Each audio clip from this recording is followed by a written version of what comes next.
Kidding, dude. Our internet just like went way the f out, just tanked. Like I know. So I swear to God, this is. I don't know how to say. I don't know how to say this, but it's not my fault. Like literally, our internet went out. Like in our house, the entire internet. That's not a boomer problem, right? That's not a boomer problem. Like it's like the boomers who run these ISPs realize that I'm speaking about them and then they terminate me. And but isn't seriously like when you guys think about okay, so like I've been in this house now for like close to 2 months, okay, for like 7 weeks. This is the one time the internet's gone out. Yeah, so that we had internet problems when I moved to my in-laws' place for like a weekend. We were doing the webinar, but that's just because their internet sucks. But like the internet is stable. Like I have an Ethernet cord that is plugged into a wall with like a home wide Ethernet system because I don't want to deal with Wi-Fi. And this still happens.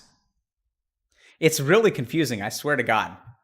Okay, let's see if Pokimane's ready. Okay.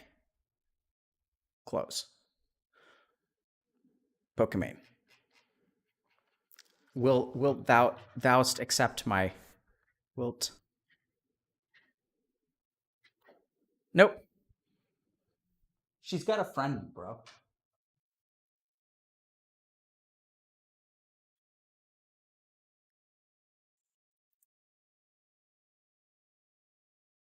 Pokimane, my queen.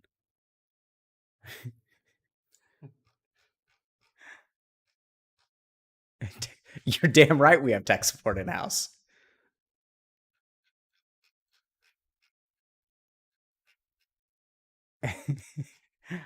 This is my older daughter, Vera. You guys have sometimes seen my younger daughter.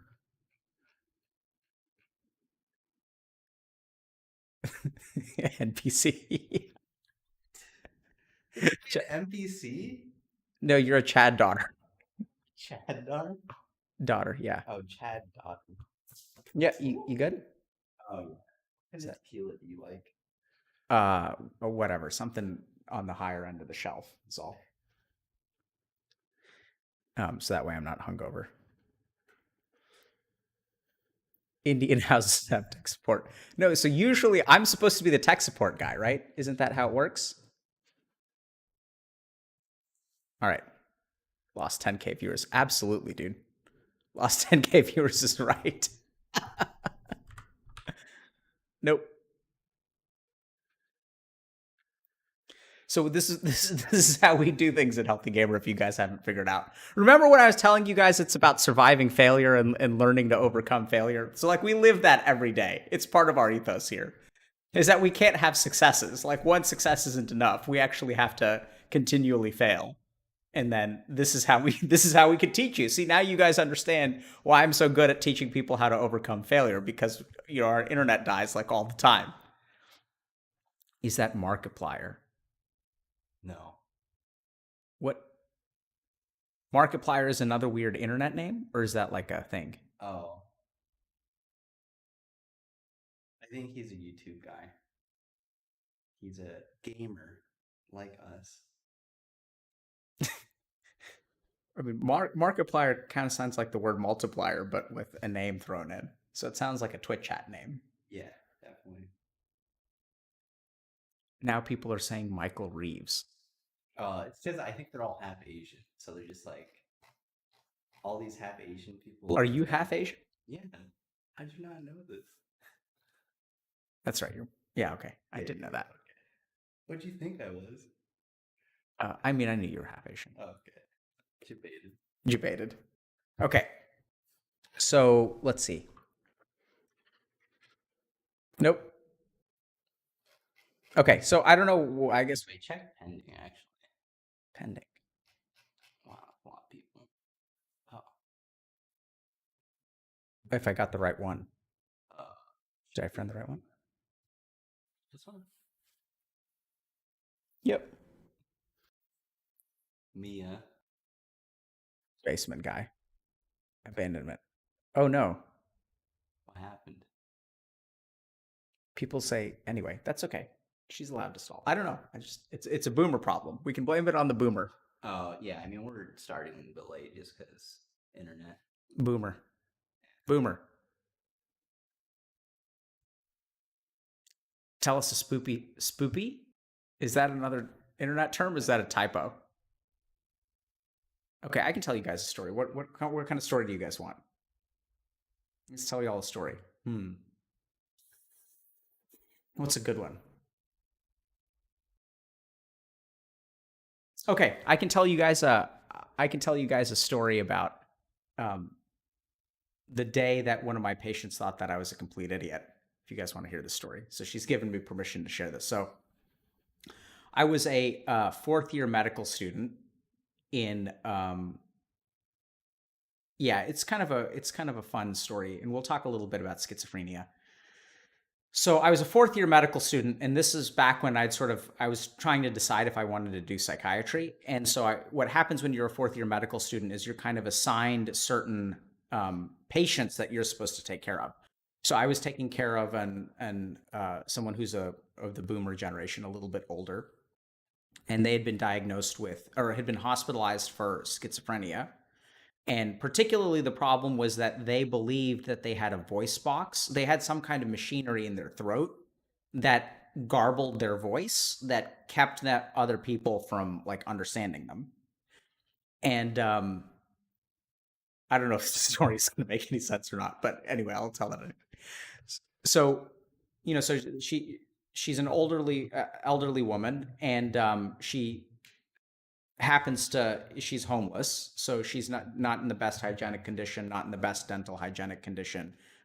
Doesn't really have a whole lot of teeth, and so she elderly is my Twitch name. So so she comes in and she's hospitalized because she's afraid that people can't understand her, and it's actually kind of true because like her speech is sort of garbled, and we were concerned that maybe she had had a stroke in the past or things like that. So we're talking to her one day, and she does speak, and she speaks like kind of funny, and like she has trouble. We have trouble understanding her. She has to repeat herself a lot. Like it's just she doesn't have clear speech. And so we're trying to figure out. So oftentimes, what happens in people who have schizophrenia is that they have a real observation, but their mind attaches associations to it that are not real. So schizophrenia, in my mind, is a disorder of the part of our brain that makes associations. So we have a part of our brain that when I'm walking outside and I see rain clouds above and then I get rained on, I associate rain clouds with rain, and then I start to think, okay, if there are rain clouds, I could get wet.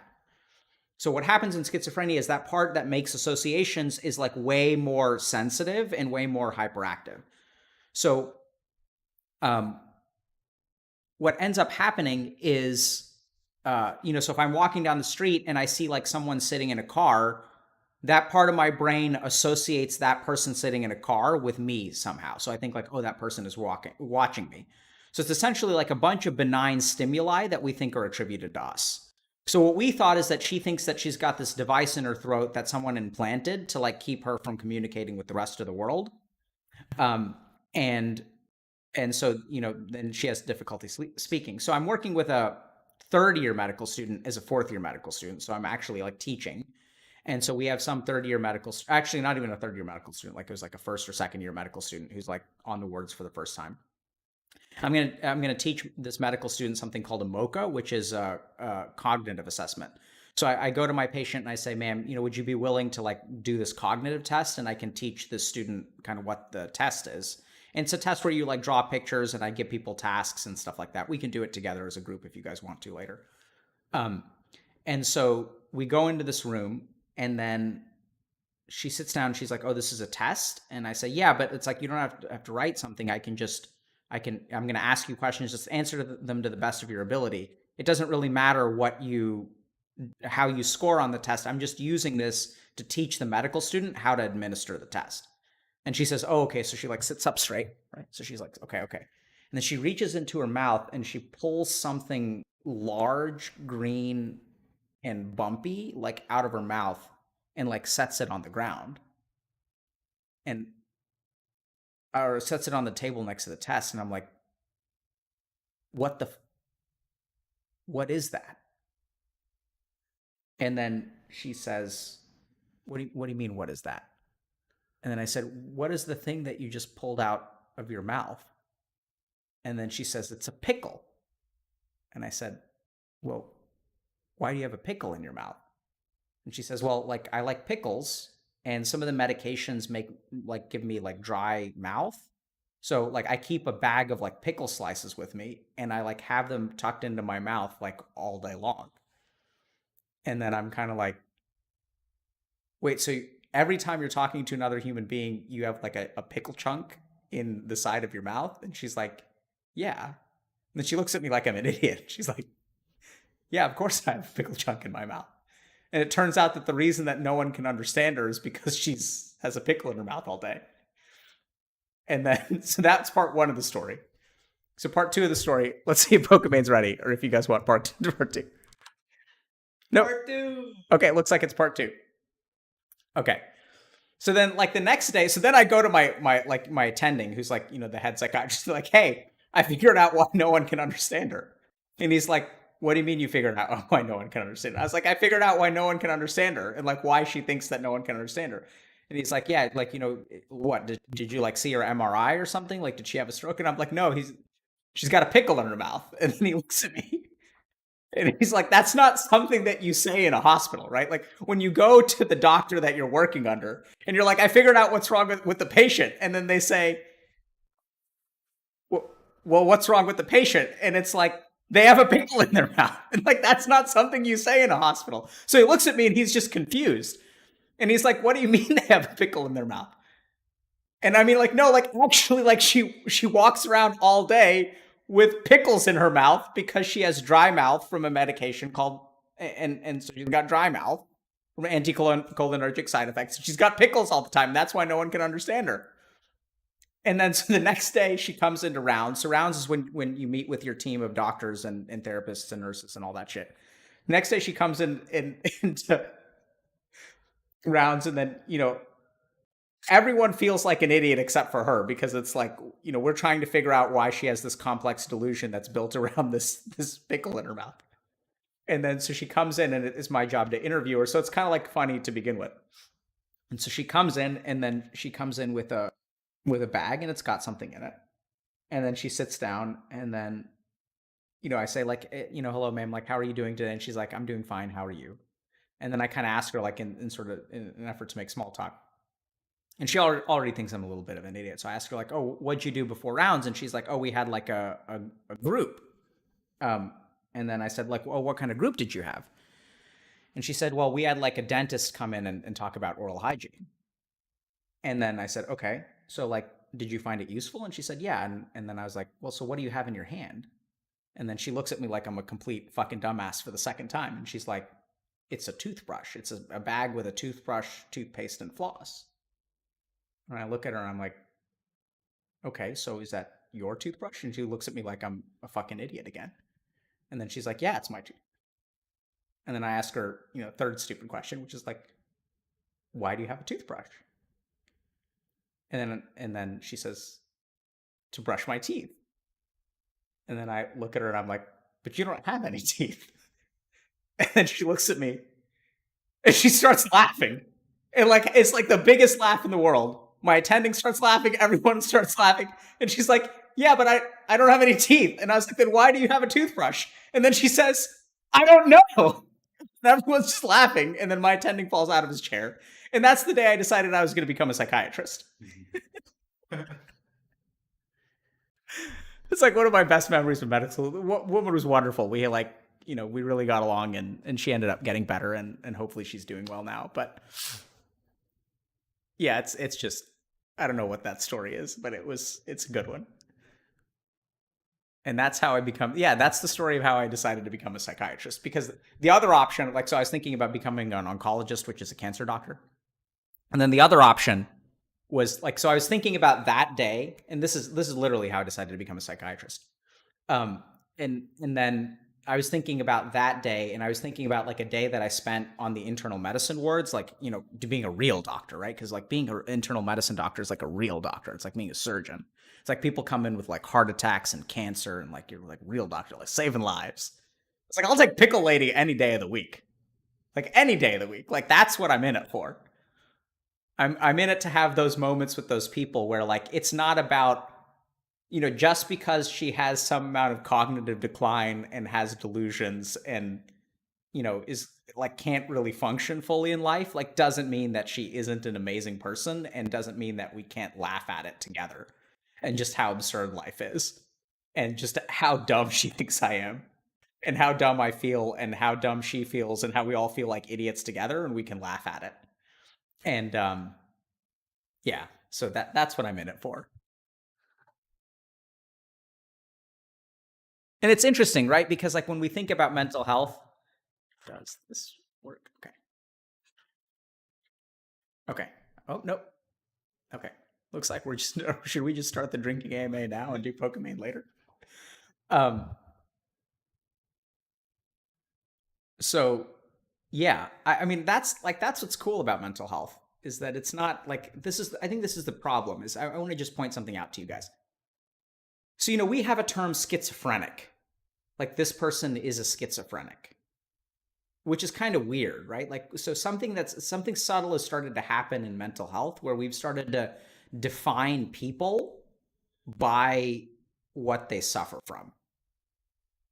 Like, and it's kind of interesting because you say this person is disabled, like a autistic kid. So autistic becomes who they are as opposed to a modifier, right? It's not like we don't call like there's no noun for person with cancer, right? There's no like I'm a cancer phrenic. Like that's not a thing. And like we don't say that someone is like, so we say someone has a bad heart. We don't say someone is like a weak-hearted person. Like we've started to it's something very subtle has started to happen with the way that we define people. Right? We call people an incel. Like that's a definition of like who you are. It's not a problem that you have. It's not like you have a personhood that is outside of being an incel. It's not like you have a personhood outside of being schizophrenic. Diabetic is another one. Like he's a diabetic. And if we think about it, like it's the diseases, like that define us as who we are. And I think it's like really, really toxic actually, because we've started to define people by a particular attribute of who they are instead of say that they have a personhood and they carry something with me. And you can see it with stuff like race too, right? So like race is a defining character. I'm like a dude who happens to be Indian. Like I'm not an Indian dude. But that's not the way that we think about it. So like there are a lot of things in our language which signal to us that it's not like a piece of who I am, it's how I get defined. And I think it's a real problem because what it loses is like this lady is like she's a schizophrenic, but no, she's just a person who happens to have schizophrenia. And so just think a little bit about the language that you use about yourself, right? Like we even say it like I'm a gamer, like it's healthy gamer. It's like it's the way that I identify as a person. Like and the problem is that gamer comes with certain things. I think incel is kind of a better example. Like now gamer means different things. It can mean some positive things. It can mean some negative things. No, like, but the cool thing about gamers is that like, gaming has become mainstream, right? And there was a time that like kind of frustrated me because like I felt like, when I was reading Game of Thrones back in 2001, I felt, and now it's like all the fucking plebs are watching my TV show. It's like, where were you guys 19 years ago when this shit was, when George R. R. Martin still, had a fully functioning heart? And, and. But the thing is, like, now gaming is mainstream. So, like, what does it mean to be a gamer? It has, like, it's lost its meaning in a sense. Like, it's just now everyone, like, 98% of people, 98% of people under the age of 30 play video games of some kind. Candy Crush, mobile games, whatever. Everyone plays it. It's not like an identity thing anymore. Um, yeah, 19 years ago, you were 1 year old. Okay, so I don't know what the or what is she busy? Are we doing something else? Oh, she's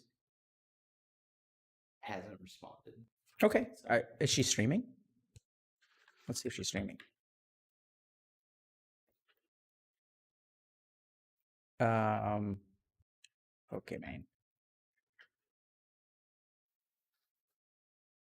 No, no, she's offline. Okay. Look, the Pepe laughing for offline chat. What does Pepe laugh? Like he doesn't know. Oh, okay. Well, all right. So, what do you guys want to do? You don't want to? Are we doing? I haven't eaten today, man. I can't. Yes. I think they're making food. Oh. What are we? So Twitch chat. What are we gonna do, guys? Are we gonna do like y'all want to start AMA? Do you guys want to hop on Discord, do some Q&A? What do we want to do? Play League? Oh, wait, is Lily on? Because you could ask Lily. Is Lily on? I don't know. I can message her.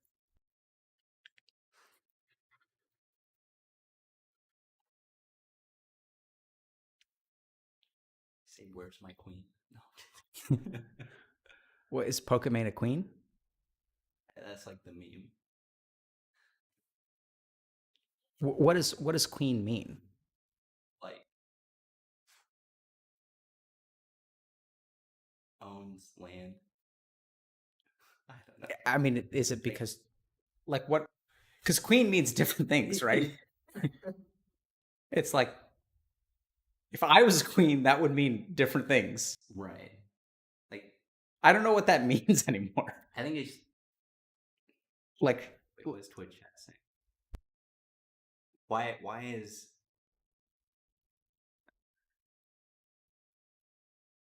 no, I mean I know the definition Twitch royalty. That's good. So wait, what is Dr. K a king? No, I'm not a king. No. I think you gotta scroll down. She is the lady boss of Twitch. Oh, they said no. Yeah, so No, what are they answering? is Dr. K king? No, I'm not a king. This is what I've maintained from the get go is that we're no different, right? Twitch chat. That's what that's the kings. no. See, that's the kind of stupid shit that people say. They're like, we can all be no, we can't all be kings. Like that doesn't. Then you're not a king. It's like one of those self help yoga calendar feel good tweet. Right? Like we can't all be kings. Defeats the purpose of being kings. We can all be peons. We can all be plebs.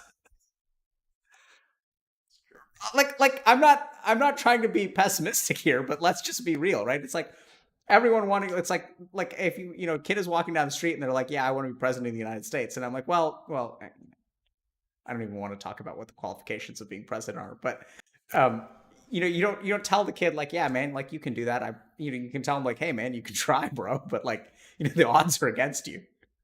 Not everyone can be president. Like we just don't have enough people, and it's 4-year terms, and we're just never going to get around to it. Right? We're plebs. I guess not. Which is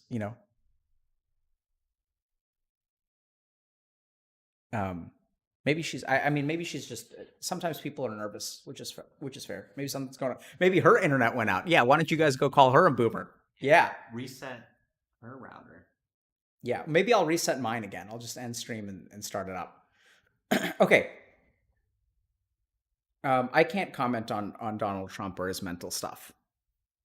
So I don't know if you guys know this, but there's actually a rule that psychiatrists are not allowed to comment on public figures' mental health because it is unethical. So, no comment.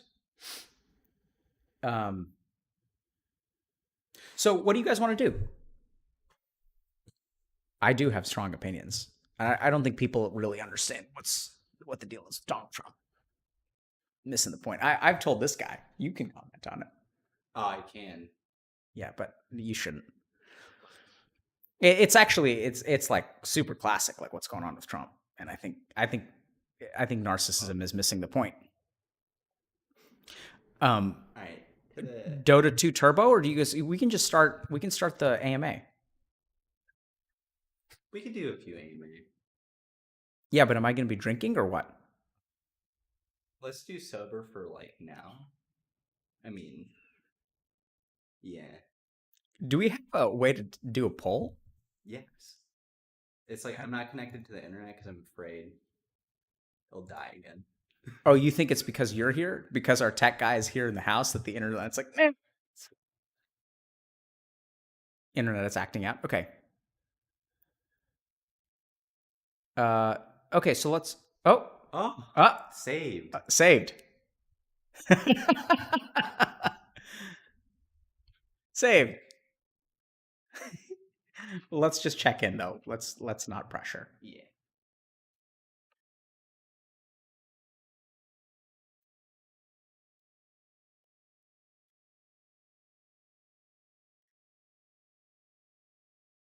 At noon. Oh, it's Central Time. Noon Central Time is what we were thinking, but no big deal. What time is it where you are? Time zone pog. Um, she thought, oh, so that's what 1 hour from now. We can do that.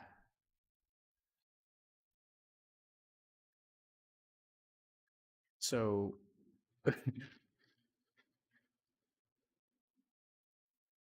me just do this. Let me know what works for you.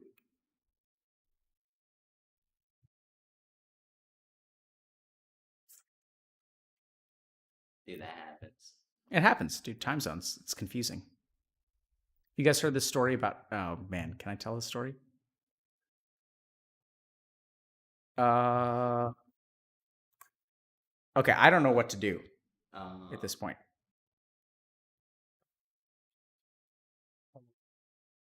Oh, Oh no. my king. Oh god. No, no, no. This isn't good. Um, I don't know, man. Well, Well, let's just get started. yeah, I'm just. I'm taking this way. Yep. All right. Okay.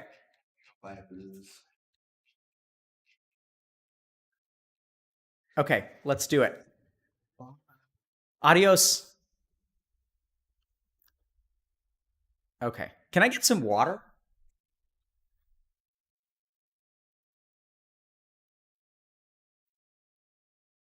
Okay, so let's do this. Let's talk to Pokimane. Um, and then we'll go from there. So, and then we'll take a break. All done through Discord. Yes, let's do it. Okay, I'm going to video call. Wait, hold on. Do you want to talk about things that?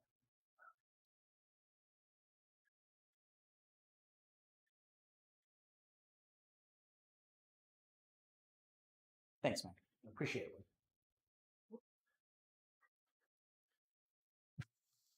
No, no, no. That's not fair to Pokimane.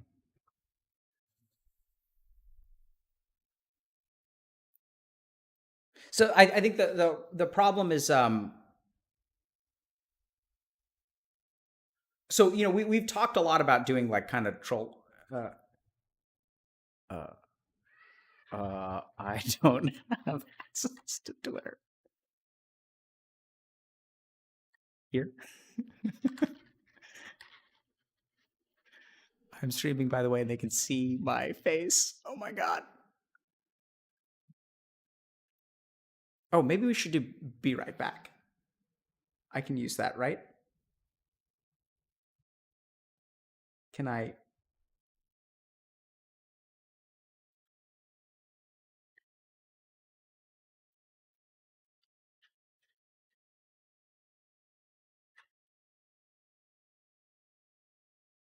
Boomer. Cheers. Twitch chat. I was gonna drink a Corona, but I didn't want to get sick. We should have gotten some kind of sponsorship from an alcohol company. Um, oh my god, dude, why are you gifting so many subs, dude? Thank you. I mean, I should have said thank you, but I also, you know, thank you. Low DPM has been one of our like biggest supporters. He's like single-handedly funded Healthy Gamer for like 6 months. Okay. I'm going to call her. Okay, great. Oh shit, she can't hear me. Okay.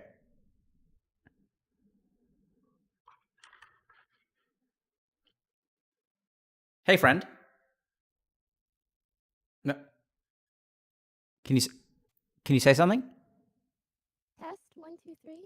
My mic might be a little buggy. I might have to reconnect it. Do I sound robotic? Uh Wait, is this a trick question? No.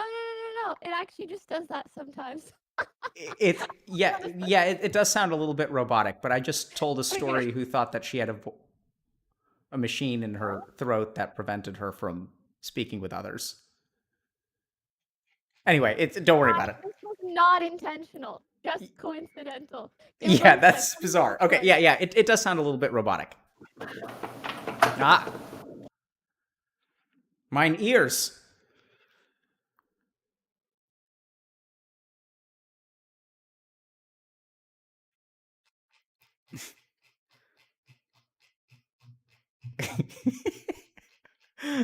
Chat pause due to scroll. How do I get it to scroll again? Probably pickles. Absolutely. Probably pickles should be a hashtag. You know, probably pickles is like the signal word for when someone doesn't understand you. Hey, I think that sounds better. Cool. Nice.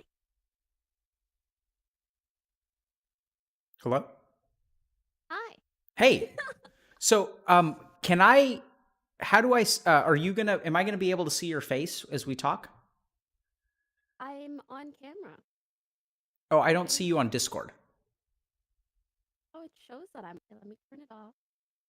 Let me turn it on. Can't tell if I'm being a boomer or you're being a boomer. Here, let me show you. I also can't see you. I don't know if I meant to. Yours is just like a loading bar, but it shows that I'm there. Oh, mine is a loading bar too.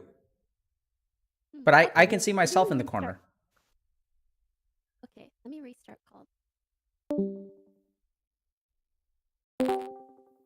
There we go. Nope. Looks like Hello. maybe I'm the boomer. I mean, I'm No. clearly the boomer. Okay, let me try This restarting Discord and is see if the boomer. something's. I can see it. I hope it doesn't get claimed. Oh God, I don't know. I don't want to stop stream. Brr. Boomer round 2. You guys thought that I was done boomering you? Really?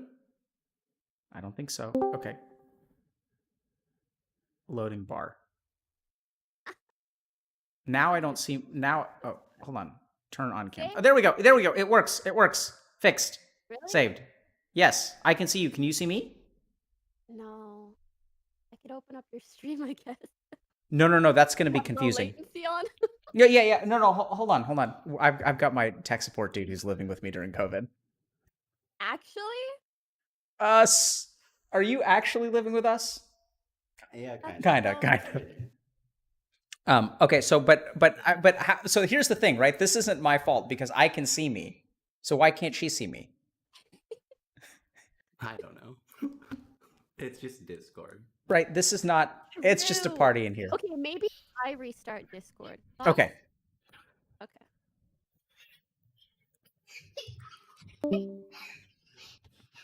Tech support party. Yeah. Uh-oh. They cometh. See, you guys. So one of the. Okay. It's because they like streaming. Okay, here we go. Can you see me now? No. Okay, hold on. Let's figure this out. Hold on, my kids are running around in the background. In the Huh? and my OBS camera. Again, you've done this many times, so. Yeah, I'm confused. Try. Let me see. So let me think about this. You can't see my camera, right? Mm-hmm. But it's weird because I can see myself, which means that my Discord is capturing my camera. Let me try to rejoin the call.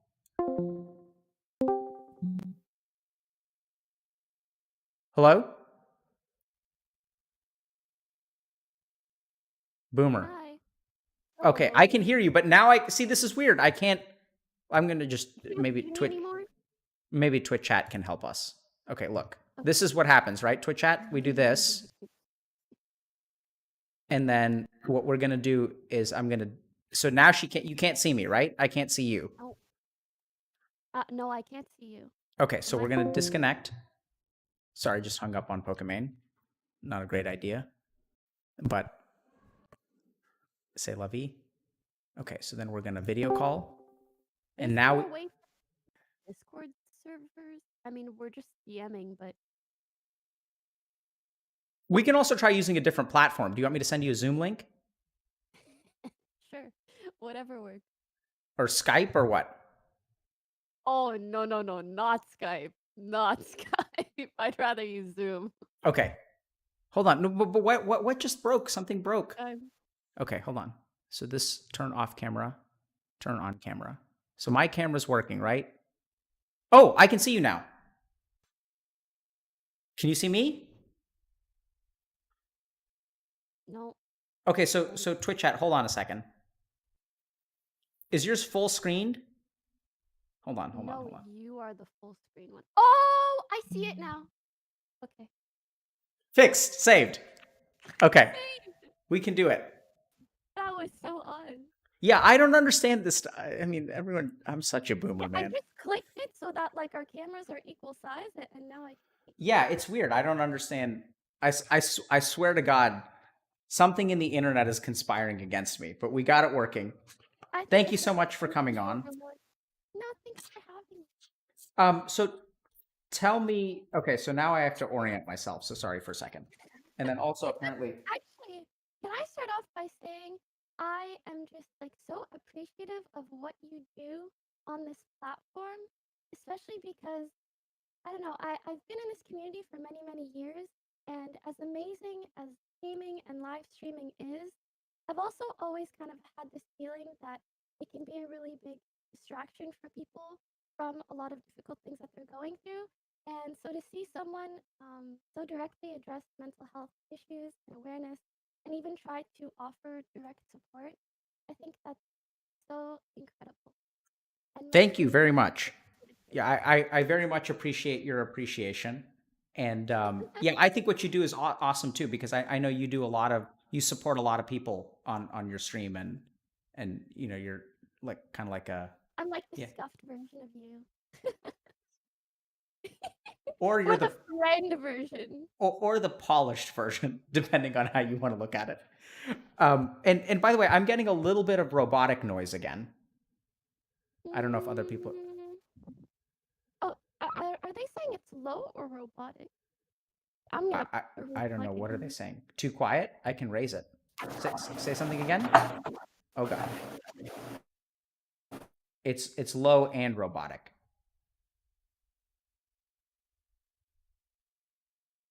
Twitch chat. Is it possible that Pokimane is a robot? Possible. Server. Okay, we can move Test, servers. Oh, that's so much better. Can you speak test, again? good. Yeah. Hello?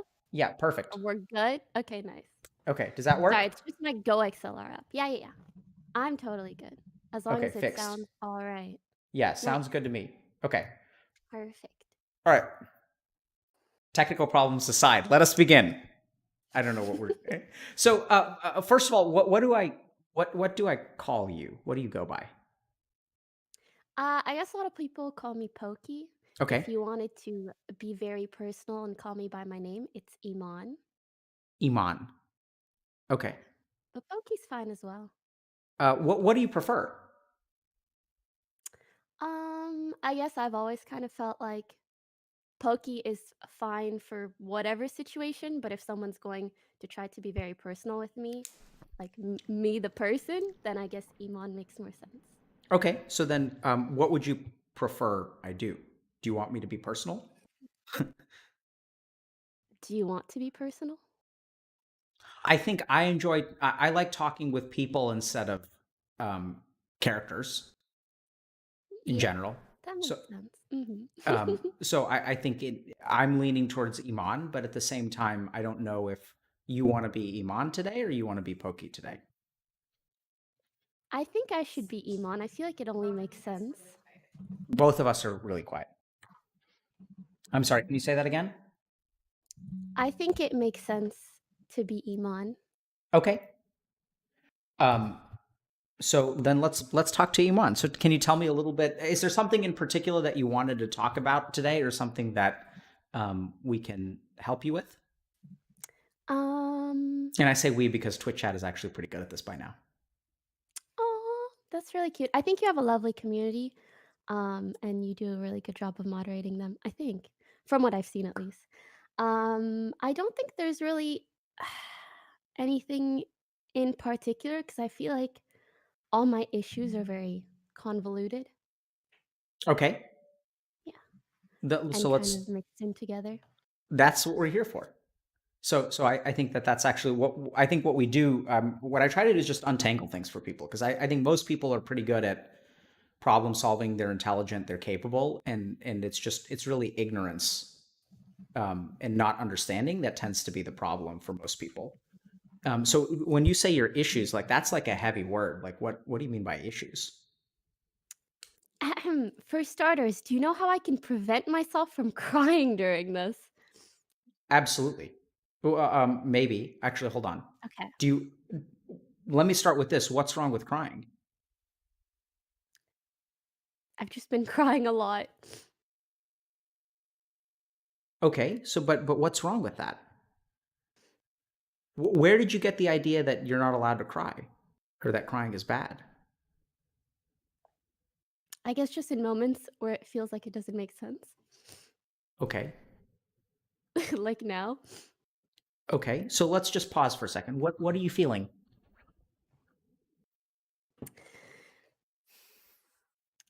Um there was actually a really funny picture or meme on the subreddit, I think like Make Me Motivated. If anyone either was watching my stream or has seen it, or it's like therapist asks you to open up, and then it's like this glass panel, and inside there's a bunch of dishes that are like so close to falling out, and you're like, I can't, and they're like, why? And then it's just a picture of that Mm. panel. But but it sounds like that's not what you're experiencing. It sounds like it's the opposite, right? That the dishes, your panel is so high and the dishes are starting to spill over the top. Yeah, I guess. What are you feeling right now? Do you know? um I guess a nervousness, Okay. and I don't know why, especially for the last like 2 weeks. I feel like just like very sensitive and like on the verge of crying very often, and I don't know. Okay. Yeah. And the crying is a bad crying? Let's start there. So I mean, I'm not the kind of person that is of the opinion that like crying is a bad thing. I often feel like it's really good and like cathartic or like therapeutic, and it kind of like allows you to let your emotions out, but it almost feels like I can never get to that point where they're all out. Either that or like they're just like continuously regenerating. yeah, oh yeah, oh man, that sounds rough. Yeah.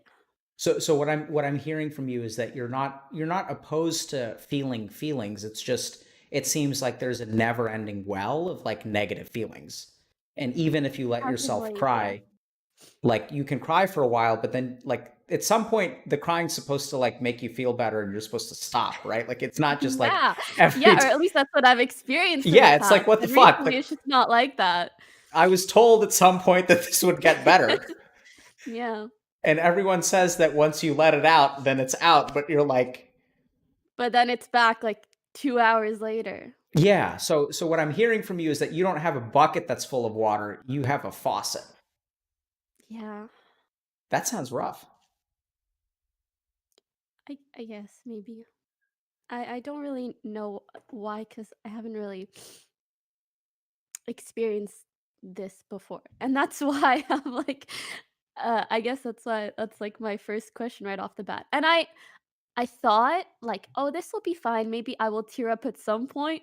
So I don't know why. Like I literally just say hello and I feel like crying. Yeah. So can I think for a second?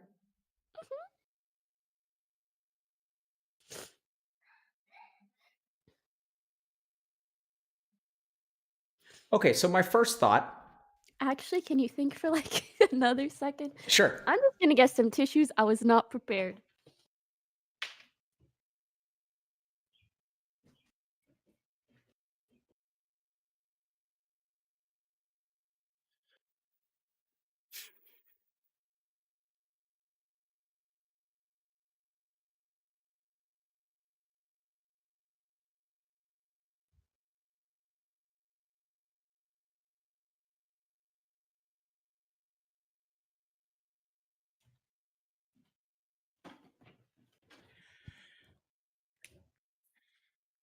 And I'm sorry, how do you pronounce What? your name again? Iman. Iman, do you feel lonely? Let Um, me rephrase actually. Do you feel alone? mhm. I don't know. I guess it's not really something that I think about because I am like physically not alone because I have like my Hmm? roommates and stuff. And I do have like good friends that I can vent to when need be. So in that aspect, I feel like it's not like I don't really feel alone in that way. Maybe in more complicated ways that I do. For example, like in terms of the things that I have issues with, I maybe sometimes feel like I deal with those alone or that there aren't like people in similar situations. Yeah, If that it can makes be sense. really confusing when you feel a certain way that you're not supposed to feel. Yeah. Or I think especially one of the reasons I was nervous to talk to you today was because I feel like a lot of things um I like shouldn't be justified in feeling because I am also like very privileged and lucky to be in the position that I'm in. And that's also why, like, initially, many weeks or months ago, when we were talking about potentially doing this sort of thing, I just feel like people don't want to hear someone like me complain, like, understandably. So I think that's part of it. I'm going to think about how. So yeah, so I'm going to just say what I said again, which is it can be confusing to feel things that you're not supposed to feel, right? So what I'm getting from you is, so the first thing I'm going to say is I'm here and I'm with you, and at least for a little while you're not going to be alone, and I'm okay with who you are, and I don't really care that you have privilege. Like I mean, part of the advantage of being a boomer, I mean, I know who you are, I know who you are, but I also don't, I, I come from worlds, I feel like I'm an alien on Twitch because they're all of these, they're, yeah, they're all these things that I don't understand about you guys and Twitch, and like, I identify with pieces of it, but there's a lot of stuff that I don't understand. So the first thing that I want to talk to you about is, because I think this is the problem, right? Is that you shouldn't be alone, but you are. I like what I'm getting from you is like a sense of like shoulds, like it's a case of the shoulds. Like you shouldn't feel this way because you're privileged. But the interesting thing is that like when Buddha, whatever, um, said that all human beings are entitled to two things, and those things are suffering and death. And that's like really, really interesting. Um, because we have this idea that we say money doesn't buy happiness, but it sure as hell helps.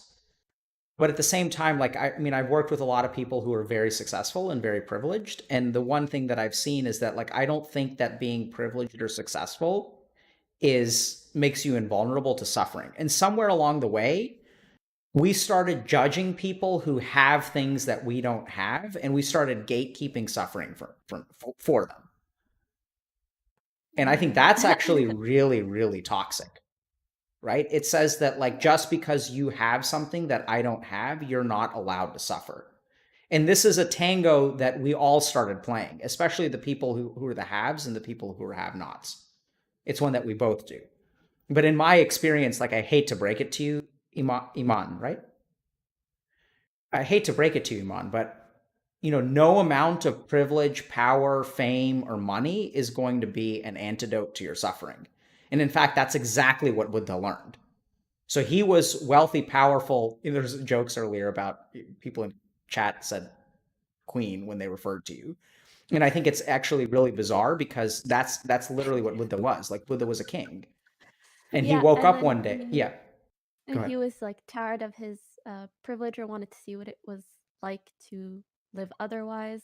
And then I think he became really poor. Yeah, so I Is don't that know how that it's he written? wanted to see what it was like. I think he actually woke up one day and felt exactly the way that you do, which is that he cried, and then the next day he cried, and the next day he cried, and the next day he cried, and he didn't know why it wouldn't stop.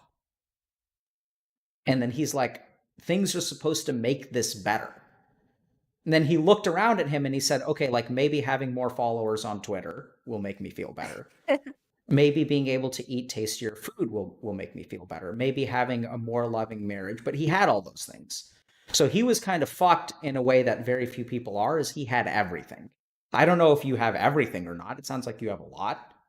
But there may be some things in your mind that you tell yourself, like, I don't know, in terms of, if you have kids or relationships or things like that, and what you think about that. But a lot of times, people who are uh, privileged or successful in some way, like, they look at that, like, that dimension of their life where they're lacking, and they say, this is what's going to bring me happiness. But Buddha's I uniquely, think I do that a lot. yeah, not going to work. Hate to break it to you. Yeah.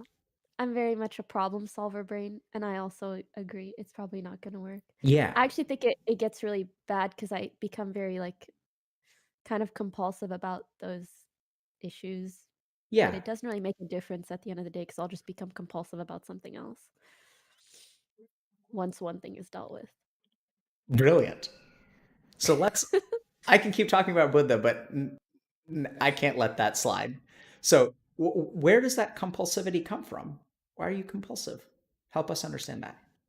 I think I just have a problem solver brain, and it's served me for so many years. I can't really turn it off. What does that mean, problem solver brain? Help us understand that.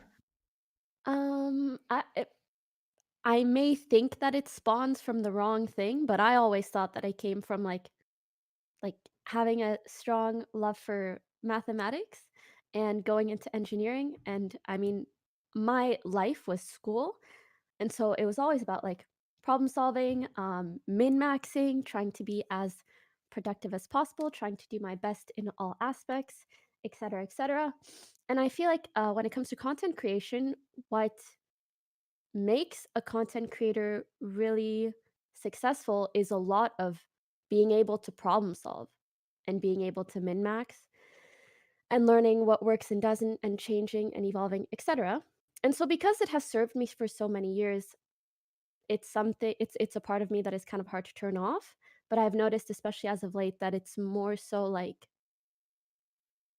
not trying to like fix good problems per se or helpful problems. It's just like being obsessive about the next thing that I can fix or And make better. you you've thought about this a lot. Hmm? You've thought about this a lot. Very insightful. So let's try to take the next step, okay? So when you don't problem solve, how do you feel? I don't think I've ever done that. What does that mean, not problem solve? Exactly. All right, so you've got to learn exactly what Buddha learned, okay? And so the good news is that you can get better. I think it's just you're gonna have to do something that you've never done before. which is to not try, right? I don't know how to do that. Yeah, so we'll try to help you. We'll try to help you not try. Um, so let's talk about this for a second. So you said, so let me, okay. I'm going to ask you about the tangled stuff. Okay? So like when you say things are tangled, can you help me understand like what, like when you wake up and you're crying on a particular day, like what kind of thoughts are you having or what kind of feelings are you having? Um, hmm. It's just, when something is so tangled, it's like, where do you start? Sure. Yeah, just give me something, anything.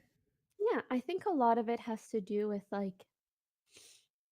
um, like if my personal life is going well, like with my friends or like my relationships, people in my life, then it's like, okay, well, then I need to problem solve in terms of like work.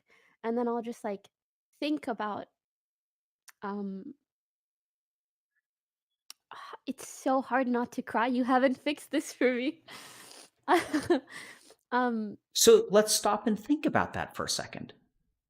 The first thing that you come on here and say is you say, problem solve for me, fix something for me, help me not cry.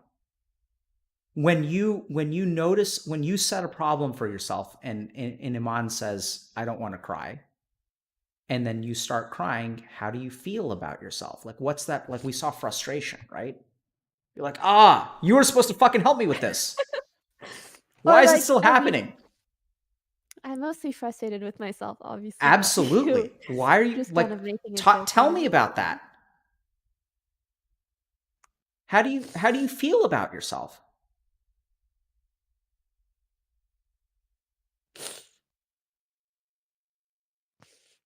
I feel like I'm doing something that I shouldn't. And that's not something that works with the kind of person that I am. Like I really don't like to do things that I actively feel are things I shouldn't do ever. Okay. That doesn't mean that I don't make mistakes, obviously, but like when I know something is like very clearly like right or wrong,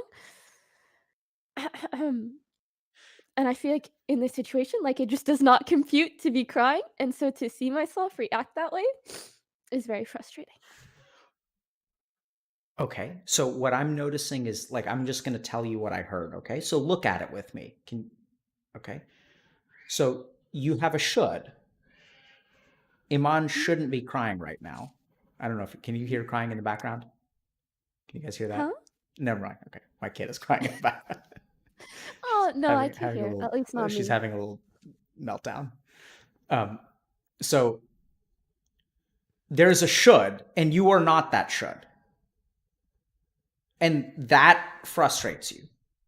So I think if you want to get to the bottom of this, we have to start with like, do you remember a time when you were younger where you felt like you should be something and you weren't that thing? Um, I think okay, to give some context, basically, like, um, my parents immigrated from Morocco to Canada when I was like about 4, and I think my whole life I've kind of just like grown up with this feeling that I am like very indebted to them for that because they did it to give me and my brother a better life. And so a lot of my life has just been like trying to make my parents proud, and that's something that means a lot to me. And that also goes hand in hand with the like, doing the right thing sort of Mhm. thing. And that's why like things that I generally feel like my parents would disapprove of, like I just can't bring myself to do.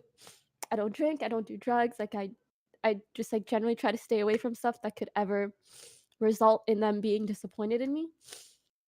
But I think also that has probably prevented me from ever like going out and experiencing much in life. I also feel like now I'm very indebted to like my community and to my viewers for giving me the life that I have. And so frequently it just feels like I have all these voices like telling me what they expect from me. And also the problem solver in me has created like a system around me that depends on me. Like as you continue your years in being a content creator, you start like delegating things. You get a PA, you have an agent, you have a manager, you have blah blah blah. And so I feel like there's all these people that rely on me to do what I need to do in order for them to do what they need to do. And I guess recently I've just been thinking a lot about all those things, and maybe it's starting to feel a bit overwhelming. Okay. Yeah. So I feel like the should and should nots come from a lot of different angles. And even now doing this in front of you, although like, I am trying not to look at chat and have this just be an experience between us two, it's very nerve-wracking because it feels like anything I do, there will be like some way to twist it negatively. And that is another reason why crying is so frustrating. Because it's like, I mean, being vulnerable in and of itself isn't easy, but also everyone that's just gonna think that I am like fake crying this or Iman, doing this for some are reason. My you? brain is just zooming. How far are you from perfect? Very. Do you want to be perfect? I don't think that's possible. Why do you strive for it?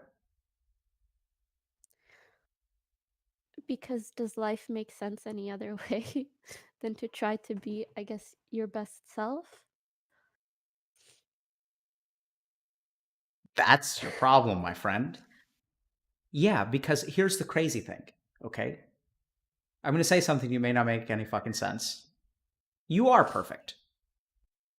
What do you think about that? I feel like that's the kind of thing like you say to someone and you're like, everyone's unique the way they are. Like you're perfect the way you are. I guess that's what I hear. Yeah, absolutely, right? Because I don't think you understand that. But I want you to just think about this. And I do say shit like that, but it's not because I'm trying to be positive. It's not positive. I'm not trying to prop you up.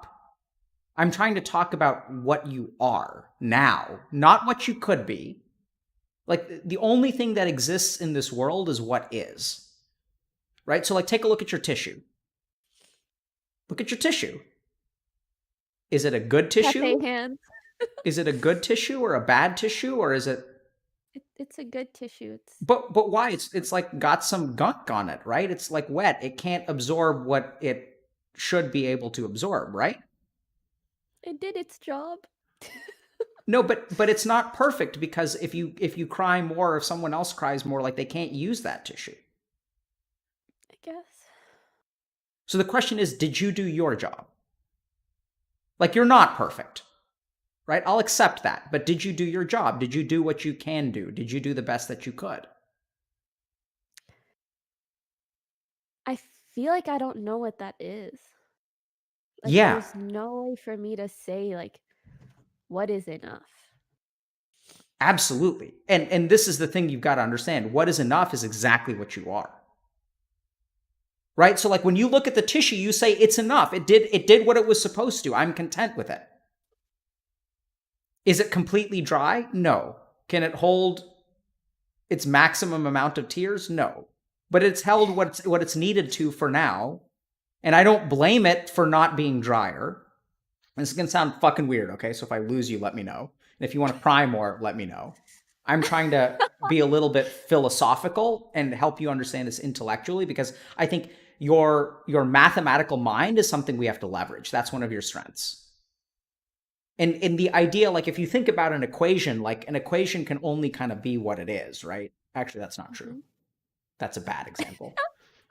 Because you could derive the equation and you could turn it into another equation. Yeah, or I mean, we can't say 1 + 1 is 3 because that's wrong. That actually reinforces the idea of should and objective truth. So what I actually want you to be able to do is look at your life and say 1 + 1 is 3. That what you are, even though it's not enough. What the fuck? My Spotify randomly decided to turn on. But sorry about that. Someone's messing. So anyway, I'm gonna bring you there, hopefully. But I just want you to think about this idea that like the only thing that can exist is like what you are. Like you can't be anything else. Like I can't make you. So like some people like feel like they should be an inch taller, right?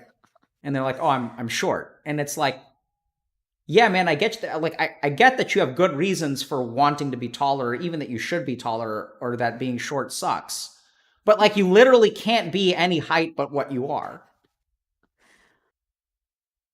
Right? And it's not just height that is determined by like our karma and our biology.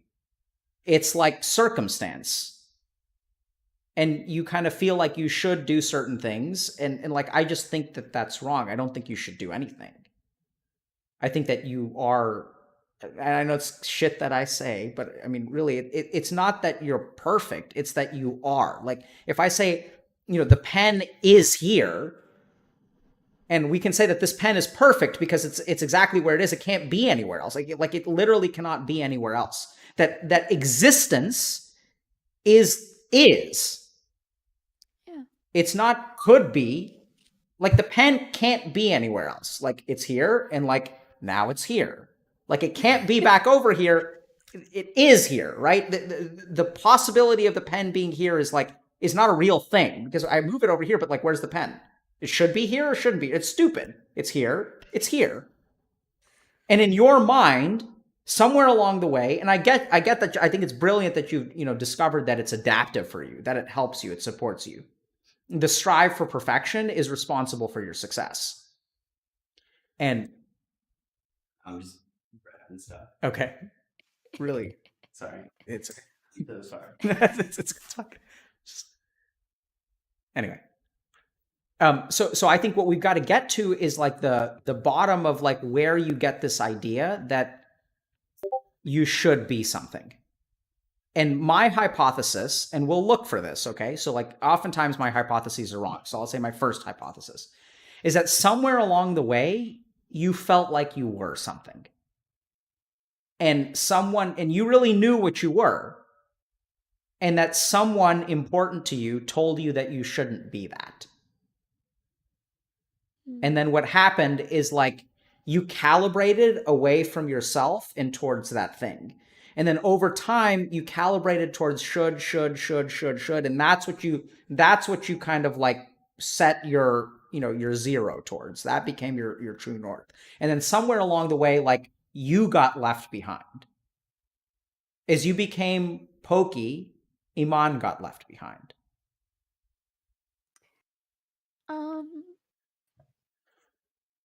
I can see what you mean and where you're coming from. I think it's kind of hard for me to think of a moment where like I for sure like knew what I wanted to be. I've been thinking about it recently and I do know that for quite some time I kind of tried to separate the two, but mainly in order to like protect myself kind of.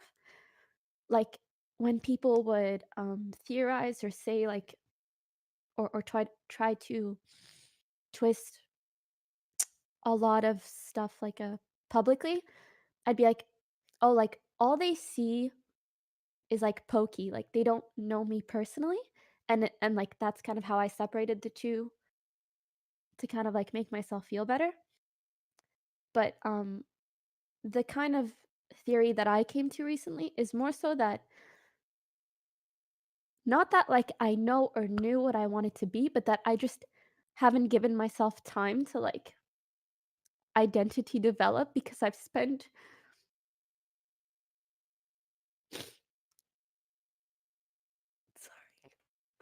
so much time trying to please others. Yeah, man. That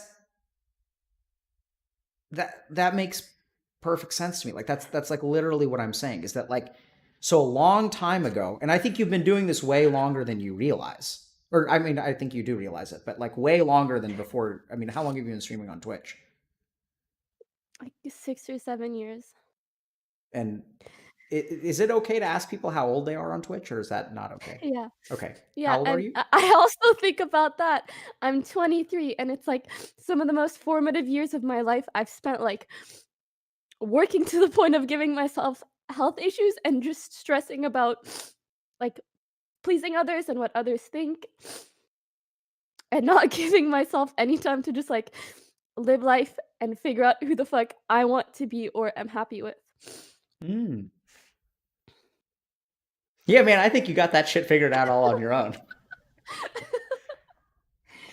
But I've only gotten that far, and I've only gotten that far from freaking crying for a week straight. Good for you. Uh,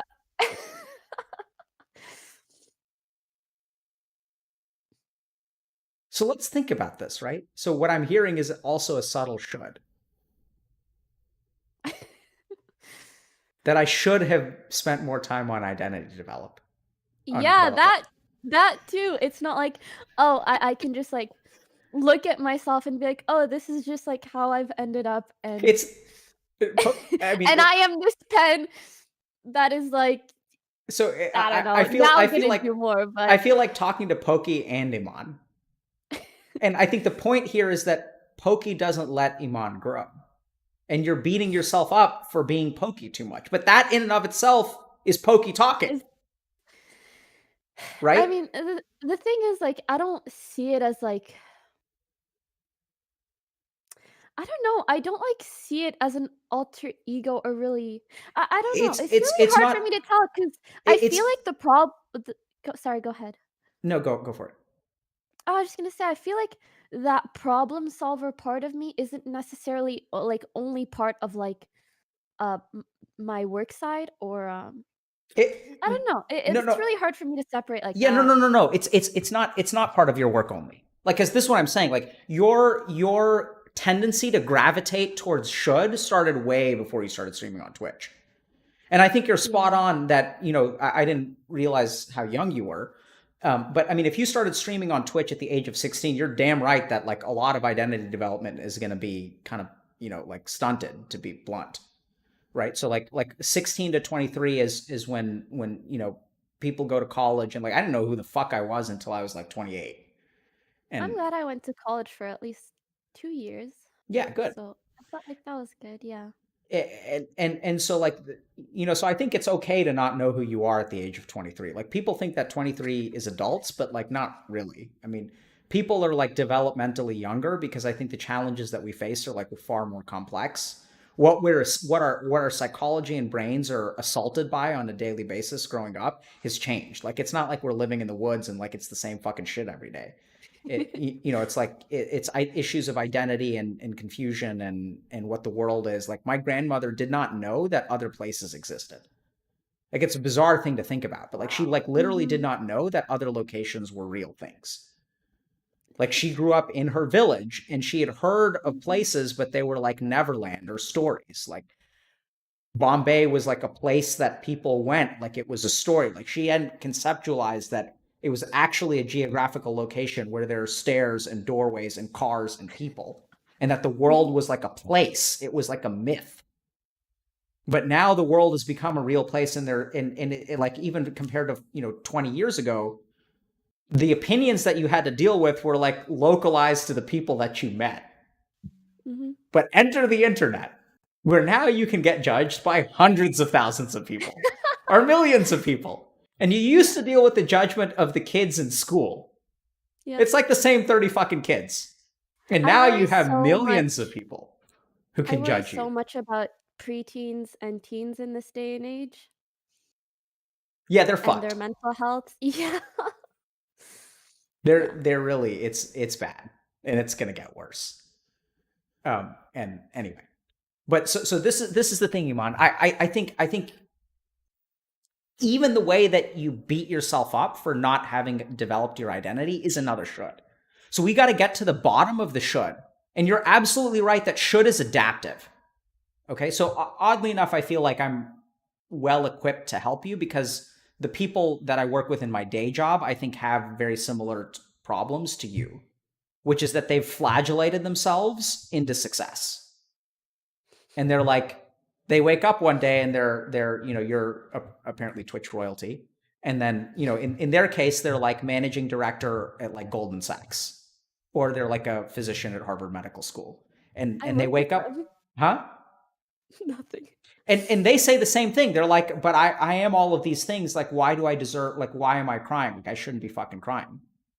And then I tell them, like, well, maybe you should like stop flagellating yourself and stop trying to be better. And they're like, I don't know how to do that. I don't know what that looks like. That's me, Smiley. yeah, right? Like, I don't know what acceptance, and this is another one of those, yoga calendar flower kind of things. Like, accept yourself, man. I know.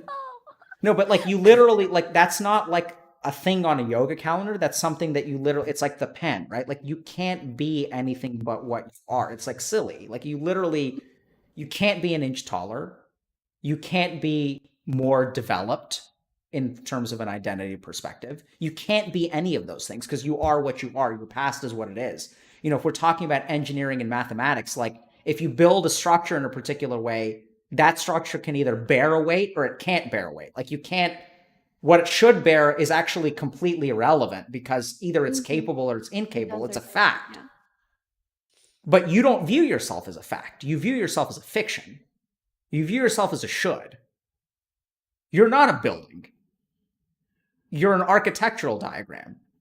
You're like a building who looks at an architectural diagram of like a different building and says, I should be that. But that's like, it's like literally like a building can't be anything but what it is. But I also feel like I'm a building, but I am the architect of the building that is me. So I can change myself to ideally be what I would like to be. But I know that isn't really feasible in a lot of aspects, but in some of them, no, but because it's a reasonable, oh shit. So it's a reasonable thing to think because you've done that, right? Mm-hmm. You've been a building who says, I want to be one story taller. And then you figured out how to like get people to build you another story. And then you said, I want to be one story taller. And you figured out how to do that. And you figured out how to do that. So the funny thing is that you've actually given yourself evidence to believe that you can be something that you are not. And I still think this goes all the way back to like, I mean, so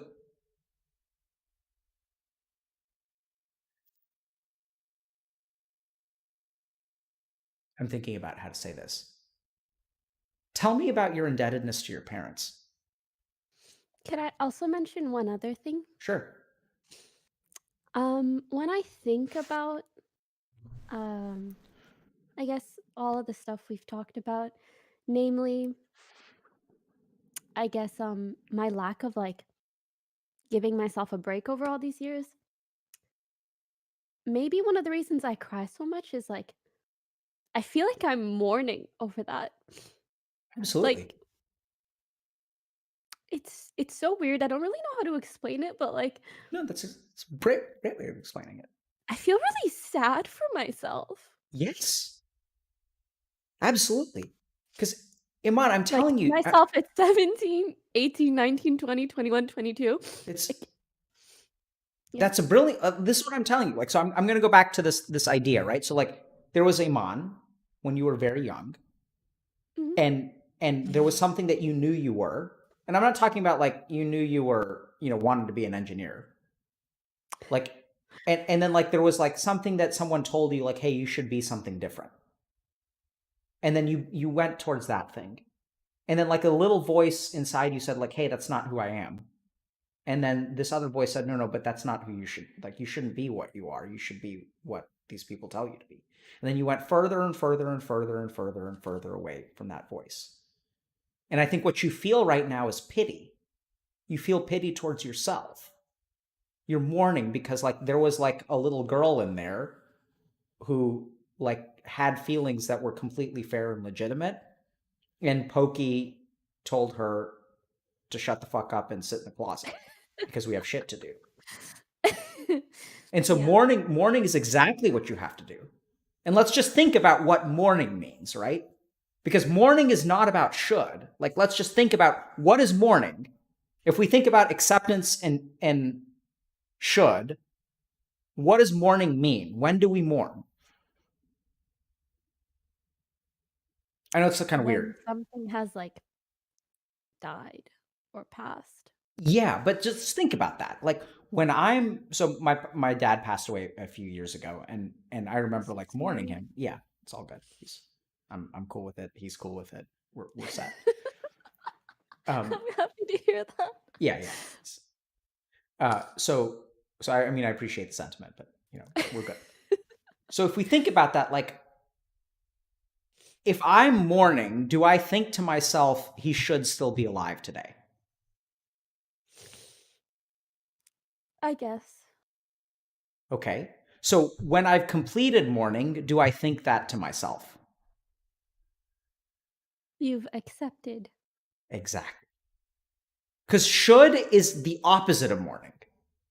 Like should is saying that this person should not be dead, but they fucking are. Right? And so you can tell yourself that they should be alive, and it's like you can say it is a tragedy, and you can say like they should be alive, but like should cannot exist with mourning. And mourning is the process of taking should to acceptance. So you should absolutely be doing that. I think it's awesome that that's the way that you feel, because that means you're doing it right. Okay. So give yourself a pat on the back. You're doing exactly what you should be doing. Good job, Iman. A Oh, I plus. don't want validation from that though. I don't want validation from just feeling like I'm doing what I should be doing. I think Also. everyone's aware of that.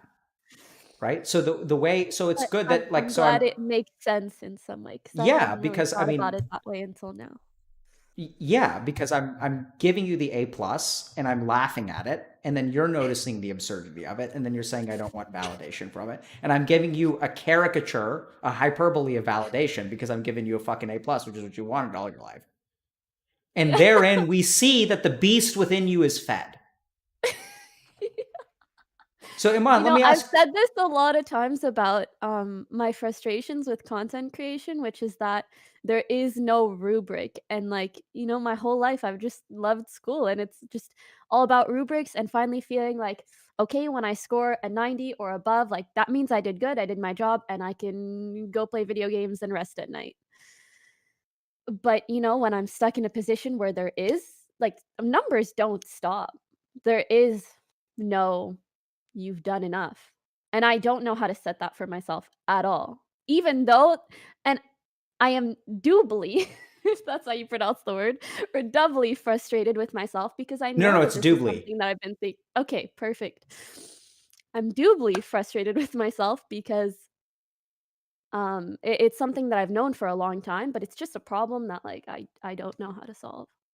Yeah, so it's actually doubly, and the way that you solve it is by using the word doubly. Is that you're not allowed to say doubly. So like Okay. literally, really, I kind of literally like the way doubly sounds. good. You should fucking say it that way. Because it's wrong. I'm English was the second language I learned, and there's so many words that I just like can't properly pronounce like that, so my bad, but No. You're missing the point. no, I'm English is getting the the second. point, but I know. Let me repeat back to you what you said, and you tell me which statement is wrong. Right? You correct your homework, so you get an A plus. English is the second language I learned. It's hard for me to pronounce all words correctly. Mhm. My bad. Where's the problem statement, Iman? Uh, the my bad or the whole thing? I probably No, don't really need I don't know. no, no, Just no, the no, my no. bad? Just the my bad. Right? You're Okay. doing it wrong. Go fuck yourselves. I'm doing it wrong. Right? Doubly. Like that's how you learn it. Right? By telling that part of you that's like, hey, you should be something else. You're like, nah, I'm gonna do this today. And that's what acceptance is. It's we can go back and talk about your past, but like, that's what you've got to do. You've got to think about this. Like think about the thing that you should be doing. Mhm. Right? Whether it's like you pick something and then you don't do it. And then you look at that beast, because here's the thing, like what happens when you feed a beast? it gets bigger and Absolutely. stronger. Yep. And then it wants more food. Absolutely. Beautiful. I never really thought about it that way. And what have you been doing to should? Your entire life. Feeding it, and it Stuffing it grows full. and it grows and it grows. And now you've hit your breaking point. Because this thing has grown so big, it's like a wolf that's the size of an elephant. You just can't feed it enough anymore. And it's hungry, and it's saying, Iman, it's not enough. I'm still hungry. You should be better. And you're like, how much better do you want me to be? And it's like, I don't know, but give me more food. Find some way to make yourself better. That's the compulsion. And you're like, okay, I fixed my relationships, and it's like, I want more. And you're like, okay, I'm going to become a successful Twitch streamer. It's like, I want more. Okay. And then you put yourself up on the altar of sacrifice. And you say, I should be better, because you fixed everything else in the outside world. And then you give it yourself. And you say, oh, I should be better. And then it's like, good. Now I'm satisfied, because you're never going to feel better, right? You can always feed it yourself. You can always find something about yourself that isn't good enough. And it's just growing and growing and growing. And the way that you stop is you stop feeding the beast. And then it's going to hurt, because it's like, it's going to feel hungry, and hunger doesn't feel good. Mm-hmm. And then you sit with that. And so I don't know what it is, but like, there's got to be 1,000 things that you should be doing. But what are they?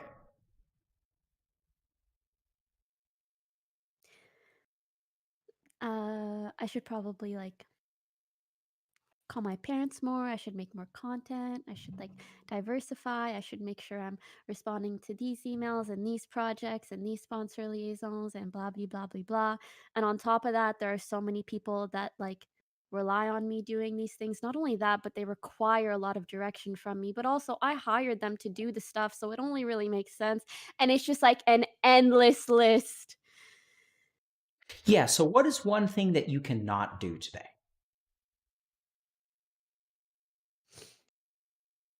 I don't know. Okay. How do you choose one? No, I mean, I don't know. I I won't respond to work stuff. Good for you. How does that feel? I mean, to be honest, I have been having these like episodes of just like indulging in not doing shit for a solid like 12 hours. Or like I guess 24 hours if you include sleep. And How does that that? will like feel really nice in the moment. Sort of. A bit guilty. I There it struggle is. with a lot of that guilt. Yep. I was And it just surprised. like it'll just like flip flop back and forth between like how long can I go without feeling guilty? It Yeah. feels so good to just play video games for no reason with no one watching. And then at some point it's like, I'm really guilty. I need to like do all this stuff. That's what needs to change, right? So like, what you need to do is don't flip flop. Don't flip flop. Balance. The problem here is that you've got a seesaw. Mm-hmm. And you're like, Iman needs some time to herself. And then Poki's like, no, you don't get fucking time. And Iman's like, but I feel good. And Poki's like, no. You guys, like, you need to be in the middle, right? You need to say like, okay, I'm going to do this for a while. And the dog that's hungry, you're going to tell the dog like, hey man, I know it's going to hurt. You're going to get fed tomorrow. And I'm not going to neglect you. Like, Poki deserves a seat at the table too. Like, she deserves to be there, and she's helped you out a lot, and you're not trying to tell her that she's a bad person. But at the same time, like, Iman needs some time to herself. Mm-hmm. And, like, you can sit with both of those, right? Like, you can sit with, like, I am not going to live up to my responsibilities, and I'm going to feel guilty, and that's okay. I don't have to give in to the guilt. And I also don't have to try to conquer it. Like, this is the problem that people have, is they try to conquer their negative emotions. And you started like from the fucking get-go. First words out of your mouth. How do I not cry? Fix this. How are we doing? We're okay. We're on the right track. How did we do that? Just talking. No. Letting it.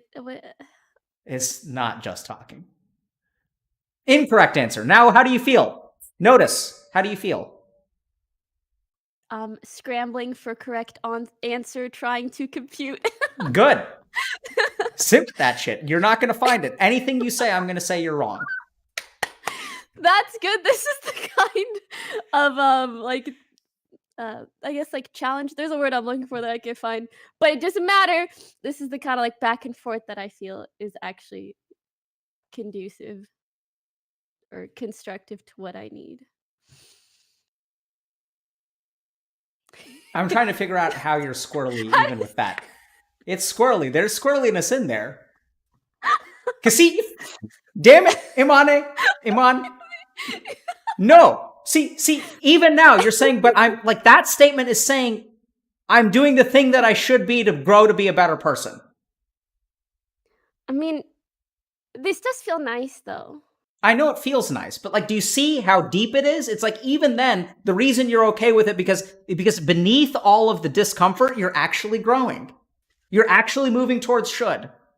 I think also it just kind of feels nice to not cry for like 3 minutes. Yeah. Well, I think how I'll do we just do? focus on that and not so much think about, oh, this is going in a good way or whatever. Yes. Good. Yeah. Right. So that's the pen here. You're like, oh, like that pen's actually like, we're fine with the pen being here. It doesn't need to be anywhere else. And you're absolutely right that feels good. And so now I'm going to have a crazy, crazy thought for you. It's not because we're talking. It's not because you're venting. It's because you are being where you are. That's why you're not crying. And that's why you're laughing. And this is what Buddha discovered. He called it bliss. And people don't even know what that means. Being where you are is bliss. And thinking about where you should be is suffering. Oh, that's so true. Mm-hmm. So you're not getting better at this. You can't get better at this. You can't level up. You can just do it or not do it in a given moment. And no amount of doing it before, this is actually untrue, but no amount of doing it, because your brain can change and there's neuroscience involved and all that shit, but just pretend for a moment, okay? Work with me. No amount of doing it is going to change the fact that you have to do it today and now. Like, this is the battle that you have to fight, right? Is like, you have to say like, okay, there's a part of me that wants to be better. And like, I'm just going to talk now. I'm going to do the thing in the here and now. Because if you think about all of those shoulds are about the future.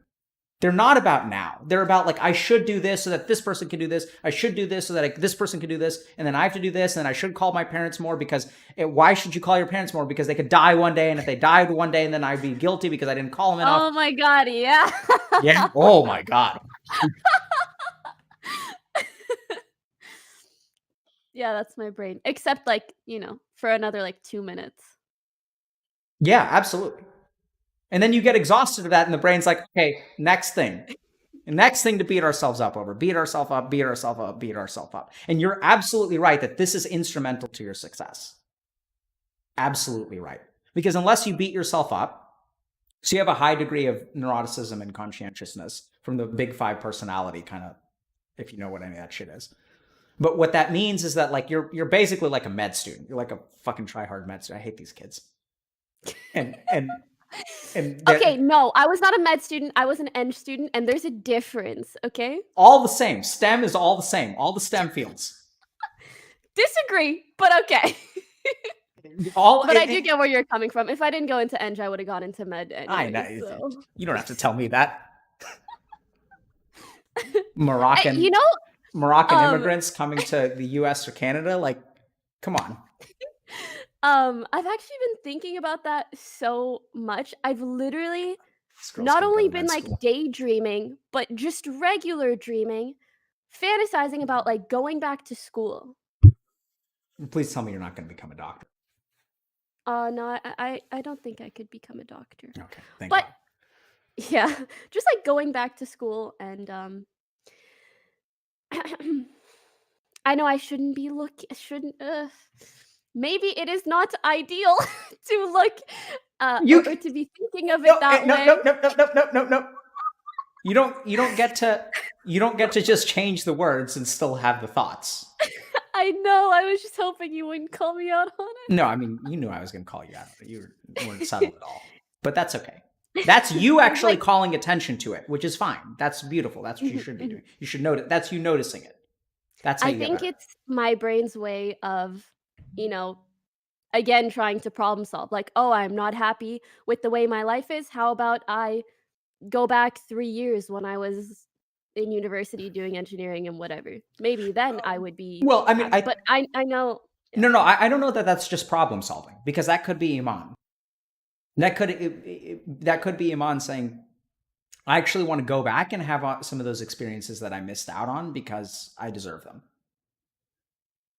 Maybe it's I problem think, solving. Maybe it's that. I yeah. don't know. What do you think it is? I think when it's specifically in regards to like going back to school, it was just like that sentiment of like life being simpler because I could live by a rubric. But I do think in general, when I just think about the amount of time that I've been streaming, I think about those oh, also quarantine has really made me think about, I guess, all the experiences I probably missed out on, especially because I had a lot of traveling plans for this year, and I felt like that was one of the ways that I could simultaneously do my job but experience new things and feel like I'm like growing as a person or allowing myself to develop some sort of identity that I'm happy with or experience good and bad. And now feeling like I guess I can't get to do that, it further imposes the fact that I really haven't gotten to in the past. And then I just feel sad.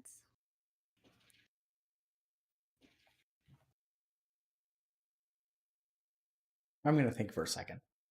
So Okay, I'm sometimes I gonna have these. get my cat. Okay. Sorry, hold on.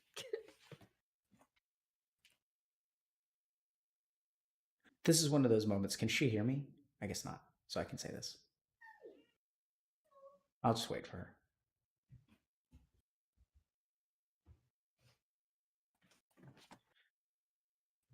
This is one of those moments. Can you hear me? No? Okay. Huh? This is one of those moments. I have these moments sometimes when I'm talking to people, and generally speaking in my day job, but remember, this isn't psychiatry. Okay. So I have these moments where someone says something important and profound that I just have this emotional reaction that it's going to sound like a complete asshole. And I couldn't care less. Okay. That good. Yeah. I mean, I get that you had all these ideas about yourself, and like, but even then, see, like, it's so subtle. Because it's the same shit. It's like you're trying to figure out how to be a better you. Hmm.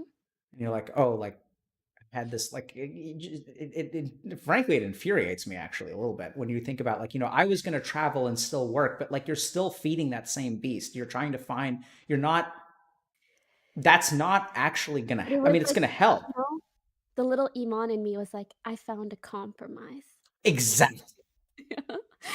And then, this compromise was taken from me. Yeah, but I think the problem is that you don't deserve a compromise. You deserve Iman. Iman needs to get her 7 years back. Like, traveling and streaming and stuff. Like, I'm not saying don't do it, right? Because that sounds wonderful and fun and all that good stuff. It sounds like a great idea. And at the same time, like, don't confuse yourself that's. I mean, it's a step in the right direction, but it's not the route. Mhm. Like, the route is that, like, you should be able to travel and not work. I will have a lot of people telling you otherwise. That's fine. But then we get back to, like, okay, so, like, oh, what are you telling me, Iman? Are you telling me that you're living your life for others? Huh. Yes, Smiley.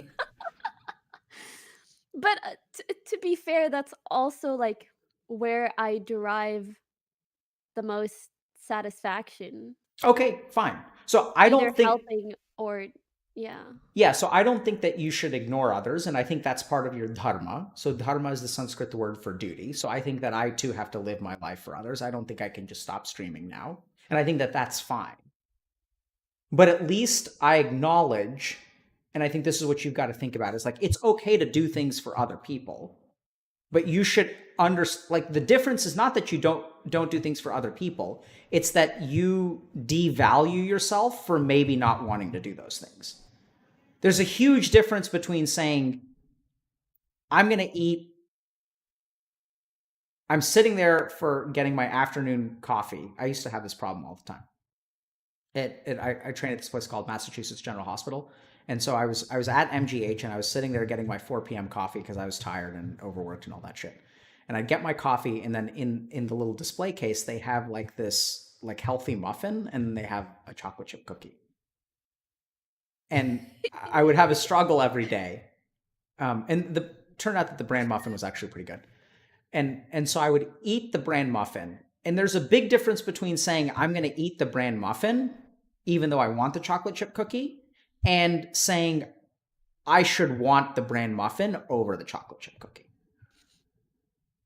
And I think there's a big difference between doing something because you think it's the right thing to do and because it's a sacrifice, and beating yourself up because that's not something that you don't want to do. Mm-hmm. I have no problem with you trying to support your community or do things that are like good for the people on Twitch, which is great. I'm behind that 100%. But I want you to be honest with yourself about like, is that actually what you want? And if you say that I'm willing to make this sacrifice, I mean, I make sacrifices all the time. My kid does this thing where once or twice a week, she wakes up at like 3 or 4 in the morning. She can't go back to sleep. She comes and, we try to put her to sleep for a while. And then she's like at 5 in the morning, she's like, Daddy, I want noodles. And I wake up and then I'm up with her from like 4 to 7. And, That's so cute. it's absolutely, but you try getting woken up at 4 in the morning. Yeah. I mean, it sounds feel the cute and it's best, wonderful and it makes but me it feel sounds like a cute. good dad. And then it also sucks. Mhm. So like, I think that the issue here is not that you're not willing to do things that suck. The problem is that I think you beat yourself up for not wanting to do them. Mm-hmm. And this still goes back to, I mean, if you want to go back to the Trail of Tears, we got to go back to like what was life like for you as a kid? Because I think that's where all this started. Mm-hmm. The indebtedness, like it's crushing. You sounded so heavy when you said that word. And should you be grateful? Like, absolutely. Did they do a lot for you? Absolutely. But I can tell you something else, that if you really want to like get emotional, that they would be, do they know how you feel?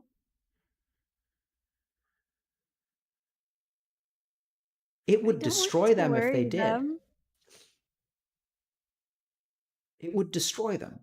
And you have to tell them. Because I want you to, what do they want for you, Iman? They want me to be happy. I know that. And are you? Sometimes. Right? So are you gonna, and this is the other thing is like, parents are pretty smart, especially your parents. I think they know. Yeah, maybe. Maybe not. Why don't you tell them how you feel? I don't know. It's even hard to tell you how I feel. I feel like it's very I'm a fucking stranger as on the I internet. said.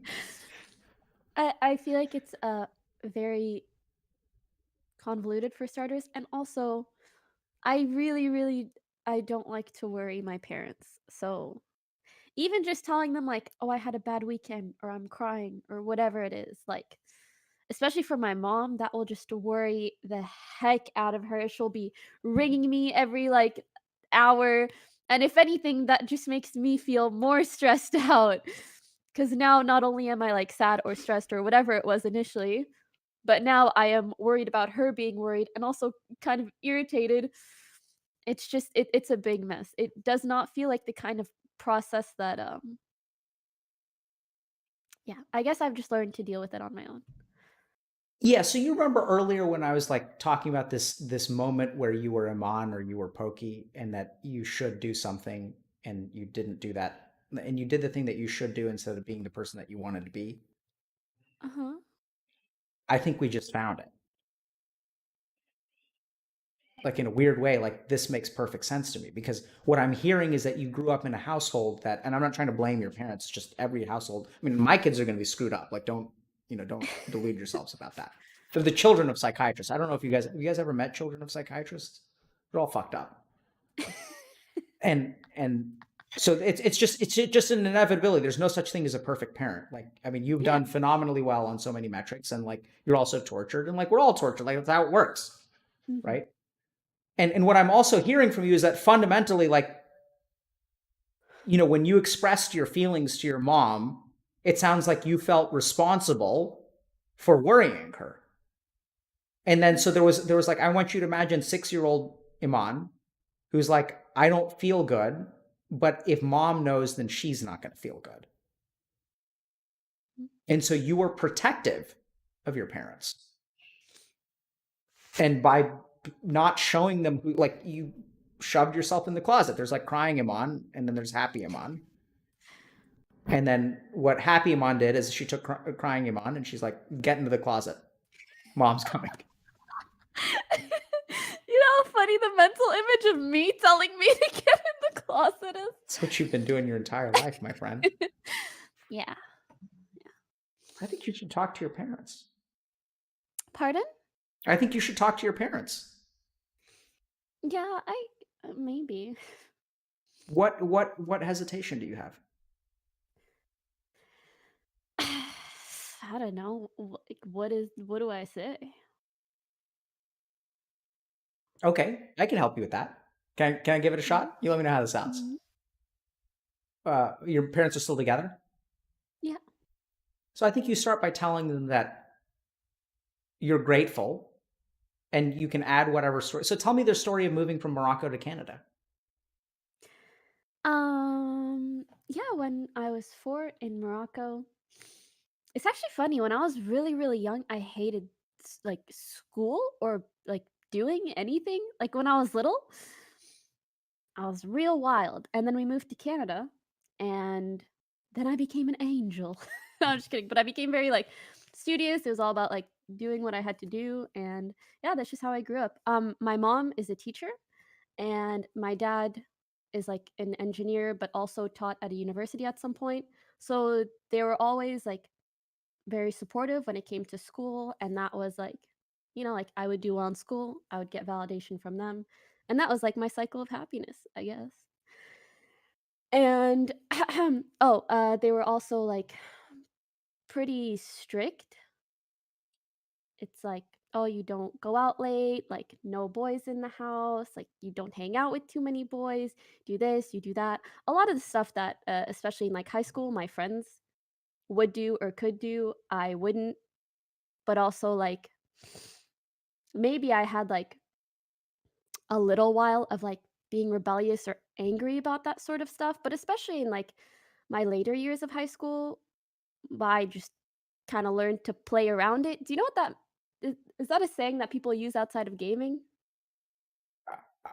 I don't I don't I guess. represent all people outside of gaming, so I don't really know. Well, do you get what I mean when I say play around I'm it? not sure what you mean by that because I don't know if you mean Um, psychologically or like you.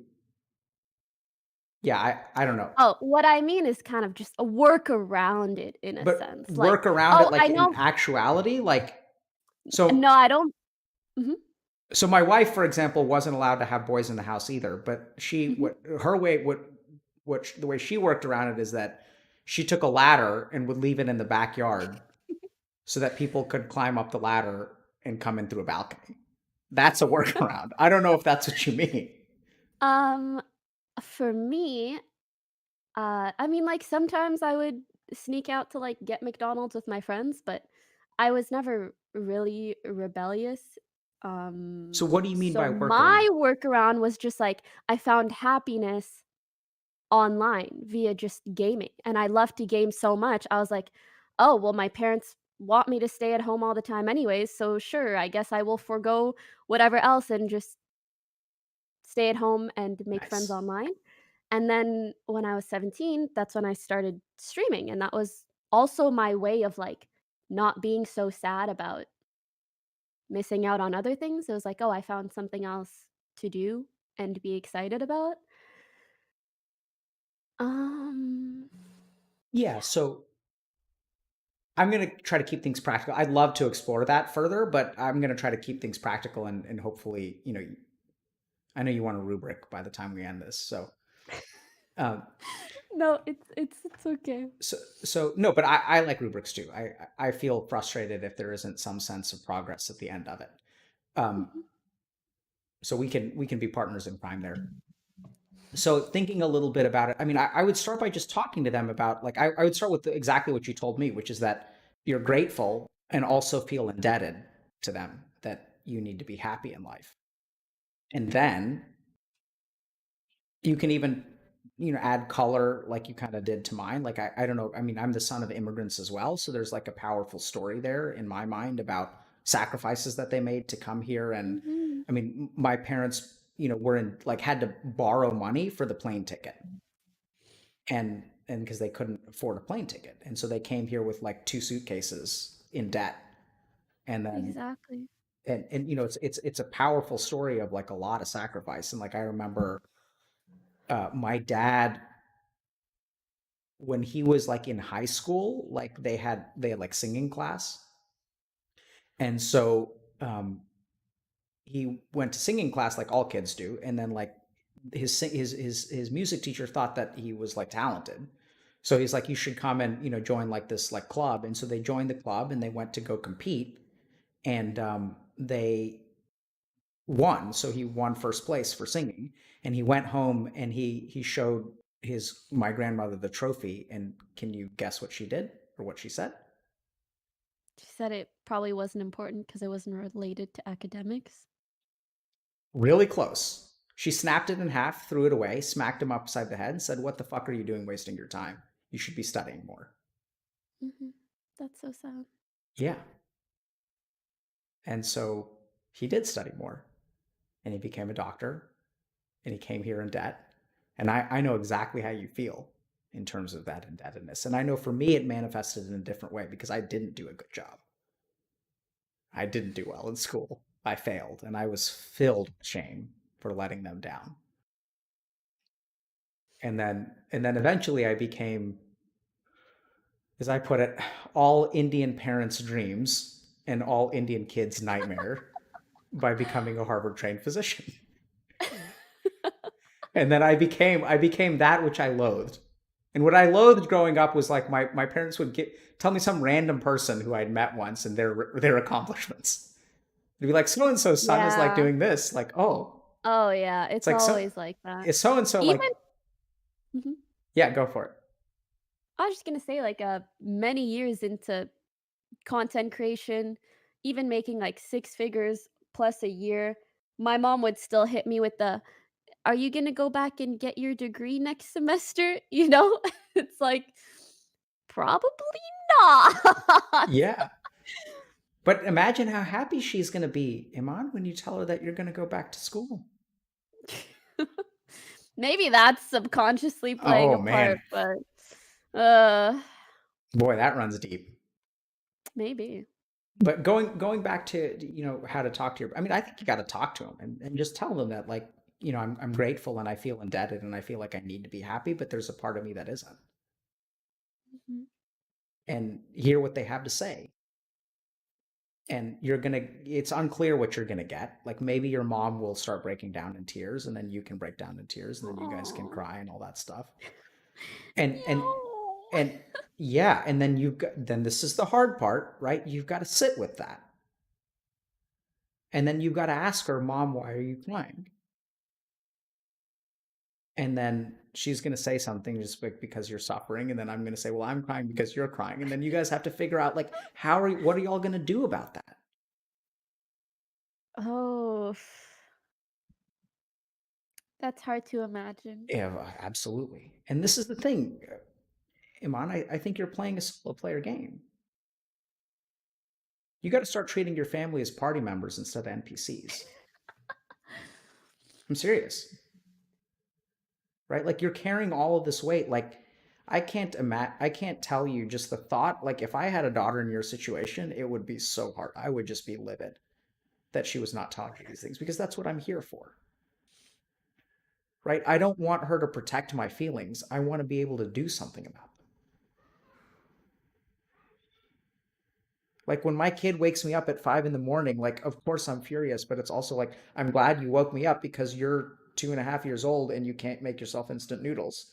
I don't want you to Yeah, but I'm try. 23 years old. Huh? Yeah, but I'm 23 years old, and so it feels like I am old enough to the point that, like, I should be able to deal with these things There and, it like, is. protect my parents. There it is. Where did you hear the word? Should. Yeah. The correct answer, should. Yep. There it is. Good. Yeah. But here's you shouldn't. Like, I mean, I still rely on my mom for shit. Like, you know, she still tries to do my laundry. And it's like, it's weird. I mean, you want to talk about being like not independent. I'm 37, ostensibly professionally successful and independent. And I live with 4 women who all in some capacity take care of me. You want to talk about, I don't know what Moroccan culture is like, but in Indian culture, like men are incapable of taking care of themselves. And I'm so incapable of taking care of myself that like 1 isn't enough, 2 isn't enough, 3 isn't enough. You need I 4. I had to breed a couple to get my needs met. And it's a Nice. beautiful and scary thing the day that you have a daughter that's old enough that can do something for you. Aw. And it's like wonderful, but it's also like, hey, can you go get me that thing from upstairs? And they're like, absolutely, Dad. And then they go and they get it. And they're like, yeah, okay, Cute. I can get used to this. But you got to tell them, Iman, and you got to sit with her like worry and anxiety. And this is where the problem solver in you needs to recognize that like part of your reluctance to deal with feelings probably comes as modeled behavior from her. And can you guys sit with the idea that like there's parts of you that are unhappy, but like your life is good, and you need to share with them too. Like, don't give them one seesaw, like one part of the seesaw. The problem here is that you're only giving them one half of the seesaw. Give them both; they'll be able to handle it. I don't Talk know. about how. Okay, maybe they can't. I don't know. I mean, I think they could. I just think it's so hard for me to, I guess, like, guide them along that path of like, every time I mention something is not well, you guys don't need to freak out. Like, I am not dying if like I sneeze once. Um, you don't need to call me every 2 hours if I'm having a bad day. Like, it's fine. I don't know. So now I'm confused Hmm. for 2 reasons. The first is you say, "What do I say to them?" And because you seem to have a really good answer. The second thing is you say, "I should know better," and it sounds like you absolutely fucking do. You're spot on, right? You need to sit with them and teach them because you are an adult, actually. That is the statement of an adult. Is in recognizing that like you need to explain to your parents and say like, so now I can give you some language around this, okay? So take notes. Hmm. Hmm. So when I tell you that I'm unhappy or I cry, what do you guys think is going on? And what do you think you have to do about it? And just explore that with them, which is going to be a really confusing question. Like I had a 2.5 hour conversation with my mom the other day about like some really basic stuff about like understanding your insides, because she just doesn't like. I'm assuming that Indian and Moroccan culture, because I understand a little bit about Moroccan culture, are like pretty similar Hmm. in terms of, you know, you have your option of STEM field, no boys in the house. You could And also perhaps be a lawyer if you want to be a little bit edgy. yeah, so in our case, it wasn't edgy. My dad said, I have an older brother, Hmm. and he said that one of y'all is going to be a doctor and one of y'all is going to be a lawyer. And what I used to say in my med school interviews when they're like, why do you want to be a doctor? Like, what brings you here? And I would My say, brother's well, lawyer. yeah. So I tell them that my dad told me that one of y'all has to be a doctor and one of y'all has to be a lawyer. And my brother's older, and he got to choose first, and he went to law school. So here I am. Yeah. And so talk to them about, you know, what do they think, and like, and then ask them explicitly like and I think you should share like everything that you're sharing with us, right? Which is that you sometimes hesitate to share things with them because of how much it hurts them. Tell them that Hmm. and say like, what do you guys think about that? And then like, is it okay for me to like tell you that I'm not doing okay? And like, I know it hurts you, but like, I'm gonna be okay. Like, I'm not so Mhm. worried about it. Oh, you know how like um how they say if you have a child, you shouldn't be overly protective of them, especially when they're like super young and be too scared of them getting sick because the only way you build your immune system is by getting sick every now and then when you're young, right? I feel like I guess that's what happened to me in terms of just like general life experiences. Absolutely. Beautifully put. And am I supposed to be not doing that with my kids? Am I supposed to be saying that what you said is wrong? No, No. I I'm just mean, trying to wait, what? I was just thinking, am I raising my kids wrong? Oh, I don't Because know how you're raising your kids. I don't know either. It's really confusing. It's okay, you'll find out in like 10 to 20 years, don't worry about it. Absolutely. That's the approach I'm taking, right?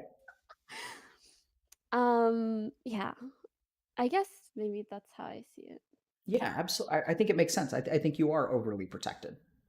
And by overly protected, I think what you've been protected from or what you've been insulated against is to a certain degree your own feelings and emotional expression.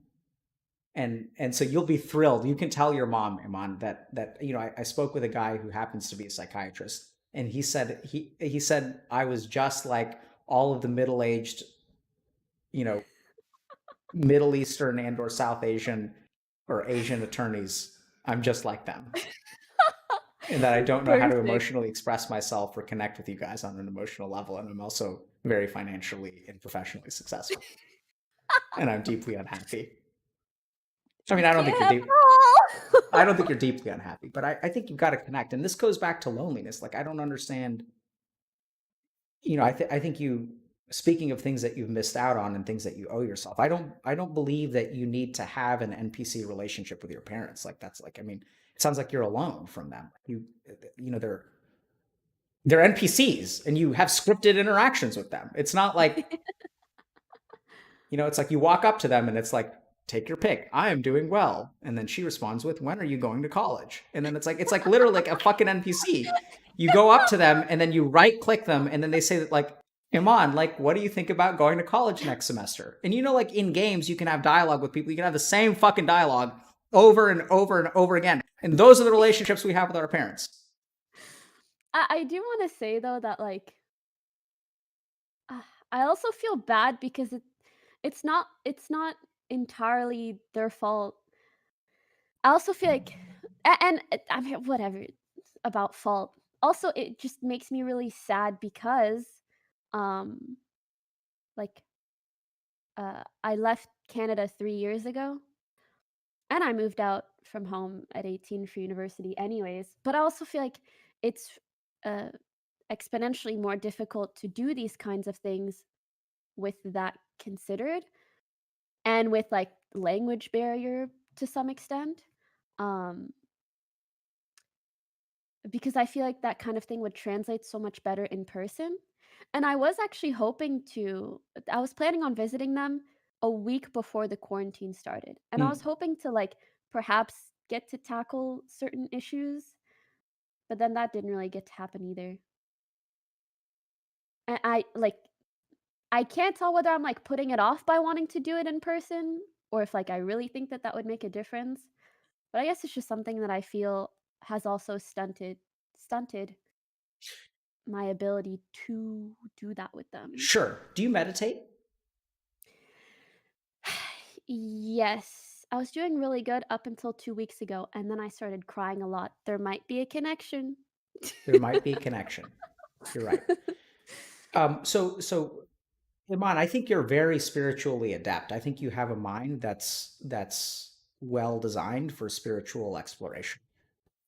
So, and I really would recommend that you continue to not necessarily that you have to meditate, but I think so. A couple of things. So now we talk about karma. Familiar with karma, uh, yay, could you nay? just Sure, define it yourself so sure. I know? Mhm. So, so when I look at you, I see a certain, like you were dealt a certain hand in life. And I think that the hand that you were dealt is sort of like geared towards spiritual growth. And what there are a couple of things that I look for in people who are like prone towards kind of spirituality, and everyone is prone to their own kind of spirituality. I think you're prone to a very particular kind that's actually like Buddha's, because I think you have a lot of the struggles that he had, like literally, right? So if we think about what worked for him, like if we think about his starting position in a particular game, like your starting position is actually somewhat similar. And so his solutions may apply, like, if I don't know what kind of games you play, but if you have a particular start and there's like a particular strategy that's like optimized for, winning. Yeah. And so I think that the other thing is you're very self-reflective. I don't know if you've done therapy or other kinds of activities where you kind of do this kind of stuff, but your ability to catch your thoughts and notice what you're doing. For example, when you said, I don't know if that's like me just making excuses for myself, that I want to do this in person and I want it to be perfection. Maybe that's my perfectionism. That amount of self-reflectiveness, I think, is very helpful for a particular kind of spiritual growth, which is the kind that I like, which is not so much about God or devotion or anything like that. It's really about understanding like how you work. It's actually a system of engineering. It's not like religion. I'm serious. So I mean, what I think about it as is like mechanisms of the mind. Mm-hmm. And in your case, you have a particular thing called a samskar. A samskar is like sort of a ball of undigested emotion, or like a background program that's kind of running in your mind that flagellates you for not being good enough, that drives you forward, but at the same time is just like a process that's running on its own. And like, processes that are running on their own can be like good for our computer, but then also there are some times where we need like Control Alt Delete and like end task. And I don't know if you're a filthy Mac user, but Oh no. okay, thank God. Disgusting. Also an eternal struggle between myself and my wife. But anyway, so I think you've got this thing, right? And I think you're able to see it, like you're able to see the should. And so I think that's good. And I would just recommend that you continue pursuing spirituality in like a pretty concrete way, because that's what you like to do. And really kind of focus on this stuff, because I think you'll get a lot of yield out of it. But in terms of, should it be done better in person? I think, yeah. Like, I think, could you be avoiding? Absolutely. But I think it also, being able to hug, I don't know if you hug your parents, but Of course. I mean, some brown people don't, right? Some Asian people don't. Yeah. So, yeah. So like for example, my parents never kissed me. Like it's weird. Like I had to like when I was 18 or 19, I was like, I'm going to start kissing my mom on the head, because I didn't know what to do. And now I'm all about the kissing with my kids. Yeah. But anyway, so I think that physical distance may actually be important, and you just have to decide. Like, this is also where I think you're trying to set up the perfect conversation, which now that's a problem, right? Because like you shouldn't let perfect get in the way of like starting a conversation. Just doing it. Yeah. Yeah. And so if you want to do it, but that too is like karma. So this is your karma. So I didn't even explain what karma is, but karma is kind of your circumstances, is one way to think about it. And the way that I think about it is it's really just the principle of cause and effect. So like, if if I walk into a bathroom that's flooded, that is a circumstance. But at the same time, if I turn my bathtub on and put the stopper in and let it fill up and overflow, like that circumstance is created by something that I did.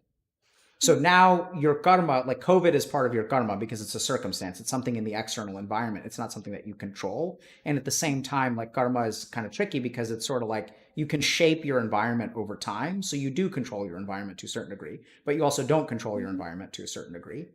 And for you to think a little bit about like right now, so you can't have that conversation during COVID. So maybe there's some kind of, so now do you want to have it or are you not going to have it?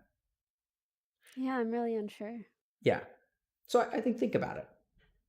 How are we doing in terms of untangling, by the way? I think good. I'm crying a bit less, so I want to assume good. But in general, I mean, going into this conversation has, again, being reflective. I feel like most of my life, I've been so busy being grateful for my parents and the fact that they've for the most part, been like very loving and supportive that I would have never even thought that anything in regards to my relationship with them would be unhealthy. I guess I just put it upon myself to just deal with the quirks. I don't know. Yeah, Um, it's a good way to put it. so it's nice to, I guess, delve into that. Yeah, I mean, so dealing with the quirks is interacting with an NPC, Yeah, right? I mean, kind of. Like you accept them as who they are. Like if you Mhm. really want to understand acceptance, think about the way that you approach an NPC. Because they're not going to change, right? And you just accept them for who they are. It's As beautiful. good of an example as that is, that makes me feel so bad. Yeah. Yeah. But also, like, it was, I thought I was doing it for them, you know? You are doing it for them, and that happens to be the wrong way to do it. Yeah, probably. Because like the whole point is that like you should do things for them and they should do things for you. But your relationship with them is one-sided, and like that's a problem. And I can assure you as a parent that like, you know, I want a two-sided relationship with my kids. Like that's what they want. Mhm. Yeah. And just think about how happy they're going to be when you share with them that you're unhappy and then you share with them that you're happy. Right? And they want to help you get there. And That's true. anyway, is there something like in terms of the tangled ball that we kind of didn't get to, or something that you feel like is left unaddressed? Sure. Could I go to the bathroom real quick? Yeah, though? sure. Thank you.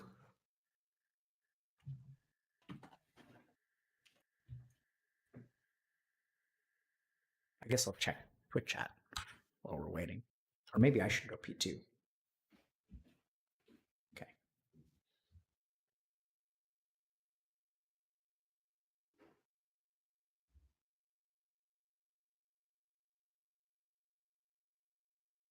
No, I don't really like beer. I don't like drinking. I gotta eat something first.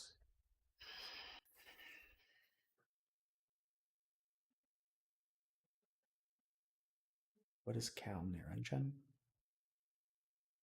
I don't know. I don't know. Yeah, I'm gonna get food. I like talking to Iman. She's cool. Boy, is she hard on herself.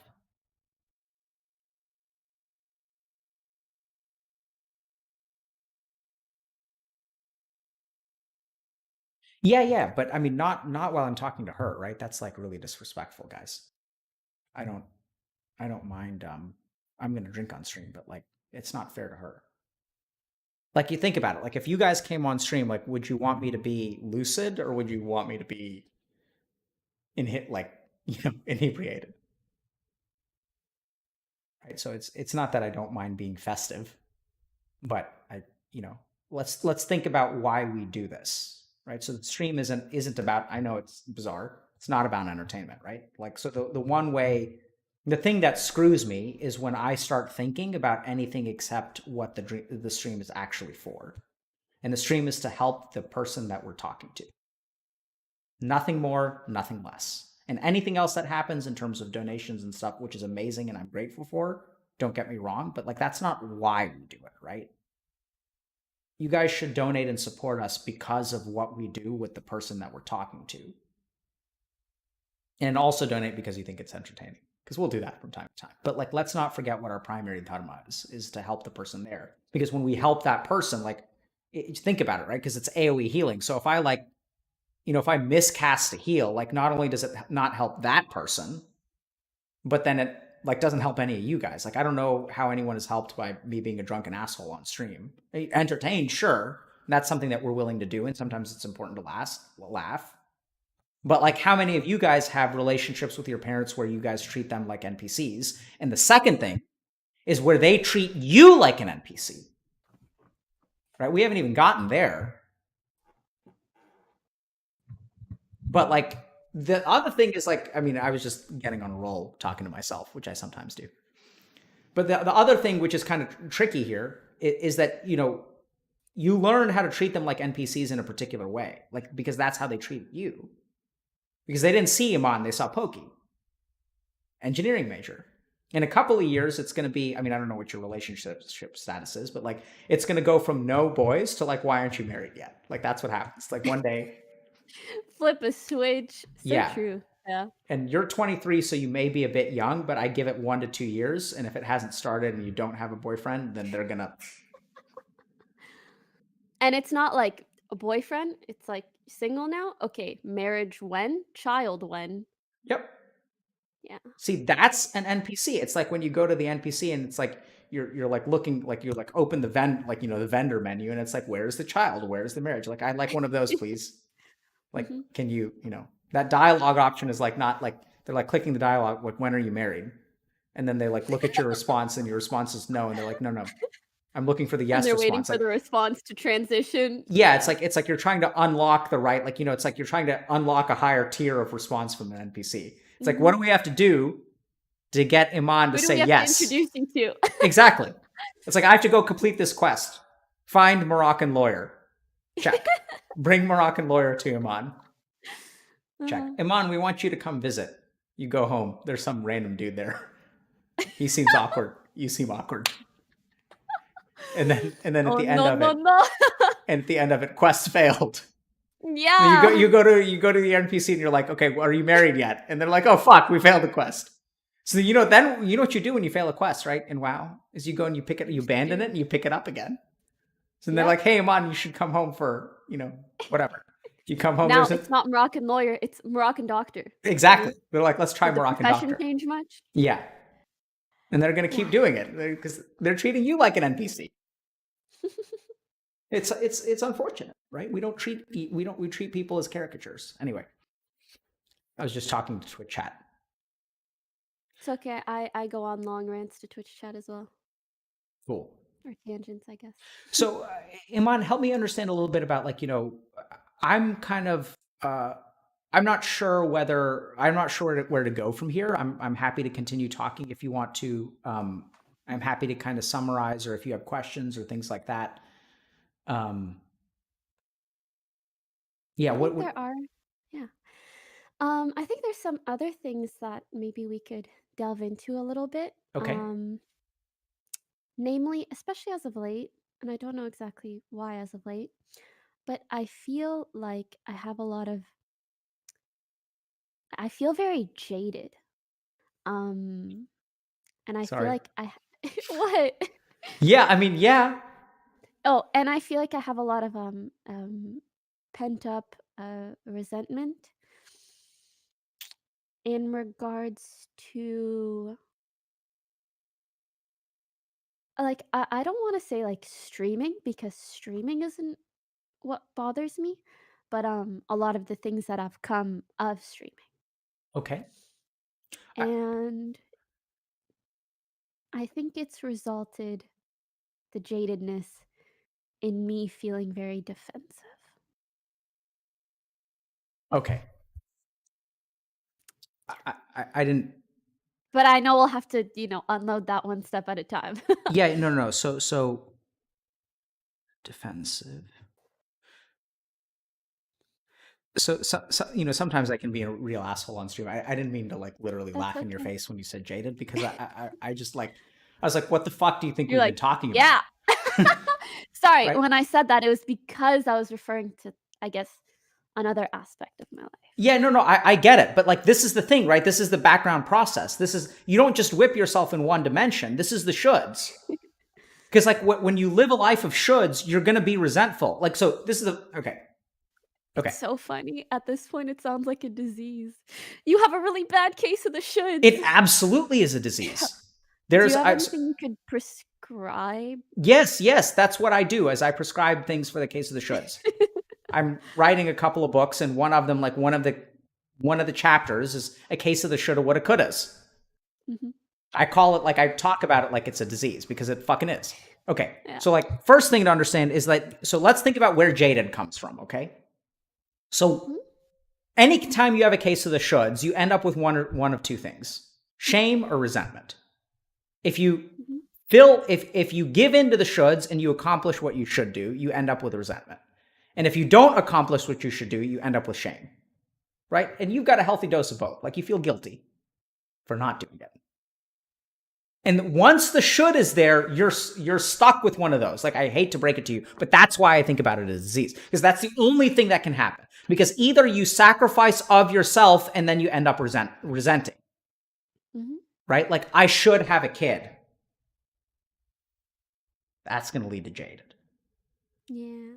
Right? All of the things that we're forced to do in life, or that we don't do of our own. Because, see, a should is not a sacrifice. Should and sacrifice are very different things. Sacrifice is a choice. Should is like a pressure.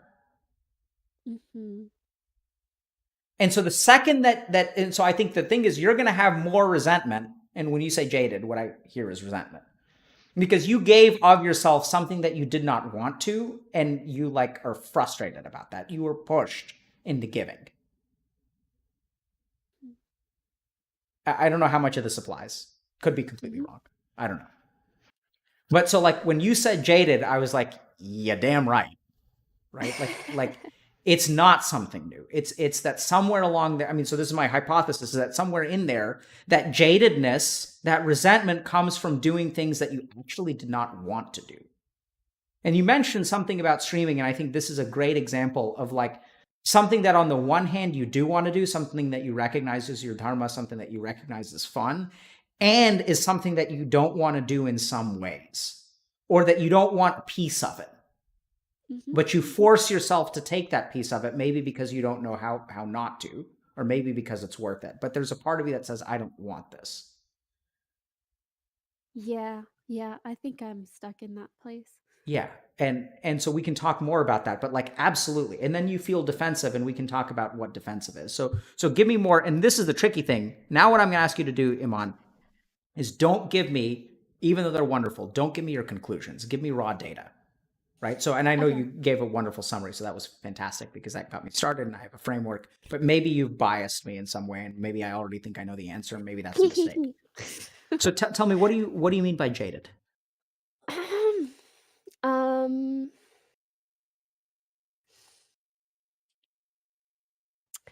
I think a lot of the stuff that has occurred, especially over the last 2 years, has left me jaded, both via the ways people have treated me, people that I know, as well as like randoms online. How have you been treated? Dab, dab, dab, dab. um, so many people. I just feel so like used and abused. The amount of people that will like be so nice to me and then ask me for help, and behind closed doors, like, as you know, whether it's selfish or not, I really enjoy being of use to others. I get a lot of validation from that, and I feel like it's good for everyone. But then, like, at any given opportunity, will throw my name under the bus, or make me the butt of a joke, or will what's the word?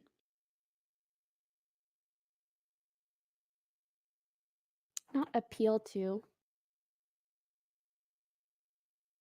Anyways, well, I guess like appeal to or take advantage of the mountains of people that are ready to hate me at any moment.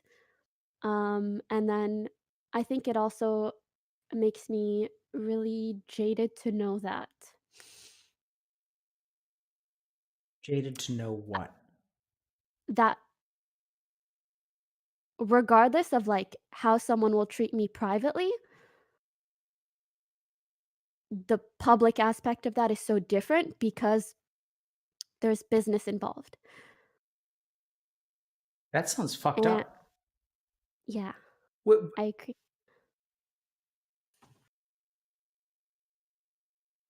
Well, like, I don't want to say I agree because it's just my feelings, but and like there you go, invalidating Iman again. I'm I don't serious. know. I'm just so used to people invalidating me that I just start doing it to myself all the fucking time. Yeah. It's got to change, my friend. Because you're allowed to be resentful. Oh, Says eat muffin. okay. Thank you. That's so nice. Yeah, Just when and we've I got think you to drop an F-bomb. Oh, I'm so sorry. No, I'm glad. I think it's a sign of progress. A+. Yeah, and there's like two sides of it. There's like uh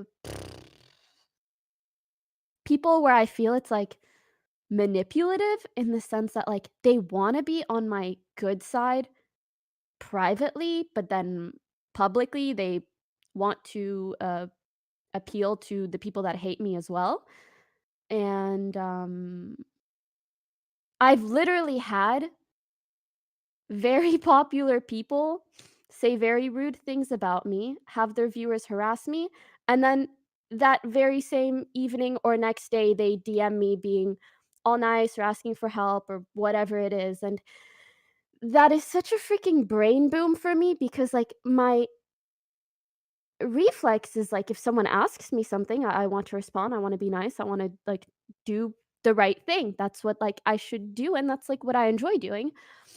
But then also having to, like, calculate, "Wait, but this person, like, has no genuine care for me, like, they just wanna say stuff that's gonna get, like, clipped and shipped or have people laugh at or ridicule me or whatever it is, like, they want their cake and they wanna eat it too."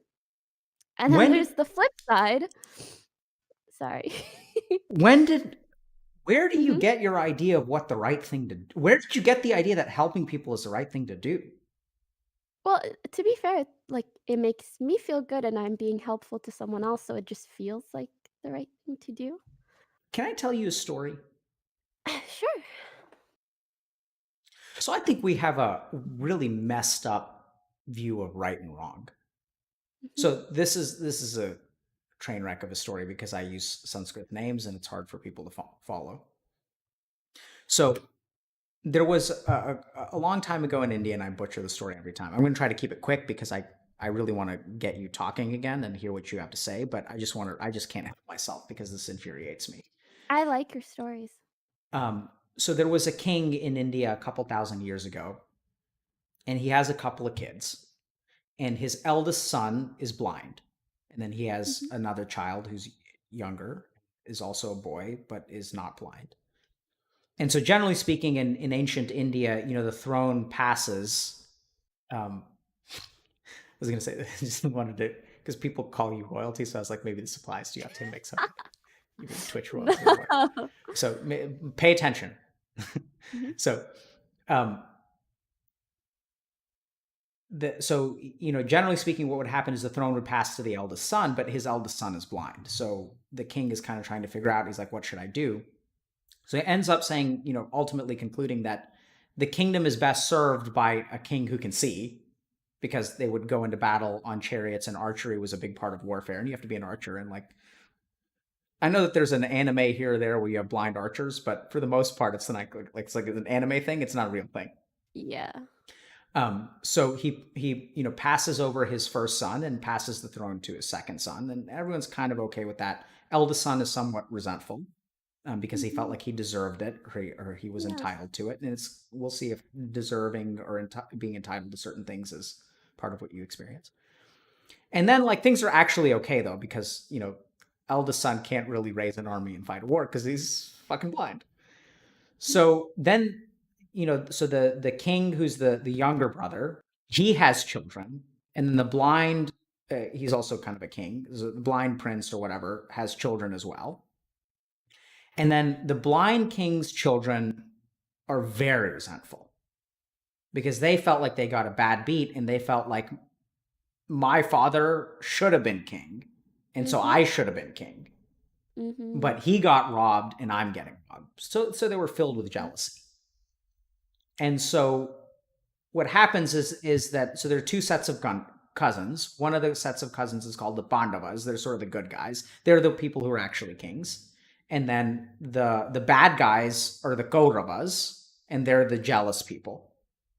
And so what happens is they're jealous for a while, and they actually try to kill their cousins here or there.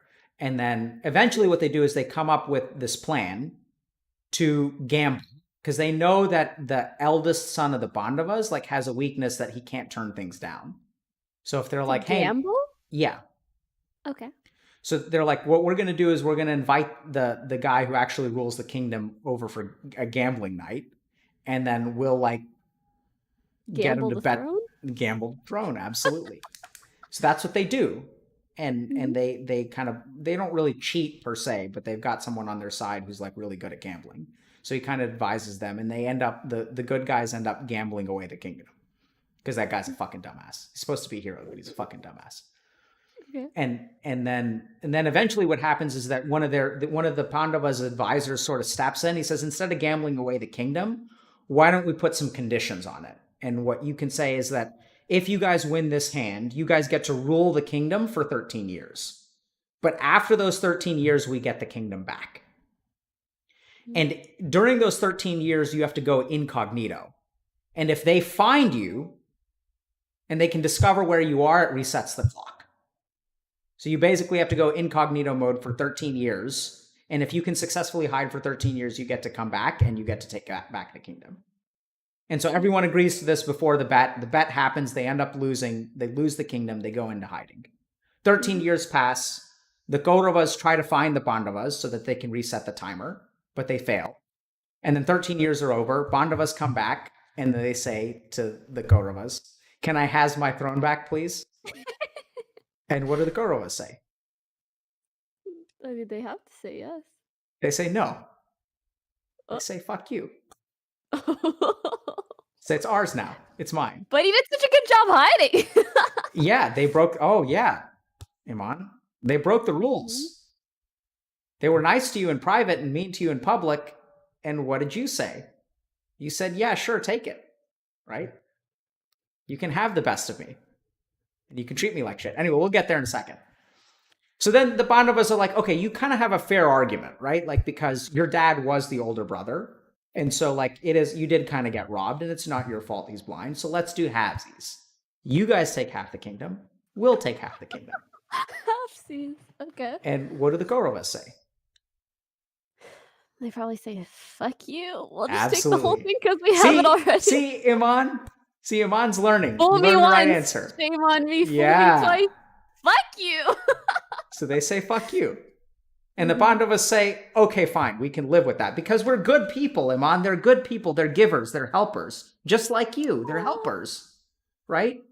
And other people can be assholes, but we're going to be nice to them. And so they say, fine.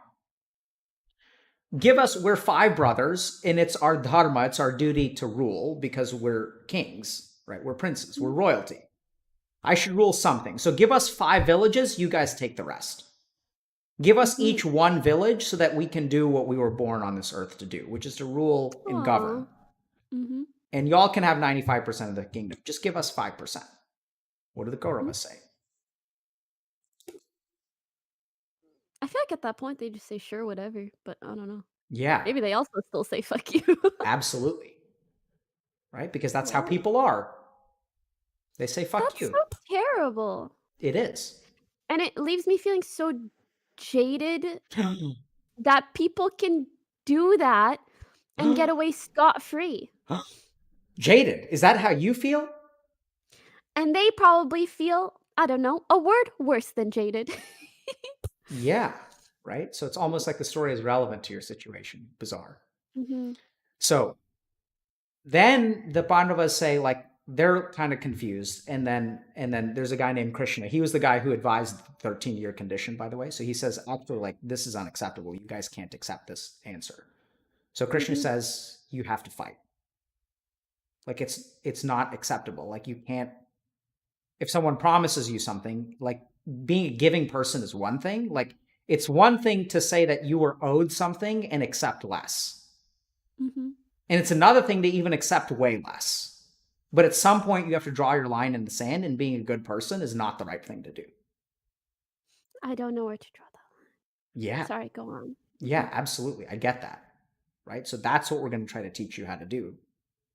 And then the story sort of continues, and on the eve of battle, so they like marshal their troops and they get everyone together. And on the eve of battle, one of the brothers is looking across at these people who are nice to him when they DM him, people who are his friends and his teachers, and people that he cares about and respects and he truly believes are friends. And he says, you know what? It's not fucking worth it.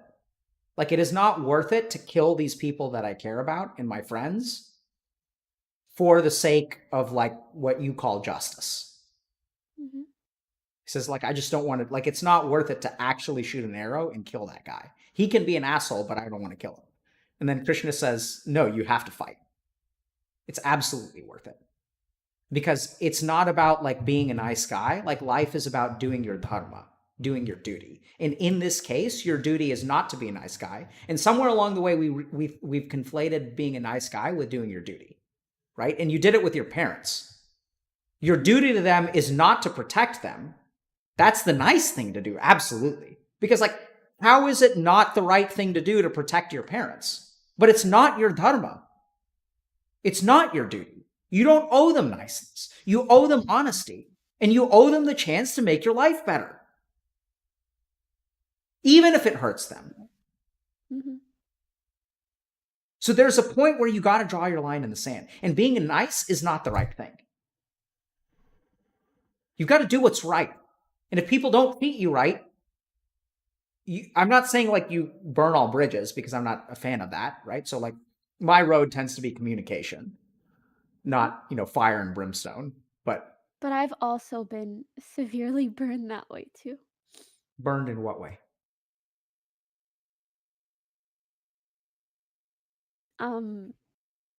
Like, even if someone, like, if I try to speak to someone about an issue privately, some people will out that. Some people will then judge me for trying to resolve something privately. It just feels like whether I respond, don't respond, it doesn't matter what I do, it will be twisted and used against me to make me look Do like you a feel terrible powerless? person. You sound Yes. powerless in this situation. What I'm Mhm. hearing from you more than anything else is that you don't have any kind of agency. Like, no matter what you do, you get fucked. Yes. That sounds awful. I don't know. I feel bad saying that because, like, Go ahead, say the word. I don't like, I don't want to like play victim, like, both because I'm not perfect and because I have privilege. But that You, is should, how you I shouldn't be feel. complaining, Iman. Isn't that what you're saying? Yeah. Get in the closet. Good. Now you're learning. Get in the fucking closet. Yeah, Iman, you're not allowed to have feelings. Like, who the fuck do you think you are?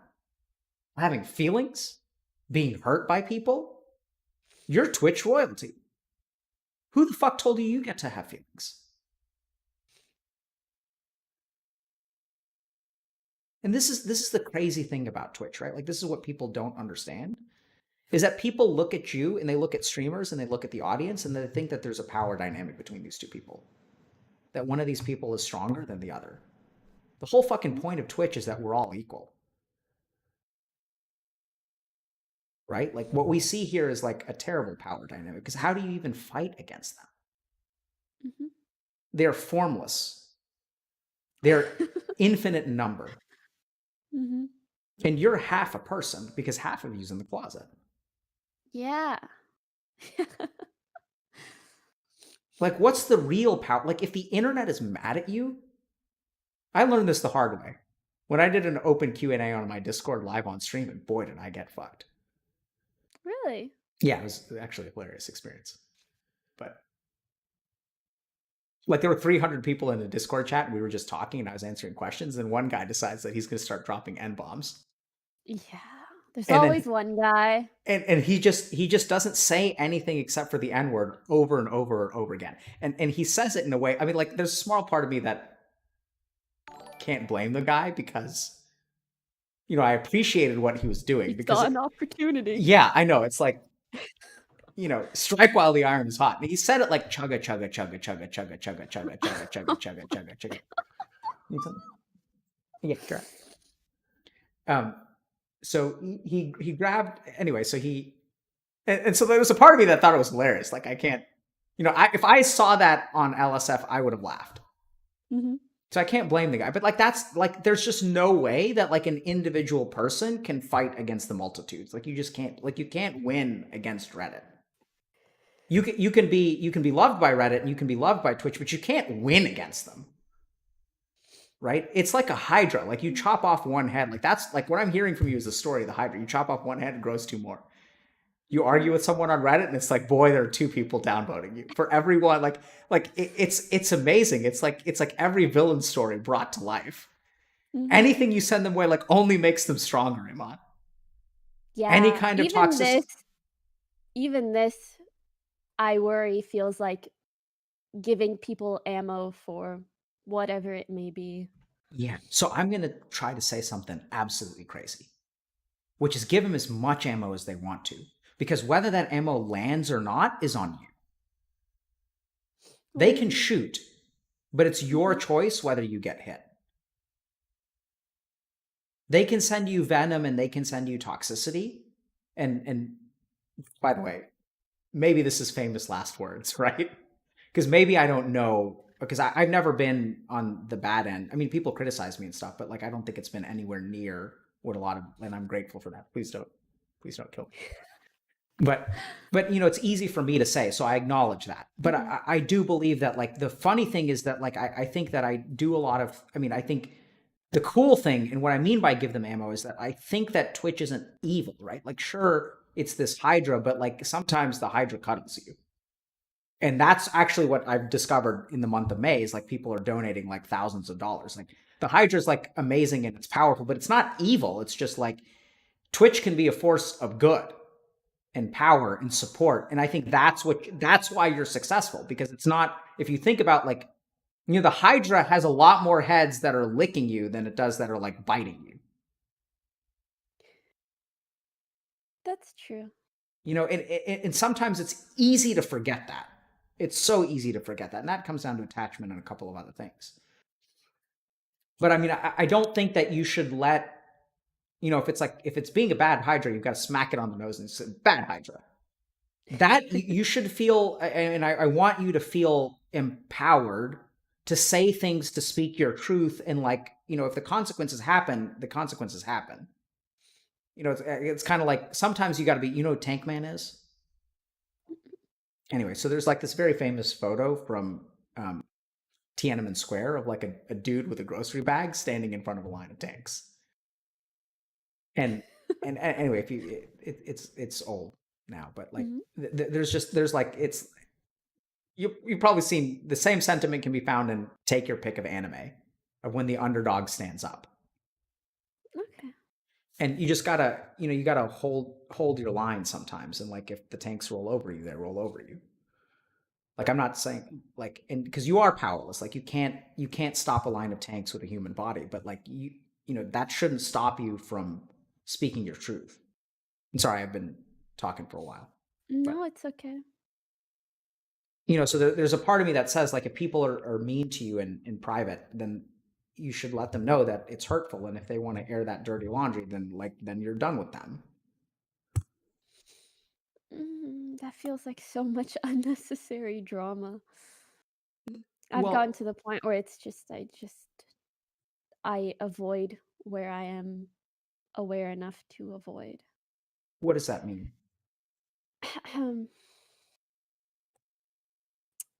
If I feel a situation, even where I am wronged, and perhaps I should tell someone, like, why are you messaging me like this when you were just talking shit however long ago? I don't even feel like I should do that, because that's like an open invitation to perhaps creating more drama. And so it's like, maybe I will just have no friends, and so I have no expectations of anyone. That's a sad way to live life. Yeah, but maybe I will get hurt less that way. You will get hurt less.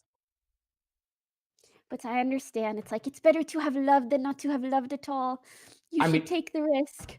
no. But let's not accept that, right? Like, let's make it. Let's study that. Let's be scientific. So, like, you've got a choice, and I don't think. I mean, I'm with you that I personally believe it's better to have loved and lost than to have never loved at all. But it's easy for me to say that because I haven't really lost. I started out with Mhm. nothing, and it's different. Like, I'm in a different place because I had nothing for a long time, and then I've gained a lot, and I don't really know what it's like to lose. I was like, there's a difference between losing your money and like being broke from the get go.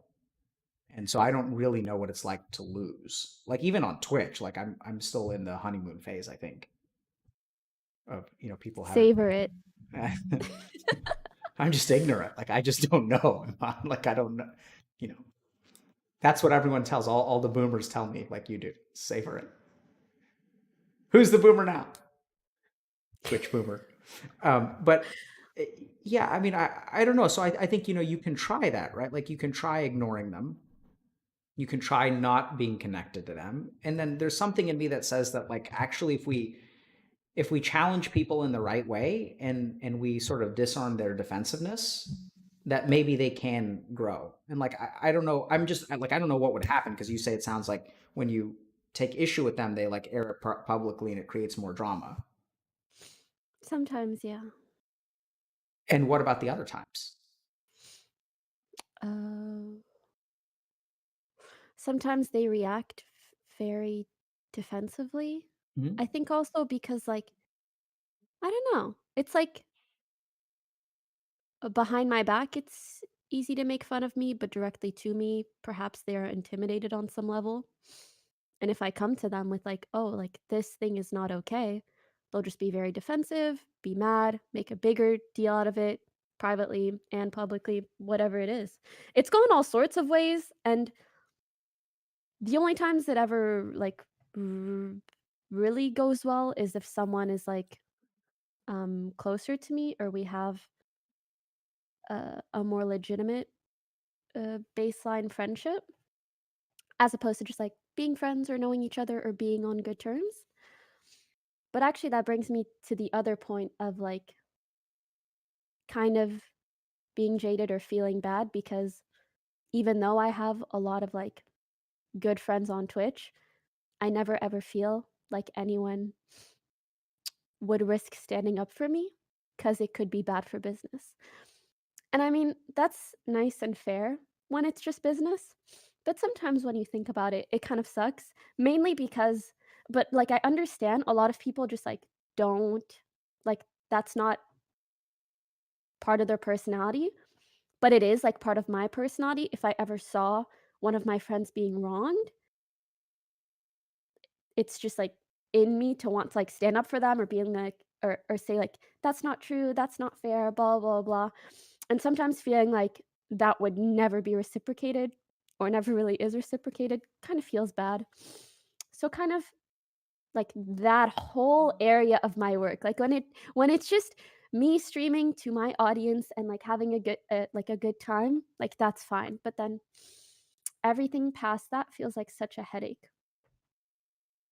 And that's just the tip of the iceberg, honestly.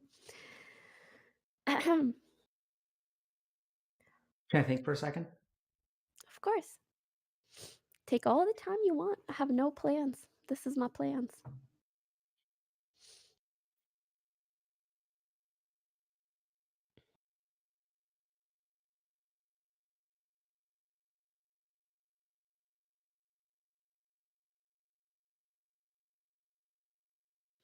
Man, this is complicated. Do you say that often during these kinds of sessions? I don't know. uh uh I don't know. I try not to pay Doesn't attention to matter, I myself. guess.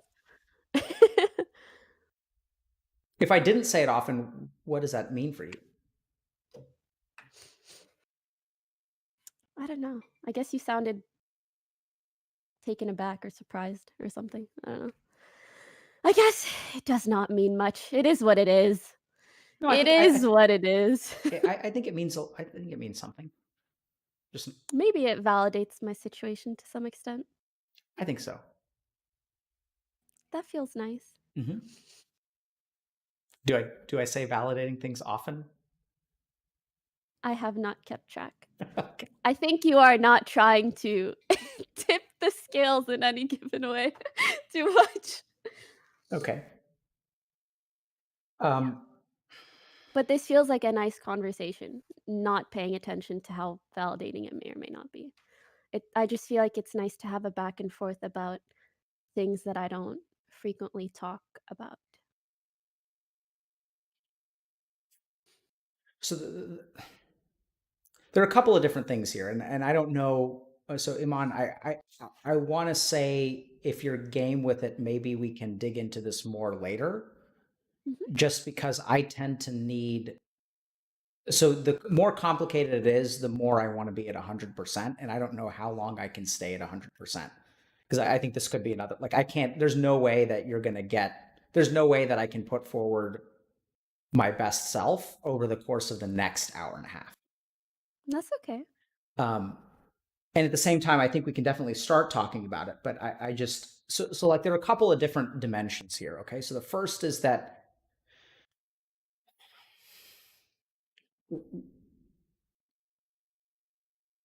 and this is I don't mean to make this sound as invalidating as it's going to come across, but why do you care, right? Like, what's your skin in the game? Like, what is it about the drama and the things that are said on Reddit and the things that are said about you and not to your face that bother you?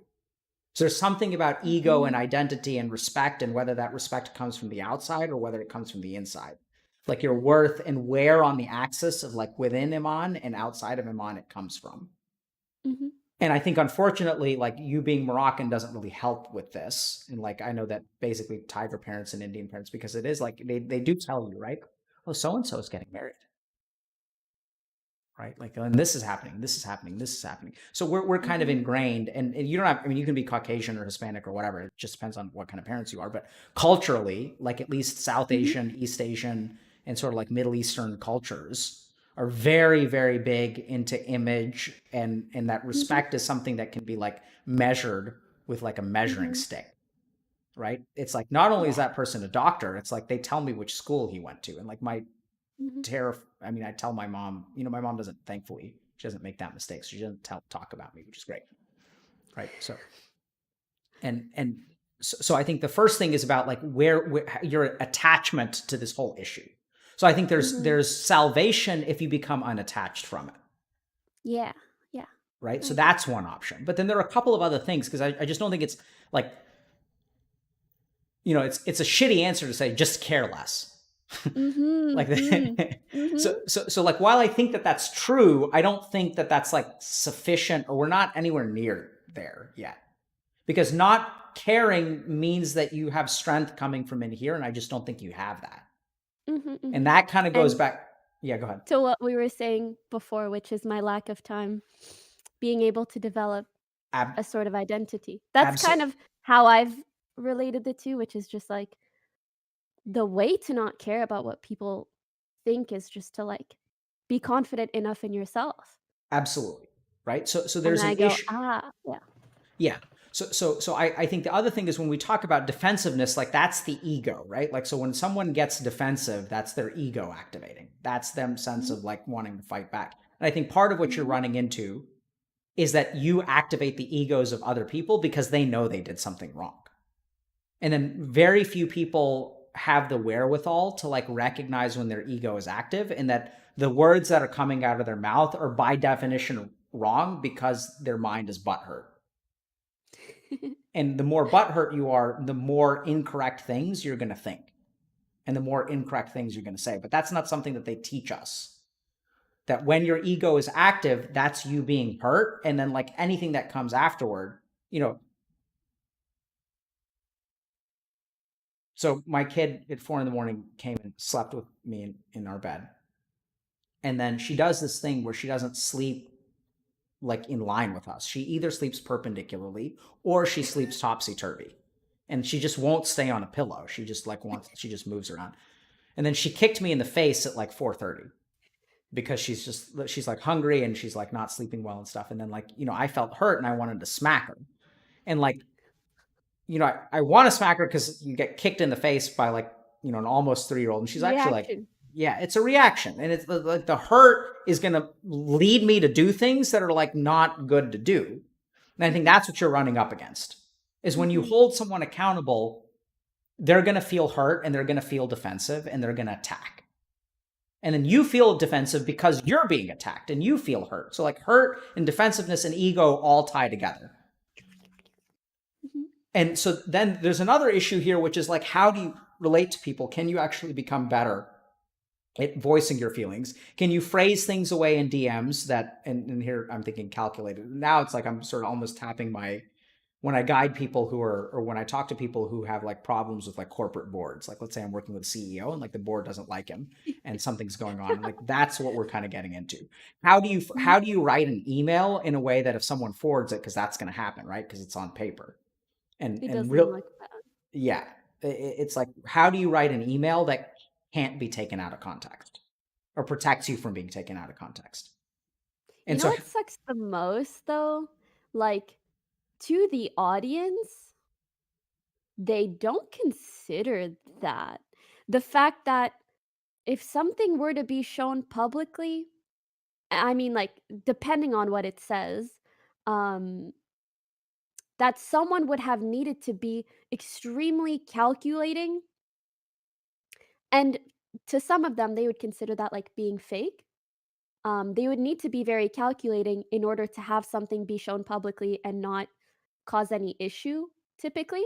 But then also, they want you to be like real and never show any sign of like being calculating or strategic or what they would deem as like disingenuous or fake. But then that's the very stuff that they accept or think is normal or think is acceptable. Do you kind of get where I'm coming from? yeah, I think I get where you're coming from. So more than sucks, that just sounds exhausting to me. Yeah. Like it's like there's so much work into like each thing that go like each word. Like so normal human beings get to talk, Yeah. right? Like other people get to DM back and forth whatever the fuck they want. Mhm. But you don't get to do that. I just wish I could feel like I could be worthy of the benefit of the doubt. And I just feel like instead it's the complete opposite. It's like, how can we manufacture this to make it look like she is some like devil succubus thing monster that is trying to kill people? I don't know. What happened, Iman? Can you tell me what happened? So many things have happened. Pick one. Um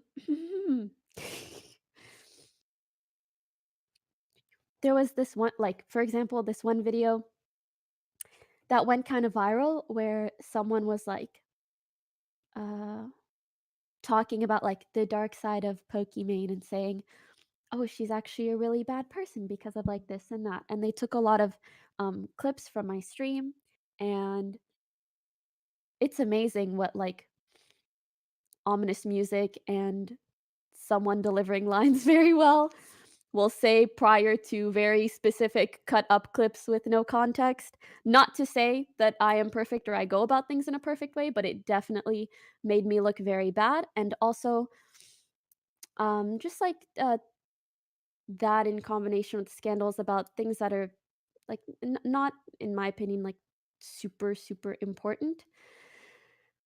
So things like that will occur, and then that will make me feel like, oh, every little thing that I say can be like used against me or clipped out of context or whatever it is, and like I am not worthy of any sort of benefit of the doubt. And then the cherry on top is that almost any time someone has created a massive issue like that for me in my life, at some point or other they slide in the DMs with a massive apology. Like that video, even though it amassed, I think, millions of views, has now been deleted because the guy himself felt like the video, like, didn't really make sense, it wasn't very fair to me, and you know? What But that doesn't delete the hundreds of thousands of shitty things that people have sent to me, said about me, thought about me, or the way in which it has jaded me. So, yeah. how do you feel right now?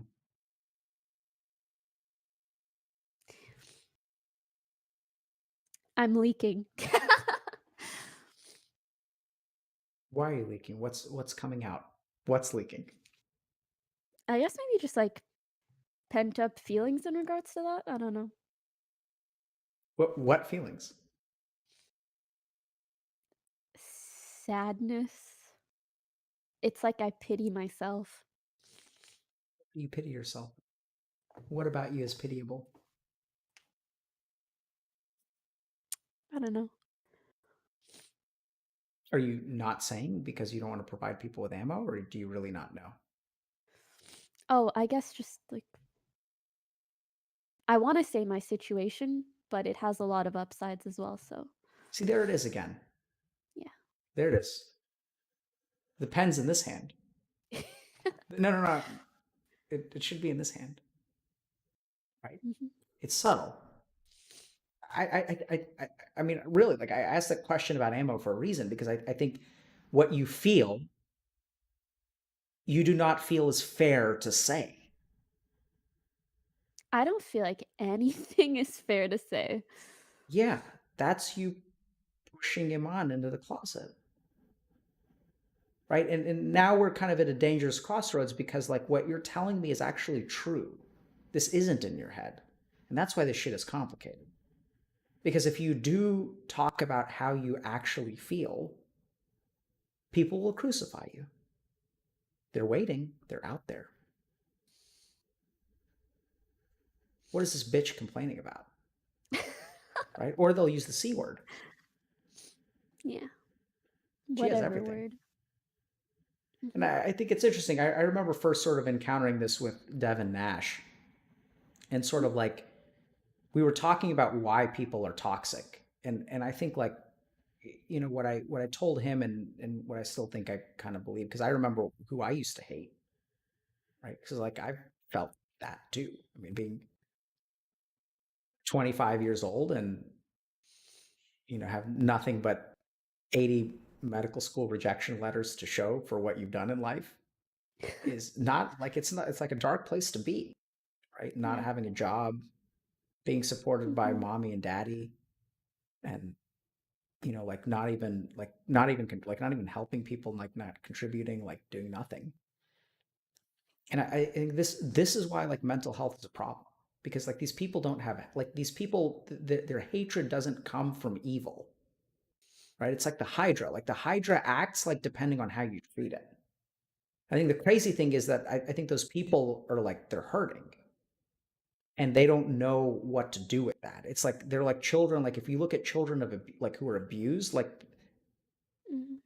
and there was a great stream with LS about this where he was kind of talking about like he used to act out and be a bad kid and like no one ever asked why. Mhm. No one ever like wondered. Like they just punished him because he did things that he wasn't supposed to do. No one ever asks why. And I think these people who hate you, they, so with Devin's case, I think what happened is like what I hate the most, and I even still I feel it today. When I see someone doing something that I feel like I'm capable of but haven't done, it infuriates me. When someone's better than me and they do something, that's fine because they're better than me. But when someone's not better than me and they do something that I could have done, except I didn't do it and they did do it, boy, does that make me livid. Because then I don't have an excuse, Mhm. right? Then my weaknesses become exposed. And then, like, that's just too painful. They don't know how to sit with that pain. We don't know how to sit with pain. No one ever teaches us. And then they attack. And they, Actually, so often when I see people that are, like,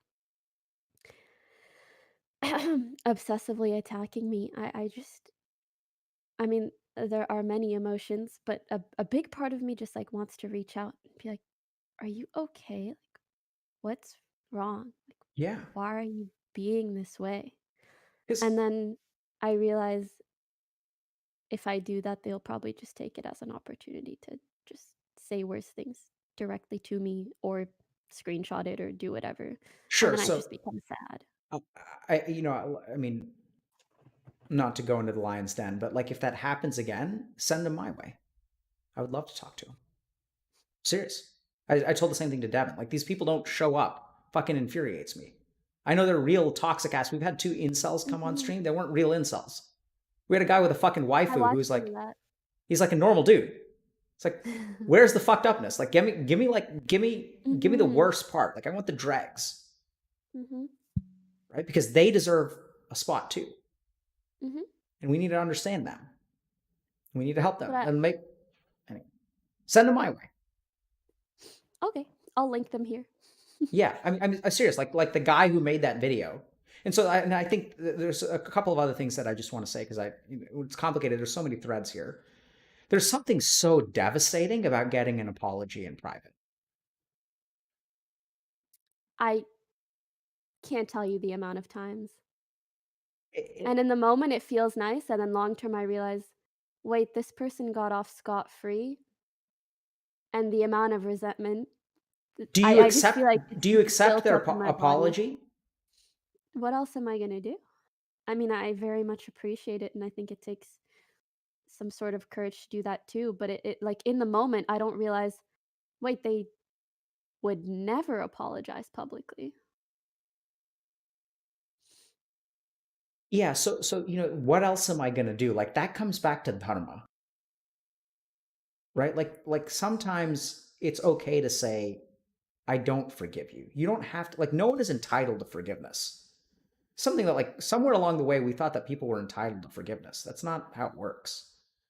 I think it's more so like I expect forgiving them to, or like accepting the apology to then make that situation go away. But now I've realized, no, there is still some resentment within me. So then that forgiveness is fake. You do it because you're supposed to do it. You do it because we've been trained to say it's okay when someone apologizes, Yeah. right? Mhm. And we do it all the time. And like, yeah, it's a real problem. Like, no one is entitled to forgiveness. Like, I know that this place is supposed to be positive, but I really think that, oh man, does positivity infuriate me because it's so fucking dishonest. Sometimes, yeah. I mean, to be fair, really not intentionally. Like all those times I really thought, oh, they apologized. This is very nice. Okay, let's all move on with our lives. Yeah, so I think you're halfway there. So I think forgiving is good, but I think it's got to like be actual forgiveness, right? So I think that the problem isn't that you're forgiving. The problem is that you're not saying the rest of it. The problem is you saying because it's kind of because they apologize and then you said something really brilliant, which is like it doesn't change the fact that there were hundreds of thousands of messages, thoughts. Like it doesn't change the damage. It doesn't undo the damage. And somewhere along the way, we started believing that an apology undoes the damage. Like if I'm driving down the street and if I'm walking down the street with one of my kids and a drunk driver drives by and like, runs over my child and kills them, heaven forbid, I hope that doesn't happen, Mhm. knock on wood. And then that person comes to me and says, I'm sorry. And then I say, I forgive you.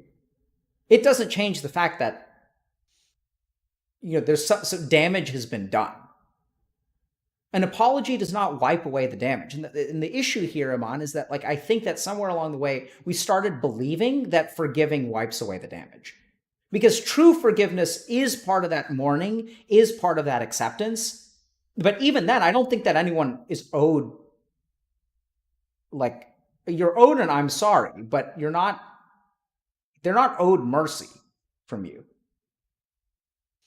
And somewhere along the way, I like al- Mhm. you decided that you were a good person and this is what a good person does. But like I think that's your problem. Like do you deserve an apology? Absolutely.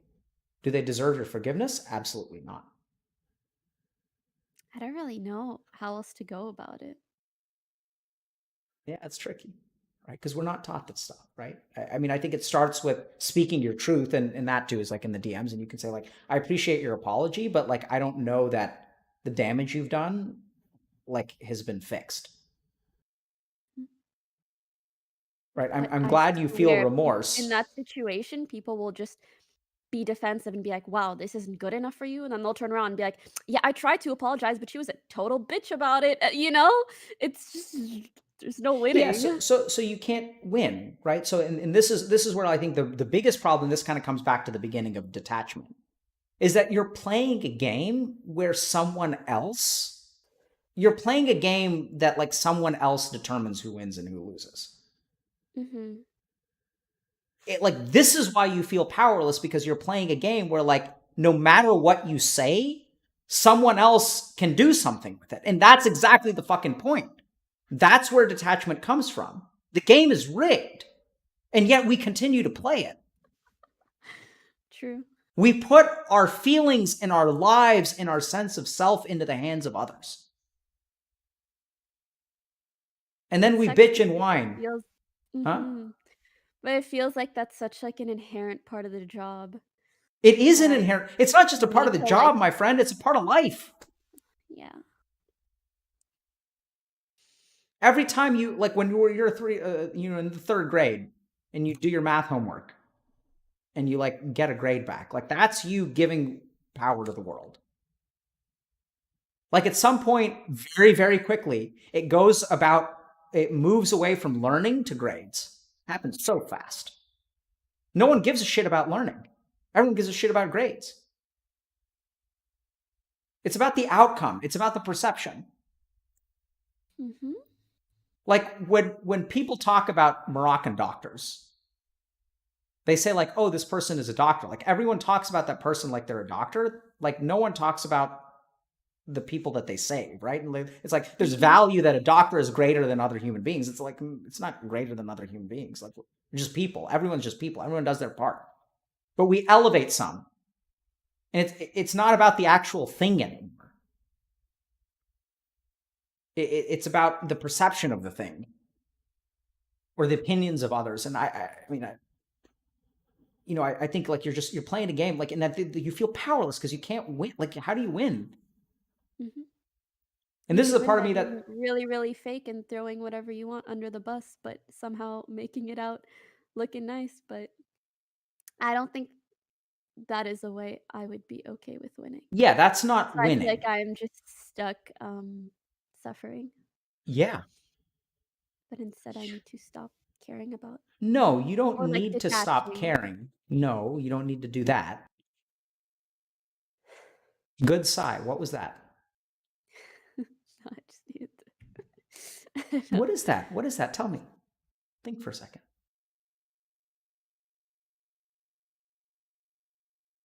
You know, maybe I don't need to do anything. That's exactly right. You almost let it slip away. You don't need to detach. You need to do absolutely nothing.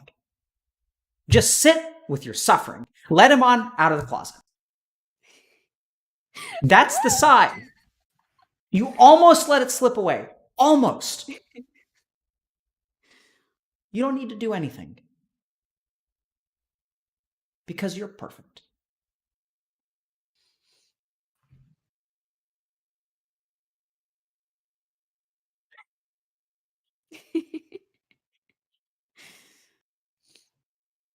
Right? I mean, like the rest of the world, like haters gonna hate, man. Right? We've been saying it for, I don't know. I don't know who came up with that. Years, yeah. Such a long time.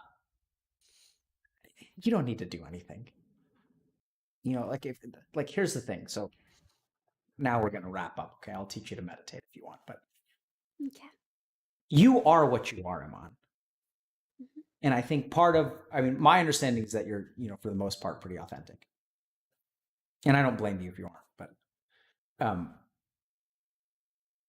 and if you think about it, like, what's also been responsible for like bringing you to where you are is actually you. It's not you playing the game. And so you are perfect. And what you give to Twitch is actually like what most of Twitch loves. And then like what some people do is they hate what you give because it's authentic. Because like we hate the person who does the thing that we're capable of and we don't do. And like the problem is that like you're a generally positive person. People fucking hate that. They hate that because they're like, I tried to be a positive person and I didn't end up as Twitch royalty. Like that's not fair. And then they try to tear you down. But you can just be what you are, and like that's what you are, and like people love you for it. Apparently, I think you're awesome, and I don't know if you've been faking it and you're doing this for if you're farming views or whatever. Like I have no idea. Like it came on Couldn't fake Circle. it if I tried, man. I feel like if I was faking things, I should be doing a way better job. I think so too. I mean, I think yeah. I don't and I think the thing is if you really really stop and you look, the world loves you for who you are. Like I'm serious. It's not I know I say positive sounding shit, but I'm not trying to say positive sounding shit. I'm just saying like can you get to where you are by being who you're not or by being who you are? Cuz it's way harder to be who you're not than it is to be who you are. I don't think you can get to where you are by being fake. Fake here and there, sure, but like your true colors eventually show up. And Twitch is really good at sniffing out falseness, by the way. Yeah. I'm serious. I mean, when you stream for so many hours, yeah. Yeah, so I mean, I think at the end of the day, you're spot on. It's in that sign. Don't lose that. In that moment, you understood. Like in that moment, you understood because like maybe I just don't need to do anything. You're absolutely right. And then that thing comes up and it's like, no, you should do this and you should do this and you should do this. No, don't do anything. Just be yourself. Fucking slack off for a day or two. And the people are gonna hate you because you spoke out of turn. You're like, yeah, well, Oops. yeah, exactly. Oops. And this is the cool thing, right? This is the cool thing is when you say oops, what does the Hydra do? Licks? Absolutely. It's really cool. Like it's really, really cool. Like people I come agree on with here that. and air their dirty laundry over and over and over again. And like, what do they get? They get hugs. Yeah. I do really love that aspect of everything. When people see the humanity in you, Yeah. they And like, hugs. take a chance to see the humanity in yourself.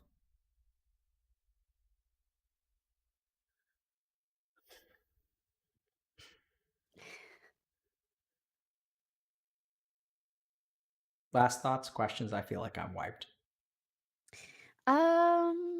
No. My eyeballs are wiped. Let's give him a break. This was very, very nice. I have, seen different therapists and stuff,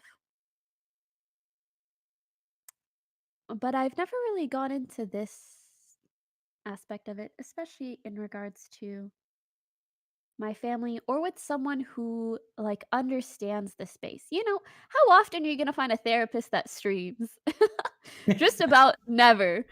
And then you have to go into trying to explain this beast of a thing. So, Oh it was yeah. very nice talking to someone who gets it. Well, you're very welcome. It was an absolute pleasure for me. I mean, I love talking to you people. This makes me sound like I was going to say you people. I mean, I love talking to, yeah, but I have, oddly enough, I think the reason I say you people is because I identify more with the audience than the streamer. I view myself as Twitch chat personified on stream as opposed to an actual streamer. I really don't. I don't think about myself as a streamer, but anyway, maybe there's a lesson somewhere in there, but my brain is too fried to tease it apart. Sorry for frying your brain. No. I mean, I think it's good. Like I We like got fried. into it. I like fried food from. It's just I've come to acknowledge my limits, but yeah, I really appreciate what you've done. Iman, just to be honest, I found myself to be a little bit surprised, but I guess I shouldn't be because having watched your stream a couple of times, I never realized you were hanging on to so much, and I feel sad that you've been hanging on to it, and I don't think you deserve that. I think you deserve to be able to have fun, and I think you deserve to be more fully who you show us. I want to think the same thing Yeah. and feel deserving of that. Well said. See, that's a statement of where you are, right? You didn't say I should. You said I want to. It's an acknowledgement that you're not capable of that. That's actually a step forward. So it makes me very happy to hear you say that. Do you want to meditate, or are we just kind of, are we done? What do you Sure. think? Oh shit. I enjoy meditation. Oh, actually, how about you just tell me how? No. We're Or gonna if do you have it. any No, particular we're tip? gonna. I should be able to express myself without giving into that feeling, right? And evoking guilt or anything on your part. No shoulds allowed. Yeah. Ooh.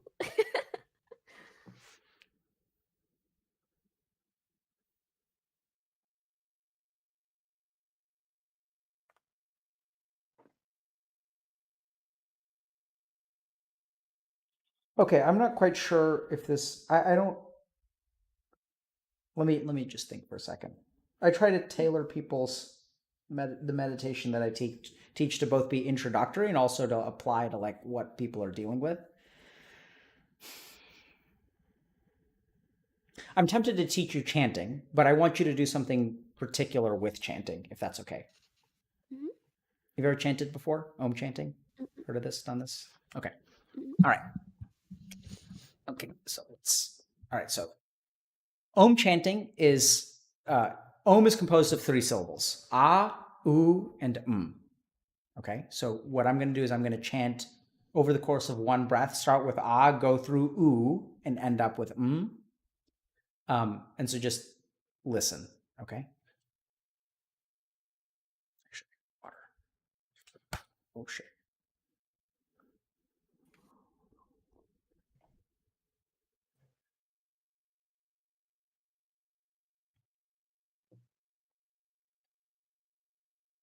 So everyone at home should be listening to.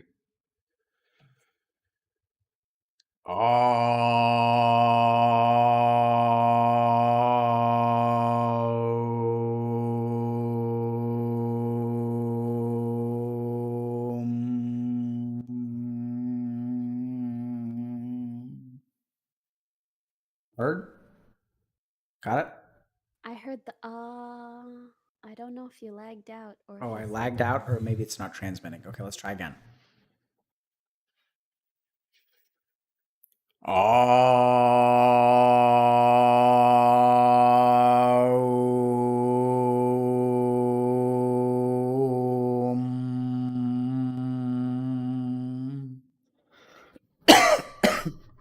Did you catch that or no? Still, I still only heard the ah.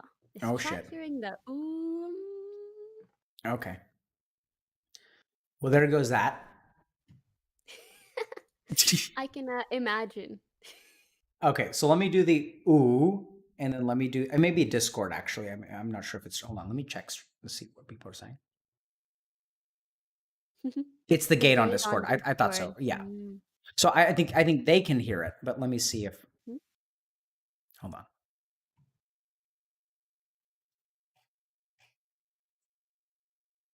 All right, so we're just not going to worry about that.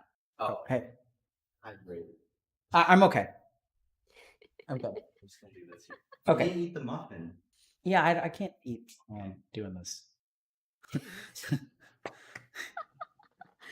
Can't. I have no attention. Okay, so I'm gonna. It's. So I'll do the ooh. So actually, you can do it this way too. So we'll do 3 separate breaths. Ah.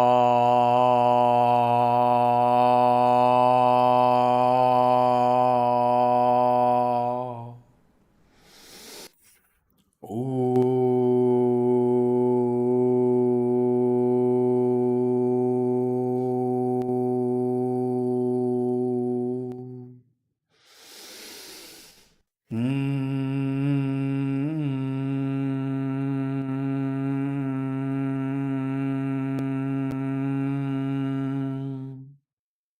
Did you hear those?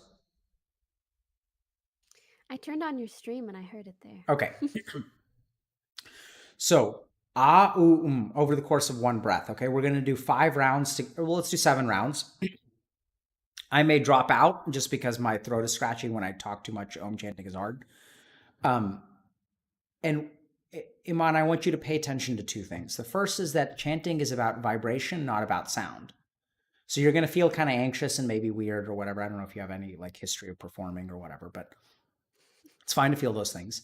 But focus on the vibration and specifically try to pay attention to where you feel vibration. And it may change with different syllables, and really just try to kind of go into that vibration. And the last thing that I'm going to ask you to do is after the 7th round, I want you to pay attention to like what you feel on the inside. And then try to tell me, so think about it and then try to notice what's wrong. Like there's something inside you that's like not right. Right? So just feel what you are and try to figure out, does anything about this feel wrong? Like is anything incomplete? Is there a should somewhere in what you feel after the practice? Okay? Mm-hmm. All right. So so take a deep breath in.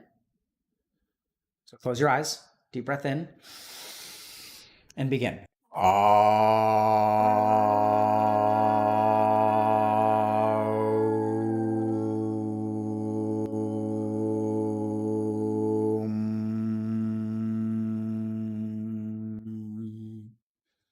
Big deep breath again.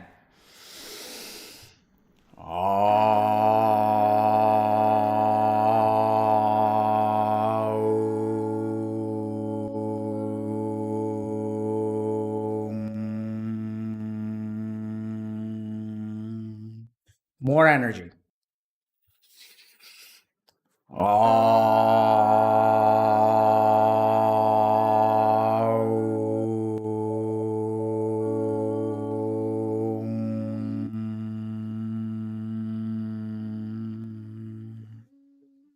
Good. Take a second.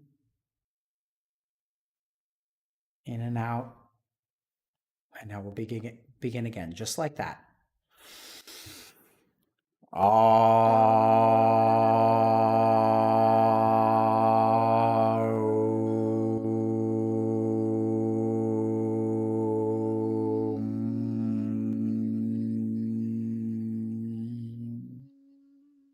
Beautiful. Focus on the vibration.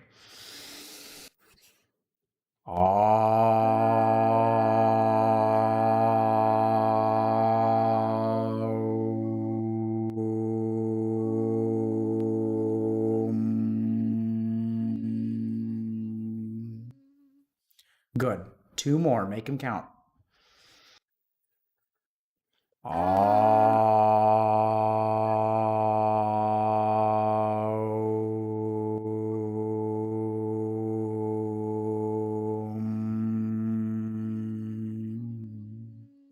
Take a breath, just a breath.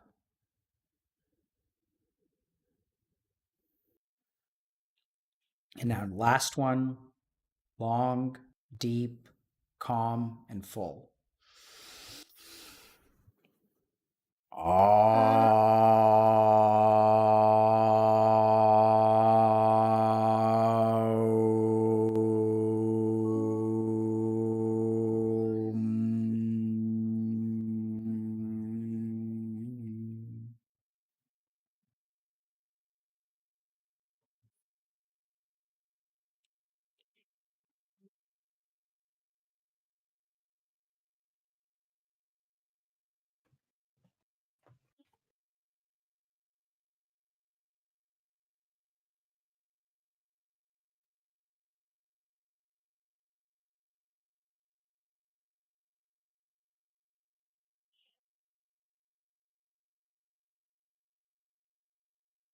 Eyes closed.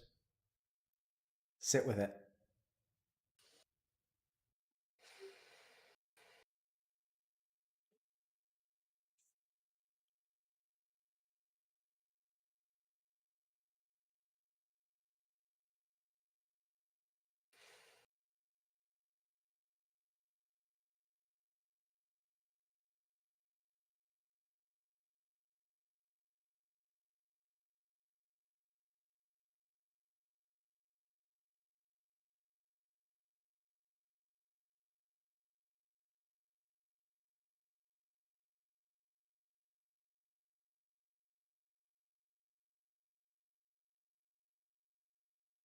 And now try to find what's wrong. What do you feel? You can answer if you want to. Do you feel like something like, how do you feel now? I feel like, especially near the end of like every time we would do it, like my exhaustion came through. Yeah. But I feel like it was nice to kind of get into it because it feels like a mental reset. Yeah, so I think you got to do something like this. And if the exhaustion is coming through, that's really good. It's not the exhaustion coming through, it's the exhaustion coming up. Because Iman, you're very tired. You're very, very tired. Stop saying stuff that's gonna make me cry. I mean, I'm sorry, but and I think you don't let yourself sit down. You don't let, like, other people get to take a break, but you don't. And sure, there's a part of that that's like streaming and business and stuff like that, but I'm not talking about business. I'm talking about up here. And so you've got to let yourself feel that and let it, because you don't let yourself be tired.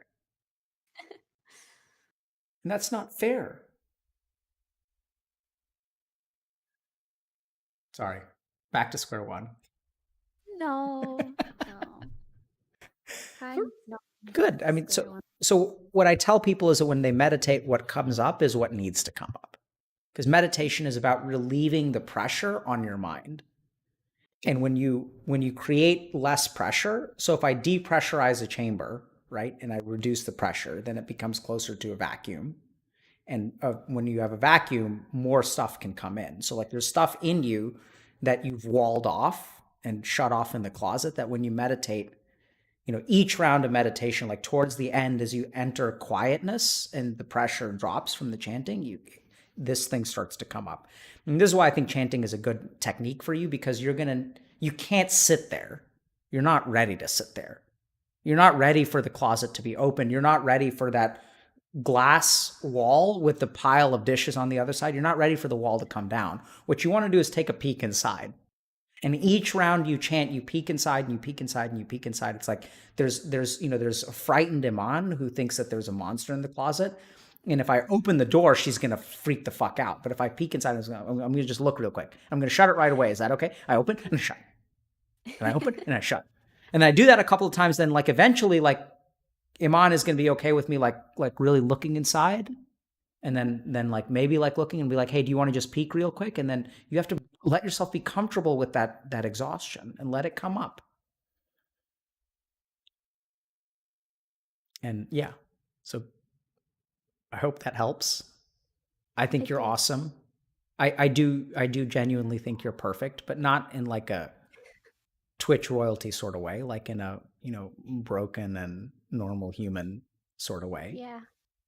And I think we're all where we need to be, and sometimes where we are, or not sometimes, usually it's painful. And I'm sorry to say this, Twitch chat, but you can be a popular streamer and it doesn't mean that you don't have feelings. Like that's what we think, right? And we think that, oh, once I do this, if I graduate from college, once I find a girlfriend, I had thought of all these different things. Once I do this, then I'll be happy. Once this happens, then I'll be happy. The part of the story that I don't tell people is that I actually got happy before I started med school. Like my transformation happened before, and then everything after that has been like immaterial in some way. What happened? I stopped playing a rigged game. I remember a moment in meditation where I just started. I didn't used to cry very much, or like I hadn't cried in like a decade. And then there was a moment in meditation where I just wept and wept and wept. And it was kind of like, the catharsis that sometimes happens here. I had this catharsis where I realized like, I'm not any of the things that I wanted to be. and that I should be. And I'm just not. Like I just don't live up to that standard. And I just fully accepted that, and it was okay. That like I like looked around and I was like, oh shit, I'm still here. Like I don't need to be any of those things. Like I'm just what I am, and like it's gonna be like it was before deciding to apply for the third time. And so it was the second after the second year I applied to med school and didn't get in, and I was like, I'm just not, like, I thought I was smart, I thought I could do it, I thought I could be all these things, and I was like, I can't be any of that shit. I'm just not that good. I'm just what I am. And that's when I changed. And there was a lot of stuff that led up to that, but that was kind of the turning point. I'm very glad you kept applying. Me too. There are all kinds of stories there about that, and people advising me. They're like, "Hey, man, you've got like a 2.5. You're not going to get in. Like, what do you think is going to happen? Gotten 80 rejections. What's going to happen?" I was like, "Yeah, well, fuck you guys. I'm going to do it anyway." Seriously, it was. I had a lot of people advising me to give up. But anyway, thanks for coming on, Yvonne. I mean, I hope we've been helpful. Thank you for coming. Good luck to you. And if you have toxic people, I really do want to talk to the worst dregs of people who attack you. I'll just link them your channel and then block them. Can you link them to the sign up? Sure. And if there really is someone that yes, link them to the sign up, because then I need to know who they are so we can talk to them. And and good luck. And if you want to, I'm sorry, I didn't have the mana. I'm out of mana at this point. I didn't have the mana to really have that. To have that second conversation. But if you want to, I'd love to hear more details about jaded streamer, resentment, defensiveness. And so if you want to talk down the road. To chat again. Yeah. I'd be happy. Cool. And good luck to you, and stay safe. And I hope you. You too. You and your entire lovely big household. Yeah. Oh my God. So take care, and thank you very much. Bye. Bye. Oh, wait, hold on. Am I supposed to, you guys know who Pokimane is, right? Do I need to say who she is? I should say. Is there a, hey, should I just said bye to her without telling people who she is. Oh. But people. Yeah. I mean. No, not disconnecting. Say check out. Yeah, check out Pokimane. She's great. I can hear myself. That's very frustrating. Sorry. No, it's all good. So, okay. So a couple things, guys. So I got to take a break for a little bit and eat something. So I think we're going to start in what, like, can we do 45 minutes or we think? Yeah. I mean, Prudy ran the idea that I used to act as a waiting room. So if you want me to hold the people. What does that mean? You want to just talk? Yeah. Sure. So I'm going to eat something. I got to eat something before I start drinking. And then we'll be back on for Inebriated AMA. Why am I on Reddit? I'm be on Reddit. Just how brain dead I am. Like, what have you guys noticed that the more brain dead you are, the more you browse Reddit? Like, I just open Reddit. Moses stream. Absolutely, dude, go for it. Let me just find okay, so so a couple of things, okay? Let's just think for a second. So first of all right. So Iman is, or Pokey, as you guys know her. So, like, let's just think about this, right? So I know that a lot of people feel like you guys are different from the streamers that you watch, but I don't think so. Like, I think in a lot of ways you are, because I feel like I'm one of you, but I don't feel like I'm that different from one of them, but I'm not one of them because I call them you people. But I want you to really think about this idea of like should, and how you beat yourself up for what you should be. And I think there are a lot of you who are, I think a lot of people are envious when they look at people who have a whip, right? Like the people who whip themselves towards success, you look at that and you say, I wish I was that way, because if I was that way, then, wait, does somebody donate a lot? Yeah, Pokimane got us to 20K. Oh, thank you very much, Pokimane. I'm talking about you behind your back if you're listening, but I want you guys to recognize that, like, you know, when you, so I remember, because I used to feel this way. Like, I wish I was motivated. I wish I could like beat myself up and stay at the library because I didn't think I was good enough and was afraid and like all of these things. But it's hard. Like, I don't think we appreciate that people who are successful do so at the cost of themselves. And it's terrible because she's like, what she's sacrificed is herself, like over and over and over again. Like each day when she calls her parents and she like just trying to hide the way that she feels from the people who gave her life. You know, that's not easy. And trying to be authentic and being torn apart because of it, like trying to be helpful and accepting people's apologies and being nice to people and being torn apart because of it.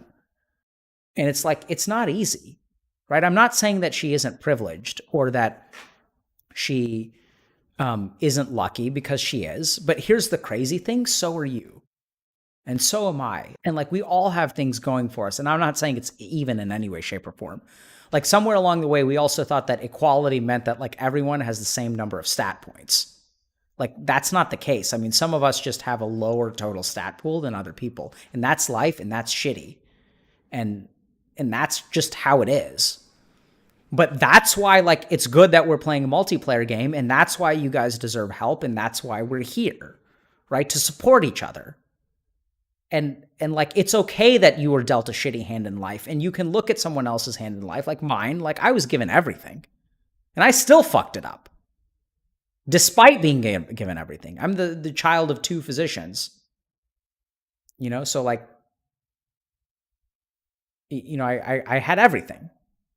And some of y'all have nothing. And I think that like, it's not fair. But what I'm saying is like, we got to figure out how to make this work, right? Because success is not based on being given everything. Like it's not, like, cause I was given everything and I fucked up. And then there's some people who are given nothing and they accomplish amazing things. And so like, there's got to be something in the middle. It's not just what you were given. And that should be liberating if you really think about it. What that means is that you don't have to be dealt a good hand of cards to like be happy and successful in life. You can do it. You're like, oh, but I'm lazy. Like that too is that, not really. I mean, sure, but so am I. And Poki's lazy too. She just doesn't let herself get away with it. So like, just think about that for a second, right? And think about the last thing is, if you guys are toxic, right? Because I don't think that there are toxic people. This is another misnomer. It's not like some part of Twitch chat is toxic and other times of other parts of Twitch chat is evil. It's not like there are good Twitch chatters and bad Twitch chatters, good Redditors and bad Redditors. We all have toxicity within us. There are times where we're toxic and there are times where we're not. Right? It's not a trait. It's not like it's a buff or a debuff. It's like a mode. It's a stance. Okay? That's what I want you guys to understand. And this is what I think Iman understands, is that like some people who are in the toxicity stance a lot are in that stance for a reason. And are they responsible for their actions? Absolutely. But should we blame them entirely for being that way? Absolutely not. Should we hold them responsible? Absolutely. Should we cut them slack? Absolutely. And those are 2 different things. Right? And just think about that for a second. And if you guys are toxic, think about what makes you that way. And like, think about like, if you are someone who gives into toxicity on the internet and you do flame people, whether it be in video games or whatever. Okay. No, it's okay. It's time to take a break. It's time to. Okay, so I gotta go. I guess I gotta take a break, and I'll be on in like maybe 45 minutes or so. So one last thing: are we telling people about the merch store? No. Okay. All right. So that's not a thing I'm supposed to talk about right now. So I just want to thank everyone for coming on and supporting us and supporting Iman or Pokimane, whatever you guys want to call her. And thank you guys so much. No, look, I didn't leak anything. Just pretend you didn't hear it. Okay. I just have to ask questions, and I don't have the bandwidth to like do things subtly anymore. So I just ask.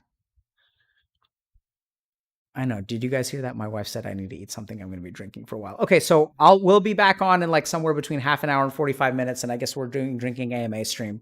1 hour. 1 hour. Thank God I got an hour. Okay, so I'm going to eat and I'm going to drink water, and then we'll start back at about 5:15 Central Time, and we'll do a drinking AMA, all for the sake of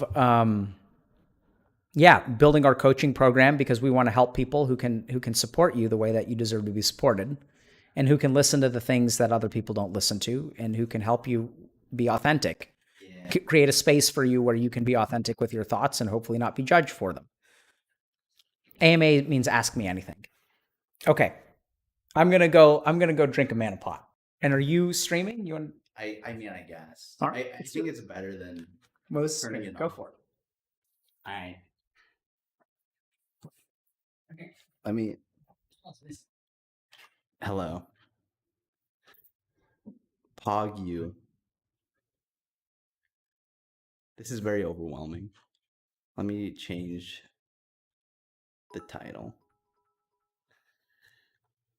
This also feels very weird since like I'm not talking with anyone. Pog you. Hello?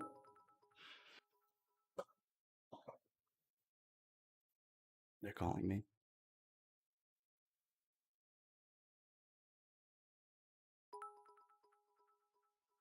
Dude, there's actually nothing to like interact with. It's just spam. Tell us about yourself. Wait, D colon. Am I Dr. K's son? Yeah.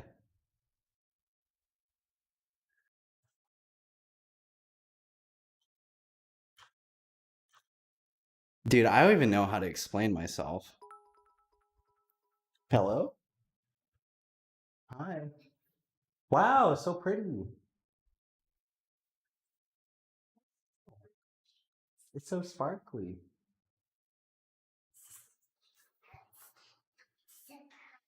Oh. And you have to stay working until it's ready, okay? Yeah. I should be working.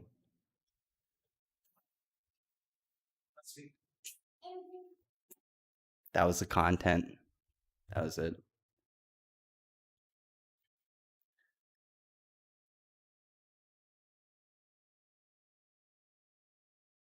Play video game? Dude, I don't know how to.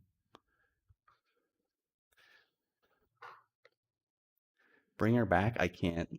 Actually, probably both of them are Elsa. And you'll probably see that because they're running around.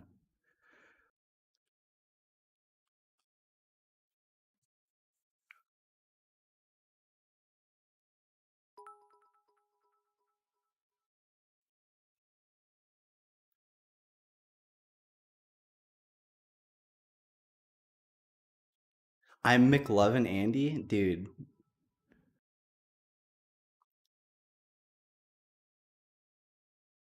That hurts. Fuck. That actually makes me really sad. Fuck.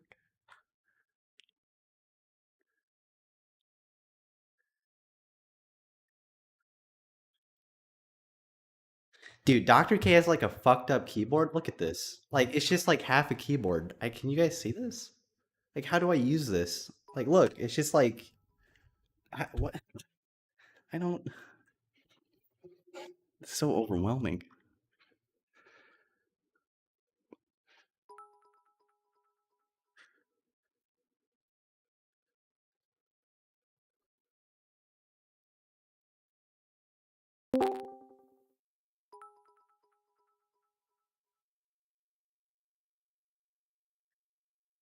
Am I adopted? Yeah, they adopted me.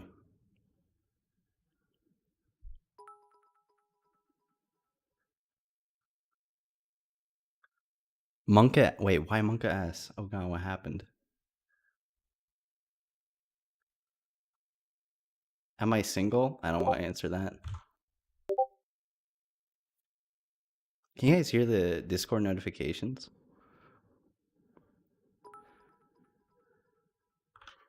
Okay, let me let me mute this guy.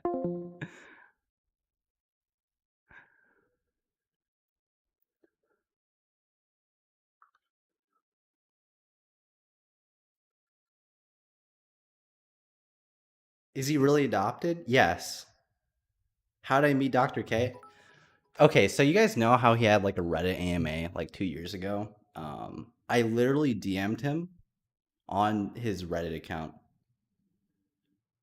I was just like, hey, can I have like a research position? And he didn't respond for like 2 months, and then he did. And then he was running like a group on video game addiction. So I helped facilitate that stuff. Asian McLovin? Oh, come on, dude. Why is your glasses so high up? It's because of his like his headset is like, you know?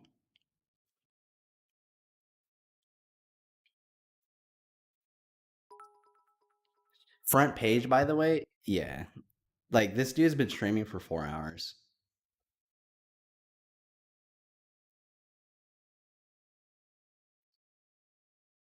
What race am I? I'm a human. I am his son. Sing for us? I can't sing. What's your Instagram? Don't have one. HealthyGamer_GG. That's my Instagram. I don't know how to change the title. I'm gonna be real. He's not logged into his Twitch account. Pog you?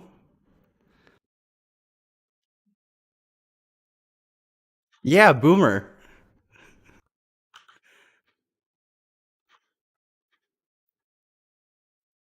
I need the real streamer.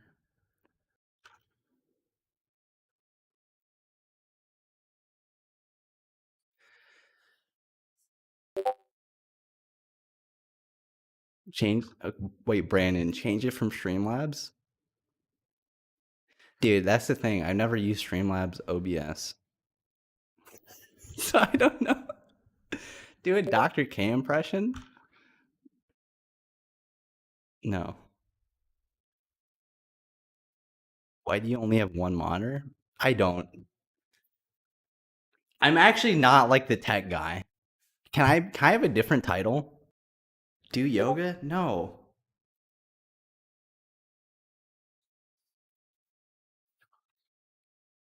Wait, no. Brandon, that's not a lie. I just don't know.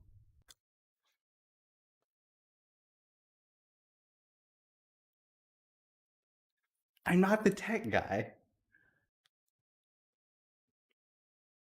Dr. K substitute? Dude, I wish. Adopted guy, yeah. Are you a son? Yes, I am a son.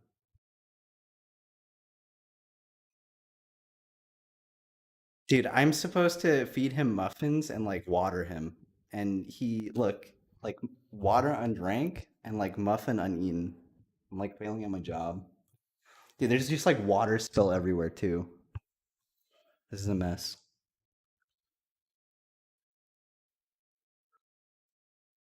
Are you the gardener? Yeah. Tell us a story about how you got adopted. Dude, they found me. Give us the dirt on Dr. K. I could. There's dirt. I'm the pool boy. How fucked up am I? Dude, I meditate a fuck ton, so I'm pretty good.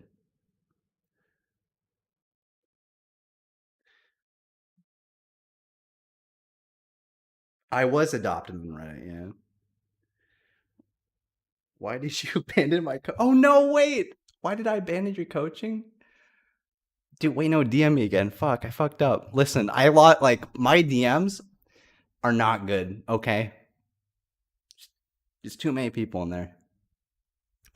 Is Dr. K a high expectations parent? Dude, honestly, every time I talk to this guy, he's always like, Why aren't you applying to medical school, Moses? He's like an Indian dad to me. Not really. He's actually not like that. Yeah. Debated.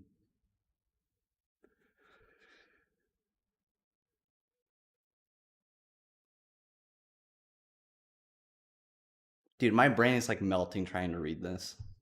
Can you speak Hindi? No. I was adopted too late. Can I walk on water? No, that's Jesus. That's not Moses.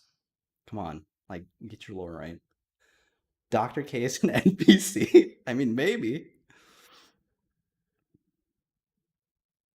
You guys are like savage, man. Hold on. Use the AMA layout. I don't. Did that work? Oh wait, transition. Oh, tell us the dirt. No, not yet. Oh, you guys are like right here. I'm like, wait. Oh wait, over here. Pop the mic. I don't know what that means. Make the dirt a stretch goal. It's not even. It's not even that juicy, honestly. It's not like the real like stretch goal is the roast of Dr. K and the like relationship advice. I think with his wife, like that she'll be hype. The roast of Dr. K is going to include people like who personally know him. So it's gonna be like his mentor from medical school, like his in-laws, me, people he works with. So white? What do you mean? I'm like mildly ethnic. Come on, guys.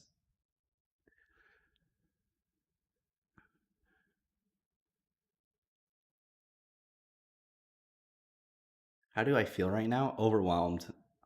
I'm like over caffeinated. I haven't eaten enough today. Oh, letters are too white? I thought you guys meant me. Fuck. I'm moving back. Alright. Just talk shit about Dr. K? No. Why are you guys so savage? Like he's literally so like wholesome and yeah. Eat the fucking muffin? No, it's for Dr. K.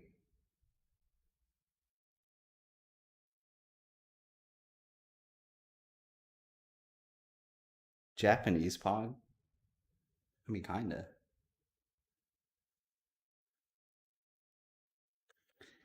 Brandon, wait, please Brandon, wait, can you change the title for me? I don't want to look at the view count. My mental health will plummet if I do. Wait, Brandon, please save me. Moses, your layout? I don't get it. Oh god, someone DM'd me. No, oh my god, you guys are wow. That's actually not that bad. 13K dropped or 13 dropped to 13K is actually not that bad. Actually, my mental health is exploding. Thank you guys so much. Thank you, Brandon.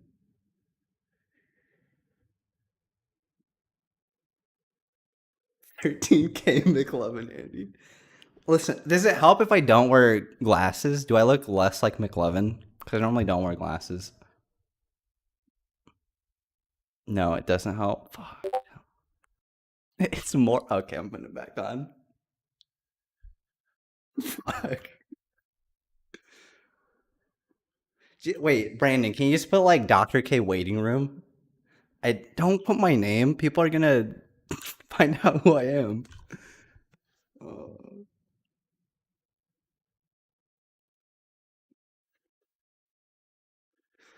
Which meditation do you use? Do I look into a candle? Dude, I've been looking into a candle for like months.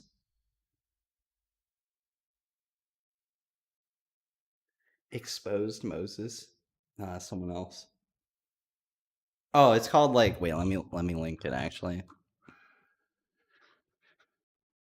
Do I have to like look around to see? Oh, that didn't even type right.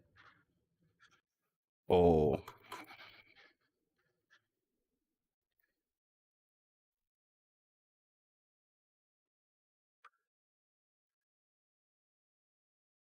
where are we at? Yeah, it's a split keyboard. I don't know how to use this. I mean, I could get mine, but like, I don't. Yeah. I'm not the tech guy. I'm just like, I'm just a man that happens to be in this universe, in this room.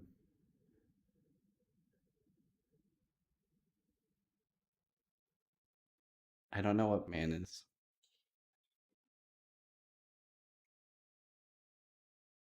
Mod me? Absolutely not.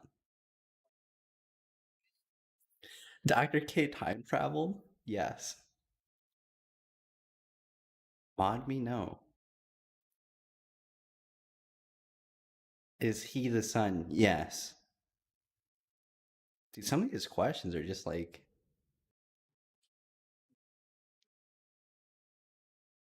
oh, I see. So like, if you say something, everyone's just like, LOL, me too. And then they're just like, haha, I'm part of the joke. Haha, mod me too, LOL.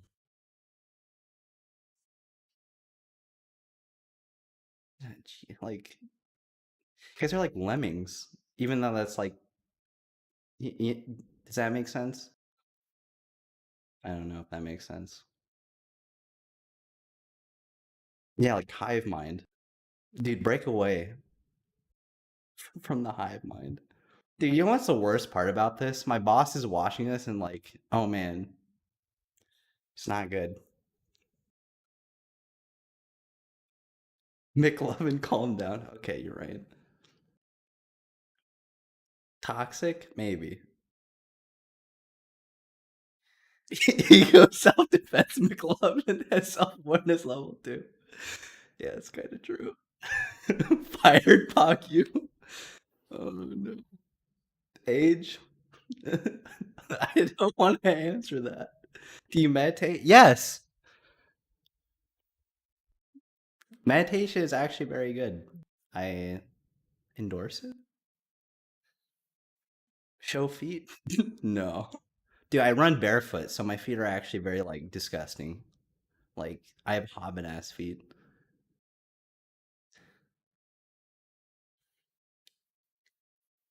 Yeah. Yeah, that disgust emote, that helps a lot. Yeah, Dan's game. Who is this? Oh no. Wait, hello? Oh, welcome to the content. No, it's not content. Can you hear me? Yeah, yeah, yeah. Hello? All right. Switch to the AMA layout and change the text background to black for the chat. Text background to chat. AMA background. Oh So wait. double click the chat box in the AMA layout Oh, okay. Visual settings. Oh, black. and Wait. change the text color to black for chat. Background color. Yeah, he's the actual tech guy. Pog you. Yeah, Pog you in chat. Wait, okay. Brandon, my brain is melting. I'm sorry. Tech guy, my brain is melting.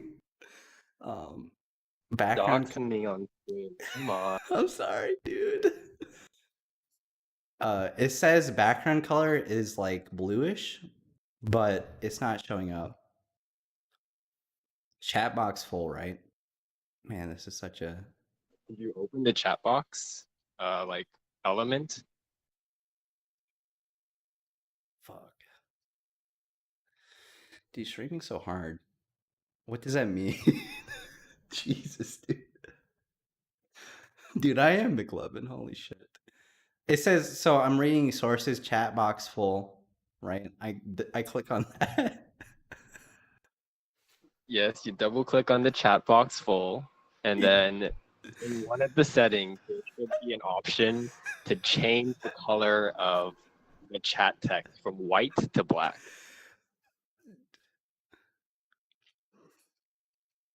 Holy shit.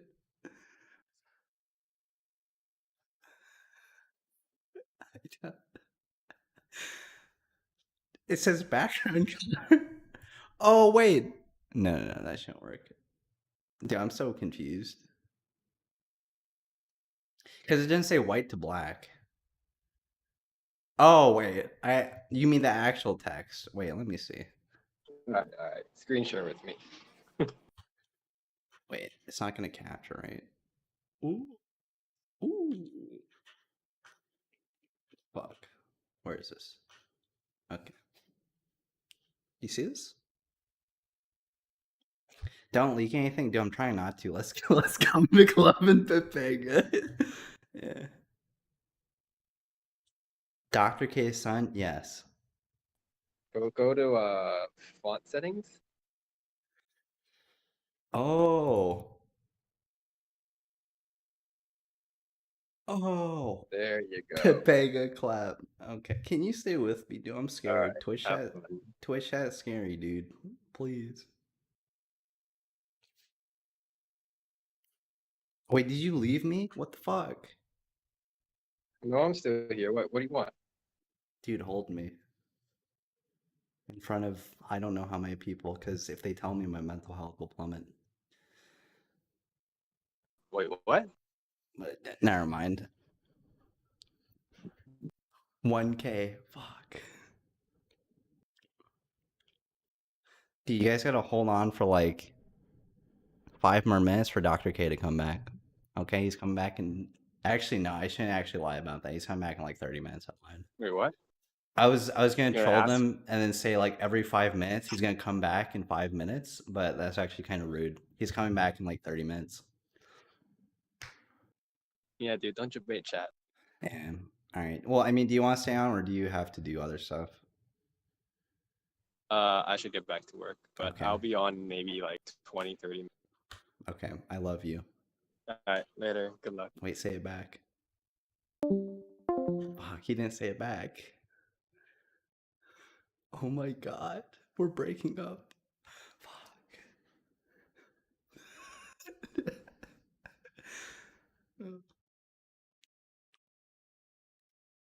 Okay. Can I play some? I can't play games. I'm too scared. I get nervous when people watch me play games. Maybe some background music? No, I'm not talking about that. Jackson? What the hell, man? That's bait. Your field of interest? Oh, I guess I can. Dude.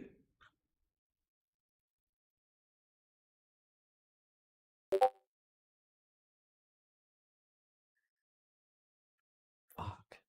McLovin pizza or pancakes? Well, pancakes, because I don't eat dairy, because dairy gives me acne, dude. Feels bad, man. No, I can't. Does Dr. K use Indian accent when he's angry?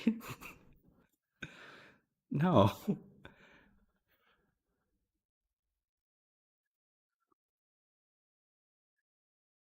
McLovin, how was your childhood? Dude, it was okay. Nothing to write home about. What about yogurt? Nope, can't eat it. Chess? No. Has meditation helped you?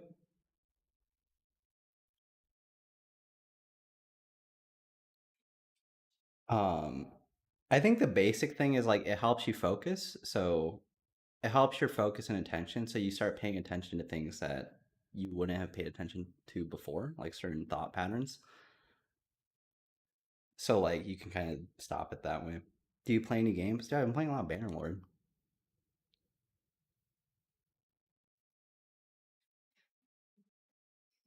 Okay, can we call me by my Bannerlord Pog U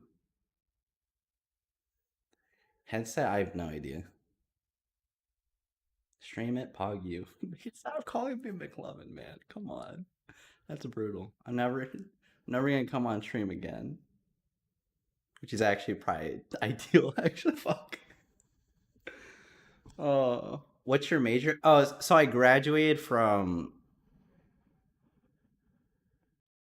with a biochemistry degree. So I'm one of those tryhards that Dr. K was talking about where they want to go to med school. But I got sidetracked working for Healthy Gamer. So Yeah, all you other pre-meds that want a letter of rec from Dr. K. Not you guys, only me. Just kidding. I don't. He may or may not, depending if you form a relationship with him. Yeah, get in line. Scuffed Markiplier? I don't. What does this guy look like?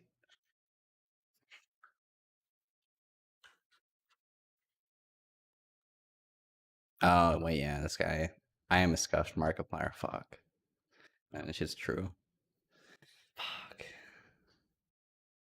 10K Asian McLovin Andy. Oh, fuck.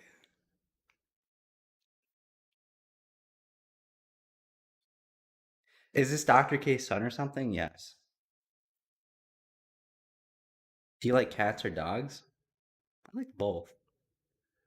Read dono and thank. Oh, fuck. Wait, where are the donos? Oh, geez. Markiplier McLovin. No! I'm not from Hawaii, please. Biochemistry 10K better on McLovin, Andy. Yeah. Have I been recently beaten? How do we talk to Dr. K? Actually, you go through me to be on stream. Am I nervous about tomorrow? Wait, what's tomorrow? What the fuck?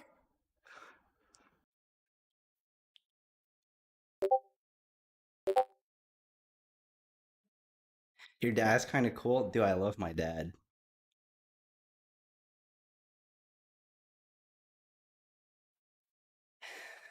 Yeah, just Pepe laughing up, you know. Call me McLovin again. Just LOL McLovin in chat, I guess. He forgot? Yeah. Moses, why can't you type in the Discord? Fuck you, Loaf. I'm just kidding. Loaf is a mod. We're cool.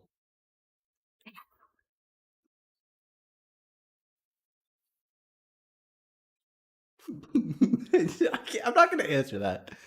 Don't tell him about tomorrow. Did you know there's no Uber in Kansas? That's actually kind of interesting, but it makes sense. You don't sound Indian? Does someone have to sound Indian? Does Dr. K sound Indian?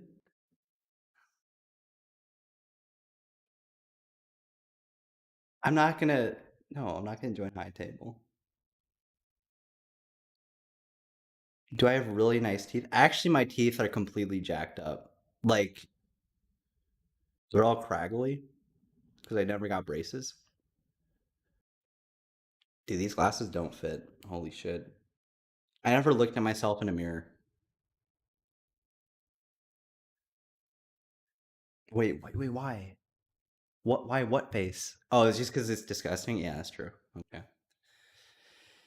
Why are they so white? I think it's actually the camera. I don't think it's. I brush my teeth like a normal person. Um, but I mean, it's not like I don't like, bleach them or anything. Open nose pads? Fuck, you're right. How do you open nose pads? Kappa? Hi. Look, I'm closer to the camera now. Play League? Hell no. Never playing League again. Mm-mm. I lose like literally months of my life if I play League. Like I picked it up in January and like I teleported to March. That shit was crazy.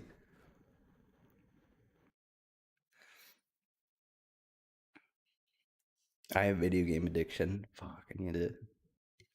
I need help. I need to be on stream. Don't put on your sunglasses. Who do you main? I don't want. Dude, I was just a jungler main. Like it's easy. That's why I like it.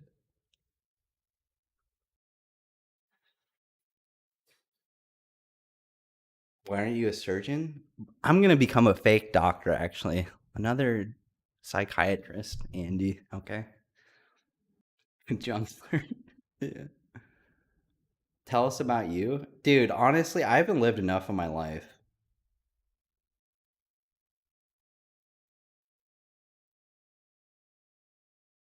Scam Dr. K? Absolutely. Yes. Why did you decide on biochem? Dude, it's actually extremely stupid. I was just like, pre-meds are all biochem students, so I will become bio. It was so stupid. I would have enjoyed so like a completely different major. If you're pre-med, just do literally any other major. Mods change title? Absolutely. It wasn't me. How you met Dr. K is through his Reddit DMs. I literally slid into his DMs and was just like, please, sir, I want to work with you. Please take me. That sounded wrong. I mean, like, please, like, take me on a research assistant role. Like, I was looking for a job, okay? And I hung around for like 2 years. It was through DMs. It actually, the thought of, like, this is actually like something you can take away is like, if you're actually thinking about reaching out to someone and something is telling you no, just like send it. Because I just sent it. I totally didn't think he would respond. Where's Dr. K? He's eating and hydrating.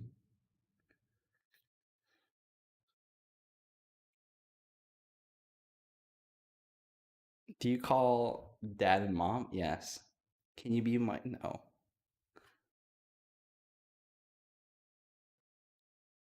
And how he adopted you was nice. Yeah. Shit, stop. Is this how you guys act like in other people's chats where you're just like send nudes, show me your private parts, like that's so embarrassing. Why do you guys do that?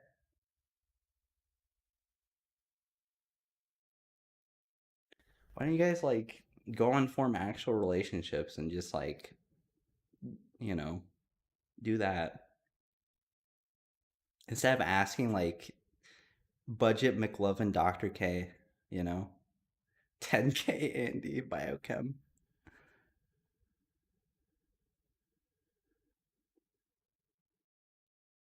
McLovin, shut the fuck up. Yeah, that's fair.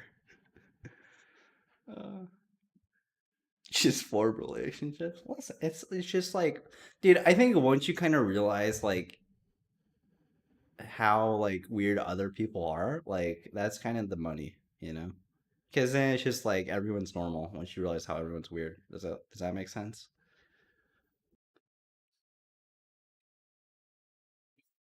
Meditate with us? No, I'm like Bitcoin or Ethereum. I don't. I only invest in my mental health. Is college better than high school? For me it was actually just different. I enjoyed high school a lot, and then I also enjoyed college, but for a completely different reason.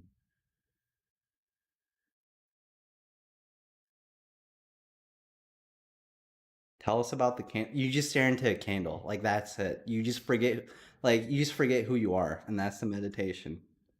Do you do drugs? No. Do you like sitting or standing? I don't want to answer that. That's a very controversial topic. I don't want to. New stretch. I would actually do a 24-hour McLovin stream. I think. I mean, I can stay up for 24 hours. I don't know if I could talk for 24 hours. No cap. No cap. Hog you. I mean, if you guys actually want that. Are you floor gang? Yeah, because I'm Asian. I sit on the floor. Oh, you mean like while wiping? No, never mind. I'm not a floor gang. I don't wait, that doesn't make any sense. Pineapple on pizza? Are you like of course not. What the fuck? Like don't put that shit on there. It's like a dairy. Don't like mix dairy and fruit. That's like gross. You know? It's like yeah, decolon it up. Imagine doing biochem instead of bioengineering. Fun fact, I actually got rejected from my bioengineering major, like from my university, and then I got put in biochem. So that's actually true. That one cut deep. That actually made me very sad. It was a comment Twitch chat. I'm not like fabricating this information. Can you watch science videos? Dude, my brain is like spaghetti. Like, if I watch anything, it's just gonna, like, not do anything. Lore Pog? Weird champ? No, yeah, it's true. You said your mental health was fine. My mental health is fine. It's just like the neurons don't connect, dude. They're just bad. Like, shit's just like. Stop reading fake comments. How long do you meditate? Um, like 30 minutes, I think, around there. Like a day. But like honestly, for the past like month, I haven't meditated regularly. 24-hour league stream when we hit 200K. Do you love us? Do you love me? When are we chat? Please. I need to know. I need to feel safe. What is going on? Okay, so Dr. K is coming back in like 20 minutes or something. I'm just in the waiting room. I'm trying to like hold you guys together. I'm just here. Like, this is what you get. Or like, it's just nothing essentially. It's like the void. You either get me or the void. It's not working. That's actually true. Like, mathematically. MD or DO? I don't want to say. Give us the void. You lost 10K people. Fuck. Wait, no, please come back. I'll do anything. Pepe laugh tea time. 5 minutes.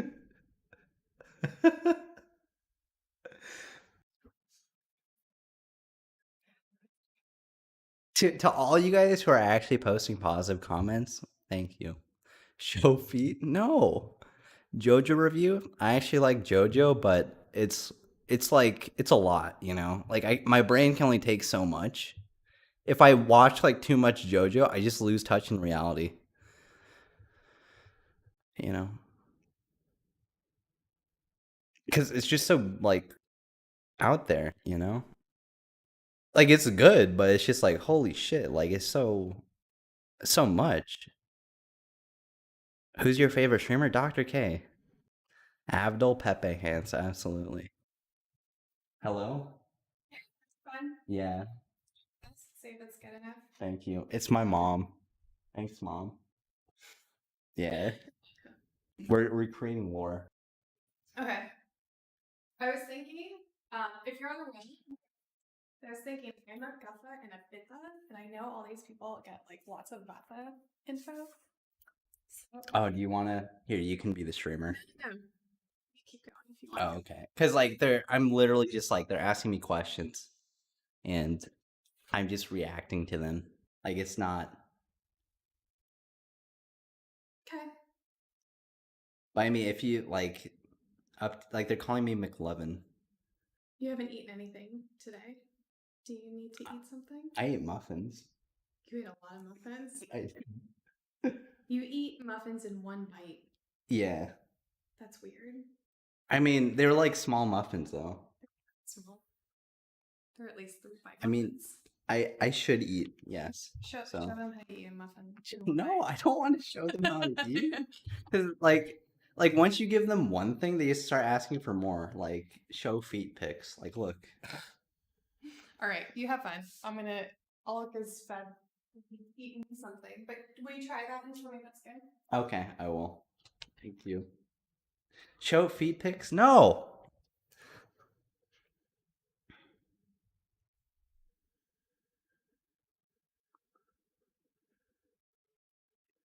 Is Moses Dr. K's brother? No, I'm his bastard son.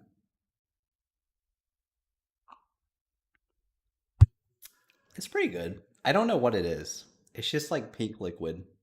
It's my MCAT score. No, I'm not. I'm not. I don't want to say. The adopted Asian kid hole. Pre-med Jon Snow. Like, see, that's a compliment. McLovin is just like that's roast. Pre-med Jon Snow. You know what? No, that's a fake comment. Fart into the mic. Oh no! What? What is this? Mods, get this out of here. What are you doing? Why are you guys sleeping on the job? Mods, you can't have this in here.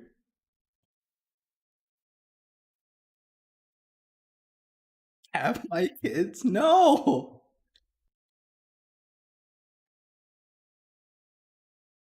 Jon Snow was dumb as fuck. I mean, in ways, yeah. Whoa, okay. But like, don't say like that's really aggressive, dude. Mods want the part too. I mean, maybe. Let's see. Like, do I? Oh wait, Randolini. Oh wait. Oh, we got don't we? Oh wait. Like, okay, this is a problem. Like, Dr. K isn't logged into Twitch. He's just logged into Streamlabs, so I can't like. He doesn't check. He's like, I don't know how he streams. Wait, now Twitch chat is gone. Are you Jewish? No. I have curly like Korean hair. Wow, my hair is like long as fuck. I have like curly Korean hair, you know. Oh, just tuned in. Who are you again? I am I'm like I'm Moses or French on the Discord. I am Dr. K's assistant. I help. I'm McLovin. I'm McLovin from Superbad Bucket. I'm Moses from the Discord as well, though. McLovin Bog.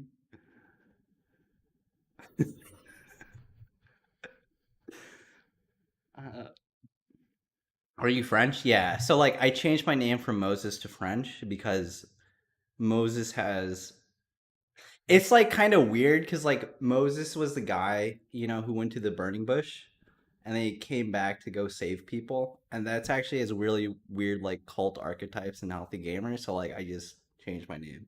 Because it honestly is kind of spooky. You know. I don't want shit to get like religious in here. Not that that's like bad, but change it to McLovin. Listen, at I don't know, like at a random dono goal, I will change the name to McLovin legally and move to Hawaii. So you burned the bush? No. But I am from California, so wink wink.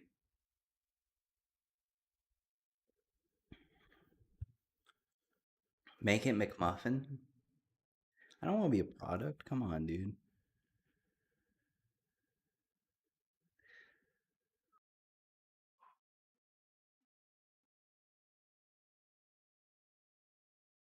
Why didn't you do physics?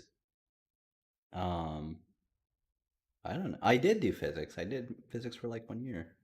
What's the 25,000 goal? It's up there. It's relationship advice with Dr. K and Kruti. Hey, do not listen to relationship advice from Dr. K. It's not. It's okay. Kruti gives better advice. Kruti is Dr. K's wife. Lol W. I mean, that's not even like okay. I mean, it's not a leak. It's like it's public information. You should play Roblox. I do in my private time. Yeah, Kruti is literally her Twitch name. Leaking Andy? I'm not leaking. Is Mrs. K also a doctor? No. Behind you, Monka S. Oh, look, there's nothing there. Wow, thanks, chat.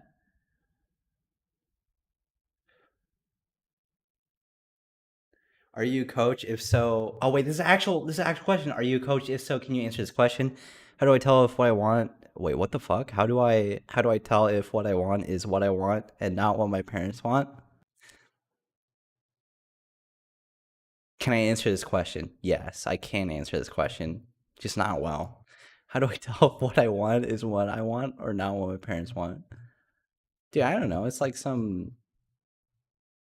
you gotta introspect, my dude. It's like a process, you know?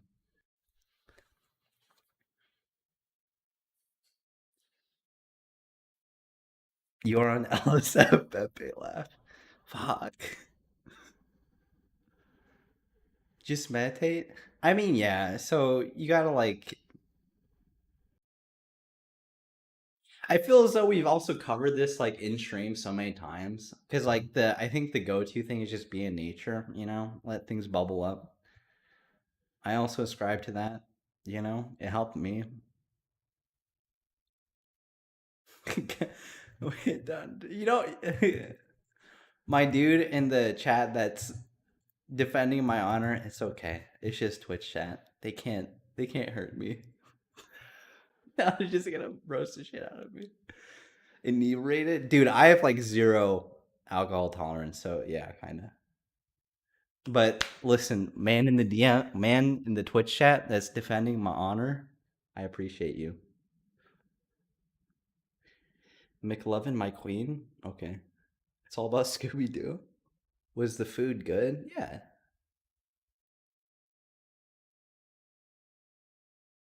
Dude, like, do you play any game? I'm playing Bannerlord. Hell yeah. I also used to play StarCraft. StarCraft 2. Like, a lot. And I was addicted to that when I was like 15, 16. Oh, Miles Teller? Yeah, like, I'll take that over McLovin. Like, please, Miles Teller over McLovin, please. What rank were you? I was like Masters, I think. Because, like, I played from the beginning of like Wings of Liberty when like it was not a dead game and then now it is. And like actually thinking back makes me really sad.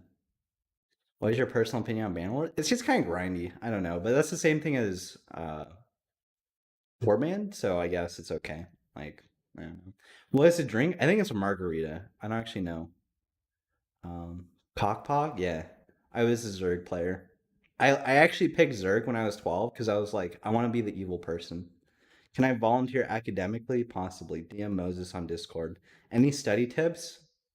Um, this is gonna sound like a meme, but I do like the mild like mind palace thing, but I just have like whiteboards around my room and I just try to remember it that way.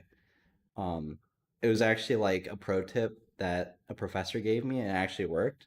I like cut down my study habits by like a ton. Like I just had so much free time my senior year. Like I just I literally didn't know what to do because my senior year like everything was pretty much set in stone. So I'm like, fuck, I'll just play video games. I played like hundreds of hours of RimWorld. 30K to play Dr.K in RimWorld or in StarCraft. Fuck. How can I get myself to be motivated to do work, especially with the online learning we're forced to do?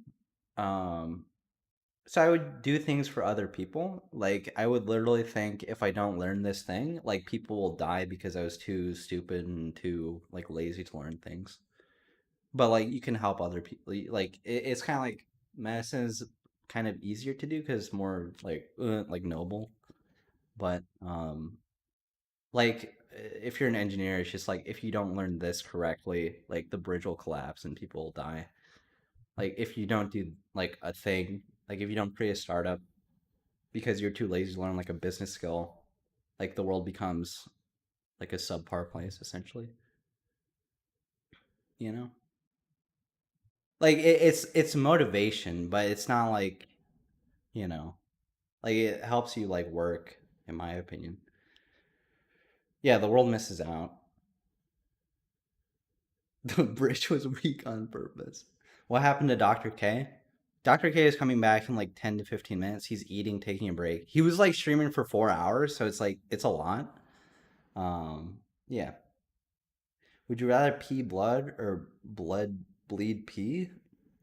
I mean, actually, this is kind of disgusting. When I really got into like long distance running, I peed blood because I just had rhabdomyolysis. It was really spooky actually. Like I was peeing Coca Cola, like that shit was crazy. You know, I was just like, oh no, it's soda. It's a soda stream. Yeah, because I was just pushing myself way too hard without being trained. Oh, so what do I mean by the mind palace on a whiteboard? It's like, so you just set up like, so on that wall, I would have a whiteboard, like on that wall, I'd have a whiteboard, on that wall, I'd have a whiteboard, and then I would just like write like notes or just like pictures of what I had to learn essentially. I think I'm not a very like I can't read text and memorize it, so like pictures and kind of like symbols work better for me. Yeah, like literal whiteboards. And like you can like keep the whiteboard like inside your head a lot easier than because it's like it's anchored to like a physical place, I think. So I think that helps me.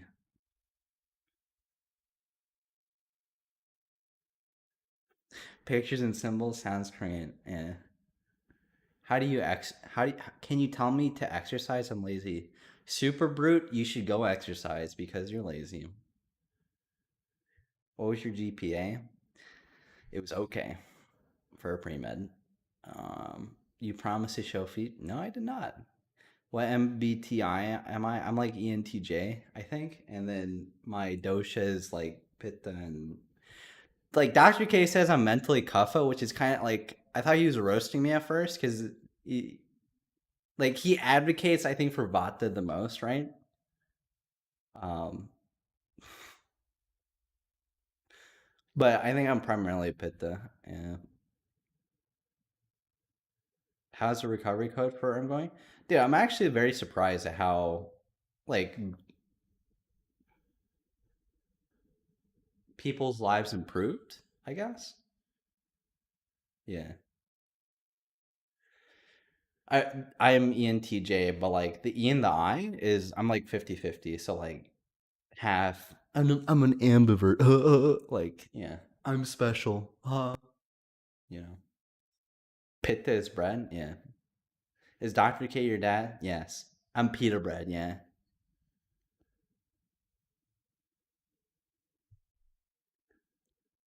Let's start in dosha. No, that's bad. Uh,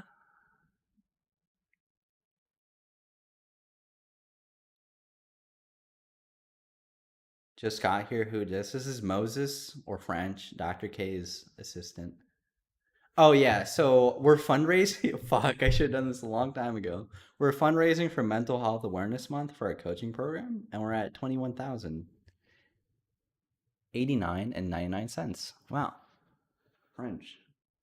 Yes. Dr. K's slave. I mean, kinda. Not, no, not really. Don't please don't clip it, please. I'm begging you. I'm gonna get fired, man. I'm paid well. Dude, I'm actually so impressed. We're at 9.4K. Yo, everyone stay in here, please. He's coming back. I promise. He's please like he's coming back.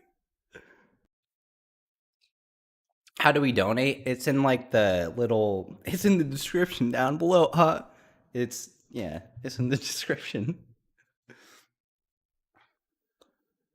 Is that tomato? No, that's a margarita, I think. Like people just hand me food and drinks and then I like consume them. I don't ask what they are. How old are you? I'm 23.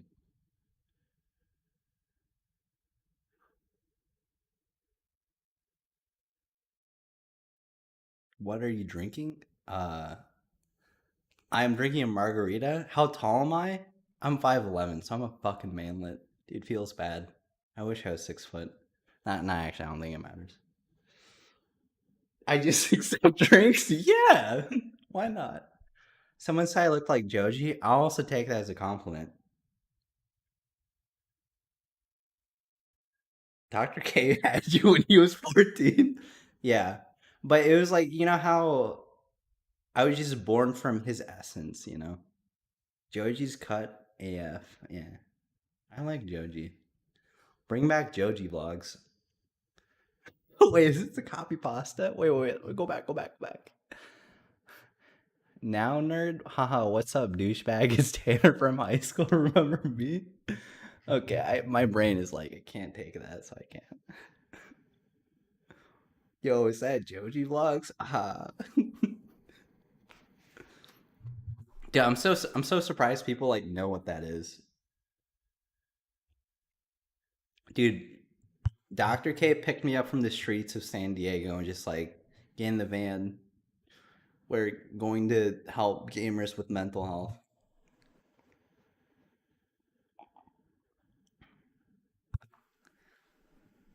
You look like the guy before Joji Pink guy. Fuck.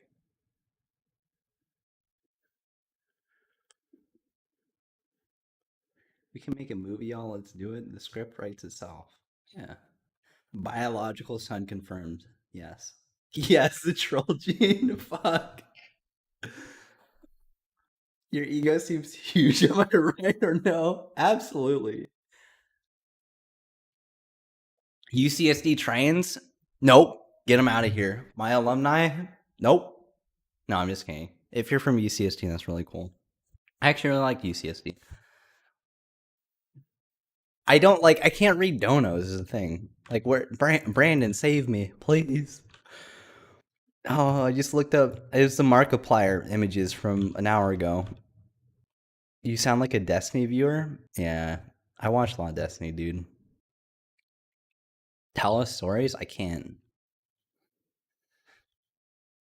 E. What does E mean? Tech guy. Wait, F. Five head. Lol W. Ego is big like ENTJ. Fuck. E, no. Is what? But like F means like F's in chat. But what does E mean? E means ego. Oh, I get it. E.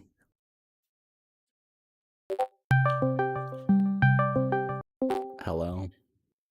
Hi, you need help? Uh, I needed more than help, but yeah.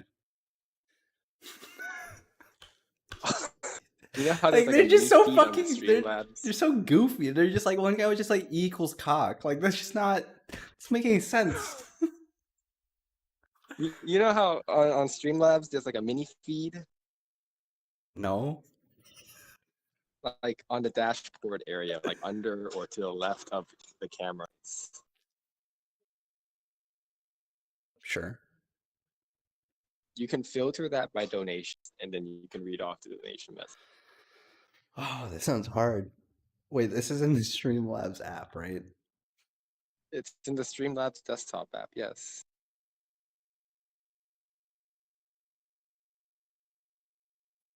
Wait, I'm gonna share screens. I'm too stupid. Where? Donde?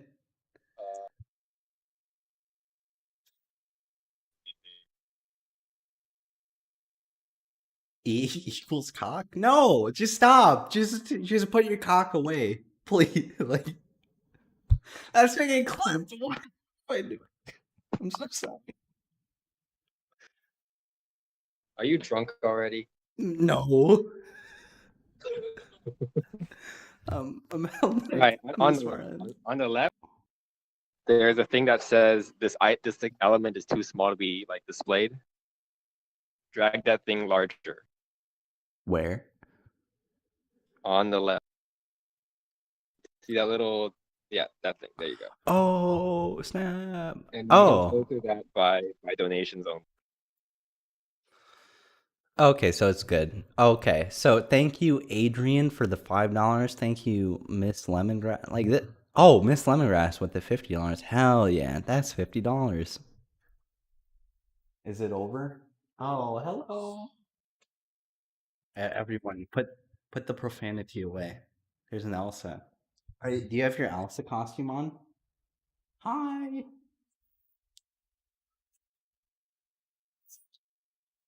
Do you want to talk to Twitch chat? Can you say hi? Do you want the muffin? Oh wait, no, take the whole thing if you want the muffin. You want to say hi? There's people. Say hi. Yeah, she doesn't care about you guys because she knows.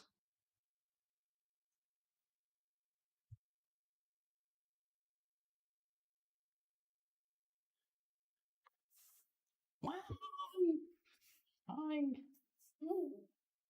Can you Elsa run? How's the muffin? Is it good? Is it okay?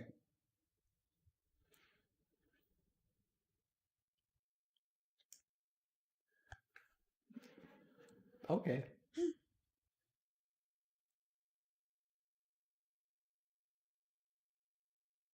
Gonna go? Bye bye.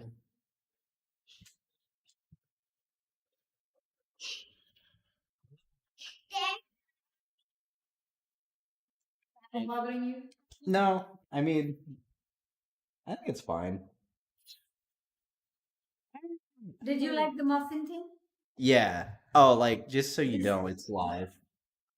Yeah. Huh?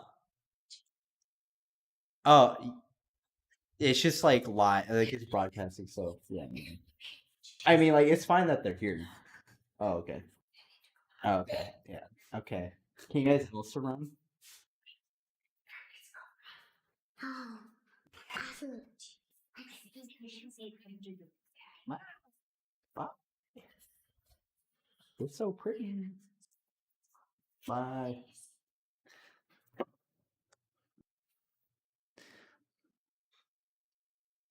The whole family is so cute. I agree.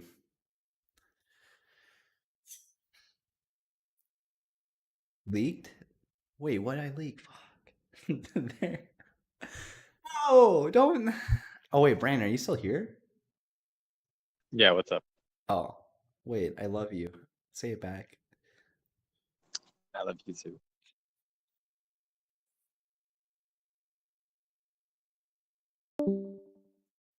No, he just left the call. What the fuck?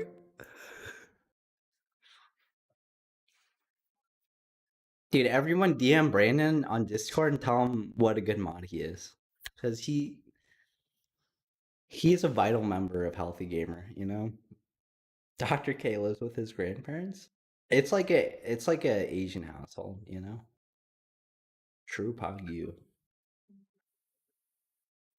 Oh, someone's calling me on. Hold on. Let me turn this shit. Get this shit.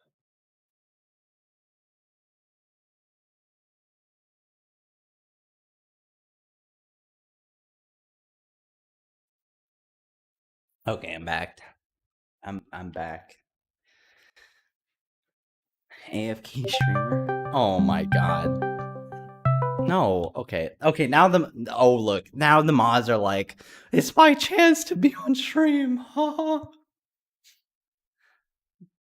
The clout chasers.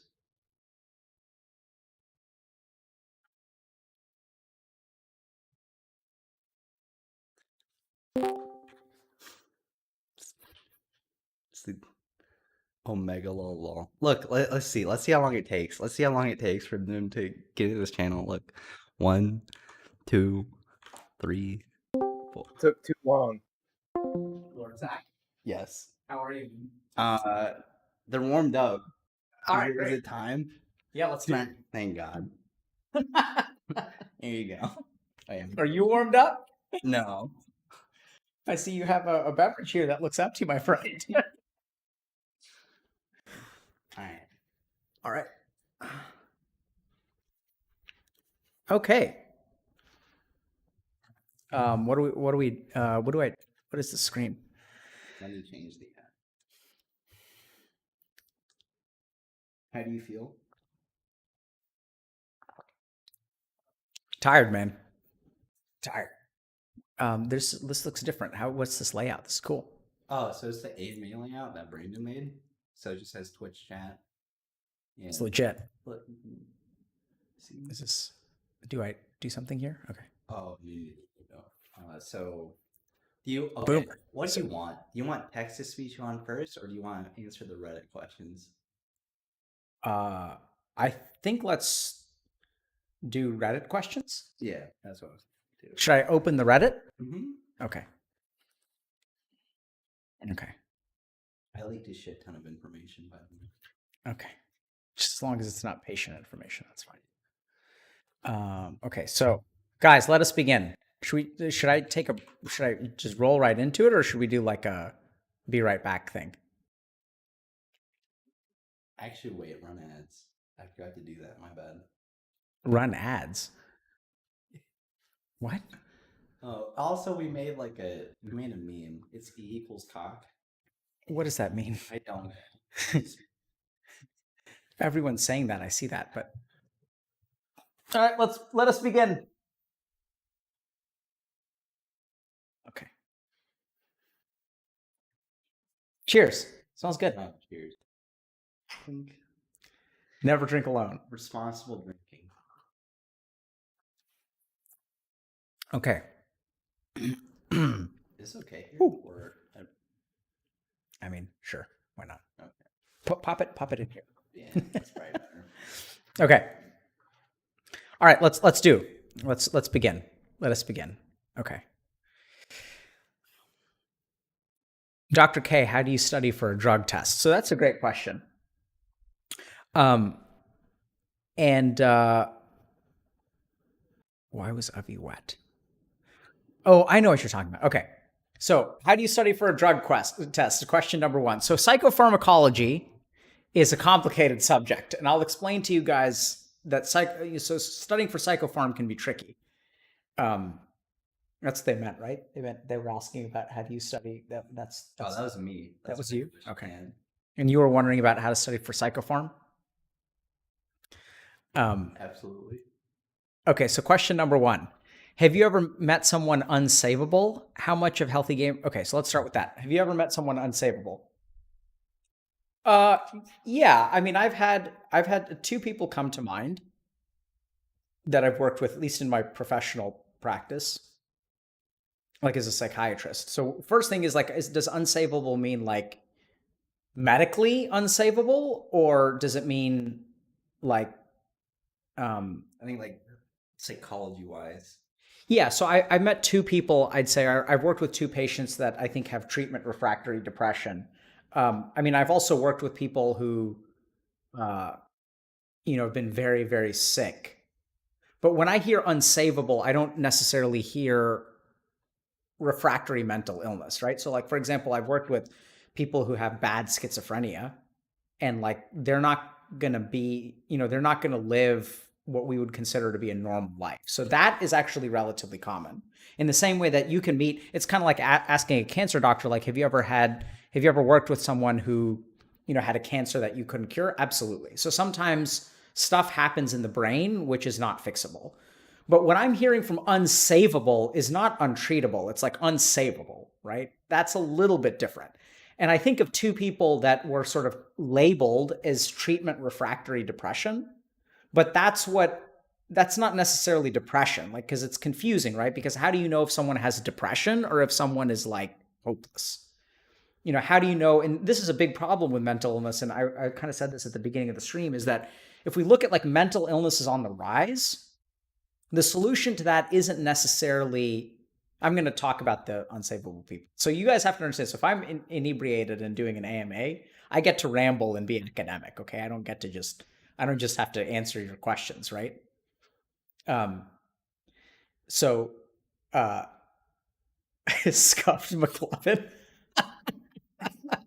So funny. That's you know who McLovin is? That's fucked up.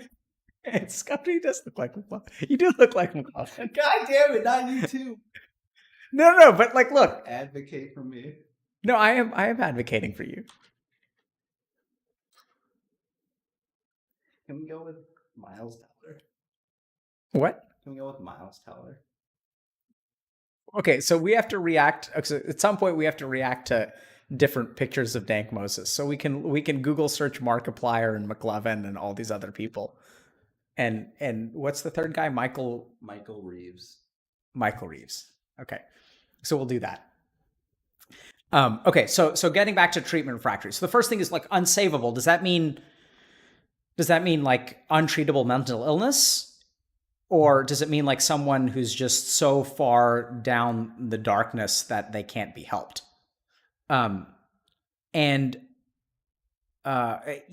met two people that I think sort of meet that criteria. And these are people that I've been working with for a while. So one person ended up quitting for a while and then came back for a while. And I felt like we were making progress, but then he decided he didn't want to continue.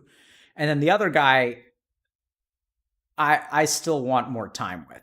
So I'm working on it. So if I met someone who's unsavable, I'm not sure. I don't think so. Have I met people with untreatable mental illness? Like, are there some things that can happen? Like, for example, with autism, like if you get someone who's very autistic and nonverbal, are they unsafe? Like they're never going to live a normal life, but I think you can still make progress. And the short answer is there are two people that I think about, and my answer is actually I don't think that they're unsavable. I just need more time. So I'm not willing to give up on them yet. And like both of these cases, I've worked with them for, let's see, let me think. So yeah, so like the second dude who I'm still working with is like I've been working with for a year and a half. So I mean I don't think someone can be unsavable after a year and a half. I just think it's too short of a time period. So the short answer is like sort of no. I've met people who on paper are unsavable, and we've made progress. And like this is what you guys see, right? Like you see this on stream is that people come in. Like we've had streams with people who are unsavable, right? Like we've had streams with people who are like unsavable. Oh. Like that shit happens all the time. Like people come on, like Sky's a good example of this, right? So Sky believes that he's like he's unsavable. But it's not. It's not. Yeah. So have I met people who are unsavable? Yeah, sure. But do I think that you know, I don't think that people are unsavable. I'm not convinced yet. So and I talked a little bit about this too in terms of suicide. Like there's some people who, you know, when you understand the depth of their suicidality, like you understand that it's not because they're crazy. It's just because, you know, they're in a very, very dark place with a very, very tough life. And that's okay. Like, it doesn't mean that they're unsavable. Just because they're hopeless doesn't mean that I'm going to give up on them. Right. So a lot of my practical job, and sometimes I'll even have conversations with people, I'll explicitly say this, where I'm saying like somewhere within you, there's hope and you're just not able to feel it right now. So I'm going to hang on to it for you. And I'm going to hang on to your hope. So I'm going to keep your hope and I'm going to keep it in here. And then you don't have to worry about it. And when you're ready for it, I'm going to give it back to you. Like, I'm just going to make sure it stays safe for like when you're ready to feel hope again. And in the meantime, you can be without hope, but I'm just going to hang on to it. Like, it's going to be mine for a while. And it's interesting how that sits with people. And it's like the idea that you don't have to feel hope, right? That's that fucking relentless positivity that infuriates me. It's like, you can be hopeless. That's okay. But like, let's be hopeless together. And like, let's do it anyway. Like, it's fine. Like you don't have to be hopeful, but let's not, just because you're hopeless now. This is the other big thing when it comes to suicide, right? Is people think that if you're hopeless, that's a permanent state. But the whole reason that I do that is because it's fine to be hopeless. I'm not saying you should feel hope, but you don't have to feel that way forever. Right? You don't have to feel that way forever. Okay, how much of the Healthy Gamer GG philosophy are you planning on teaching your kids? Okay. Not much. I mean, why would I teach my kids this stuff? So, do I talk to my kids about sex? No. They're 4 and 2. That's a good point. So how sometimes Twitch chat blows a neuron. It's just like the neuron just like, fine, whatever. So do I teach them a healthy nutrition? No, God, no. You guys kidding? This is for you fuckers. It's not for my kids. So let me put it a different way. So the only thing that I am to my parents my kids is their dad, right? I'm not their savior. I'm not their psychiatrist. I'm not, eventually I'll be a wallet, but for now I'm their dad. And that's what I try to do with them. Like, so in the hour that, I relaxed her a little bit and I did a puzzle with my kid, cause she wanted to do a puzzle. And so we did a puzzle for a while and tossed one up into the air and did a puzzle. And then that's what I'm going to do for them. Now, am I going to teach them some things that are part of Healthy Gamer GG's philosophy? Like, sure, but I don't think that's like part of Healthy Gamer GG's philosophy. I'm going to try to, I can't not teach them some stuff because that's who I am.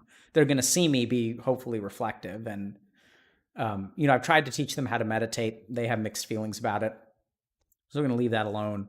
I tried to teach them how to play video games. They had mixed feelings about that too and didn't really enjoy them. So that's okay. They're their own people. They like to dance and sing and they're their mother's daughters. They take more after their mom than they do for me, which is great because, you know, their mom is a functional human being and I'm a reject. So I think it's better if they take after their mom. But yeah, I mean, I'm not planning on teaching them Healthy Gamer GG's philosophy, but I'm going to teach them, you know, I'm going to try to teach them to speak truthfully and to be authentic and to be kind and compassionate. And I'm going to try to teach those things, but like, you know, I don't know how to teach that. Like that, it's strange, right? So I feel way more comfortable teaching adults than I do kids because I have a lot of experience teaching adults. I've just never raised children before. So the short answer is no. I don't. I mean, for them, I'm just a dad, and they can find their own YouTube guru. Doesn't have to be me. Why was Avi wet? So here's the thing. Avi is wet. So Avi is my younger daughter, and 3 days ago she came on stream and she was just soaked. Like her front was just soaked with water. And the short answer is no one ever knows. No one knows where she gets wet and how she gets wet and where the water comes from. Sometimes there are stepping stools involved. Sometimes there are faucets left on. Sometimes none of those things happen. Sometimes there's a hose involved. Sometimes there's a cup that should have had water that doesn't have water. But sometimes everything is completely normal. Everything is dry, no faucets on, nothing out of place, and she's just soaked. And so it's just one of those mysteries in the universe that you come to accept, right? It's like back in the day, people looked at lightning and they were like, why is Zeus pissed off today? And then some days I look at my daughter and I'm like, where does water come from? I used to think it came from specific sources, but it just seems to just randomly appear when it comes to her, which is fine. Okay. Have you heard of nonviolent communication? If so, how effective do you think it is? Stuff. Can I close this? Okay, so let's do this. We're going to try this. Okay. All right, so I'm going to do this. Can I just Google this? Nonviolent communication. Have I heard of nonviolent communication? No, is the short answer. Okay, so let's see what it is. And what's the question? Have you heard of it? If so, do you think it is effective at... is it effective at helping the average person? Okay. What's the question? Do you think it is effective? Do you think it is, how effective do you think it is at helping the average person? Okay, so let's see what it is. You guys ready for the AMA stream? Dr. K reads Wikipedia. Oh, you want to play drinking game where if someone asks the same question twice, finish your drink? I think you'll actually die and you'll say yes. Okay, so NVC theory supposes that all human behavior stems from attempts to meet needs, and that these needs are never in conflict. Rather, conflict arises when strategies for meeting needs clash. Okay. NVC proposes that people should identify shared needs, which are revealed by thoughts and feelings surrounding these needs. And then they should collaborate to develop strategies that make requests of each other to meet each other's needs. The goal is interpersonal harmony and learning for future cooperation. Yeah, so I don't entirely agree with that. But I think it's, oh, what am I doing? Okay. So I don't know that I believe, I mean, so I think that there's value there, right? So I think a big problem is, so I think there's value to some of the principles behind nonviolent communication, but I don't accept, for example, this sentence. So that these needs are never in conflict. Rather, conflict arises when strategies for meeting needs clash. So I don't know that I accept that, you know, needs never clash. Like I'm not saying that they do or they don't. I'm just saying it's like it's an interesting claim that I'd have to think about. And the first thing that happens is, you know, if we're in the desert and like I'm dehydrated and there's someone else who's dehydrated and there's like one bottle of water left and we're both super thirsty, do our needs not clash in that scenario? Like maybe they do, maybe they don't. I don't know how this person is defining that, but that sounds to me like needs can clash. And I don't think the world is such a rosy place where needs don't clash. Like, I think that, I mean, isn't there overwhelming evidence that people's needs clash? I don't know, maybe not. So I'd have to think about that. But I think the important thing about nonviolent communication, or what's helpful to the average person, maybe envisioning a world where no one's needs clash and understanding that can be helpful to the average person. Sounds like it's pretty cool. I don't know that I believe that. But I think the important thing is that a lot of times we frame things that are attacking other people that are actually reflections of our unmet needs. So, there's a difference, and this I think is very helpful. So if I say that, like, if I call my partner an asshole and I say, like, oh, you're such an asshole, that doesn't, and really what's happening is I feel like undervalued or unloved by them. So like I feel unloved, and what happens is I call my partner an asshole because I view people who don't love me as assholes. Like, it sort of makes sense, right? They're kind of being an asshole. They're not being nice to me, whatever. But whatever I feel is actually unloved. And I think the value in nonviolent communication is that you can frame other people's behaviors as not meeting your needs, and that can be helpful, right? So if I say that, I feel like someone isn't paying attention to me, and what I need in that moment, it's not like that person isn't paying attention. It's that I have an unmet need that is like, I'm going through something difficult and I need some support. And I think that kind of language is very helpful. Like on the rare attempts at my, when I do marriage counseling, which I really don't enjoy doing, nor am I good at. So I work with a lot of couples, but I don't do marriage counseling. There's a difference, and I can explain that if you guys want to know. But helping partners reframe, like, so-and-so is upsetting me, that makes it seem like the problem is in another person. So the important thing that I think that you guys have to understand is that if you feel like someone else is a problem, what is that person evoking within you? Because there's an interaction between like you and the environment. Like there's an interaction between you and this person. This person is doing something that's having a particular effect on you. And so it is very, very helpful to think about what is that effect on me and how can I understand that and can I address that more directly? Because telling someone to be less of an asshole is like not really a constructive thing to say, right? You're like, hey man, you're an asshole. Like, stop being an asshole. And the dude's like, and instead saying like, hey, there are times where you come home from work where like I've had a really hard day, and then, like I need some support, and it sounds like you're not available to me. Can you please like think about setting aside some time, like turn off League of Legends for like half an hour when I get home so that we can talk about my day. Like that you can frame, right? And instead what happens is every day you come home, your partner's fucking playing League of Legends, and then you're out bitching with your friends, and then you're like, yeah, like my partner's an asshole. They never listen to me. They never make time for me. And right, never turn off League. So it's even then, if someone says like, oh, like someone is addicted to League, like my partner is addicted to League, like that too doesn't really help, because how is that affecting you? How is it affecting other things? Because to tell someone that they're addicted to League, even if they believe it, may not be helpful, right? The issue is, what's the consequence? Like, what's underneath that? What are the things that are not being done that need to be done because of that behavior? So the thing about nonviolent communication that I like is reframing, accusations.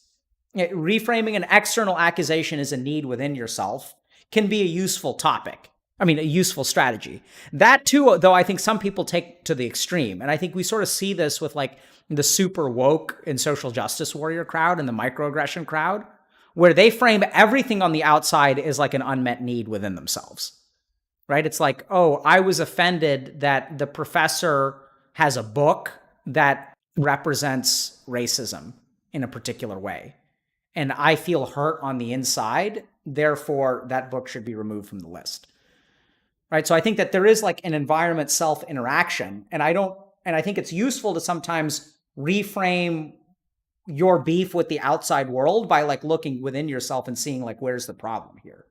Right. And we saw this with Iman today. Like, she was saying that, I don't want to worry my parents. Like, that's her interacting with the outside world and not thinking about her own needs. And so that should be reframed.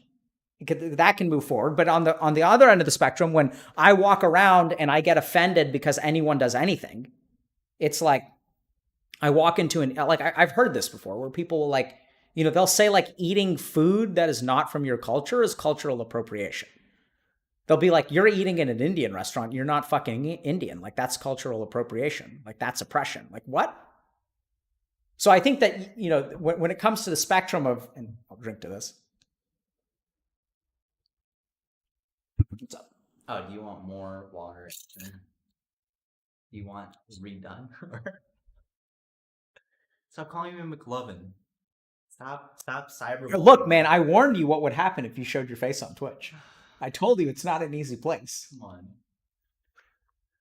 You have to show them the good side. My self-esteem. You got to embrace McLovin. Gotta move the point. We'll Google Markiplier and Michael Roofs after. Whoa.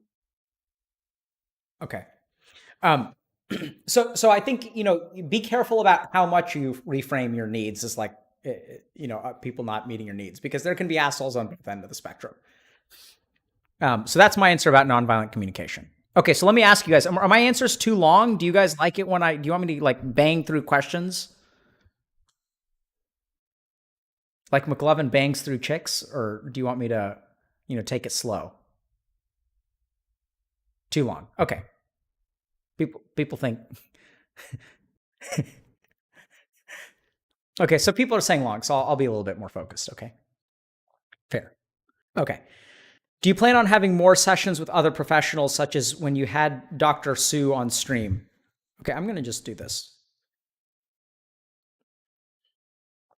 Okay, so you guys, okay. Do you plan on having more sessions with other professionals, such as when you had Dr. Sue on your stream?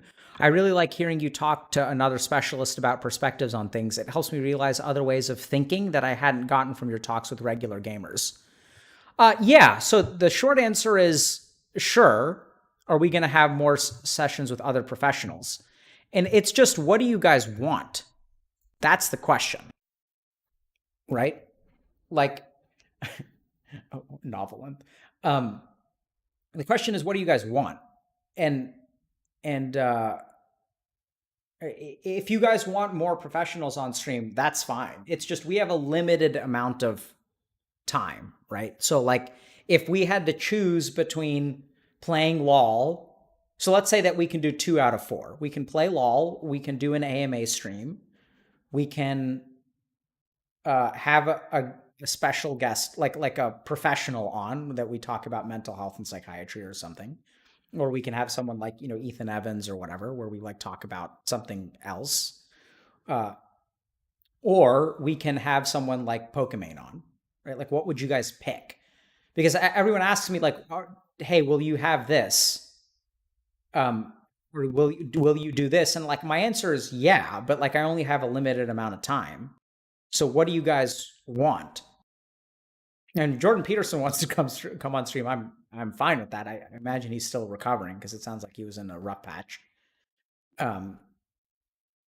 And so, yeah, I mean, we've had Athene. Athene was great. Good guy. Sure, I'm happy to get Joe Rogan. I don't think we can do that, because like, remember guys, we're the small fish, right? We're the small fish. We're not the big fish.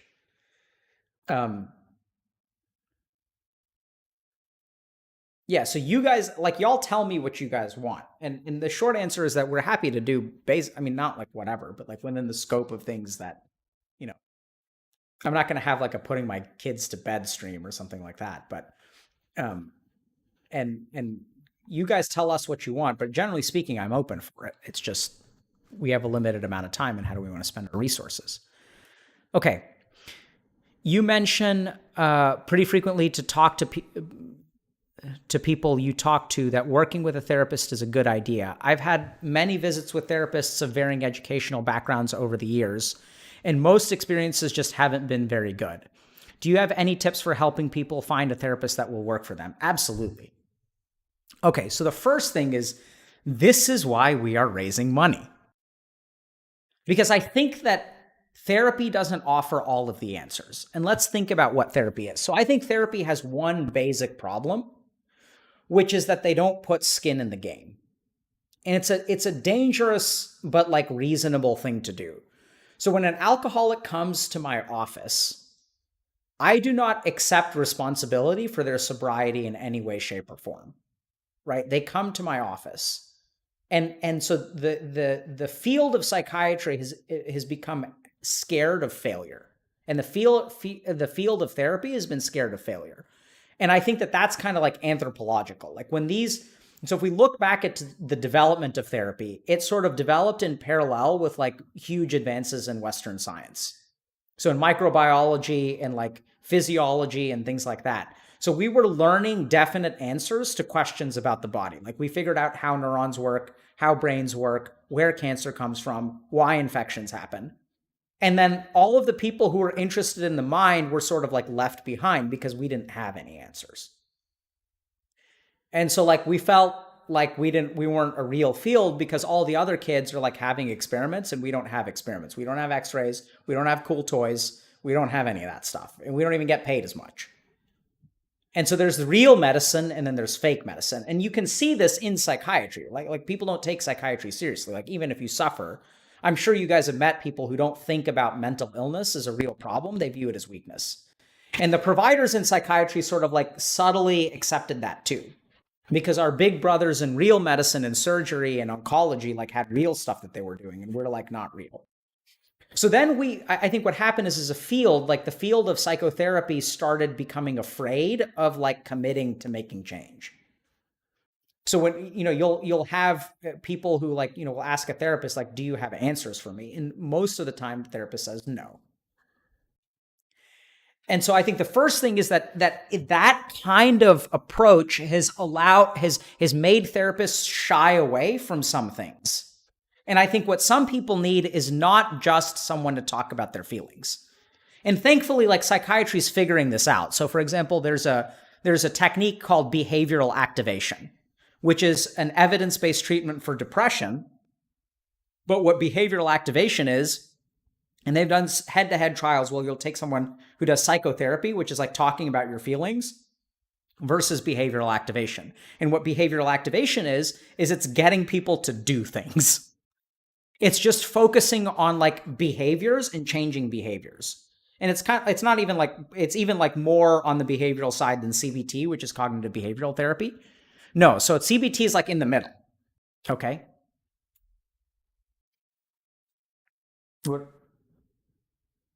You're covered in something. She's eating toothpaste. Ah. Okay. Well, Like it's like a transition, right? Don't eat toothpaste. No. I know we don't eat toothpaste this week. We've had this conversation. Who is it? It's the internet, my love. It's people calling me McLovin. That's not even your shoe, my love. Okay, let's see if Zach got, can you? Yeah. Shoot. Right. She's stepping on something of yours. Okay. Okay. Okay. So, yeah, so I think if therapists don't work for you, I think part of the problem is because what some people need is like they need something that is more external than just talking about your feelings. And I think a lot of therapists operate under a couple of paradigms, which I don't know if they're true. So I don't really agree with them, but I could be wrong. And there's been a long tradition of people who think they're right. And the first thing is that change happens slowly. Like if you talk to a lot of therapists, if you go to school and become a therapist, what they're going to say, they're going to give you timelines that are longer. They're going to say like 2 years, 3 years, 5 years. And sure, like that may be true for some people. But in my experience, like change can happen like fast and quick and dirty. It's like the Uber Eats generation. It's not like call and make a reservation for next Thursday and then show up and then they start cooking the pig like a day in advance. It's like, I got hungry. I've been hungry for an hour. I haven't done anything. My pantry's empty. Let me pick up the button and like, let me just do it faster and let me do it quicker and more intensely. And that's what our society wants, right? We want things fast. We want them cheap and we want them to be good. And so like in a bizarre way, like that's why we started our coaching program, because in my experience, you don't have to just talk to someone about their feelings. And like sometimes as a therapist, you can tell someone like, what the fuck is wrong with you, man? Like that's okay, right? But that's not what therapists do. So I used to be a really, really bad, I still am actually, a really bad therapist. And I even had one of my supervisors like sort of fire me. Like, so when you're learning to be a therapist, you have supervisors who you see patients, and then you go talk to your supervisors about like, okay, I sat with them and then they said this and then I said this, and you tape your sessions and they watch it. And one of my supervisors was like, I can't supervise you. And I was like, why not? And she's like, I don't know what you're doing. And I'm like, okay. She's like, you're doing something, but it's not therapy. So I was like helping people, and she's like, I don't know what this is. Like, I see that it's significant. I'm not saying it's bad. It's just, I don't know what this is. It's not therapy. And so I kind of scratched my head and I went to my program director and I was like, this is what's going on. And my program director was like, that's cool. Like, he's an awesome guy. And like, she was fine too. I think it's actually really hard. I really respect for saying that. Right. And so she recognized that I was onto something that she did not understand. And so she was like, I can't guide you in this, but this has value. That's a difficult thing for a teacher to say. For a student to come in and for you to say like, oh, this student is brilliant, but I don't speak their language, like this is not working and I can't actually teach you. It's weird. It feels like a rejection, but it's not. And so I went to my program director and then I said like, this is what's going on. He's like, okay, that's great. Like, let's find you someone else. And like, thank God. Right. And then I got someone who still didn't understand what I was doing, but was way more comfortable with it. And they're like, let's figure out what you're doing, because what you're doing is clearly important, but like, let's figure it out. And so what I actually do is not exactly therapy. And I think a lot of what I do is, there's therapy in there, but a lot of it actually comes from yoga. And a lot of it comes from like when I had a guru in India and like the way that my guru talked to me. And he didn't ask me like how, like he didn't say like, let's just talk about your feelings for an hour. He was like, why do you have a particular feeling at a particular time? Where does that feeling come from? How do we stop that feeling? How do we create that feeling? Like, how can we become engineers of the mind where there are laws and principles and like you can turn things off and you can turn things on? And so if you've had bad experiences with therapists, like, I mean, this is why we're doing the coaching program. And I'm not saying that it's a substitute for therapy, and I'm not saying you guys shouldn't see therapists, and I'm not saying that therapists are bad. And I'm going to answer your question about how to find a therapist. But the first thing to understand is that not all problems can be solved by therapy. And that specifically, I think therapists have shied away from engaging in some parts of people's lives. And this is why the field of life coaching is a thing, right? This is why coaching is a thing to begin with. Because what therapists said is that we said, you have anxiety, we can bring you away from your anxiety. But we can't give you calmness. We can't give you peace. We can treat your anxiety. And this is the other thing that we said, right, as therapists. We said we can help you with your depression, but we can't help you with happiness. We can treat your depression, but we can't make you happy. But there are still ways to do that, right? People have explored that before. That's what the yogis did. That's what Buddha did. Buddha wasn't depressed, he was unhappy. I don't know that Pokimane is depressed. I mean, maybe she is, but she's certainly unhappy. And so the first thing to understand is that a therapy is really geared towards bringing you from negative to zero. So if you're suffering in a particular way, like depression or anxiety or whatever, then you should do that. But when it comes to these other things, and some therapists do a good job with this stuff, like my life has no purpose, like a therapist can absolutely help you with that. But it's going to take time and you have to find the right one. And that's why I think this person did a good job. You have to keep trying. His therapist is about fit. So there's a guy named Eric Erickson who was like a psychoanalyst or something.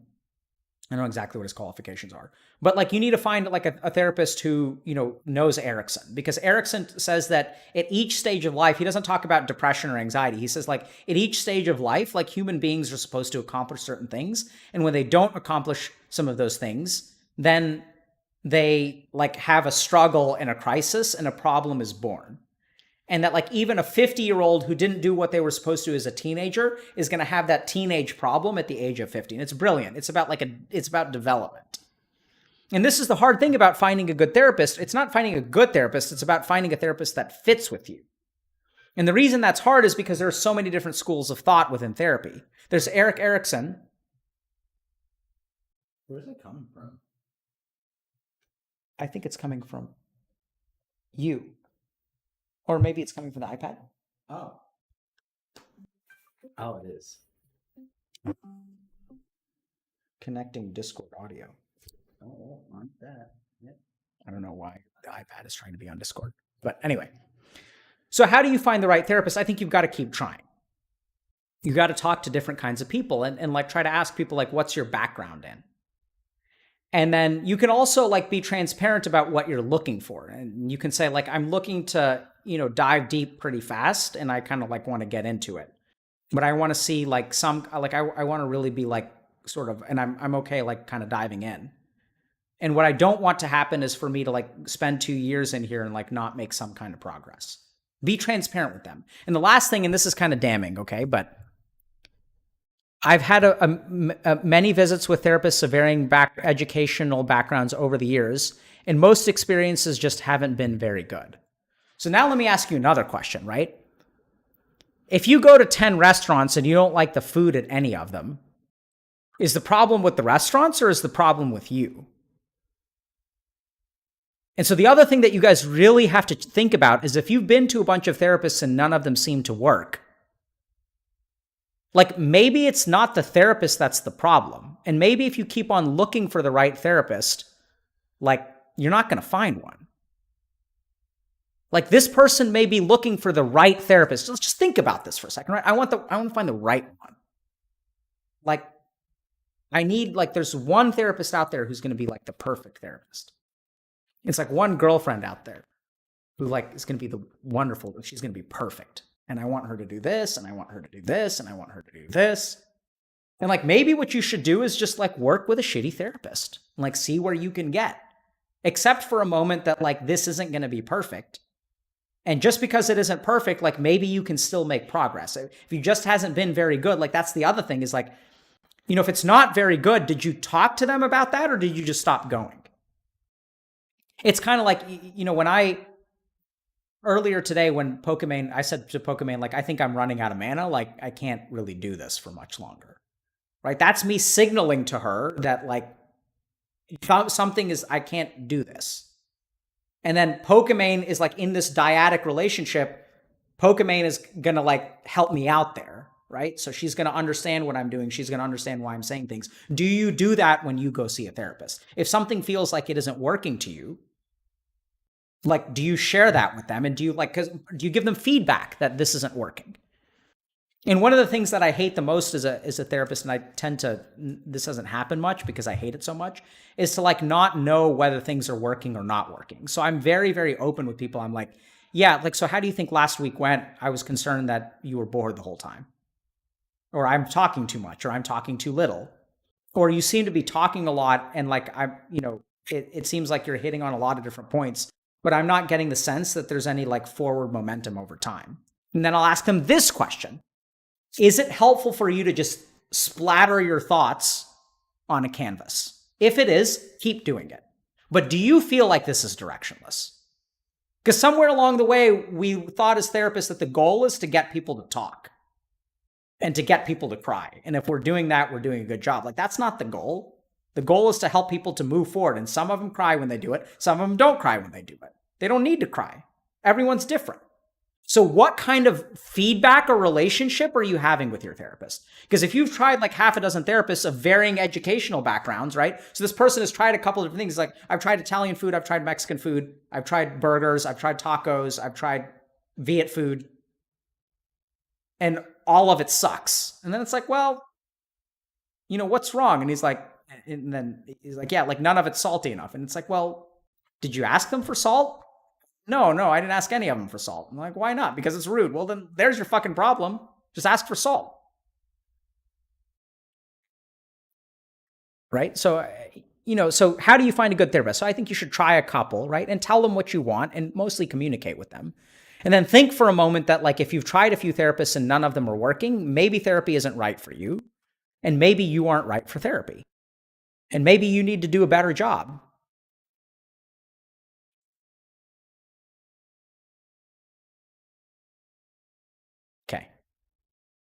Is that his son? Any book recommendations? Yeah, too many to count.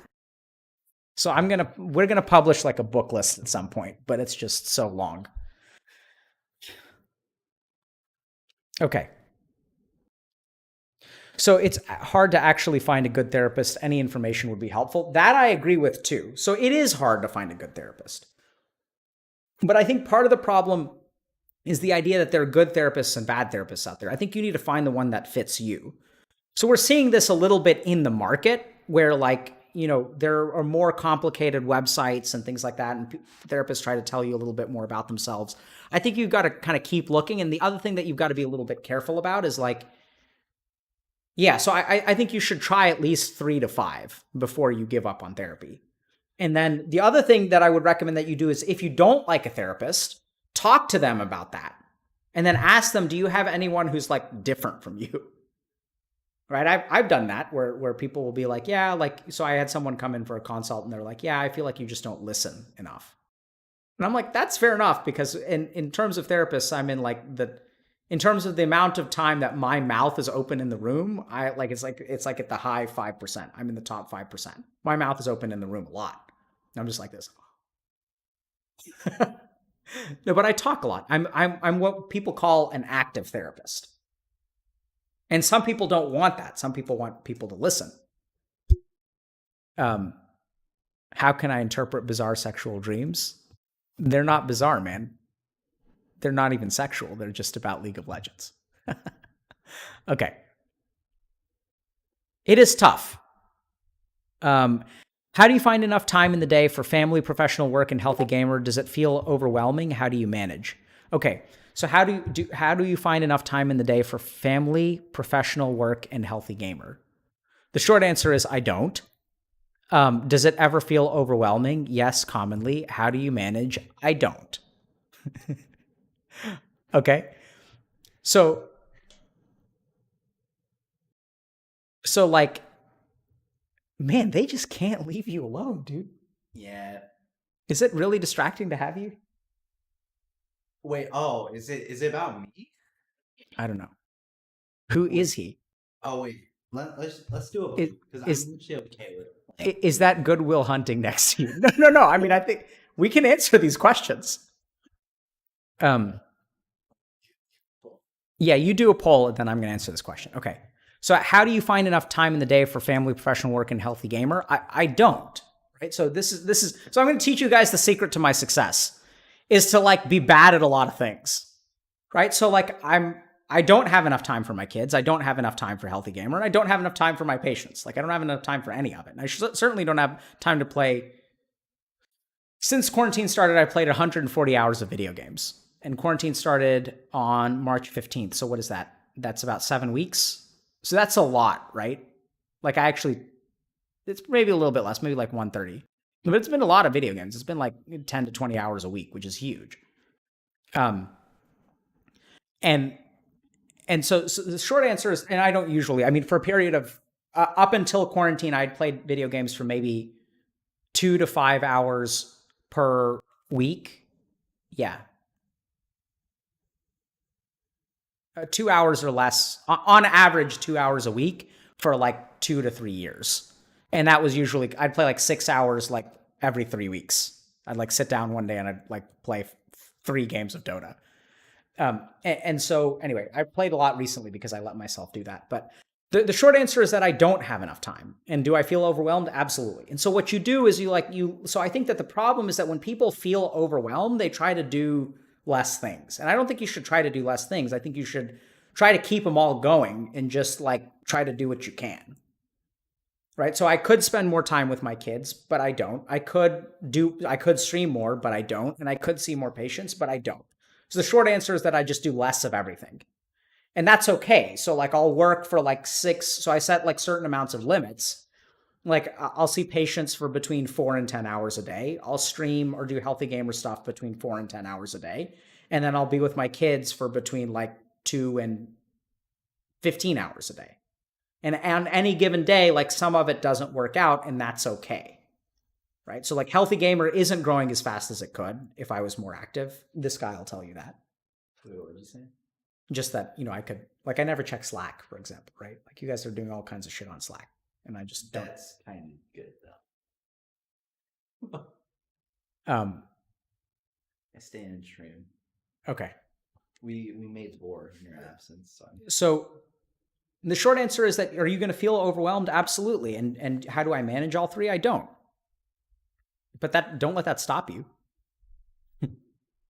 Right? So bite off more than you can do how do I manage? So I manage by letting myself go a little bit, right? Like, I manage by sort of saying, like, okay, what am I going to do right now? And then I do that thing, and then I do it until I feel like I push myself and I try to, like, do as much as I can. And then I'm done doing it. So I also manage a lot by having external. So you guys are the same way. I manage the same way you guys are. I need external deadlines. So, like, I work a lot because I schedule things on my calendar, and then someone else shows up and I can't not show up. The reason that I'm successful is because I'm a psychiatrist, and I have people, like, who come to my office and they knock on my door. And if someone comes and knocks on my door, I can spend an hour with them. But if you ask me to work for 8 hours, I can't do that. But if 8 people show up and knock on my door every hour and they're like, hey, can I talk to you about something? I'll be like, absolutely, man. I can do that shit all day.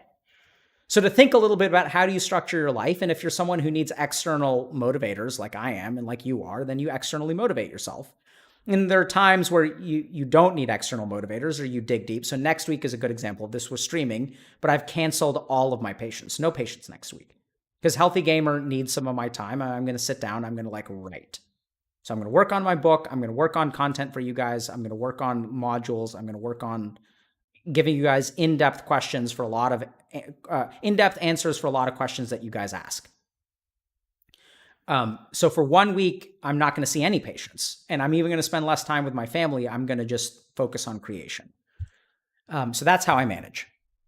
So I've always wondered about this. How did you get into Harvard Medical School despite having terrible grades? Great question. Okay, so getting into Harvard Medical School is a little bit, not a misnomer, but I mean, it's a little bit more complicated than that. So I'll tell you guys exactly what happened. So I graduated in 2006 after 5 years of undergraduate with a 2.5 GPA, and applied to medical school and didn't get in.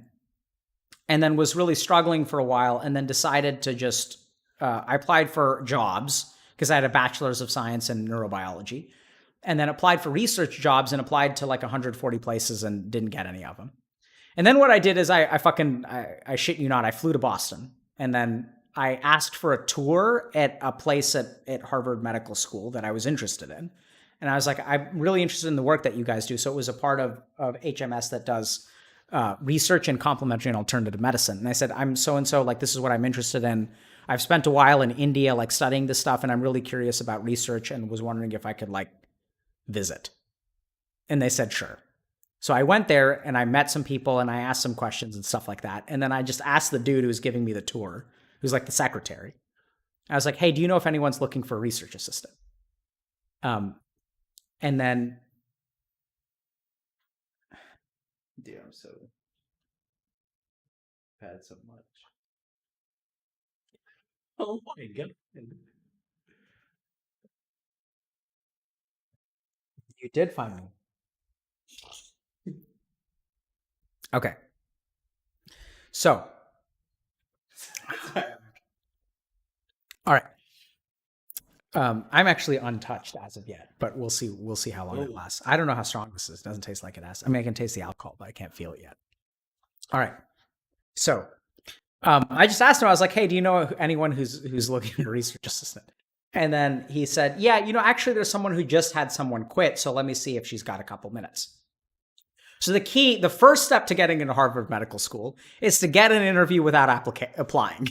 Because if I had applied, no one would have given me the time of day. But I'd showed up and I sort of had, I was desperate. So you can call it balls of steel or you can call it desperation. If you guys really want to hear that story, I'll tell you the full story of, how I flew to Boston with no money and nowhere to stay and nothing to do, and lied to my parents and said, just because I couldn't deal with the shame of being at home and not having anything to do. So I just booked a ticket and I went up there. Anyway. And so I sat down and then we started to talk, and it turns out that, like, much like you guys, I'm actually pretty smart, right? And the problem is that we have a system that doesn't gauge, that doesn't give us like a good environment for us to express ourselves. And y'all are pretty smart too. And if we can actually get you in an interview with someone, you guys may impress someone, right? That's how y'all are. So talked to her for a while, and then she's like, yeah, so like we talked, and I said, this is what I'm interested in. I was like, what are you working on? Oh, that sounds really cool. I can talk about this. Really great fit, wonderful person. She wrote me a 3-page letter of recommendation, which was phenomenal to help me get into medical school. And so then she's like, send me your resume. And I was like, okay, we'll see what happens. So I sent her my resume. I didn't lie about my GPA or anything. And then I was like, if there's any way that you give me a shot, I'd really appreciate it. So she hired me. So it was great. So that was my first. So then I was a research assistant at HMS. Was there for about 18 months and applied to medical school. So had applied, got rejected. Applied the second time, wasn't getting any interviews. And then I decided to go back and get a master's degree because I needed to do something for my GPA. So I enrolled in something called there are a lot of these programs now, and I applied to a lot of these too. Got rejected from all of them, where you basically do the first year of medical school. And then you don't get, it's not actually medical school, but it's like all the same classes. And then you apply to medical school based on demonstrating to them that I can actually pass the first year of medical school. And so even after doing that, so I'd applied to these programs too. I'd applied to those programs as well and got rejected from all of them. But on my second year of applying to those programs, I got accepted to one and I went to it. And it's not easy because it's actually a bunch of people. If you think about, if you want to get into med school, you need a 3.7 GPA. So the average to get into these programs is a 3.5 to 3.6.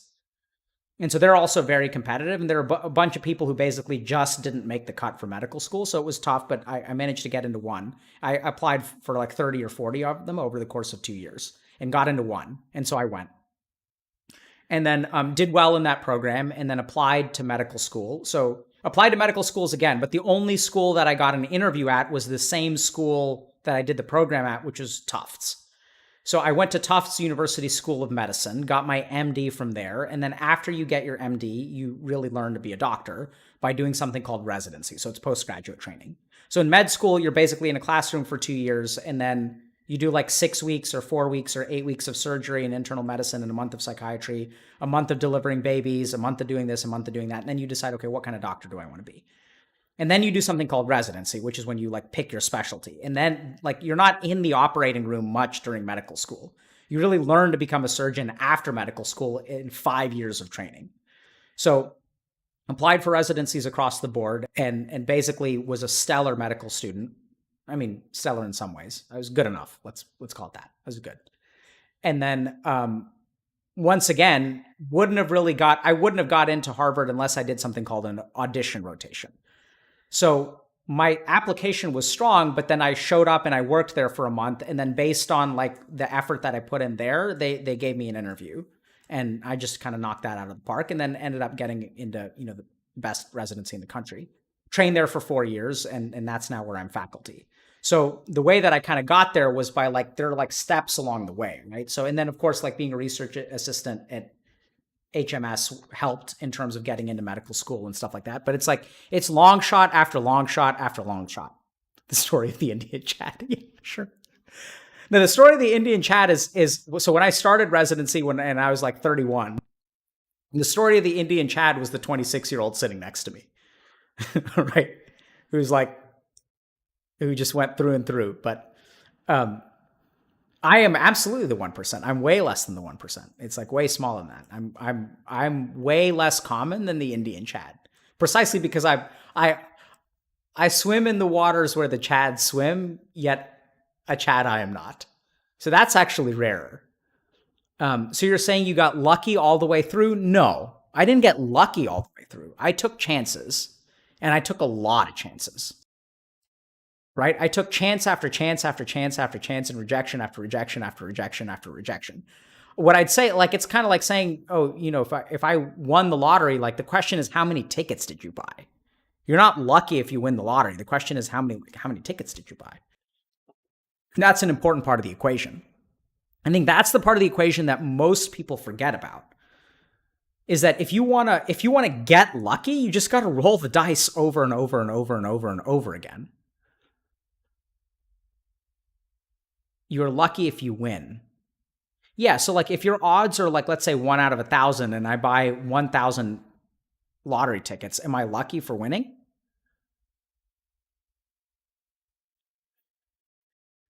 So I got good RNG. Did I get good RNG? Absolutely, right? So there are a lot of things about my life that are absolutely lucky. And I don't, and this is why I think about karma. So if you guys really want to talk about this, it's karma. So karma is sowing a seed, but you don't know that the seed is going to turn into a plant. And yeah, so this is the other thing. So I used to play Hearthstone. And I sucked at Hearthstone. What I realized is that I'd used all of my RNGesus credit up on this whole med school and Harvard business. And so I had none left for Hearthstone, and that's why I'm not a professional Hearthstone player. Right? So, but really, I mean, am I lucky? Absolutely. Did I get lucky? I feel like I have a lot of advantages for which I have nothing to, no credit should be given to me. And also, I think I did a lot of things that are responsible for my success. And I think the difference between there, what we're talking about, like free will, destiny, do I control my destiny? Not really. But I do think I control my karma. So I think luck is sort of like a false term. So the way that I think about it is karma. So karma is about sowing a seed, and that seed may not bear fruit. It may not turn into a tree, and it may not bear fruit. But I just kept on sowing seeds, and eventually something is going to bear fruit. Although eventually nothing has to bear fruit, right? It's not like I can sow 1,000 seeds and I can buy 1,000 lottery tickets and not win the lottery. That's very possible. And so I don't want you guys to think about getting lucky or not getting lucky, because I don't think it's a useful paradigm. Let's say that I didn't get lucky. How does that help you? Let's say I did get lucky. How does that help you? It's not actionable information, because unfortunately in life, we don't actually have the ability to like increase our luck score, right? We can't like click a button and I'm like 10% luckier and my magic find percent increased and I get better loot. That's not actually how it works. What you can do is you can do more runs, right? Like you can grind more, but you can't actually do anything to influence your odds. I mean, you can do things to influence your outcomes, but like the odds of a particular action are fixed. Like if I go into an interview and I prepare a certain way, I have a certain set of odds. If I prepare more, I may increase my odds, but the odds are controlled by your actions. They're not influenced by some magical number like luck. That's what karma is. So you set yourself up with good karmas. You wake up every day. You eat and drink healthy. Yeah. Right? You do yoga. You meditate. You watch this stream. You work with a recovery coach. You play video games. You pay attention to yourself. Like in Iman's case, like one day you wake up and you have a conversation with your parents. And that conversation is a karma that's going to lead to a whole different trajectory in her life, hopefully.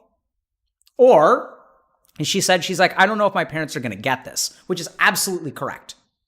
So that's a seed that she plants, which doesn't bear fruit. And then she plants it again. She has a second conversation, and a third conversation, and a fourth conversation. Eventually, her parents are going to get it. So is she lucky?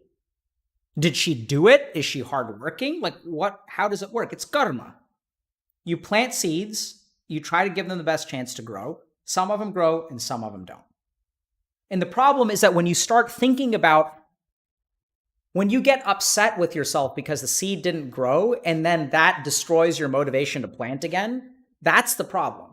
Because if you attach planting the seed with getting the fruit, if you don't get the fruit, it's going to destroy your motivation to plant. And the problem is that you guys can build it up, right? Like you can dig deep and lift yourself up by your bootstraps and apply for a dozen jobs. And then when you don't get any of them, you're done. Whether you applied for a dozen or 5 or 30, it should make no difference. Each job application has a percentage chance of success.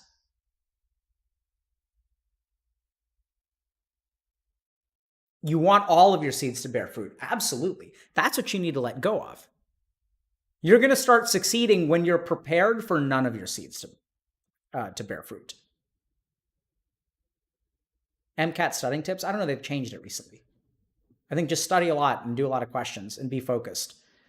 Last MCAT study tip is focus just as much on the questions that you got right as you did on the ones that you got wrong. And understand why you're getting some wrong and why you're getting others right. Don't just focus on the ones you get wrong. Also, take practice tests. Those are the most valuable. Take practice tests, says this guy. Whoever he is. My dog. What? That was an overreaction because Dr. K, do you have any book recommendations for getting the most out of meditation and yoga practice? And do you go to therapy yourself? Okay. So the first thing is, like, you guys got to understand this. Books don't give you the most out of yoga and meditation practice, right? So, like, this is a huge problem. Like, you don't learn meditation from a book. Meditation is about being present and yoga is about doing. That being said, I definitely have book recommendations. So I think reading Patanjali's Yoga Sutras is excellent if you want to understand yoga. Reading the Hatha Yoga Pradipika is also excellent if you want to understand like yoga asanas. And I know, sorry, we'll write these. Hold on.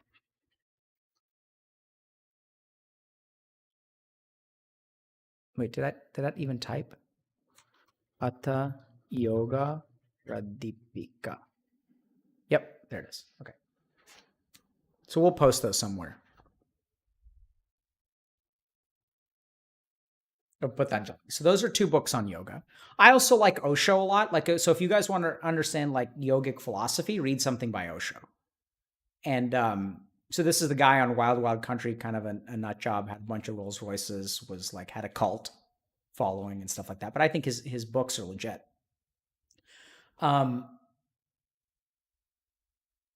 Yeah, so I think I hear good things about Sam Harris. I haven't read too much of his stuff, to be honest.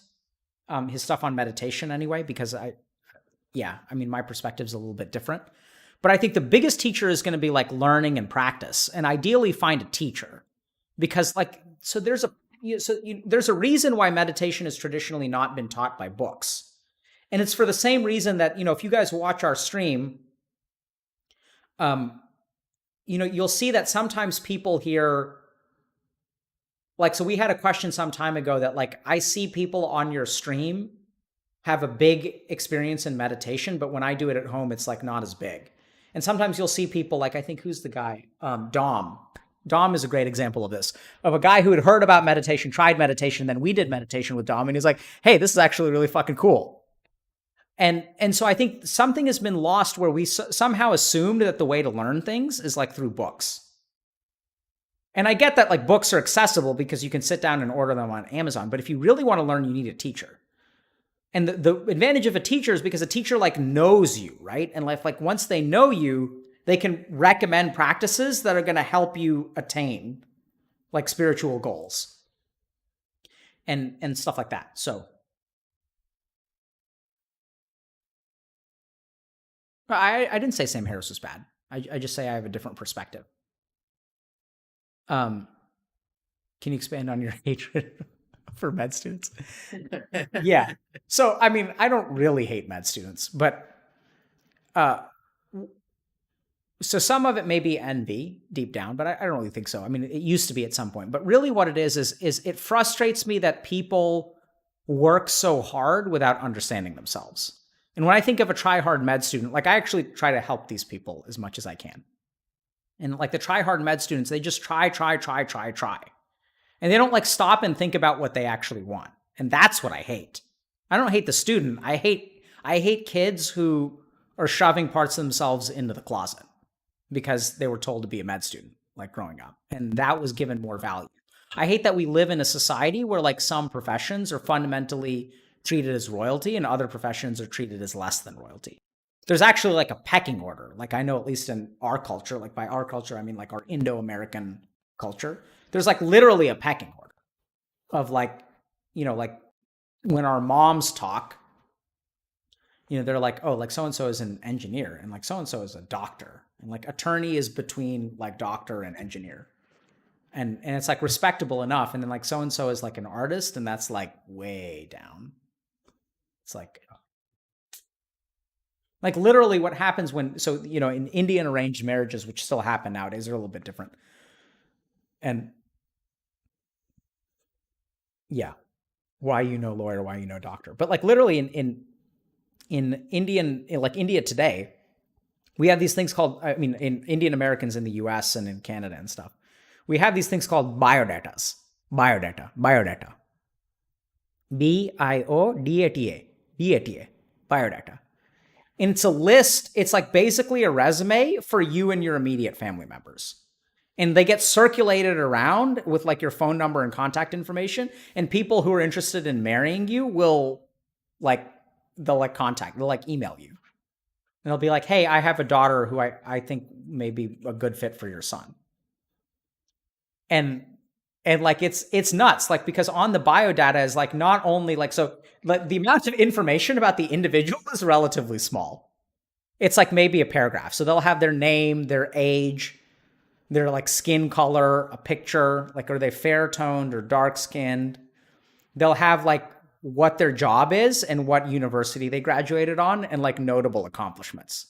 Like is an accomplished dancer, like hobbies, like, but respectable hobbies, right? It's not like gets drunk on the weekends and sexually harasses people of the same gender because they're a closeted homosexual. That's not on there. It's like other kinds of things. And then the crazy thing about the biodata is like, not only is it about the person, but then you have the parents, what their parents' educations are, what their parents' professions are, and then you have the siblings.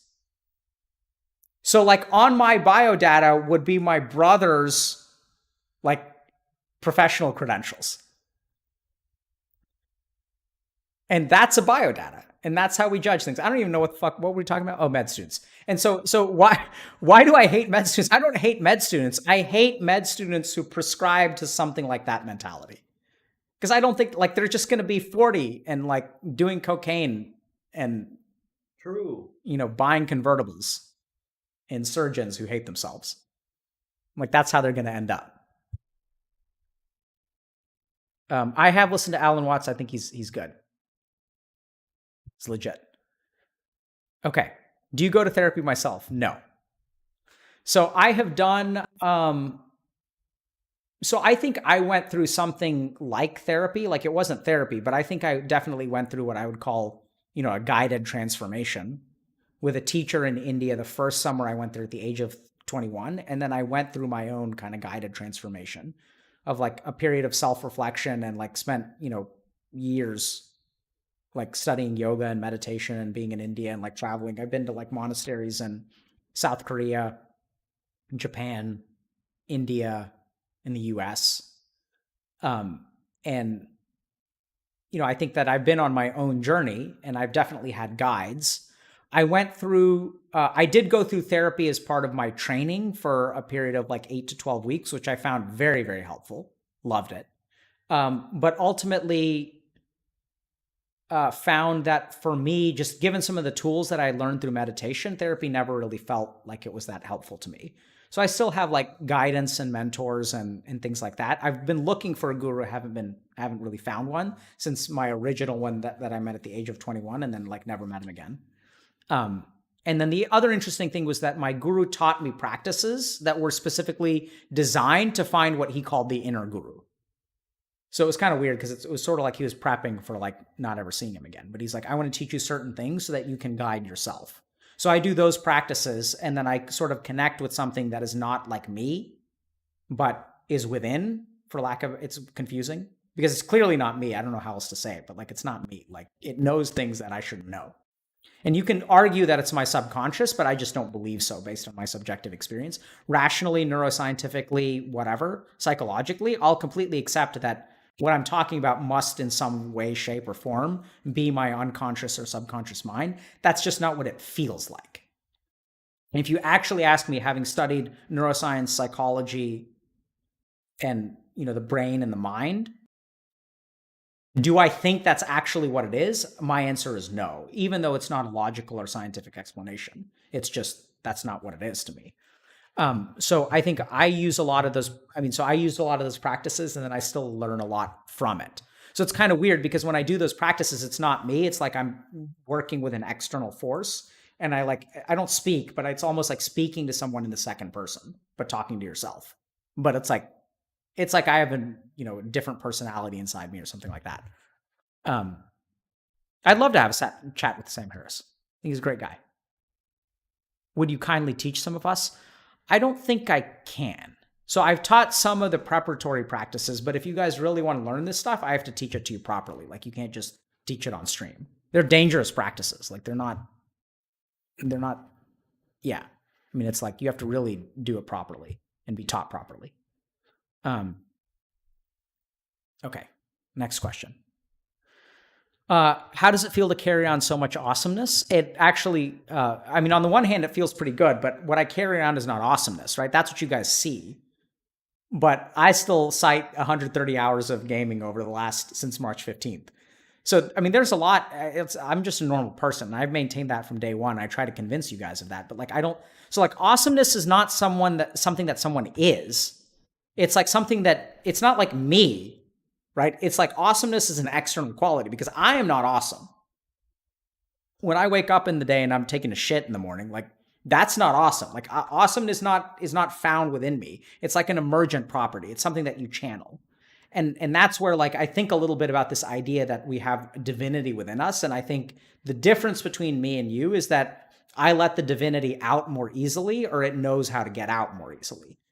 And that's what's awesomeness. I don't doubt that I do things are awesome. I'm not disputing that. I'm not trying to claim false humility.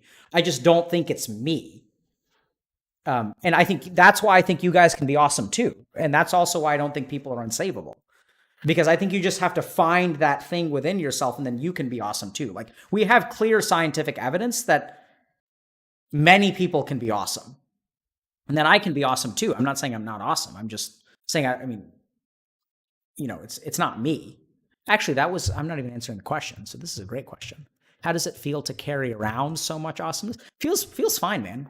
Feels good. I think the biggest problem with it is that I have to be careful because when you carry around a lot of awesomeness, it's easy to start it having become you. If you don't carry around awesomeness, you are awesome. So this person's question is actually a good one. It feels good to carry around awesomeness is the short answer. It feels good. Like it feels good to be the person that you like to be and for other people to be appreciative of it. I'm not feeling it, dude. Oh, well, go brother up, man. I got you. Thanks, man. Have you ever given a short answer? Yes. How do you stop seeing yourself and others as just their physical attributes? How do you overcome your past with sexual abuse as a child and begin to have sexual relationships as an adult? Okay. For the dude who wanted short answers, you're SOL, buddy. How do you stop seeing yourself and others as just their physical attributes? So short answer to this is that you stop trying to see yourself as something else. Let yourself see what you see, right? But accept that. Accept that like right now in this moment, I can't see, oh God, beer? Dude, I'd rather shot beer. Beer, I'm just going to be peeing all the time. It's going to affect my figure. So I think you start by not, like if that's what you see, just accept that that's what you see.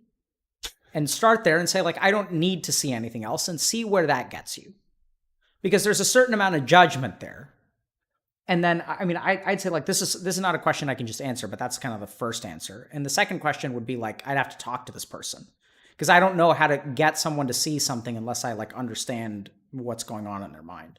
So I apologize, but that's hard to see. But I would start by saying, you know, what's wrong with just seeing physical attributes?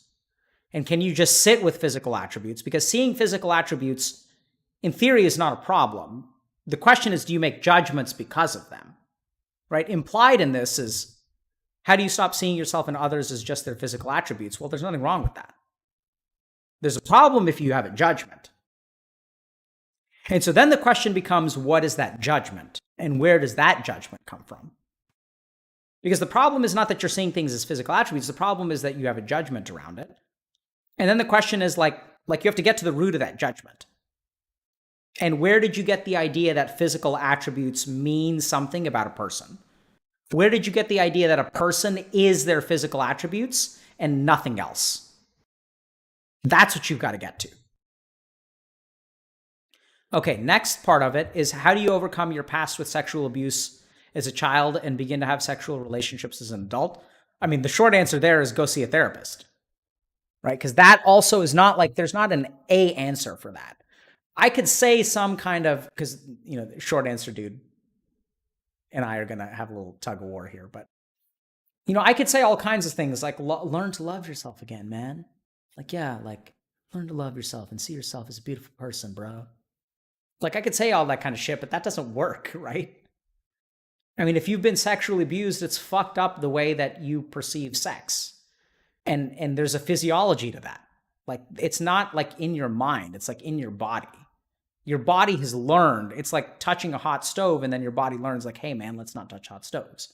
So something has happened to you that has changed your ability to relate and connect to another human being. And it's not that it's broken forever. It's just your mind and your body have learned a particular way of interacting. And that when someone touches you in a particular way, or like demonstrates affection, or, you know, when you see things or they see things, it evokes feelings because those feelings come from the past. That's a learned behavior. And if you see a therapist, hopefully you can start the process of unlearning it or learning a different way. And that's what you got to do. Now I'm getting buzzed. So what is the path to becoming a therapist from a person who's fresh out of college but didn't major in psychology? Okay, you don't have to major in psychology. So let me just make sure I read the rest of that. Okay. Yeah. So like your major in college has nothing, at least in the United States, your major in college has nothing to do with your qualifications to become a therapist. There are 3 degrees, basically, that can be licensed therapists. Social workers, so there's something called an LICSW. This is all US POG, okay? So sorry for EU crowd or Canada crowd. But I think Canada has similar stuff. So there's a social worker, so you can get a master's in social work, which is a 2-year degree. And then you become an LICSW, which is a licensed independent clinical social worker. So that's the fastest way. The second thing that you can do is you can get a PhD or PsyD, which is usually like 5 to 7 years. So you become a doctor, but a doctor of psychology, or a doctor of philosophy, like usually in a psychological kind of program. And then you're a therapist, or you get an MD. So you become a medical doctor. Medical school takes 4 years, and then 4 years of psychiatry residency, and then additional fellowships or training after that if you want. So there's like a 2-year plan, there's a 5-year plan, and there's an 8-year plan. But your undergraduate major doesn't matter for any of those. So you're out of luck. I mean, you're fine if you didn't major in psychology, because you don't learn anything as a psychology major in terms of therapy. Like, you don't learn anything clinical. I mean, you learn a lot of stuff. But, so that's how you become a therapist. You do those things. And then the other thing that you can do if you're interested in like learning how to help people without that is like you can go down the coaching route. So recovery coaching, life coaching, executive coaching, our Healthy Gamer coaching program is designed kind of for people like you. Because what I realized is that, like, rather than spending 5 years in a PhD program, I think the more qualified people to help our population is y'all. The thing that I hear from time and time again from you guys is that I go to see an MD or I go see a therapist and they don't understand me. So it's like, okay, what if we take someone who understands you and we can train them a little bit in like coaching skills? Is that going to work? So that's how you become a therapist. Oh, best pickup line. Okay, so there isn't a best pickup line, okay? Pickup lines are about, so there's not a pickup line, okay? It's flirtation. It's a dance. It's like, what's the best dance move? There isn't a best dance move. The Macarena is the Macarena. It's a thing of beauty because of everything put all together, right? Like, a best pickup line is like, it's not a line. It's an attitude. It's a conversation. It's a flow, right? And yeah. So how does this chloroform smell to you? Yeah, that's a fall down line. That's not a pickup line. I can't tell if Zach Lord is there. Oh, sweet. Thank you, friend. Okay. Yes. Matt Tolliver is where? Oh, he's watching. Oh, God, Matt. How you doing, man? How's the kid? You have 2 kids now, right? Awesome, Tolly. Hope you're doing well, bro. Why do you pronounce basically as basically? Twit chat is twit chat? I don't know, man, because I'm Texan. I'm Texan. Like some nuts. No, it's going to mess up my Ayurvedic digestion. Oh, wait. Did you know that in Ayurveda, there's the science of Ayurveda? And in Ayurveda, you shouldn't make certain kinds of things. You shouldn't make fruits and nuts, right? Yeah. Right. So fruits and nuts don't go together. So, but I do enjoy mixing my fruits and my nuts from time to time. Take my nuts and dip them in some fruit. Okay. You know how it is. All right. Okay, I think we may be ready for text to speech. Okay. Text to speech. What are some of your biggest moments of enlightenment or profound realizations? Oh man, what are some of my most profound realizations?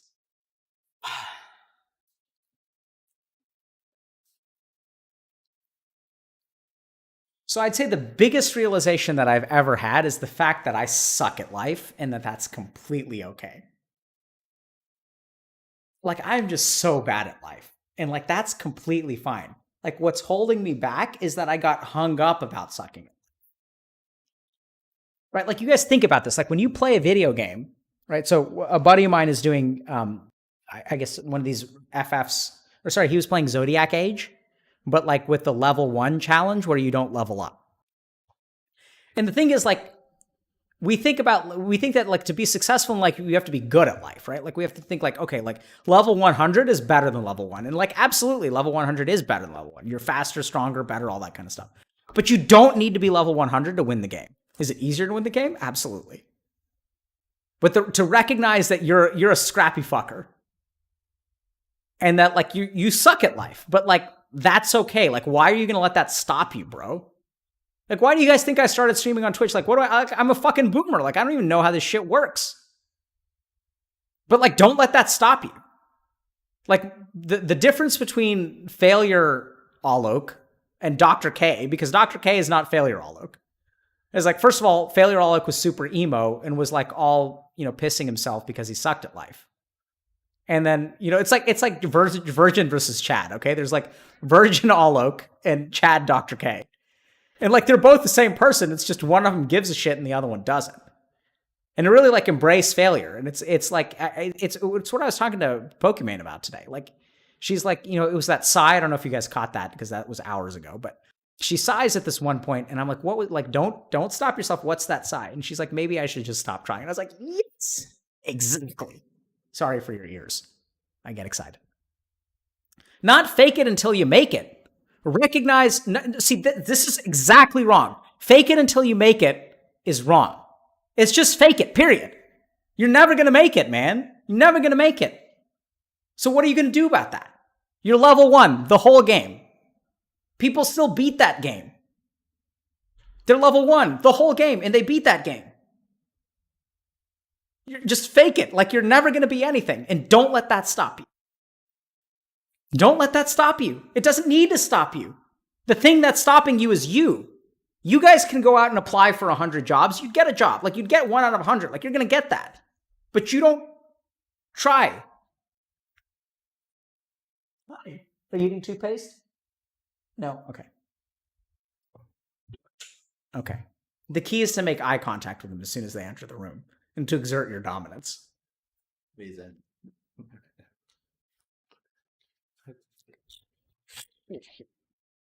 I don't know why I do drinking stream. Okay. Can you tell the story of your high school reunion when you met the guy who bullied you in school? Now he's working at a sporting goods store, that you were a trained Harvard physician. What lessons did you learn from that experience? Okay. What lessons did I learn from that experience? That I've got a huge fucking ego that needs to be punctured. Because I felt so superior. Oh, wow. Thank you. What is that? It's a lot. Okay. Okay. Okay.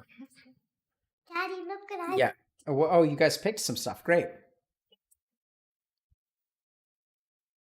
Just went to get their water and there they are. Come on. Okay, bye, sweetie. Dumb and failed. Absolutely. Thank you, Lucky. Oh my God, thank you very much. Daddy. Thanks for the hug. Love you too. She's Uh, gonna kick the glass. Oh. It's okay. Okay. Yeah. Ellie, come on. No, come on, don't pull her. Just let she'll come on her own. Okay, look, then put the glass still over. I'll put the guy here. Hey, I'm gonna make some pancakes. Okay.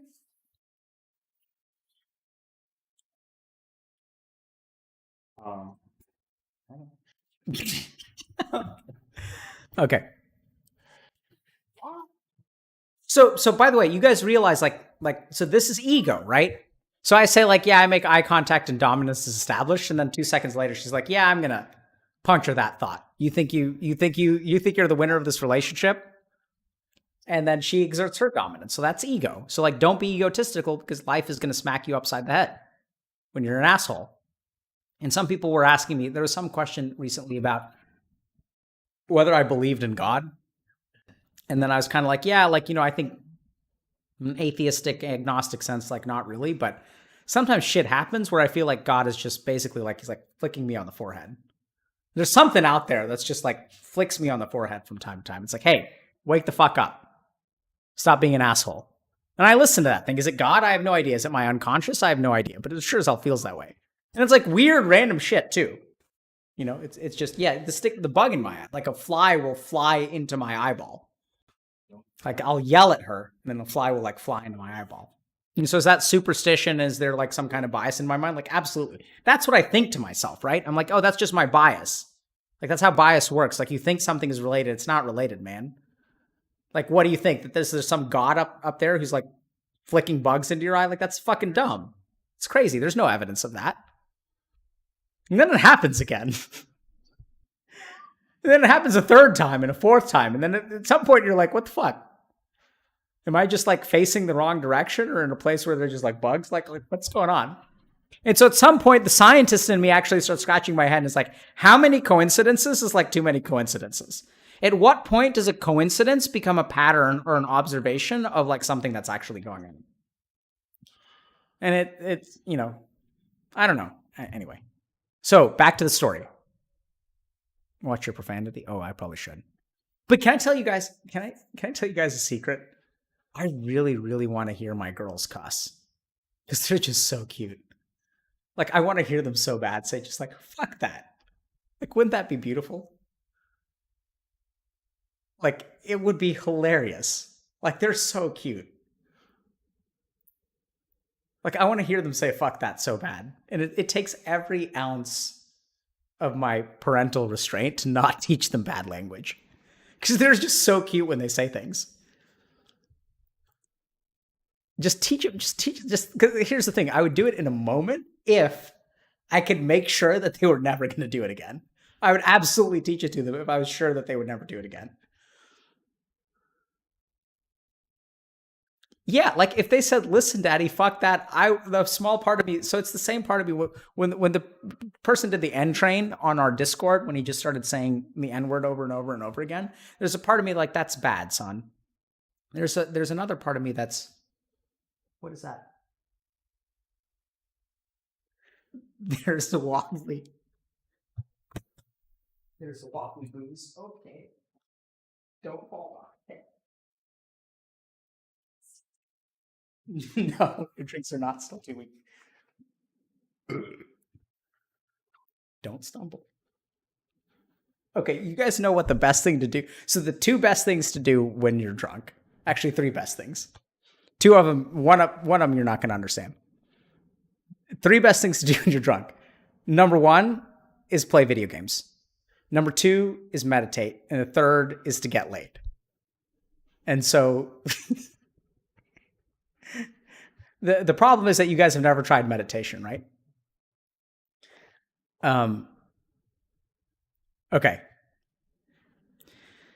Okay, so can you tell the story of your high school reunion when you met the guy who bullied you in school? Yeah, so like, let's just think about this. So can you tell the story of your high school reunion? It wasn't a high school reunion. When you met the guy who bullied you in school. I don't think it was a high school reunion. And how he's working at a sporting goods store and you were a Harvard-trained physician. What lessons did you learn from the experience? Yeah, so I learned a lot about my ego because I felt better than him. So like this is a question about someone who has resentment for someone who bullied them, right? Like that's where this question comes from. Because why did this latch into your mind? So I can tell the story. So I used to get bullied a lot in school because I started school a year early, so I was young, and I wasn't good at sports. And I wish I could drink with you right now.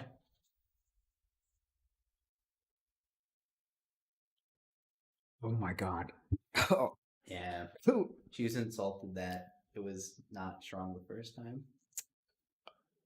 Oh. Man. Pro tip: don't insult your wife.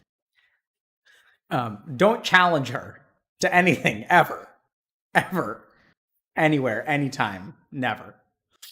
Okay. What was I saying? Okay, so the story, right? So there's this guy who used to bully me, and so he used to bully me because I was like, and the thing is, the funniest thing about this guy was that his insults were dumb, right? So like there was a part of me that recognized that I was being bullied, but like I remember there's one time where we were like learning how to catch a football. So the PE teacher would throw the football on like a route. So we'd like make a route. I don't even know what it's called, but you know, the thing where you like run in a particular direction and then you turn left and then the football is waiting for you. He's going to throw it at a particular spot and you have to run and catch it. So it's kind of like a play. So we were like practicing a play. And then, you know, like I wasn't good at catching a football. And so he was like, what, they didn't teach you that in Nintendo? And I was like, yes, man. You don't learn physical things when you play Nintendo. Like, that's exactly correct. Like, do you not understand that, like, what Nintendo is? That you never learn how to catch a football playing a Nintendo? Like, it's dumb. And so anyway, he was a bully. He was bigger than me. And so eventually he would, you know, resort to like physical stuff because his mental insults were just so subpar. And so then a couple of years later, you know, I went back to my hometown and I think I went out to grab a drink with a friend of mine and we saw him there. And so he was like, I don't know if you guys know this, but a lot of people who like grow up in small town Texas just stay out in small town Texas. And I met with him and we kind of started talking and, you know, I don't know if he remembered that he bullied me or whatever, but water under the bridge, all that kind of stuff. Like I hadn't thought about him in years.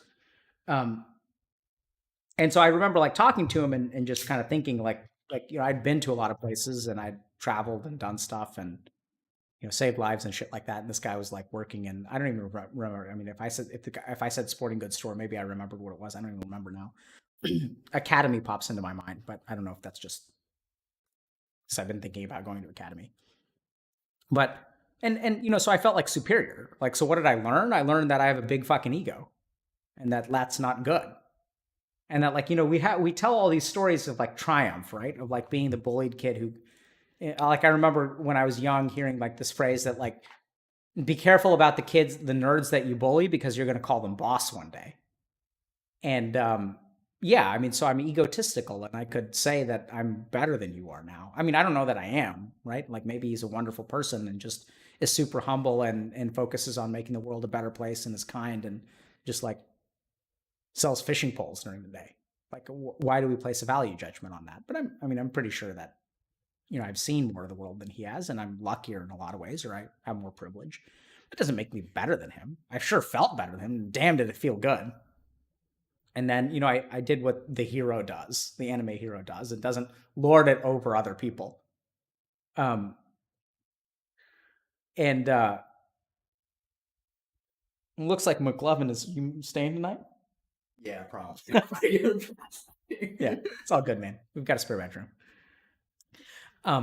So yeah, I mean, what did I learn? I learned that I had a big ass ego. And so just think about that, right? Like if you want your day of justice when people bullied you, like what the fuck? They're not like the other thing that I learned is it's not worth my time. Like, what am I going to do? Am I going to tell the guy, hey, you like, I mean, I'm in retrospect, maybe now I would have gone back and I would have said like, hey man, like you said some things that were really hurtful to me.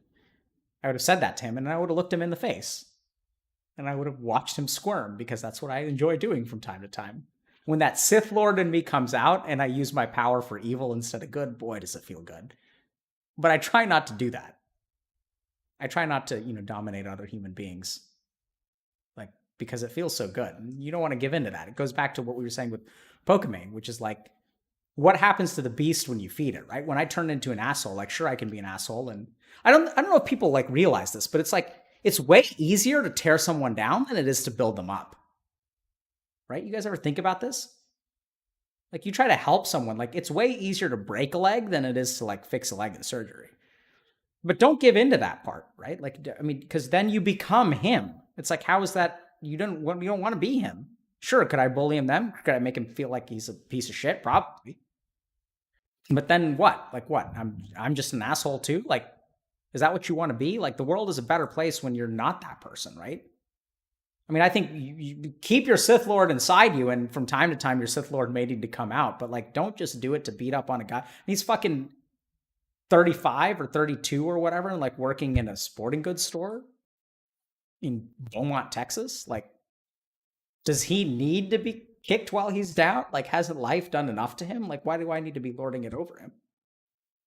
You know, it's just have pity for the guy. And like, just treat him like a normal human being. What if you forget how it is to be a Sith Lord? You don't ever forget how it is to be a Sith Lord, my friend. Oh my God. You guys kidding? Sith Lords, you never forget. Sith Lord's alive and well. Not an issue. Is it text to speech time? Sure, it's text to speech time. It hasn't been enabled. It has been we have enabled. merch. We have merch? I'm just gonna post it. God damn. I can burp with the best of them. Okay.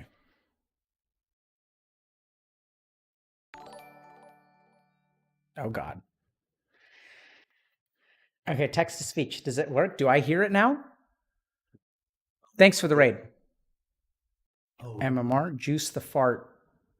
I don't know what they're saying, oh, Moses. it's like a meme. So they want you to fart into the microphone. I can't fart in the I microphone. mean, they also want to see my feet. So, Dude, how do I so here's the thing. I can burp on command. I've never been a farter. I'm sorry to say so, but I've never been a farter. Okay. So we have a merch store, which can I just say something about this, dude? Are there like pictures of my face on this shit? Okay, thank God. I don't know if I could handle that. Like if I was like, can you guys imagine this? the merch goes to milestones and coaching platform. Yeah, so the merch proceeds go to our milestones and coaching platform, okay? But I just want to like I'm glad like some of this shit looks pretty cool actually. Do we get any of this stuff for free? Can we get some of this or do we have to pay for it? Yeah. We can get some. Maybe we should pay for it and support our coaching program. Anyway, I don't know. Dude, are these like hoodies like good quality though? Yeah. Oh, this is pretty cool. A journal that says, "Can I think for a second?" That's pretty cool. Do we have a discount code? Let's find out. Okay. So, like, here's the thing. Like, I'm fine with the merch as long as it doesn't have my face on it. Because Kruthi was telling me, like, some of them may have my face, and I'm confused because do you guys realize how fucking weird it is to be recognized on the street? No. Like, it's fucking weird. Like, I was in Boston, and I was walking from my office to Starbucks. And some guy, like, recognized me on the street. And he was just like, he, like, stopped in front of me, and he said, "You're Dr. K." And I didn't understand how to respond to that. Yeah. Like, he didn't say anything else. He just stopped. Like, he stopped in my path. And then, like, what do? Do I walk around the guy? Do I just say yes and then move on with my... Like, I felt like I had to respond to him, but, like, what's the fucking... How do you respond to that? You should say, "How does that make you feel?" Yes. How does that make you feel? Yeah, that's actually pretty good. That's pretty good. No, I mean, it's not a humble brag. Like, I'm not, like, sure, it's a brag, but I'm, like, genuinely telling you guys, it's not, like, I was confused, and it was a little bit disturbing, because, like, the thing is, you know, when I'm walking on the street, like, I don't, you know, like, I just want to be me, and it's the only time it's happened. It's not like it's happened a lot. Like, it happened one time in Boston. It's not like I'm super famous or anything. And thank God for that. Dr. K has to literally swim through crowds in Houston. No, I mean it's important. Like, no one understands who I fucking am. I like my privacy. I want to be famous. The privacy. Oh God.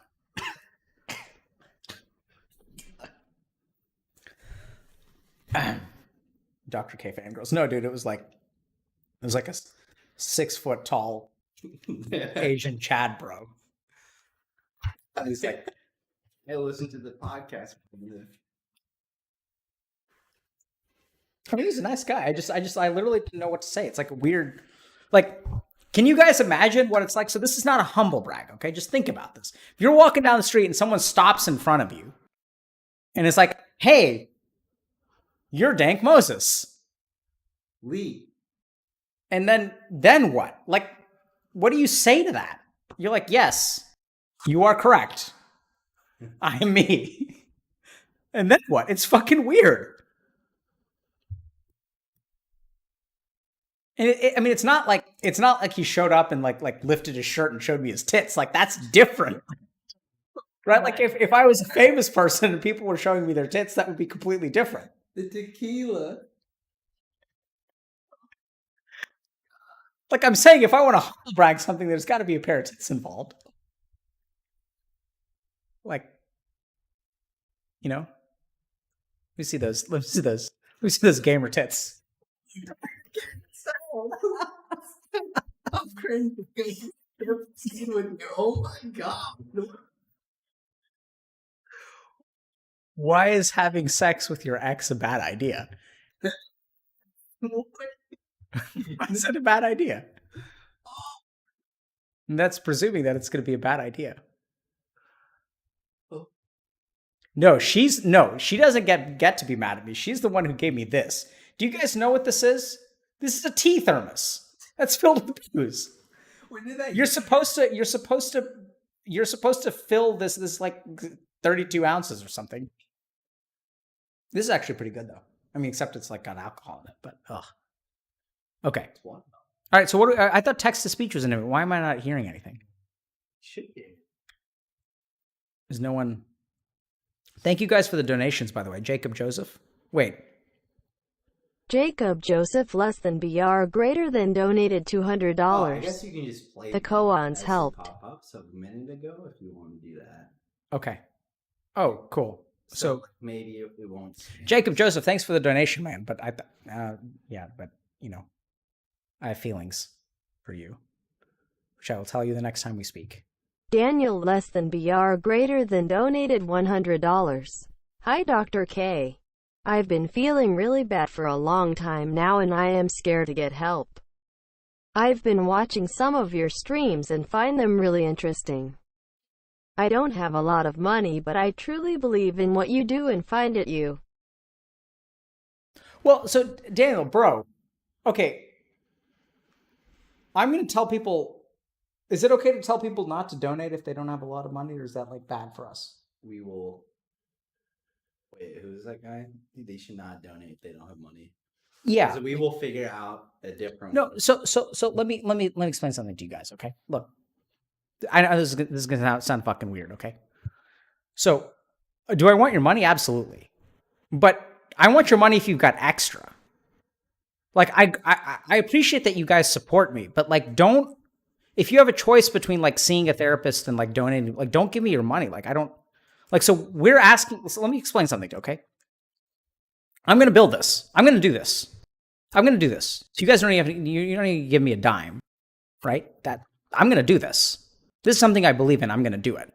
I just can't do it by myself, or I can't do it fast by myself. So money for me means time. And if you guys are in a position, like if you want to donate like $1, that's fine. I think you should give something. Comfy Clothes less than BR greater than donated $10. Any insight into how a near-death experience can manifest itself into the human psyche? I can't hear it. What did it say? That's really disorienting. This woman just starts talking at me. Okay, so Quokka's min less than BR greater than donated $50. There's Let sounds me at flex me. and throw you my extra money. Okay, I disabled it, but you have to. How am I supposed to go on my academic rants if people keep interrupting with money? I disabled. I'm sorry, but you just gotta like. No, don't disable it. It's part of the fun. Okay, fine. God damn. Okay. Yeah, Okay. But let me ask these. Okay. But seriously, like if you guys like if y'all don't have a whole lot of money, don't donate a lot of money. Like don't. True. Like here's the money that I want from you. The money that you spend on cosmetics and video games, that's the money that I want from you. Like the money that you guys use on something else, give to me. The fuck?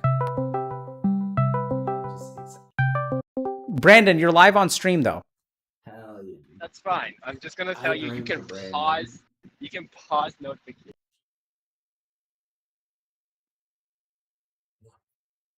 Wait, you're just gonna tell me I can pause notifications and then lord it over me without telling me how? You can pause notifications when you're answering something. Start to interrupt you. I'm confused. Are you gloating that you know how to do this and you're not telling me how to do I'm it? saying you should go to your mini feed and pause it. I thought I told Moses. Oh, there's a pause alert cue. Take This a button. chance less than BR greater than donated $20.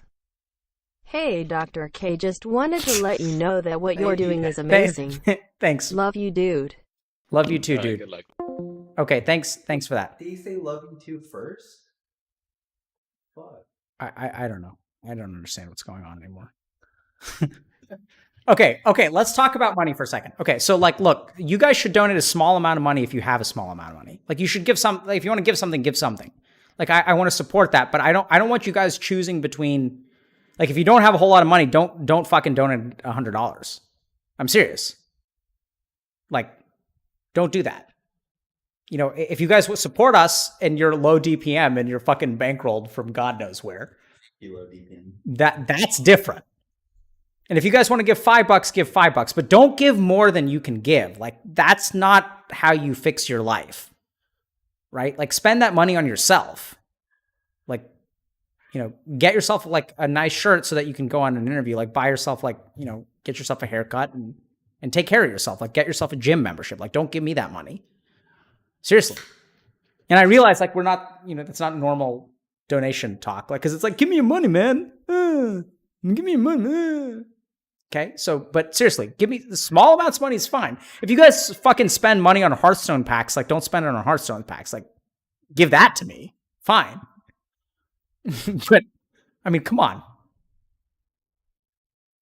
Like, I'm going to do this, right? I mean, I make plenty of money. Like, if you guys want to support us, that's fantastic. Leisure less than BR greater than donated $100. Or a good one THNKS, bro. What does that mean? Hold on. I'm clicking buttons, but nothing. I was going to say, oh shit. Can I just read what they say over here? Yeah, just send it out. So clicky, like, yeah, just drag it out. Oh, here we go. Oh my God, my face is so compressed. It's so weird. Okay. Maybe it's. Let's do. Come on. I can fix this. I can fix this. I know how to do this. I know how to do this. There. Click that. See, Zach, I can do something. Okay. I was going to say something meaningful and cheesy about how I'm doing well. And the rest of it's cut off. Okay.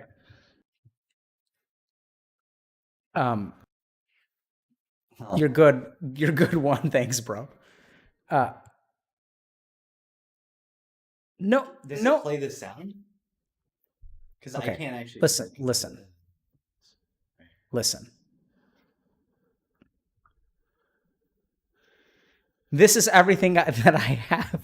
I am really struggling. Your reverse psychology's worked. No, guys, I'm not trying to trick you. No, I'm serious. Keep your money if you don't have money. To poverty. So, like, let me explain to you guys why we're funding coaching. We're funding coaching because you fuckers are broke. Right? So, like we, I have a couple of things, and I'm probably shooting myself in the foot because someone's going to, like, flip this. And when I'm a corporate overlord sucking the life out of everyone, like, 20 years from now, they're going to, like, post this. And please do. Because if I've lost my way, you guys got to let me know. Okay. So, a lot of people have volunteered to be coaches. And then I said, thank you, but no thank you. I want to pay you guys because I believe that if you offer a valuable service, you should get paid for it. And there's a rant that I have about research assistants. If you guys know about this, like, a lot of, like, research assistants don't get paid anything. Like, I think if you do something, like, interns and shit don't get paid something. If you offer a valuable service, you should get paid. To slavery. No, to the opposite of slavery. right? We want to pay people who are offering a valuable service. Like that's a personal thing. Like I remember people taking advantage of me because I couldn't go anywhere else and they didn't pay me what I was worth. Same. And then that's not right. So we want people, if you're helping people, we want to be able to pay you. And we're trying to pay you a lot. We pay way more than minimum wage. Okay. Because it's like you can't earn anything on minimum wage. Like it's not, you can't live. So we want to pay people like a fair amount, right? For people who are fucking untrained and don't have PhDs. Fine.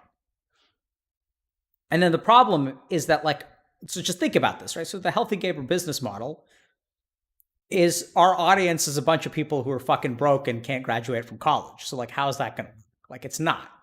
But like, you guys need help and we're here to help you. The reason that we're raising money is so that we can offer you services. That's why we're doing it. Like, it doesn't, you know, so yeah. So like, this is what I don't want to happen. Okay. I'm terrified. Honestly, this keeps me up at night. Okay. One of you guys donates $100 and then you sign up for our coaching program and there's a waiting list of 2,000 people and you're like sitting on that waiting list for a year because we can't offer free coaching to everyone. We have to get through that waiting list. And then you're the guy who's like paying for some other dude's treatment. I mean, it's not treatment, Pog, right? It's not a medical treatment, but whatever. You're paying for that other dude's support. And it's like, you're the guy who gave money. Like that's actually, I mean, that's great if that's what your intention was. This money was, no kidding. Do you pay Moses above minimum wage? I'll let Moses fucking answer the question. Yeah, I get paid for you. Wow. Oh. Jake, dude. How you doing, man? Did you ever talk to your dad, by the way, Jake? Jake and Okay, we're going to play this one. Okay.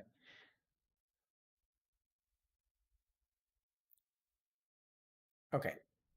So thank you guys for not trolling because I'm dead serious. I really do, like, I will say this very transparently. Sandum to less than BR greater than donated $. I was gonna say something meaningful and cheesy about how I am doing well, but now I'd rather have Moses take a chug. I can't hear. I can't. Oh, shit. he said, Take a chance less than BR greater than donated $100. Donating $100 to assert my dominance.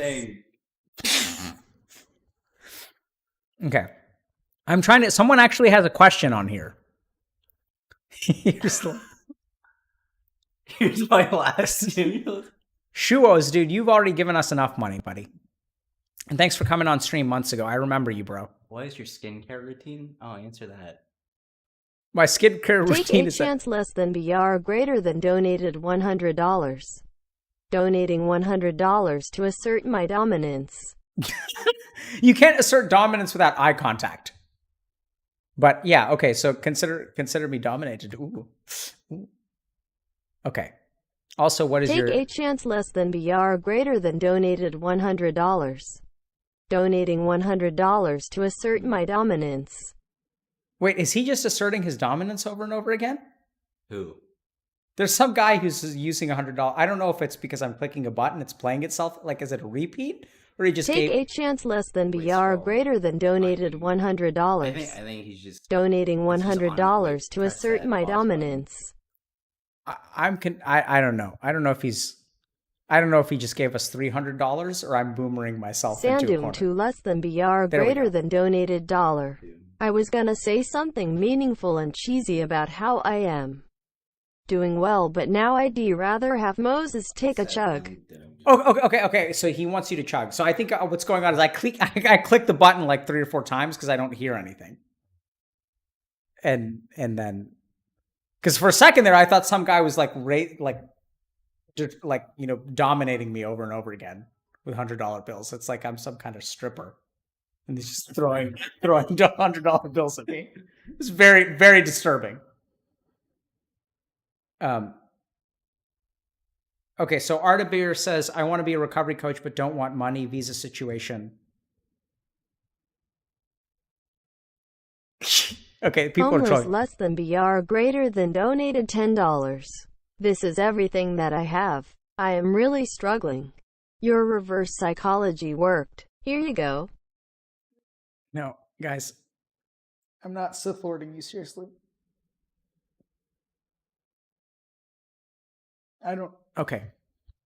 Look, listen. At the end of the day, thank you for the donations. This is what I can say. I'll put it because if I try to, apparently, if I tell you guys not to donate, then you guys are going to keep donating. So I'm just going to stop talking about donations, and this is what I'm going to say: is that we're going to put the money to good use. Okay. We're going to put the money. Homeless less than BR greater than donated $10. This Okay. is everything that I have. I am really struggling. Your reverse psychology worked. Here you go. It's because I clicked the button 3 times. Okay. So there's a question here that I see. Homeless less than Fuck. BR greater than donated $10. This is everything that I have. I am really struggling. Your No, reverse psychology worked. Here you go. This is me trolling myself. You guys, I'm not being trolled. I'm trolling myself through my boomerness. The boomer within me is trolling the Sith Lord within me. Okay.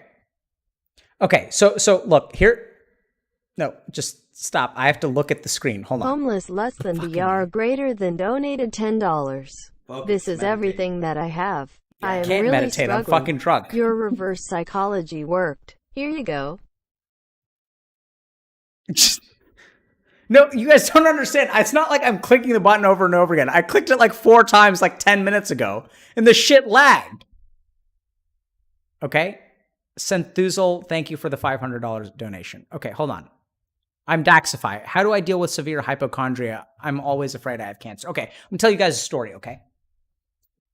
So I was working with someone who had like anxiety for like decades. And thing is like, so here's the problem with mental illness, right? It's like we think it's like something wrong in their head. So I talked to this person for a long time and they'd seen like therapists and stuff. And then like eventually like, one day we got to this idea of like, when I was trying to ask her like, where does this anxiety come from, right? Because I ask people like, where does this come from? And the crazy thing about hypochondriasis, so what it turned out in this person was that she was always afraid that bad... Tommy's less than BR greater Jesus. than donated $10. How drunk are you out of 10? Like 6.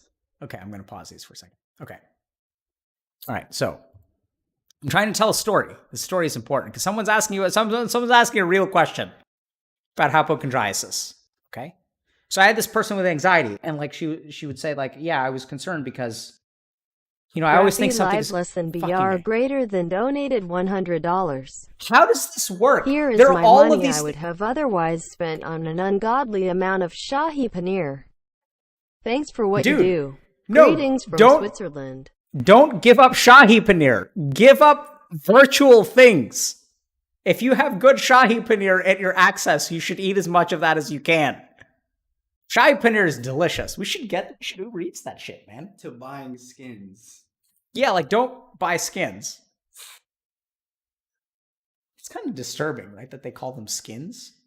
Yeah, it's kind of gross.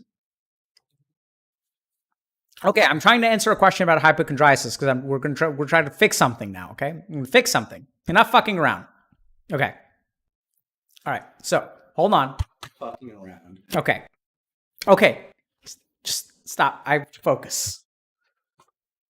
If you eat that thing, Buzz is less than BR greater than donated $10. Oh my god. Can you talk about the difference between knowing something and understanding something? Yes.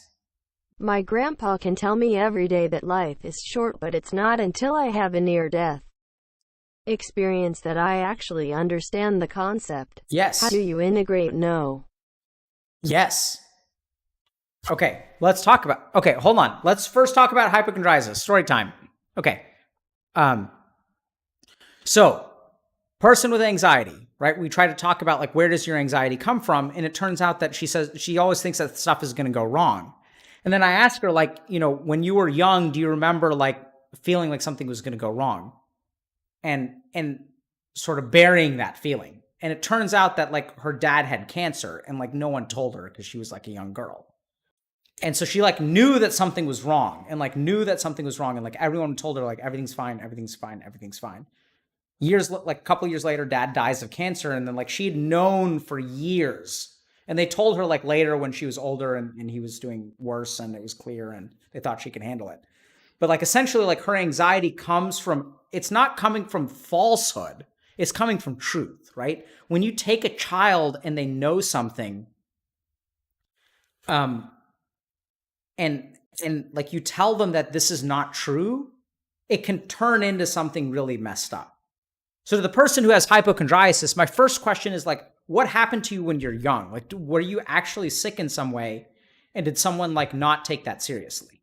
Shady Because Hannah 22 less than BR greater than donated $10. Cheers. Do you want it unironically off so you can have control over it? I don't know what unironically off is, and I don't know that if I had control over it, I would actually do anything good. Barl Cronubs 1993 less than BR greater than donated $25. Hey Dr. K, wondering how I can learn to trust girls. What I was going to say after is, being cheated on so in for the high person who has school and hypochondriasis, hooking up like with I think random the girls issue all here is throughout that it's not that you're actually sick. I would It's like that to you be have a pair feeling bonded which and is raise real, a nice family, but I built which- a paranoia about Just turn it relationships. off. Okay, I just muted. Okay. Okay. Okay. Okay, it's turned off for a second. Okay, so the issue here is that the question is like that feeling is real. The feeling that something is wrong is real. It doesn't mean so. What happens is you're. This is so hard when I'm drunk. Oh my god. Okay. To confusion. No. So the feeling that you have is real. The problem is that when you have a real feeling, your mind tries to come up with reasons to justify that feeling. And so you say like, okay, something within you feels like it's sick or ill or isn't functioning right. And then what happens is like your rational mind takes that feeling and it tries to like figure out, okay, what are the ways that this feeling could be correct? Like what would this mean if this feeling is correct? Because when we have feelings, we don't turn them off. So I want you to think about someone who's like, afraid that their spouse is cheating on them. And they have a feeling that their spouse is cheating on them. And then what happens is their mind starts scanning the environment and looking for rational things to support that feeling. And so with hypochondriasis, you have a feeling that something is broken or sick or ill within you. And then you scan the mind and you say, okay, it could be this or it could be this. And then you start to construct a narrative for yourself that supports the feeling. And if you want to go really next level or maybe, back to level 0, because I don't know if this is going to make sense, is when you look at your life and you feel like you're lazy. You have a feeling of laziness. You have a feeling of shame. You have a feeling that you're a fucked up person. You have a feeling that you can't do well. You guys see that, how that's like, it's like a shame. It's like a pit in your stomach. It's a tightness in your chest. It's a tightness in your throat. And then your mind starts scanning and it looks for reasons to support that feeling and make that feeling make sense. And then you construct a narrative about how you're a failure. And then you look at all of the things that justify that feeling that I'm a piece of shit on the inside. And we saw it with Pokimane today, right? She's never good enough. The fucking problem is that no one ever told her that she's good enough. Like, I didn't want to say this, right? But like, I want to know, like, did her parents tell her, hey kid, you're awesome? Like, why does she feel this weight of indebtedness so heavily? You have this feeling of shame. And then what happens is you construct a narrative around it. And then it becomes true. Then it's not I feel ashamed. It's that I am ashamed. I am a piece of shit. That's just a feeling, man. And then when you construct a narrative around it, it becomes a truth. And then you're bound by that truth. And then you're fucked. Because then it's true for you. But for hypochondriasis, it's just a feeling. And the feeling is real. But you don't have to construct a narrative. You don't have cancer. Right? Catch that part of yourself. There are 2 solutions for you. The first is that you can try to figure out where that feeling comes from. Where do you get the feeling? Okay? The second thing that you can do is stop yourself from constructing the narrative. If you feel ashamed about your life, you don't have to let that turn into like a view on who you are. And you're absolutely capable of success. But the reason that you don't think, like, all you feel is shame, and then you say, I fucked up, and then you have shame over here, and then you construct a narrative around that, I'm a failure. Do you guys see how there's a difference between I fucked up and I am a failure? One is a statement about the past, one is doom in the future. And when you make that little transition, I fucked up doesn't mean that you're a failure. It doesn't say anything about your future, it just means that you fucked up. We all fucked up. The stream is fucked up. I'm fucking drunk. And people are Hi, donating Dr. shit and I K. can't I even love keep work up. and care you have Jesus. for gamers. I felt Much guilty. needed. I can't even. At it. McLemon, get down at it. Because people here are posting, they're donating money. I This feel like they're money gonna... was supposed to buy SpaghettiOs for my children tonight. Now it's yours. SpaghettiOs for your children. Okay, that's a fucking troll. Right? I mean, come on, man. First of all, if you're going to feed your kid SpaghettiOs, feed him something else. All right? SpaghettiOs is what you deserve to eat when you're in your fucking underwear and covered in Taco Bell sauce and gaming all day. Like, yeah, you eat your fucking SpaghettiOs. You know what I do have, though? I've been lorded out of my money. Kidding, I can afford it. Is what I have frozen taquitos. We should get some food. Yeah. It's good. We should. It's good. Okay. Okay, but so Paulfer says, oh shit, wow. I Hey, can't Dr. K, wait, wondering say how the I can minimum learn to taxes trust we just girls spent after on. being Oh, this is cheated on good. in high school and hooking up with random girls all throughout college. I would like to be pair bonded and raise a nice family, but I built a paranoia about relationships. Hey, Dr. K, wondering how I can learn to trust girls after being cheated on in Okay, high I'm gonna school pause. This is I don't know. and Okay, hooking up oh with my random God. girls all Oh, there we go. I figured out what I mean. Okay. Wait, is he done talking? and raise a nice my God. family, but I built a paranoia about relationships. Okay, so if you've been cheated on by, but also if you guys want to talk about a humble brag, like just fucking listen to that guy, right? Like fucking having meaningless sex in college, as he puts it. That's a humble brag. But okay, so let's talk about this. So if you've been cheated on, like, yeah, that hurts, man. Like, I'm sorry that you got cheated on, bro. And also, meaningless sex is not going to fix that. Like, you want to be pair bonded? Like, I don't know what that means. Like, you guys got to be careful about the pseudo-biology bullshit, okay? Like, all this, like, red pill, like, pseudo-biology shit. Like, you guys know this alpha and beta stuff? You guys know this, right? Because this is, like, circled the internets now. The guy who came up with the term alpha wolf spent the rest of his life trying to tell people that was, like, they were misinterpreting it, and it's not actually like that. That wolf dominance hierarchies are like very complex and there isn't an alpha and there isn't a beta and the rest of it is just all bullshit. But then you have these like red pill pickup artist scenes that sort of latch onto the pseudo biology and then make all sorts of claims about life. And when I hear the phrase pair bonded, like what?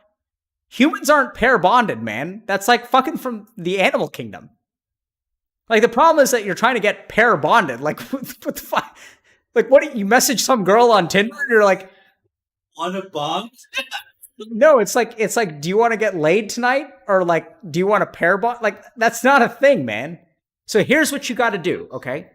So here's what you got to do. You got to treat people like people. And you got to understand that like some people are going to be assholes and some people are not going to be developmentally appropriate for you. And that like some people are, right? And you got to date them and you got to give them a chance. You don't try to pair bond with someone because if you're trying to pair bond with a girl, like, that's not a thing that you can do, right? Unless you find someone equally weird who wants to pair bond with you. And then maybe that's how you find the one. And then like, so just, and the thing is, it's hard because you've been hurt, right? So you can look for meaningless like sex to feel good about yourself. But at the end of the day, you got to deal with that hurt. And the thing about dealing with hurt is that it requires courage because you have to like let yourself be hurt again. And that's hard. Right? It's hard to like think that someone else could betray me. But this is the real problem with like the incel crowd is that they think like women are all one way. And the good news is that they aren't. Right? The good news is that like there are actually people out there who can be caring and loving and respectful and won't take advantage of you. And so what I'd really ask you to do is think about, okay, if you got cheated on in college or high school, like you were working, like you were dating a girl who was like kind of young. She doesn't really know what she wants. And so, like, as you get older, like, people are going to be a little bit mature and, like, give them a chance and give yourself a chance, man, because you deserve love, dude. You deserve to be pair bonded. Whatever that is. But, like, you can't tell people that you want to pair bond. It's like all these fucking, gamer waifu people. It's like just treat people like normal people and give them a chance and then recognize that you could get hurt. And watch our lying seminar thing, because we're going to teach you how to tell when some fucking person is lying to you, right? I was about to say the B word or the C word, but that's like sexist, right? Because dudes cheat too. But dudes can be bitches, so that's fair. It's like equal. So like some bitch is cheating on you, and that means like gender neutral bitch, okay? Some asshole is cheating on you, like you got to learn the signals, right? So we're going to talk about lying. We're going to talk about why people lie, how people lie, and how to tell if people are lying. It's like a 100% thing. But I mean, you got to take a chance. Like the problem. So what holds you back? So I want you guys to think about this for a second, okay? What holds you back is not laziness. It's fear. It's cowardice. You guys aren't lazy. You're fucking cowards. You got to try, man. Put yourself out there and get hurt. Like that's okay. You can't. Because like when you play a fucking video game, sometimes you wipe. Sometimes you fucking wipe. And what I'm saying, someone asked me, what was like a profound spiritual realization? It's the realization that like you wipe and then, this is the fucking cool thing. You know what happens after you wipe? You fucking respawn. Just like a video game. After you wipe and after she cheats on your ass, you feel broken and then you wake up the next day. And you're still fucking alive and you're still there and you're still kicking. And you're still a beast. She can't take that beastliness away from you, boss. She cannot take it away. You can give it away, but she cannot take it from you. Find that bitch. The bitch meaning the beast inside you. Now I'm getting confused with my terminology. But like, really, you guys are fucking bosses. Like, why do you guys think I do this to Twitch chat? Someone asked me earlier, do I think that people are unsavable? Who else is more unsavable than Twitch chat? And here I am, because you guys aren't unsavable. You guys are absolutely savable. There's a beast inside each and every one of you. How do I know that for a fact? Because I used to be you. I was an incel before it was a thing. You guys ready for a boomer statement? I was an incel before it was a thing. There's no such thing as an incel back in my day, but I was an incel. I would have been an incel today. Falling in love with women and not knowing how to talk to them. Being pathetic, being weak, being physically uncompelling. Not having the skincare routine that I do now. Ooh. Oh, Dr. K. Oh my goodness. Oh my goodness, your skin. So beautiful. Right? I used to be that. And I'm not now. And this thing, you don't have to be either. Past performance does not predict future returns. If you guys know anyone who does stock trading, that's one of the key things that when it comes to picking stocks. Past performance does not predict future returns. Tomorrow is a new day. Today is a new day. You can do what you want. Right? So you fucked up for years. So what? I fucked up until I was 28. And I still fucked up. Look, last week I fucked up. Instead of sleeping on time and writing a book about meditation for you fuckers who are all depending on me, I decided to play like Dwarven campaign in Warhammer 2 because I was tired of Skaven. And if you guys like don't like Skaven is fucking awesome in Warhammer. I love Warhammer. Total War is amazing. And Deep Rock. I have no fucking excuse. I'm lazy. I'm a gamer. Like, what did you guys expect? I'm entitled from time to time. I spent like 3 years of my life. Like, what's wrong with that? Like, playing less than 2 hours. I was so depriving. I was, saving people and shit like that. Dwarves are amazing. Grombrindle. Dude, I love dwarves. I love dwarves. Dwarves is great.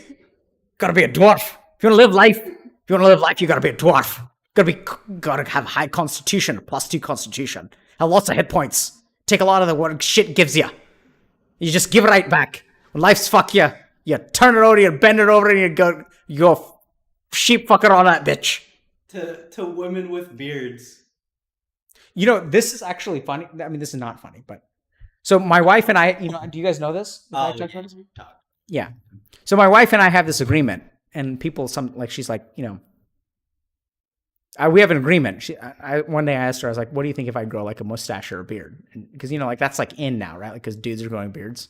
It's like all this like high expensive, high quality, like beard grooming shit.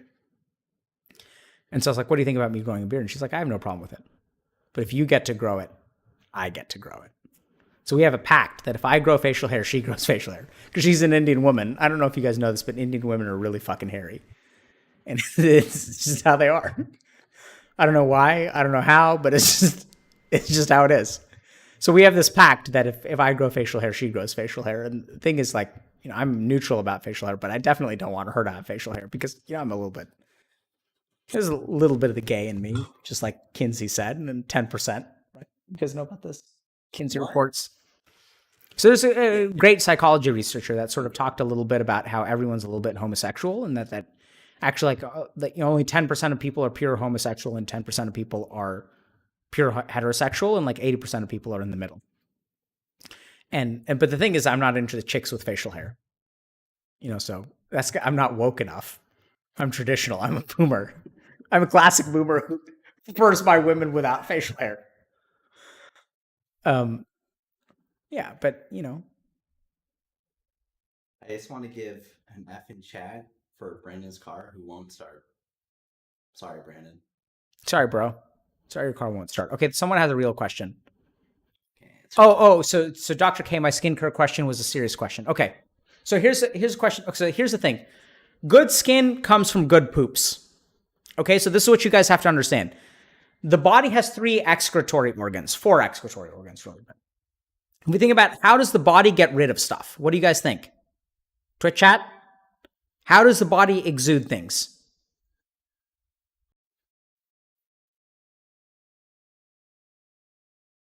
Anus. Everyone's saying evaporation. Like, how is there only one guy who's saying anus? Poop is number 1. Okay. Poop, pee, sweat, breath. Very good, right? So if we think about like healthy organ function, the goal is to get rid of toxins, right? So we have some stuff that our body uses and some stuff that our body doesn't use.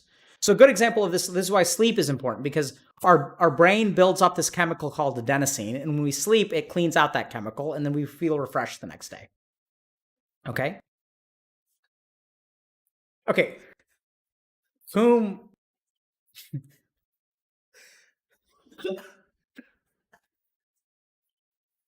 the guy has, like, there's some serious questions here, bros. I'm sorry. Okay? Like, some guy's asking about how I deal with safe hatred, and he gets me? Come on, Moses. Bring it together. Cheers.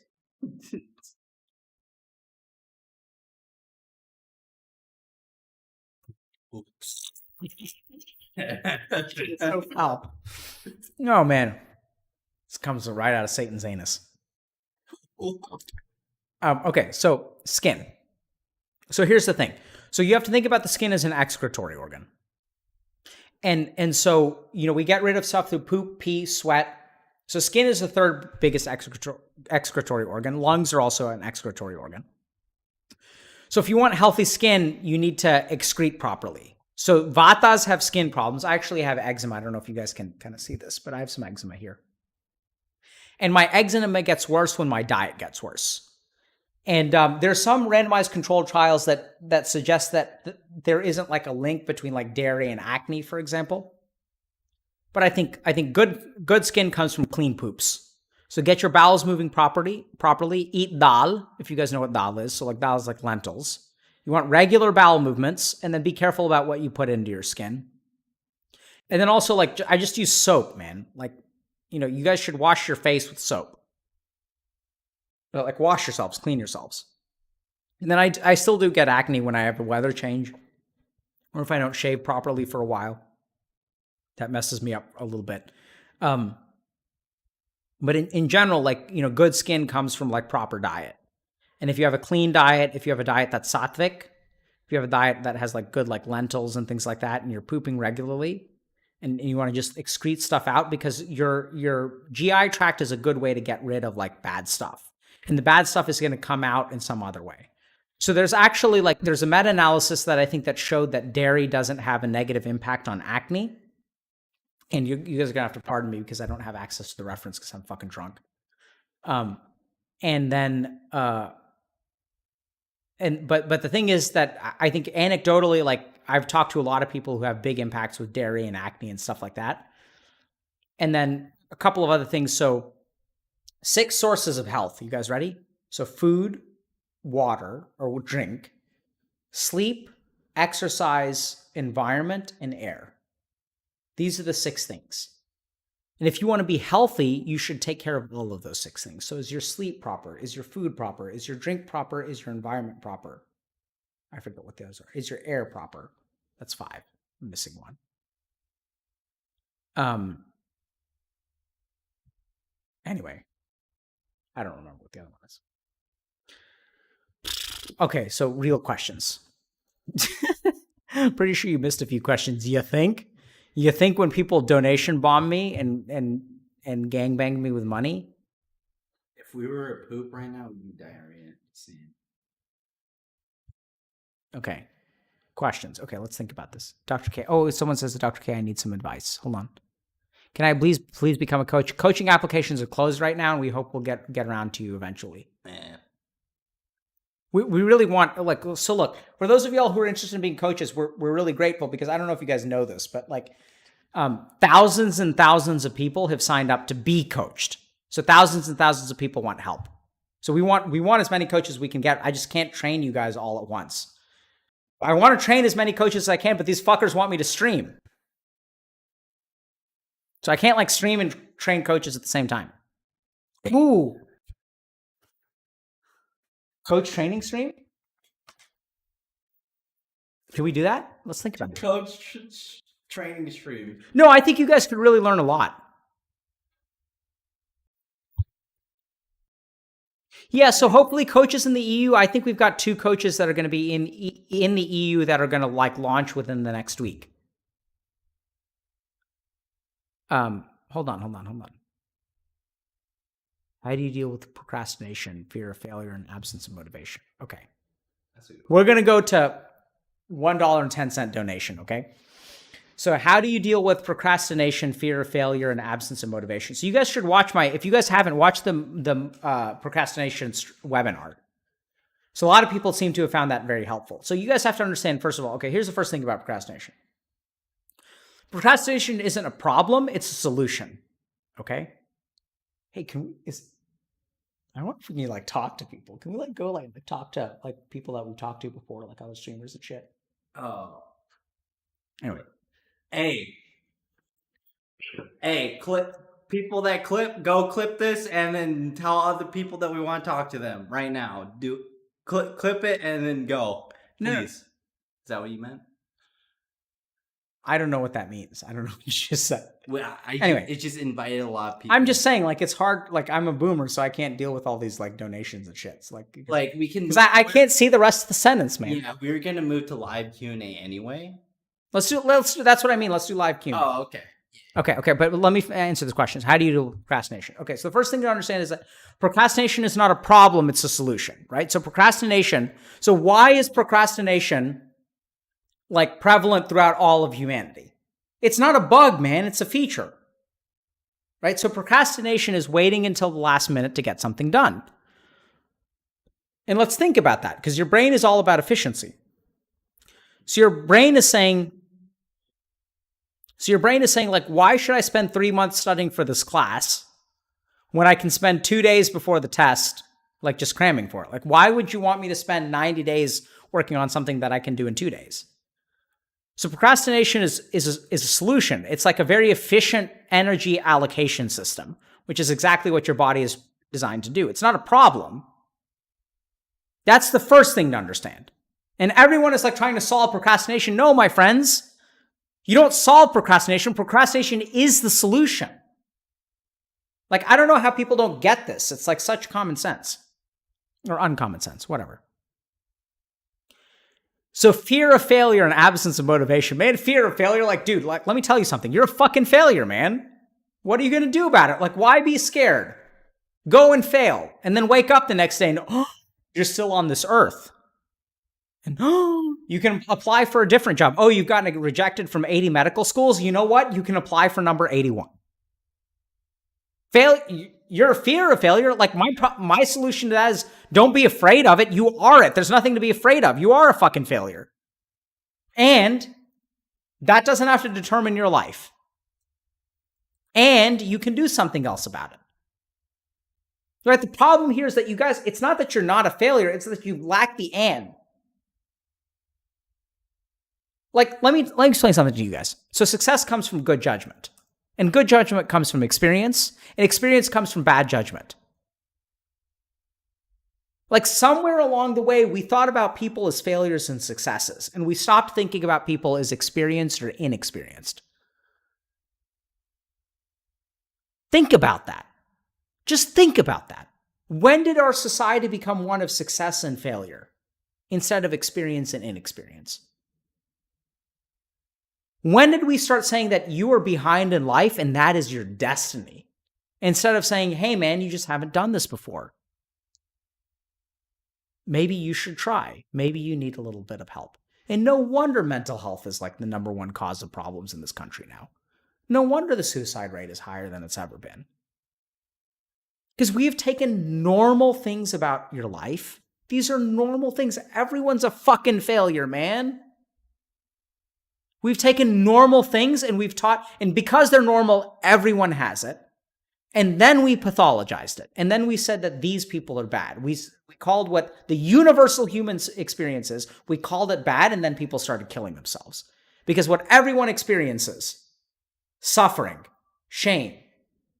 And then what we did is we took all these kids that have normal lives and we showed them the perfect life through their social media feed. We showed them girls in bikinis and people getting drunk and people graduating and people having diplomas. And when you look at the outside world, all you see is perfection and success. And then you look at yourself and you feel like a failure. No fucking wonder.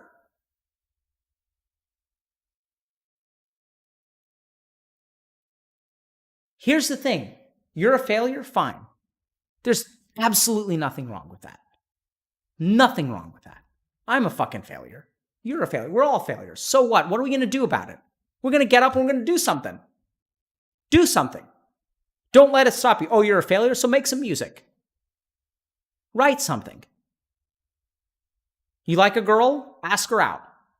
She rejects you? You say, fine. Don't turn her into a fucking nice guy. Say, I appreciate it. Thanks for listening to me. I'm going to try to work on myself for a year. And this is what you tell her, right? So I'm going to try to work on myself for a year. And a year from now, if it's okay with you, I'm going to ask you out again. And if you're dating someone or you're married or whatever, like no big deal. Like, I'm not saying that I deserve anything from you. But is it okay with you if I ask you out again in a year? Then you listen to what she says.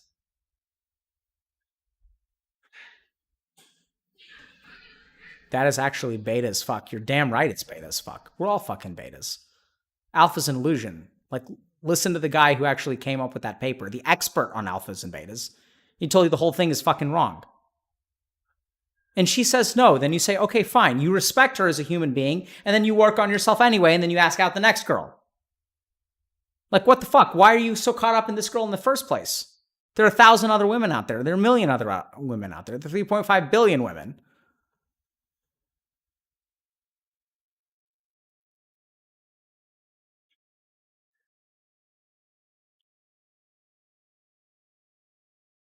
All right. Bitches be plentiful. No, it's not bitches. It's people, man. It's people. Come on. Like the whole problem is that you're dehumanizing them. Like, don't dehumanize. They're not females. They're people who struggle just like you do. And if you want to have a real relationship, you can't have a real relationship with a female. You can have a relationship with a person. And you think about, why do you love your friends on Steam, right? Why do you love your bros? It's because you treat them like people. And they are people in your eyes. They're complex human beings with spectrums of feelings, with good points and bad points, highs and lows. And then over here, you've got bitches. Like, no wonder. They're people. We're all people, man. How drunk are you? I just got here and you don't seem very drunk. Buddy, you don't really have a clear sense of reality, my friend. Trainwrecks TV when? I'm not really sure, Ben. I'm fine. I'm happy to talk to whoever you guys want whenever you guys want. You guys tell me when Trainwrecks, or you tell Trainwrecks when Trainwrecks.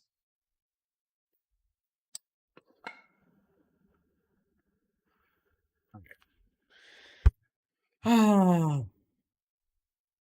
I may have to pee at some point. Here is the last of my stimulus money. Let me write this down for my accountant Peepo G. You guys are going to get more stimulus money. Don't worry about it, man. But Shuos, thanks, man. Love you, dude. I really appreciated our interview. I think you're a boss. Dr. K, thanks for everything you do for the community. Healthy Gamer inspires me to keep growing.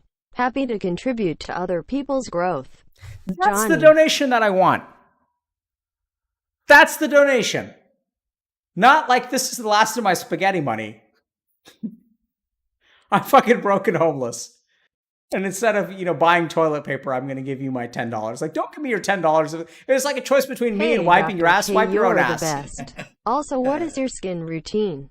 That shit looks flawless. Love from the Netherlands. Love from the Netherlands. Look, first of all, it's getting sunlight, okay, which is hard in the Netherlands. Hey, Dr. K, wondering how I can learn to trust girls after being cheated on in high school and hooking up with random girls all throughout college. Humble brag. I would like to be pair bonded and raise a nice family, but I built a paranoia about relationships. This is my son Moses. I got a girl pregnant. I got a 30-year-old girl pregnant at the age of 11. And this is my child. It's true. Okay, we already talked about that. Okay. Chad. We're pair bonded. We're pair bonded. No. I'm This your was mentor for the and pseudo orphans, father but they figure. will have to go hungry this year. Oh, guys, don't. Healthy Gamer. Starving orphans since May I 2020. want to be a recovery coach, but don't want money visa situation. No, see. Also, you both need to have one more drink. Okay, we've had one more drink since you posted that like 10 minutes ago, okay? But listen. Okay, for those of you who want to be recovery coaches and don't want money, fucking stop for a second, okay? You should want money. You should deserve money.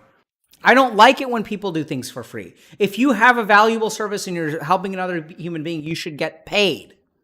Fucking get paid. Right? Earn money. Feel good about yourself. Have financial independence. Don't feel good about yourself because you're helping another human being. Have the fucking self-respect that comes with financial independence. Be able to walk around and say, like, yeah, I don't have to depend on anyone for anything. Like, don't give other people charity and then need charity in return. Be a self-sustaining unit. Take pride in yourself and take pride in the fact that you don't need someone else's help. And if you deliver a valuable service to another human being, you should ask for compensation. If they can't pay, so be it. Then you make it charity. But how can I... Fuck, I have this thought.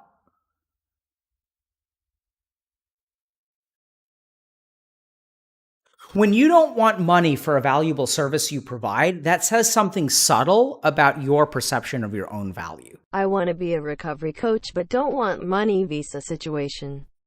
Also, you both need to have one more drink. Okay. I want you guys to think about this. When you say you're willing to do something for free, what does that tell you about your value? Think about it for a second. Where do you get the idea that you don't have value? Right? If you want to help someone out, by all means help. And if someone can't pay, that's different. I'm not saying turn people away. The whole fucking reason we're raising money is because we don't want to turn people away. Because I'm in it to help people, irregardless of whether they can pay or not. Because that's what I'm about. And I charge people a fuck ton of money per hour. And why do I charge people a fuck ton I'm talking about my private practice. I'm talking about you fuckers. Why do I charge people a fuck ton of money per hour? Because sometimes someone comes in the door and says, Dr. K, I really need your help, and I can't pay you. And then I don't want to have to worry about paying my kids like college, whatever shit, $529. I don't want to have to make a choice between my children and that person who needs my help. So I charge a lot of money per hour. And I love it. I love not having to worry about money. But the funny thing is, if you don't want to have to worry about money, you should charge for what you're worth. And we'll handle that. So the one thing I tell my coaches, and you guys can ask them if you know who they are, and if you don't know who they are, whatever. My coaches feel guilty or our coaches, the Healthy Gamer coaches, they're not like mine, but whatever.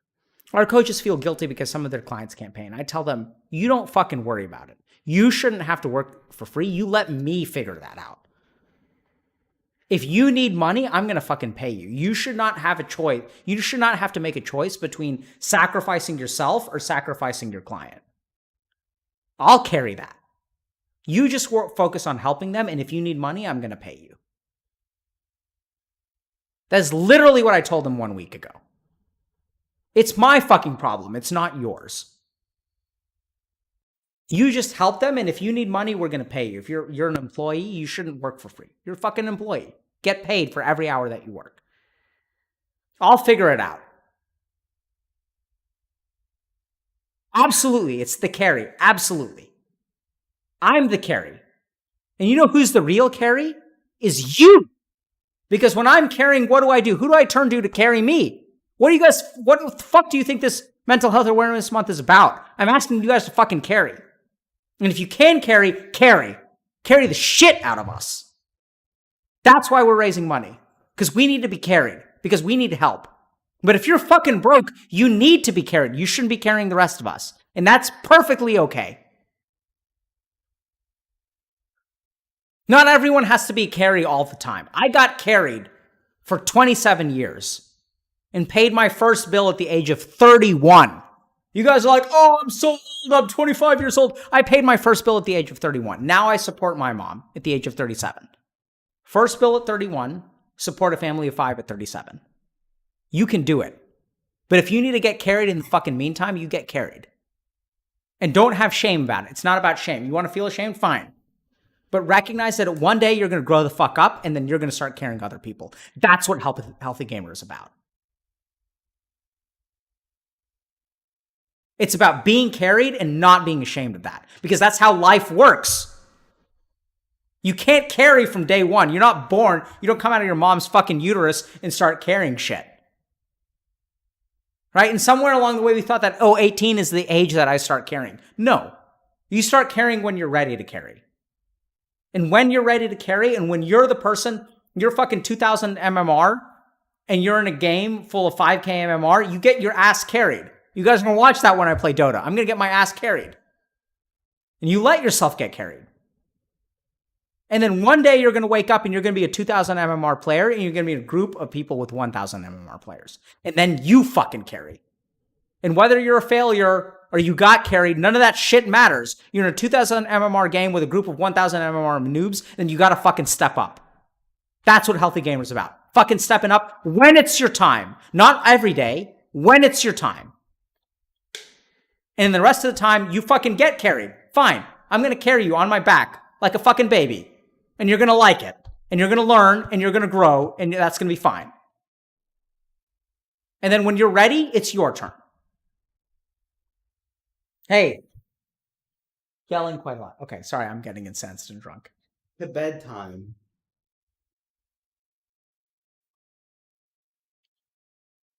No, I just gotta pee at some point. Maybe we should take a break and then swap to voice chat.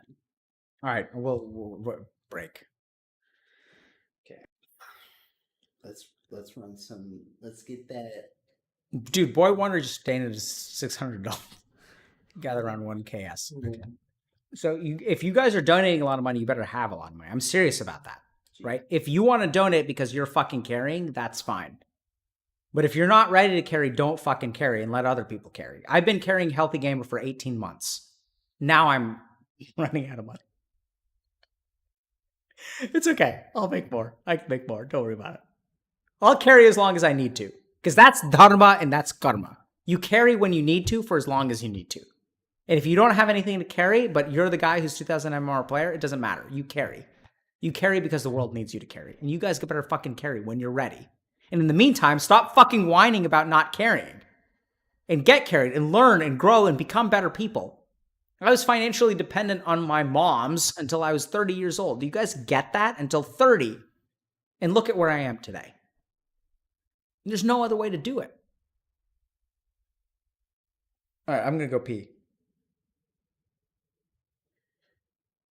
Can I hit this be right back button? Yeah, but also I'm running. So. We should. All right, I'm gonna be right back. Can you hear me? I don't know. Oh, okay. Wait, chat. Press 1 if you can hear me. Oh man, Yo, he's. Oh wait. Oh, wait. This dude. Oh my god. Wait, did the ads run? Oh my god. We coming back in like 2 or 3 minutes. Yo, this dude's got to eat. He ate very few calories. Thank you, Twitch, for not running ads. That make it a Moses stream? No. Save the doctor, he'll be okay.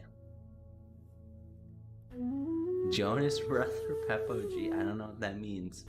Michael Ree? No. He's drunk as fuck? Probably. Moses feels okay, man? Absolutely. Turn on the lights? No, the lights are staying off, okay? Moses kissed me? No. That's how you contract mono and COVID. That's irresponsible. We're not doing that. McLovin AoE. Oh, he's back. All right, good start.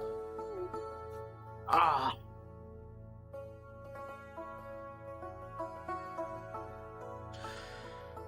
Oh. I feel that. All right, what are we doing, bros? By the way, apparently like a lot more women are watching our stuff. Yeah. I think that's great. We had a lot of women on in the past 2 weeks. Yeah. But I like. Also, don't be an asshole to women. Just saying. True. Just be nice to everyone, you know? Treat people as people, like crazy thought. Treat people as people. Wow. When is McLovin getting an OnlyFans? What does that even mean? So OnlyFans is where people upload their nude photos and sell them. So they've literally been like kind of listening by saying, "Show your cock, show your feet." Why do they want your feet, man?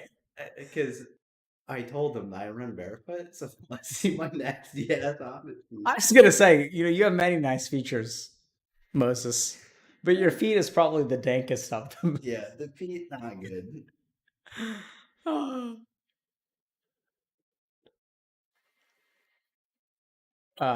Thanks for the donation, man. Bitcoin billionaire, Agony in Austin.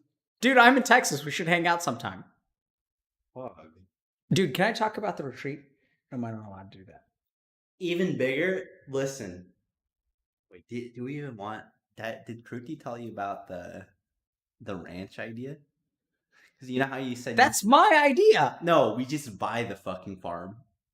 No, that would become a cult. Retreats. No, listen, man. If we buy a farm, then we become a fucking cult. Okay? Yes. That'd be hype. No, man. Like, there are too many memes about like me being the Messiah already. Like, once we have a compound, like, I want you guys to understand this: businesses have offices, cults have compounds. Okay, it's way too fucking cultish for me. Way too much Kool-Aid. But I would love it. Oh my god. That would, like, I think anything. I really want this, and I'm drunk, so I'm gonna say it because I've been told everyone's trying to keep me down, chat. Everyone's trying to keep me down. Oh, Australian medical student here. I'm sure as to where my future career. I don't know. I can't read the rest of it, bro. But I don't know where you're, how you're uncertain about your future. But I'm rooting for you, bro. Come and do residence in the U.S. I'll hook you up. Okay. But I have this dream. Okay, can I tell you? Can we be his supreme leader, dude? Where the fuck is Kim Jong-un? Seriously, like, where is he? Has he shown up yet? He's been playing Bannerlord, I think. Okay. Will you have the viewers play LOL with you? You guys let me know. They're fucking sexualizing me. Look. Someone's DMing me. Pokimane's DMing me. Why is Pokimane? Dude. NP, bro. Dude. Hold on a second, Pokimane. Hold on. Hope we can get to chat. Okay, hold on. I'm still streaming. And a bit inebriated. Dr. K, our viewers Also are at actually any nice to time. you. Dude, don't do Just that. stop. Oh my god. What? What? Look, it's a question. Perfect number.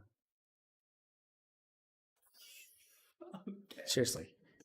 It's just weird because I'm drunk and that sounds like I'm hitting on it, but whatever. All right. Oh my god. So let me tell you, I like seriously, I shit you not, Moses. I want to do this one day. I want to just get a farm. Like we don't have to own it, but like for a couple of weeks, and I just want to say, if you guys need help, just come. Yes. We will farm mental health. That's what we should do with this money. It's like if COVID was seriously, I would just instead of supporting our coaching program, I'd just say like come. Just come, however you are. Let's figure it out. Just come to the farm. Cult pog, like that's the thing. It's like we got to time limit it so we don't become a cult. We don't want to become a cult. To the cult. To the cult. To the supreme leader. to good mental health. Okay. Dude. All right. What are we doing? Are we done? So our voice chat is ready to go. There's a ton of people waiting. Oh, let's do it. Oh, Lily, respond. You're awesome. So the Michael Reeves guy. And I hope people you that's sustained happiness. And if you want to have babies, I highly recommend it. But when you're ready. Just no pressure. Okay. Where do we go? So it's Dr. Let's do it. Let's do it. Sure, bro. All right, load him. Load him. We're gonna play League with Shuas, dude.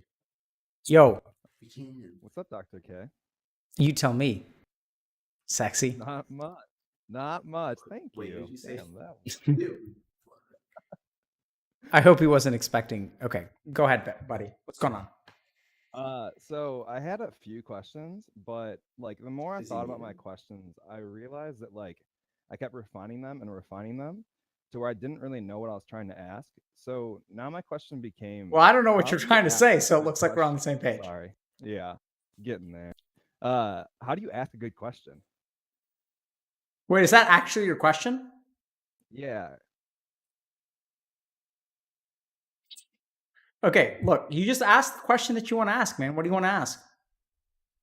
Well, so like I feel like I'll think of scenarios and then I'll be like, okay, how do I solve this problem?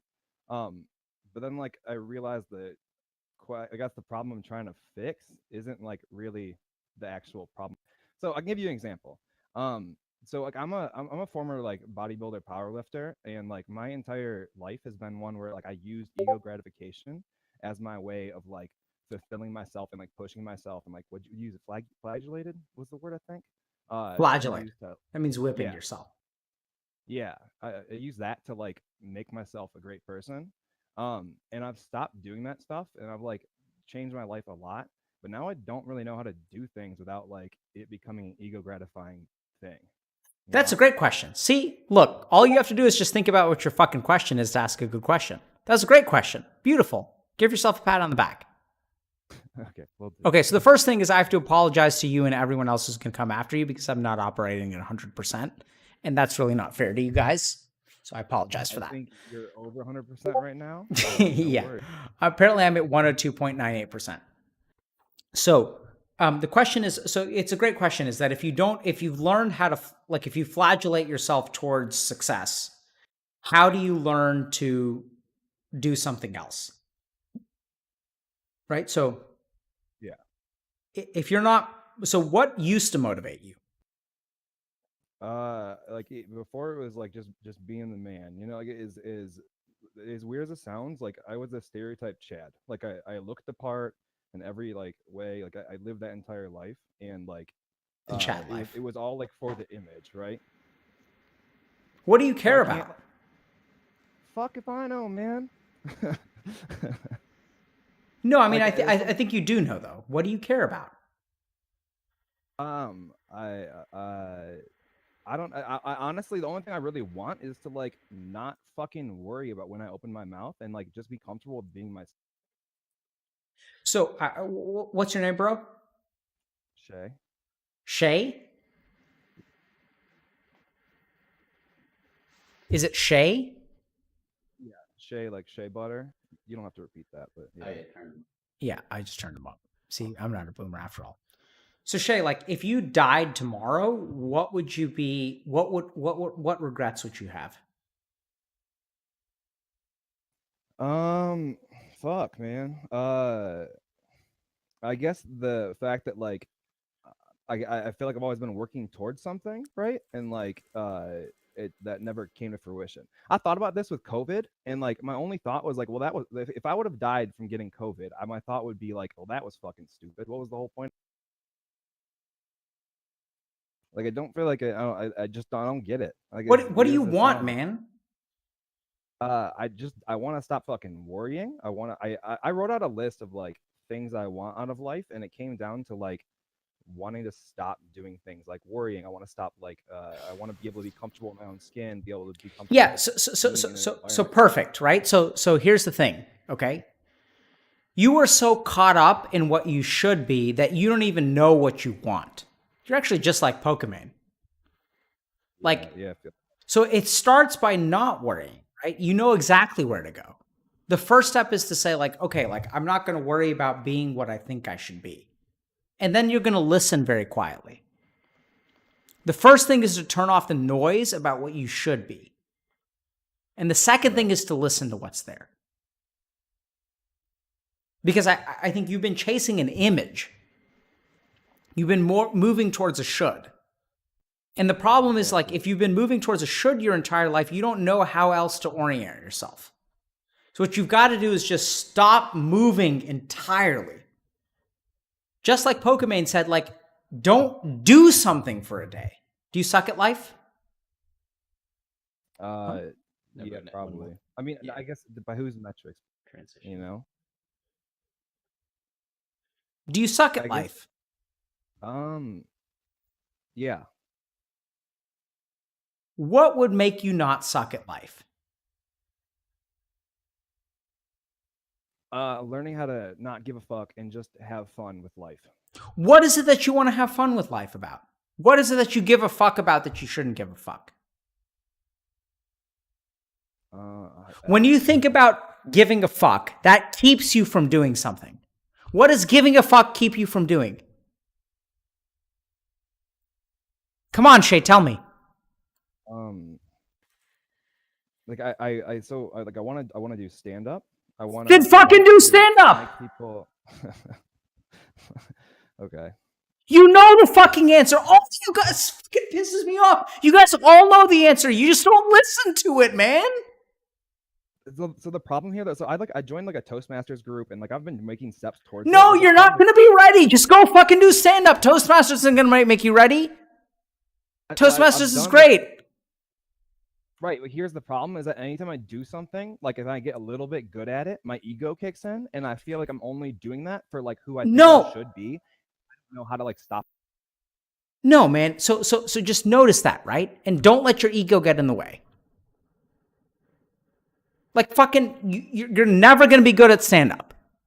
Listen to what I'm saying, and let it sink in. You're never gonna be good at stand up, and I want you to go out tomorrow. I want you to do it fucking anyway. Do stand-up for the sake of stand-up, not for the sake of you. Do it because you love the comedy, not because you want to be revered. Your fucking problem is that you want to be revered. You want to be a successful stand-up comedian. Don't be a successful stand-up comedian. You're never going to be a stand-up comedian.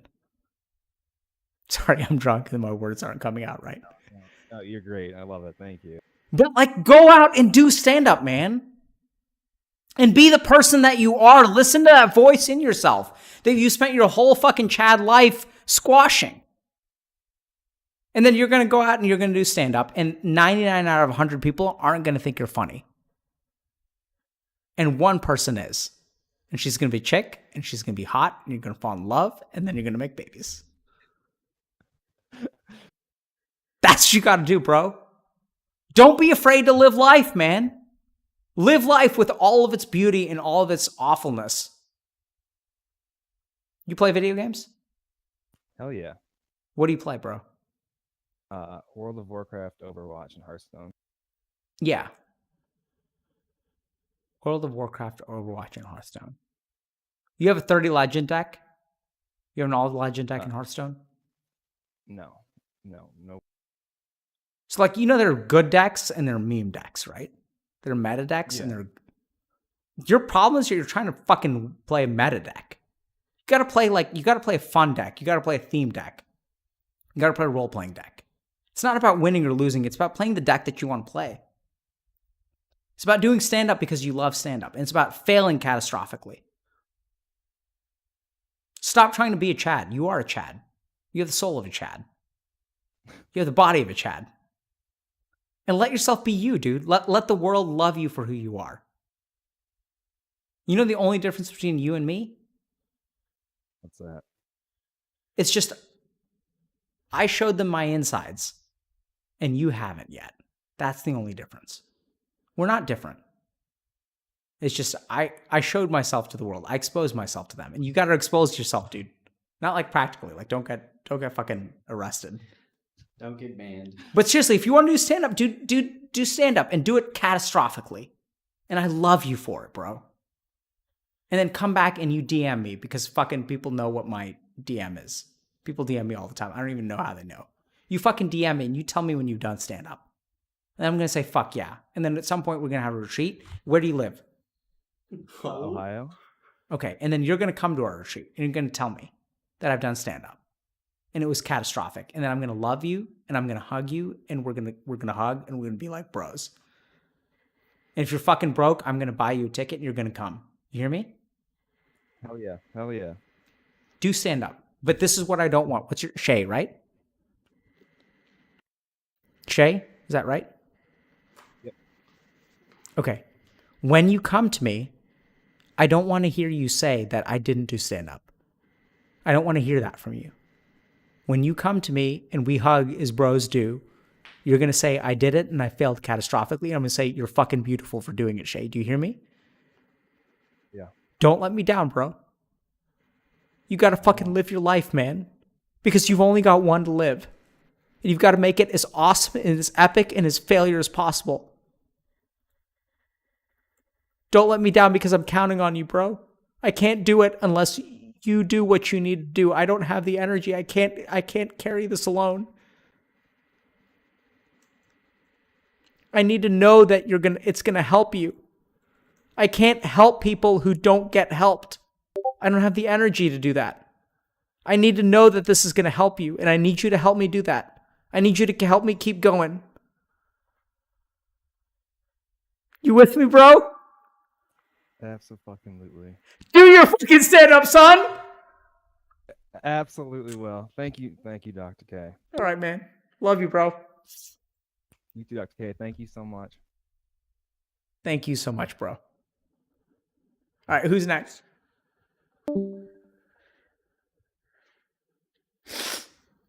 Yeah, feelings, son! You guys know what feelings feel like? It feels good. Feel, buddy. All right, who's next? What you got? Hi. Hey, man. Gay. I just want to say thank you, first of all. You're amazing. You're fucking amazing, son. Well, my question is about pathological liars. I identify as one, I guess. Okay. To a point where I can't, not have a conversation without lying. I don't realize I'm lying most of the time. Okay. Any strategies or anything you could What are tell you me that afraid could of help people me? knowing? I don't know. Yes, you do. You absolutely do. I don't fucking accept that answer. That's a lie. Okay. Yeah. Lying is about control. What are you trying to control in other people? What do you want them to think? What can't you fathom that they think? Well, when I was in high school, I was really depressed, and I lied to a couple of my friends and told them I had a disease because I was planning on, ending my life. That was one of the lies that I What does never, that lie do for you? uh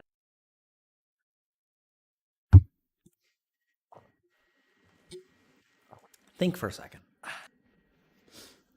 What does that lie do for you? it makes me feel better. Right. Feel better from what? What do you protect yourself from?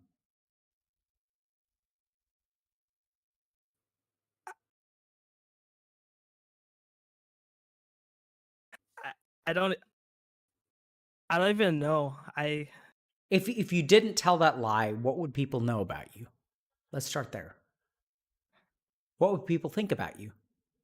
If the lies came crashing down, what would they know? What's your name, bro? Gabe, Gabe. What would they know about you, Gabe? they know I'm a liar, probably a bad person. Yeah.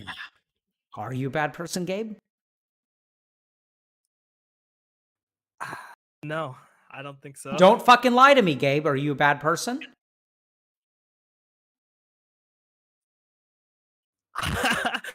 I have what qualifies as a bad person? What Don't have I fucking done? lie to me, Gabe. Are you a bad person? Yeah, probably. Don't fucking For lie to me, Gabe. lying Are you a and bad person? Wait, Shut up. come on. Chill. no, I don't think so. I really don't think I'm a bad person. Good. Then why do you have to fucking lie?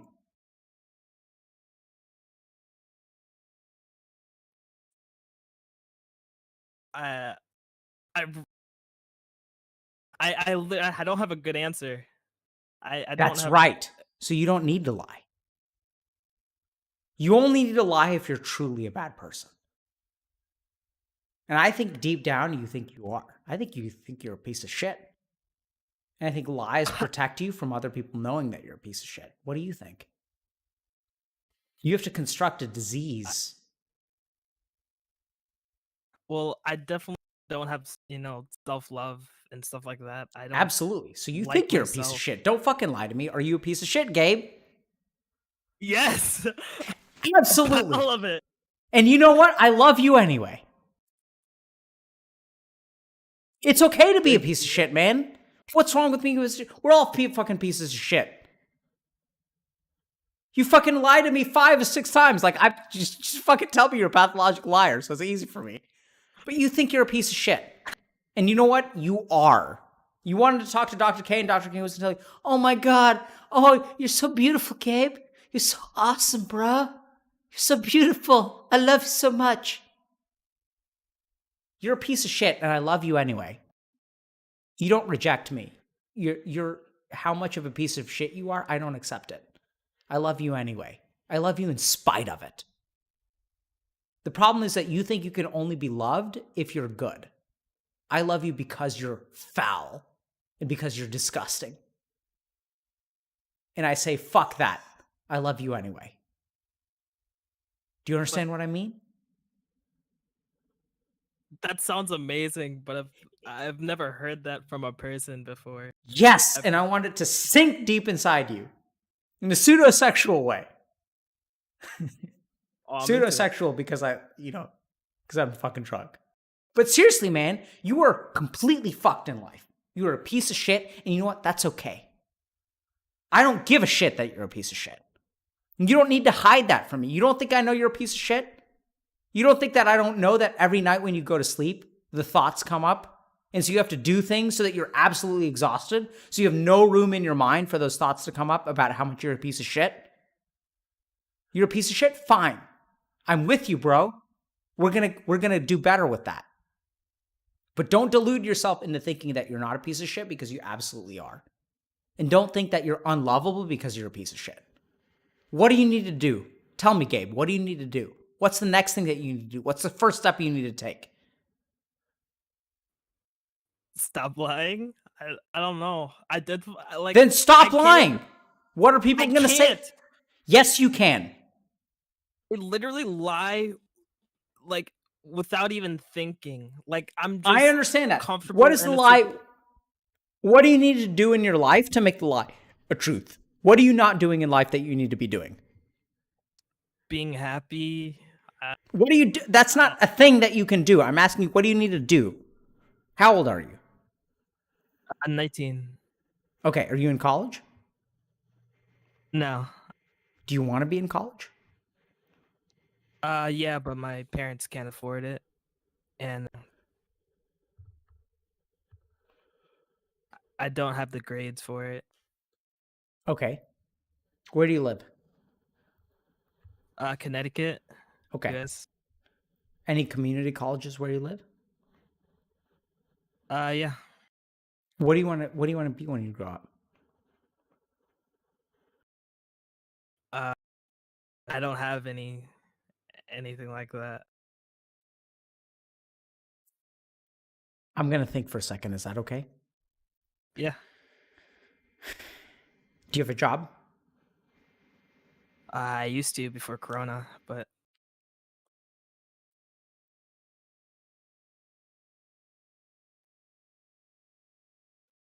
Is it your fault that you're in the position you're in? yeah. No, it's not. What do you think about that? Well, my parents are, dirt poor now because of me. Because of you. How are your parents dirt poor because of you? Hospital bills, ambulance. You carry a lot of shame, don't you? Yeah. Why were you hospitalized? Seizures from a concussion I had in high school. Sounds like that's your fucking fault. What do you think? Punk you 20 subs. Don't get distracted by Twitch chat. Listen to me.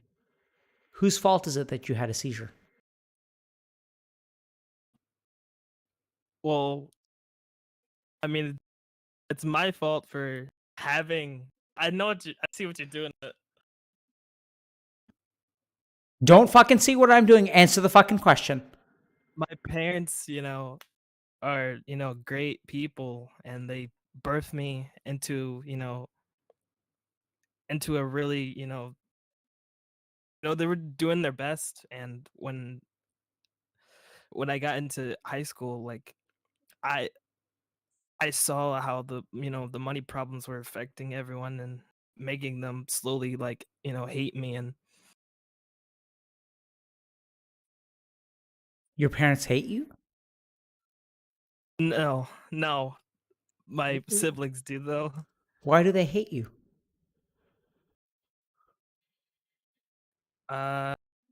Because like I'm the reason we're not in a house right now. We can't buy a house. We've been living with my brother.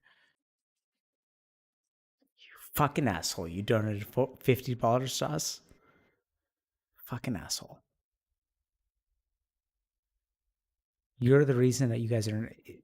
Are you responsible for your seizures? Well, I don't know. I know that it's not my fault for having them, but Do you feel like it's your fault? yeah, definitely. Good. You're not lying. So what do we do about that, Shay? When you know it's not your fault, but you feel like it's your fault, what do you do with that? Gabe, sorry. It's okay. I'm drunk. I am too. That's why I'm not lying. Good. That too.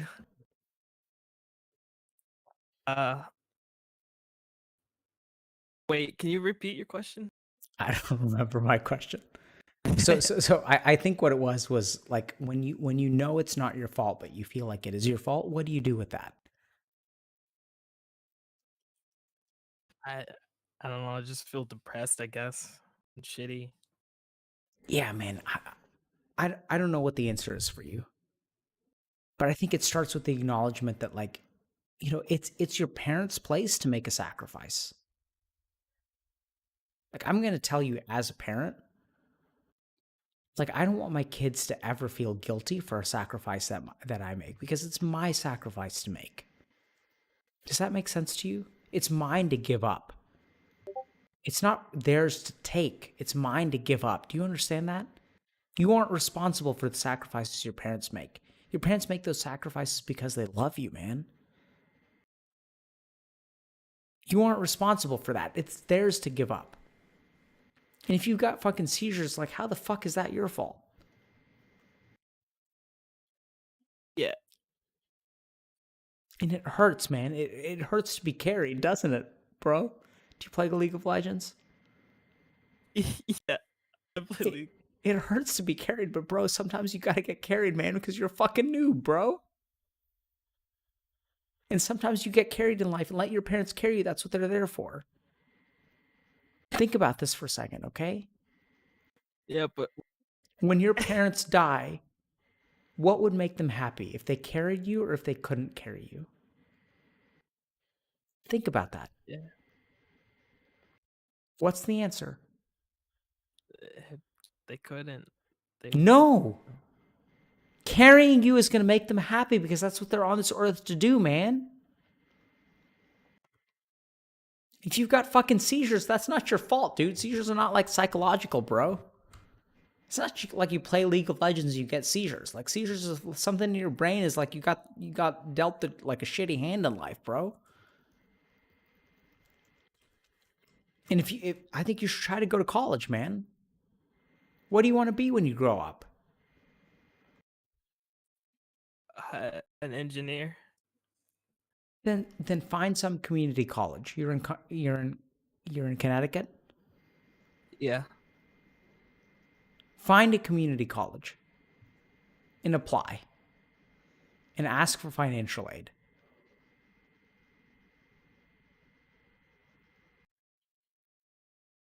I'm going to fuck up. You ready, Moses?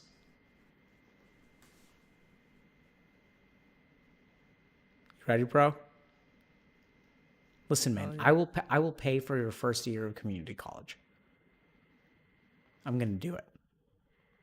Don't worry about your first year. I can't pay for the rest because I have a family to support, but I will pay for your first year of community college.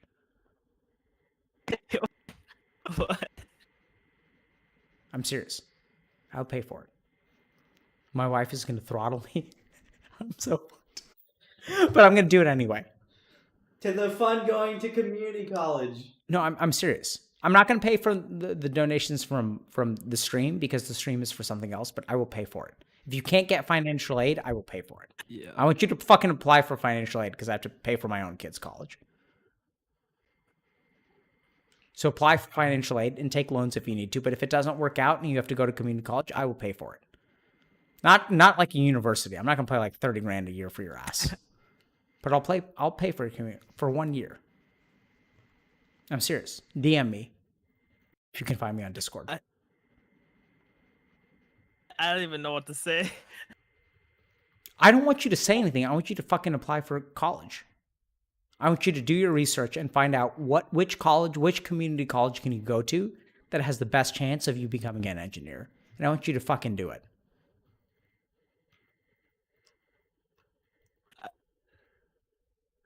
If your parents can't support you, I fucking will.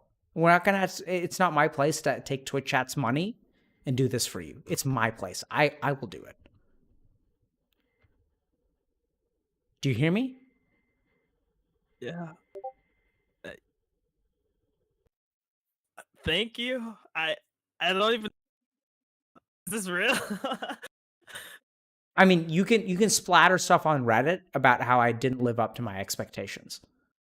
If I don't live up to you. This is what I want you to do. I want you to apply, and I want you to go, and I want you to major in engineering. And this is what I'm going to tell you. You need to maintain a 3.0 GPA. Do you hear me? Fuck yeah. And when you get your first round, I want you to apply for financial aid. And if you don't get loans, I want you to fucking get loans. Because I don't have the money to pay for you. But if you don't get loans, I want you to add me as a co-signer for your fees. And I will pay your fees. But don't let that stop you. If you want to be an engineer, fucking major in engineering. If you have seizures and you need to take 5 years to graduate, fucking take 5 years to graduate. I don't fucking give a fuck. You don't need to lie. You need to live a life where you don't need to lie anymore. Lying is not the problem. Like, the solution to lying is not to stop lying. It's to live a life where you don't need to lie. Your problem is that you live a life where you need to lie. Live a life where you can live with pride, bro. Yeah. Where you don't have to lie. People talk about lying like it's a problem. Lying isn't the problem, man. The problem is that you're living a life where you have to lie. Yes, we're co-signing loans. Okay, fine. Dude, it's like 10 grand. We can pay 10 grand. Community college is cheap as fuck. Yeah, community. That's what I said. Like, I told him I wanted. Yeah, if he schemas,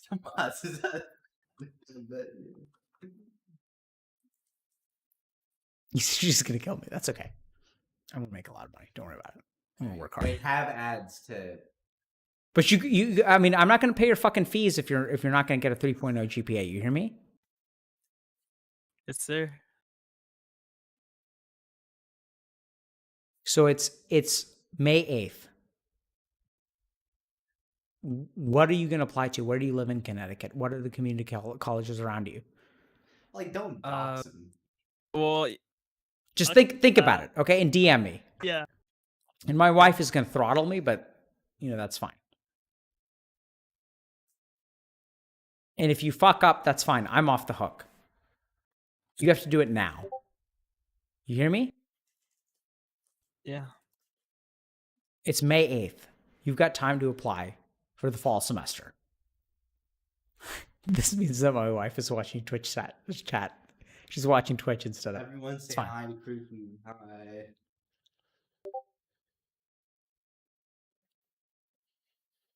Just stop. Listen, man.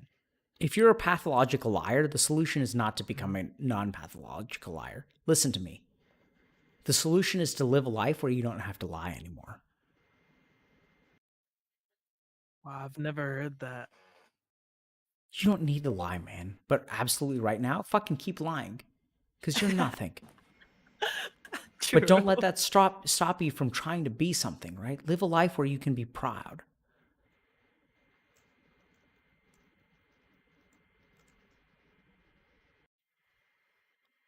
Go. Get the fuck out of here, man. And then you decide. Tomorrow morning, you decide. Because it's 9:37 your time. Because you're in Eastern Standard Time. And tomorrow you decide whether you want to take me up on this offer or not. I'm going to get flack from my wife. She's going to give me shit for it. Fine. But I will tell you this. I'm not going to be someone who goes back on my word. She can give me as much as shit as she wants. She can fucking divorce me. She's not going to divorce me. Because I make plans. It's not going to go there. Yeah. I overpromise. I do this all the fucking time because I care about you, Gabe. I don't want you to live a life where you have to lie anymore. Right? Is this boundaries? And am I going too far? Absolutely. But I'm a man of my word. I'm going to say what I'm going to do. Because someone paid for my college when I was a piece of shit. And so I'm going to pay for yours. First year. Rest of the time you take loans. If you can't get loans. And don't shirk your financial aid application. So I need you to do me a favor, Gabe. Yes. I need you to not fuck up my marriage. And do your financial aid application properly. And I want you to take loans if you can. But if you can't take loans, I'll pay for the first year. But don't fuck up your financial aid. I want to see a denied financial aid application. You hear me? All right. And if that's what Healthy Gamer has to do, then fine. So be it. The rest of you guys can go fuck yourselves. This is about changing one life at a time. And whatever it takes. But with conditions. because I can't pay for everyone's college. Oh. But I want you to live a life where you're. I'm not paying for. Yeah. Get third-party industry people to fund it. You do not need to go broke funding people one at a time. Fine. It's what she said. We're gonna get a third party scholarship fund. Fine. Y'all put out feelers. We'll fund the Healthy Gamer Scholarship Fund, okay? Yeah. We're gonna do a healthy gamer. Fine. This is how shit happens. Clip it. So this is what I want you guys to understand. When you guys put your attention out into the world, and when you have a wife who's paranoid that you're gonna start paying randos college funds, it's okay. What did you guys expect? Fine. She's good. Fuck. No, that's fine. We'll set up a scholarship fund. I'm behind that. Okay? So if we can get fucking some corporation to pay for it. Email me. Thank you. We need legal counsel. But listen, Gabe, I want you to listen. If you're a pathological liar, I want you to build a life for yourself where you don't need to lie anymore. That's the solution. It's to be proud of what you do every day. I definitely get to that point. Start by fucking applying to college. And do your fucking financial aid application because I have enough shit to deal with. I'm playing too many video games and my wife is pissed at me because I won't, be with her intimately at night. Instead, I'm playing fucking Warhammer. So don't lead to a divorce for my children. So do your financial aid application. We'll try to set up a scholarship fund. And if all else comes to fail, I'm a man of my word and I will support you for 1 year at a community college. And I want to see a rejected financial aid application. But if you want to be an engineer, you fucking be an engineer and you take your fucking Depakote or whatever else you need to. You on medication for your seizures? I just got back on it because of the stimulus check, but Okay. Yeah. So you take your medication, you go and you get a fucking engineer, and then you make $80,000 a year, and then you fucking donate to us. So that when I make promises that are hard for me to keep, I've got your support. Of course. All right. Get the fuck out of here. Let's move to someone else. Thank you so much. Thank you, bro. Don't stop fucking sucking at life. Go. I will try my hardest. Thank you. Thank you. Okay, take care. You too. All right, who's next? Man, my wife is going to kill me.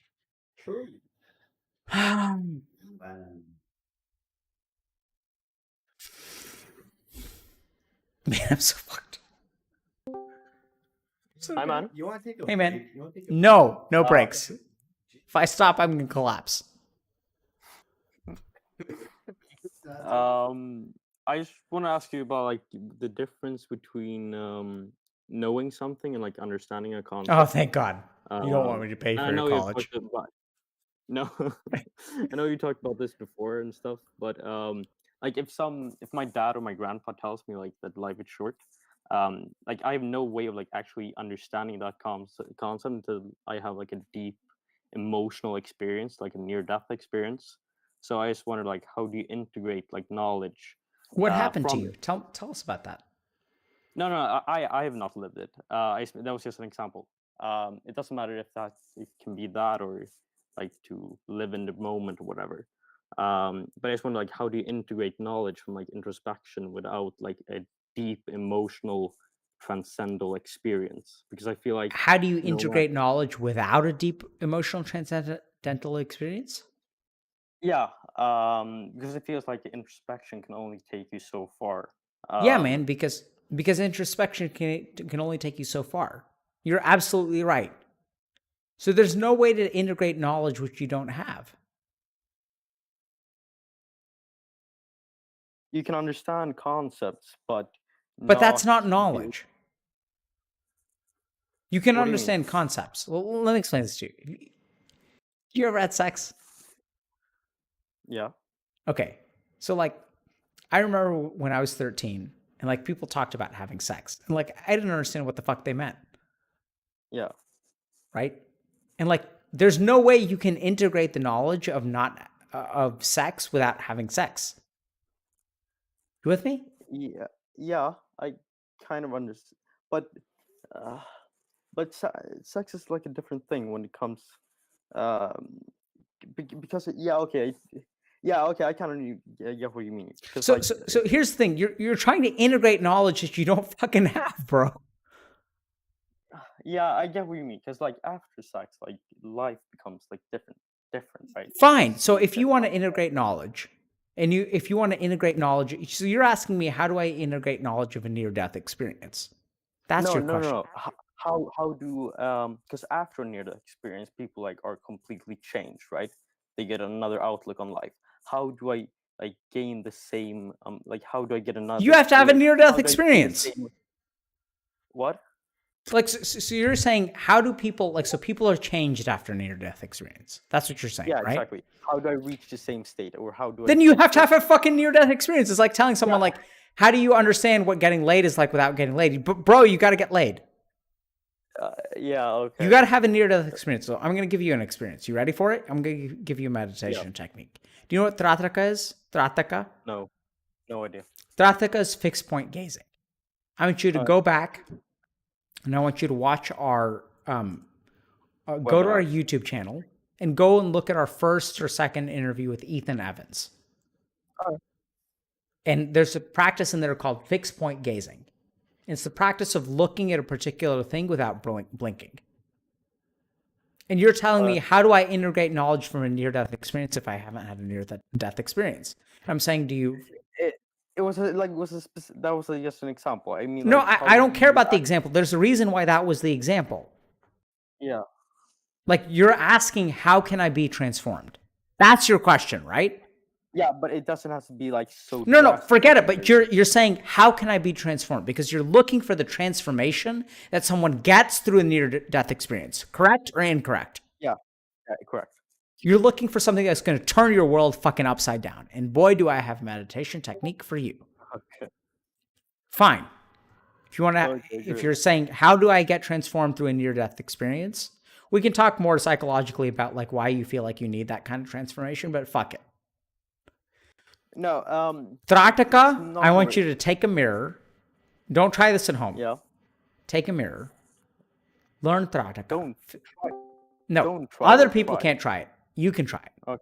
Okay, yeah. Do Trataka on your image in a mirror in the moonlight.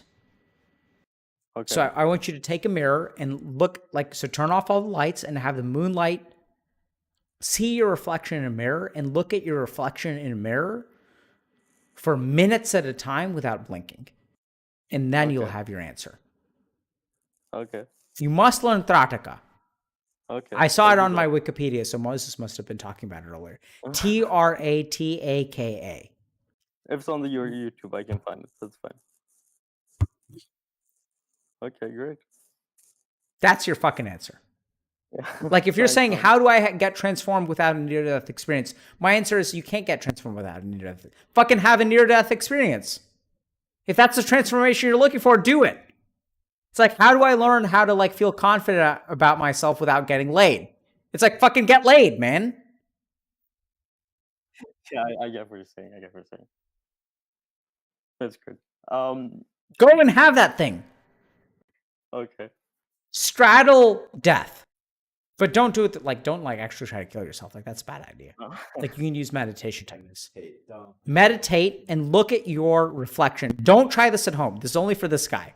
Fucking DM me if you go crazy. Okay, if I get a Look at your reflection in a mirror and do not blink for minutes at a time. And you have to prepare for this, okay? You have to start with a candle. Look at a candle flame and don't blink. You watching stream? No, not all the time. It's echo. Okay. Then I won't show you how to do it. But this is not related to because he talked about about meditation linked or meditation to induce psychosis. Yeah. Or the other way to work. Yeah, this is a technique that sometimes leads to meditation-induced psychosis. So I do this with a clear head. Okay? All right. Okay. Great. Man, Kruthi is going to kill me. paid for some shit. At least meditation is free. You know. Also, can you do a bit more stuff about like Eastern ideals and philosophies? Because like as a so-called Westerner, like it's so hard to understand like Sure. concepts about like asymmetry and other stuff. Yeah, working on it. That's what I'm we, working like- on next week, bro. Okay. You got to come to our retreat whenever we have it when COVID ends. Yeah, I live in Sweden, so Uh, I might be able to.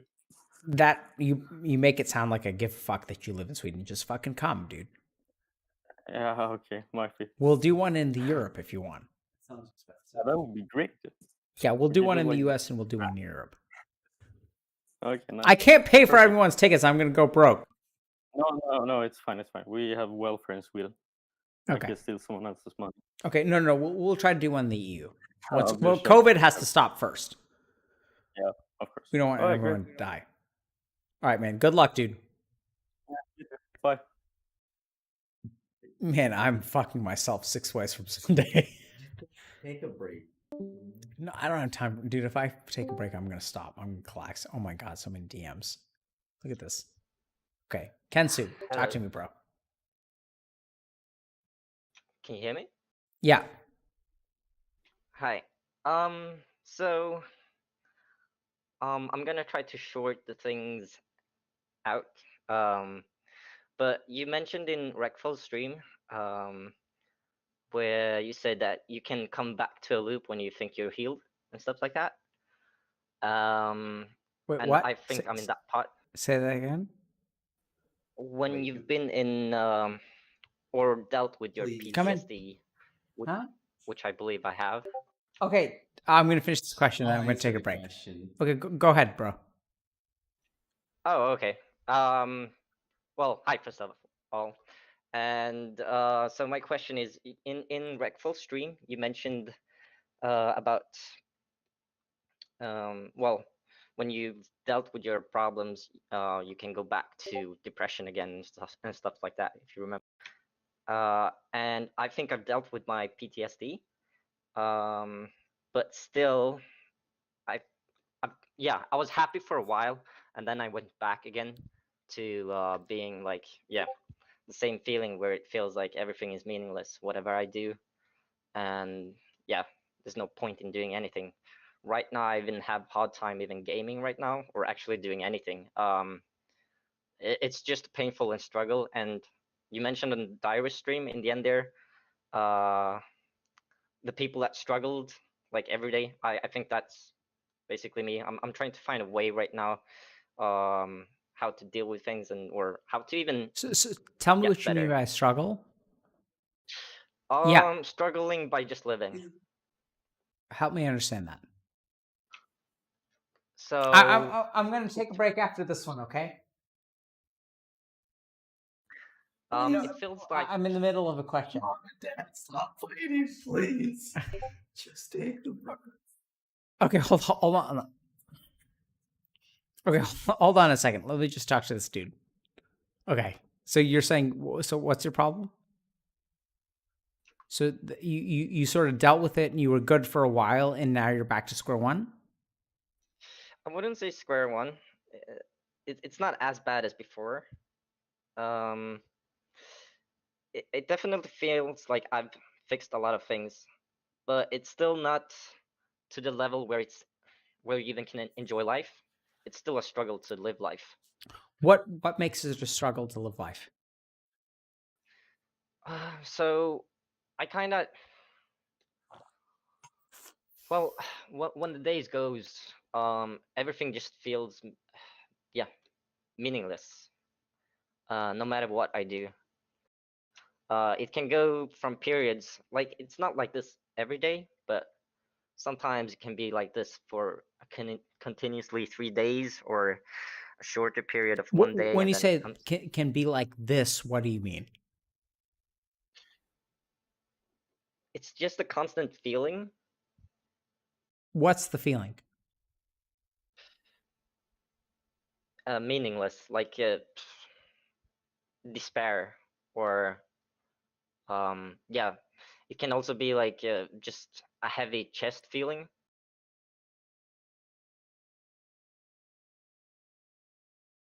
And so, how does that feeling affect you? Well, it feels like I want to just end it. You But want I've to promised end it? myself to.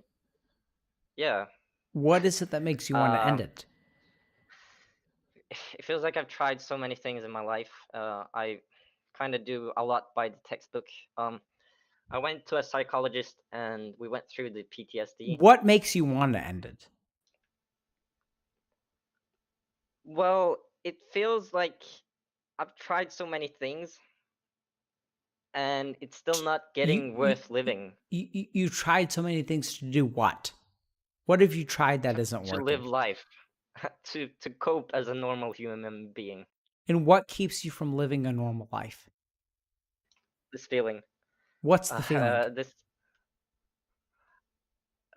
This feeling that I feel every day. What's the feeling? It's a heavy feeling, like on the chest, or whatever I do is meaningless. It's. Where did you learn that? I mean, I've had it since I was 8, I would say. So I Why think 8? it. What happened to Yeah. you when you were 8 years old? My only protector left me, my grandma. And what happened to you after your protector left you?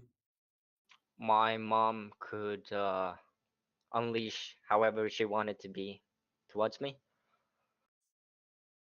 And is your mom still that way towards you? Well, I've cut the connections. So, but yeah, she was till the end. I mean, she's still alive, but yeah, I've come to acceptance, I would say, with her. I've been thinking even like trying to give her a call and see and listen, and if she's like still gonna criticize and everything, I would hang up. But what yeah. holds you back is that feeling? No, it's more that I remember this feeling ever since I was young. Like I stopped What's the feeling? finding meaning of I stopped finding meaning of life ever since I was 8. I started taking D routes back home. What routes? I started even having thoughts of like killing myself at that time even. Where are you? Where are you in the world? I'm in Sweden. Do you have access to mental health treatment? I've been in private psychologist and things like that. The normal one takes way too long here. There's way too little yeah. What's your name, bro? Powerhouse. What's your name, bro? William. So William, I'm sorry that your mom was that way to you, and I'm sorry that your grandmother left at the age of 8. Where did she go? Did she pass away? She was in an accident, and so everything is kind of a little bit fuzzy because I'm getting a lot of information in hindsight as well, like from my brother, from my uncle, and stuff like that. But from my understanding, she got into an accident when I was at 8, and then she had to be taken care of, and my uncle took care of her. The only way I could kind of try to live with life a bit more was I always had to call her to tell her daughter to calm down, because she could be pretty abusive to me. So listen, it was William. Yeah. So William, look, first of all, I think you're going to be okay, but I think it's going to take some time. And I fucking hate doing this AMA while I'm drunk because, like, I think I owe you a sober self, and I apologize for that. But the first thing is that I think you're going to be okay, and I don't think you should kill yourself. And I think like time heals all wounds. Oh, I'm sorry, but I really don't think time heals this. I mean, I've had this for 21 years. I'm 29 now, so. Okay, fair enough. Yeah. So let's assume for a moment that time doesn't heal all wounds. So if you're in Sweden, I think you should try to off stream. Oh my god, my dude. Just Okay. yeah. So listen, I think you really need to get into mental health treatment because it sounds like to me like you have PTSD. So I don't But think this I feel like I've worked Just with it. worked with it. What? So when you're the sober. PTSD, I've come to an acceptance where it's fine. So, As I but feel like, but you're still holding on to some feelings, right? from the past, I don't know. Like I'm so lost right now. My psychologist kind of said that I'm healed from the past. I So heard something recently Uh, called complex yeah, I PTSD, think this and I topic is read too about. complex to deal that with. that's fair. So listen, man. So look, I think this is definitely something that you should speak to a psychologist about. It sounds like you have a psychologist. So I would go ahead and talk to them because on the one hand, it sounds like you overcome PTSD. On the other hand, it sounds like you still have some feelings which linger. Yeah, it's just that my psychologist gave up a little bit on it, but she agreed that yeah, and wished me luck by my own. Are you still seeing your psychologist? Well, she said I could still see her, but she has no clue really how to proceed. Yeah, so I would continue to see her because I think this is definitely a situation where some guy on the internet is not going to help you. You really need mental health treatment, man. And I think that you should problem solve with her, and you should say, "How do I proceed? Are you willing to help me?" So yeah, I totally agree with you, and that's why we fixed the meeting again. Good. But like, yeah, but last time she was like, yeah, actually, I don't know. But good luck. Yes. So I think sometimes therapists feel something called projective identification, which is that what she's feeling is your hopelessness, not her own. And continue working with her, man. And you have to understand that she's a human too. Yeah, I totally understand that. It's just that I've been in like 70 sessions with her or so. I mean, it's and I don't know if she feels. Maybe she does. I mean, I do feel a little bit hopeless as it has come back, and So bring that to your psychologist because that's for her to help you with. You don't have to carry it by yourself. And if she feels hopelessness too, that's okay. Right? But so what do we do then? I'm then just gonna. you guys sit with the hopelessness together. Right? Hopelessness is a feeling. It's not a reality. Do you understand that? Mm-hmm. So if you have an appointment with her, I'd go with her and I'd share your feelings. And I'd say, can you help me in any way, shape, or form? Yeah, I mean, that's why I met her last time, because we rebounded again, if you can use that, I don't know that word, but we met again. Um, and So what's your for name, the bro? reason, like William? when I, William, right? yeah, I need you to hold on to that hope for her right now. You guys need to absolutely continue working together. But if she feels hopelessness, you have to have hope for her. And then when you run out of hope, she's going to take it from you. You can't let go of hope. Keep hoping and keep working. And if she feels despair, you've got to hold that for her. You've got to keep trying, man. Because it sounds like you've cut it's your just that mom out of your. it's just that she doesn't really know either. Like, I mean, That's fine. She doesn't need to know right now. Keep going, man. Just keep going. And she's despairing for a little while, so you needed to be the carry.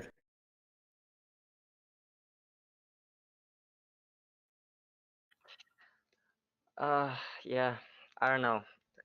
It's hard to say. I'm pretty analytical as a person in general as well. So like when I was going to the sessions with her, I started analyzing the sessions after the session as well, like what she did and stuff like that. It just feels like it's out of her reach and limits as well, which Okay. So Yes. so listen, man. So this is what I want you to do. I don't know if you have the capacity to DM me, but I'm gonna go ahead and listen to Twitch chat, and I'm gonna say if you want to talk, like, let me be sober about this because it sounds like you're really struggling, and like this is supposed to be a fun stream, right? Where we talk about like stories and shit like that. And it sounds like you're really struggling. So two options I give you. One is that let's talk about this later when I'm sober because you deserve the best of what I have to offer, not half of what I have to offer. Does that make sense? Yep. Okay. So I'm happy to give that to you. So I'm happy to give you an hour of my time to try to think about how you should move forward. And don't give up yet. And like if your psychologist feels like she's ready to give up, let me think about this for a little while. Let me learn a little bit more about your situation. And like this is a fucking problem with Healthy Gamer Drunk Stream. Is that like you people are coming to me for help and like I can't do that if I'm drunk. Like sure, drunk is fun, but you deserve better, right? I owe you better than that. And so like shoot me a DM or something and we'll talk about it like tomorrow or like next week actually, or 2 weeks from now actually. Because tomorrow I'm going to focus on like writing my content and like trying to figure out how to help you guys, how to develop a program for y'all. And I owe you better than what I'm able to give. So I'm saying that I actually don't have the capacity to help you in the way that you deserve and the way that I owe you, and I want to. So can you give me 2 weeks? Definitely. Okay. Yeah. I Well- appreciate even this time. So yeah. Yeah, I'm sorry Also, that you have a good taste. Dota is a good game. Dota's a good game. Maybe your fucking problem is that you play Dota. It is probably. I haven't played it for an extremely long time now. And just one thought right now in my inebriated brain is like, don't give up on your psychologist and talk to her about giving up. Talk to her about, are you giving up on me? And if you are, that's fine. I won't blame you for that, but then tell me where else to go. I actually said those words. Good. And what did she say? Yeah, she said, I don't know, but you can talk to me if you feel like you just want to talk. Good. So that's exactly what you should do.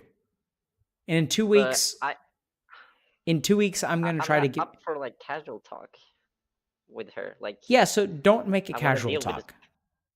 So like think about defining the problem, and I will offer you an hour of my time, okay? Because like hopefully my wife won't crucify me for that. Okay. Too late. So look, if you have an hour of my time, and I think if you've got a psychologist, you should work with her and continue working with her. And then she probably feels your despair because I know I felt that with my clients. I felt their despair and I thought it's my own. It's called projective identification. All right. And talk to her about that. But anyway, let me be sober because I owe you more than this. And apparently I'm paying some guy's first year of college. Yeah, I heard. Okay, so Right. Dr. K will be back after this break. no break, dude. I'm fucking done, man. I can't. I'm not watching a divorce stream, actually, so maybe you should take a break. Oh man. But I can't do this, dude. I'm so wiped. I'm so drunk. Just come back and see how you feel. And No, I can't feel. I'm gonna fall over. Okay. Well, I can't do it anymore, Moses. pat me in.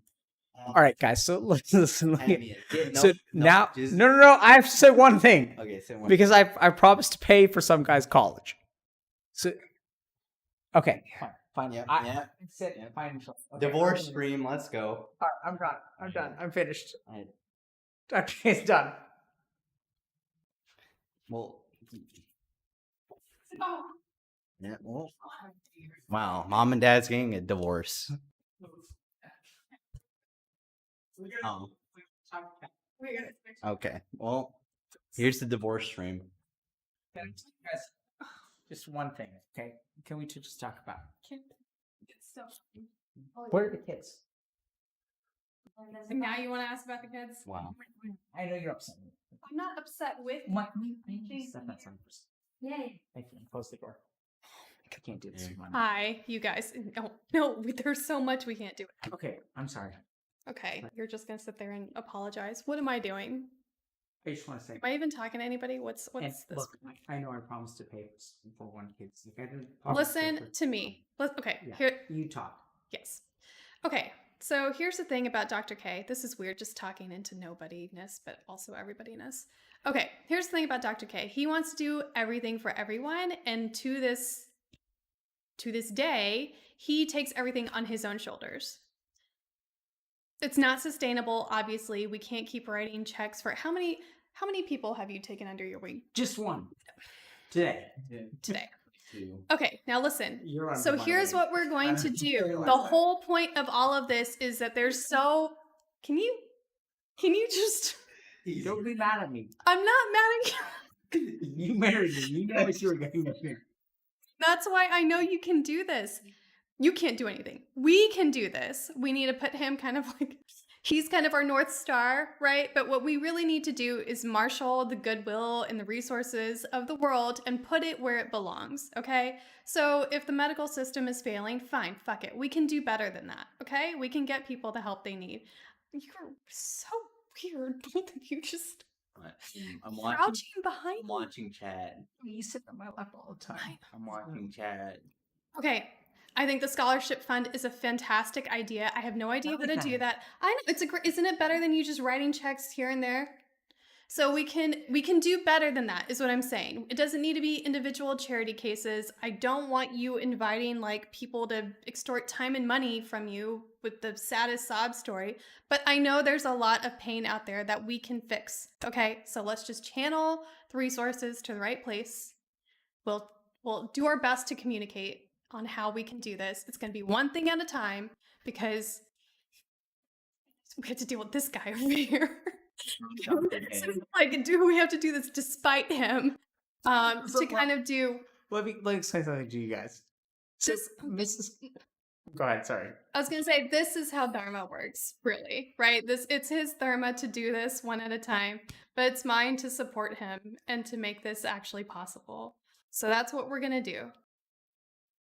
What do you have to say for yourself? So what I have to say for myself is that sometimes in life, bros, y'all are gonna find a keeper, and when you find a keeper, just grab her, and don't let her don't let her go, because behind every strong man is a brilliant and strong woman, and you guys think Sure, that I'm in it's front of you.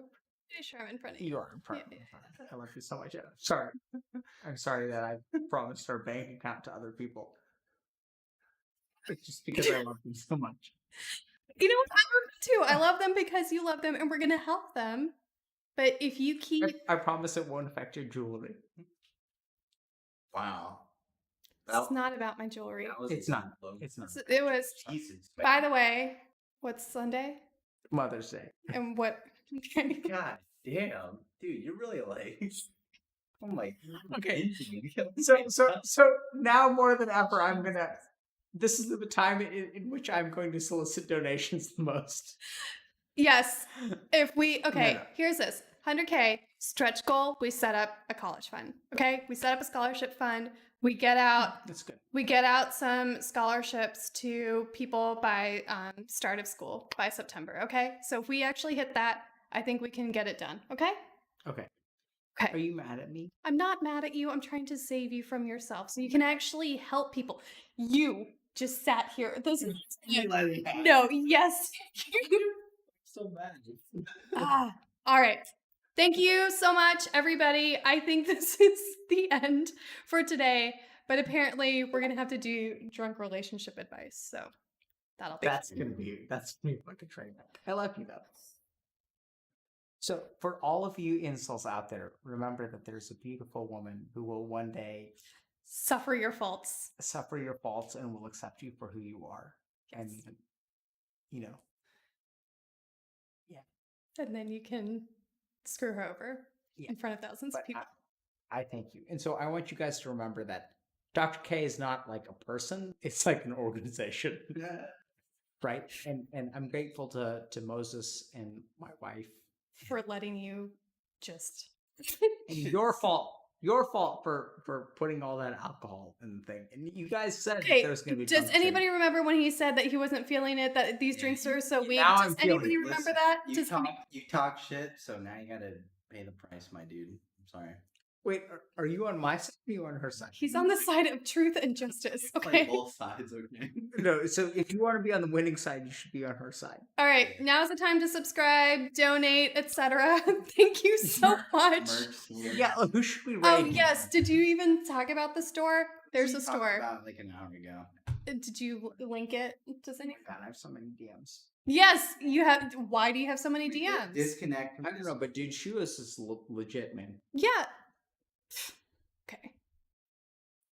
Wait, so who should we rate? Your You really face. want to like have someone be at the mercy of our chat? Is that what you really want? Is awesome. No, she's not a ruthless businesswoman. Me? Dude, I've been a businesswoman for. That's me. That's me. It's a me. I just got my MBA. Yeah, so she is a ruthless. I'm trying. I'm trying to be a ruthless businesswoman, but I'm married to this guy. Yeah. And so I want you guys to understand that Kruthi is amazing because she takes my, I'll tell you guys about this one day, but she takes my tendencies to help and love and she actually makes them realistic. Because like without her, I would have never been, I would have just been someone who promised everything that I have for like one dude and then I would have never been on Twitch. But thanks to me, he's on Twitch, so great. No, I love you too. You're the best, really. You're the best. He's always been this way. He has always been the guy that will give you everything he has. She even said like, years ago, she was like, "Why do you collect strays?" Yeah. She said that about me. She's like, "Why do you collect strays?" So that's what I do. I collect strays. Yeah. I collect people who have nowhere else to go, and I bring them home. Yeah, I'm eating roasted. Where I live, too, by the way. It's hard. It's hard to be someone married to someone who's collects strays. It's not that hard. You're a good guy. You need to I know go you're to a good bed. guy. But let's be honest. It's hard. It is. Do they know the story about Sita? What are our children doing right now? Well, they're wondering why Daddy keeps yelling. Okay, I gotta pee and then I'll pee. Yeah. Okay. Thank you. We will see you on Monday. Can you guys please give me some money so that my wife doesn't crucify me? Playing League of Legends. It's fine. He'll be fine. Oh, we're playing League of Legends on Monday. No, dude, I'm writing a book on Monday. Holy rainbow. No, you're not. I can't do that. I have to write. Listen, you need to shelf this book thing. We need to get through May, and then you can. Books are for nerds. Okay, fine. Books are for nerds. Okay, let me just be sober and I'll talk about. Wait. Okay, who are we rating, Moses?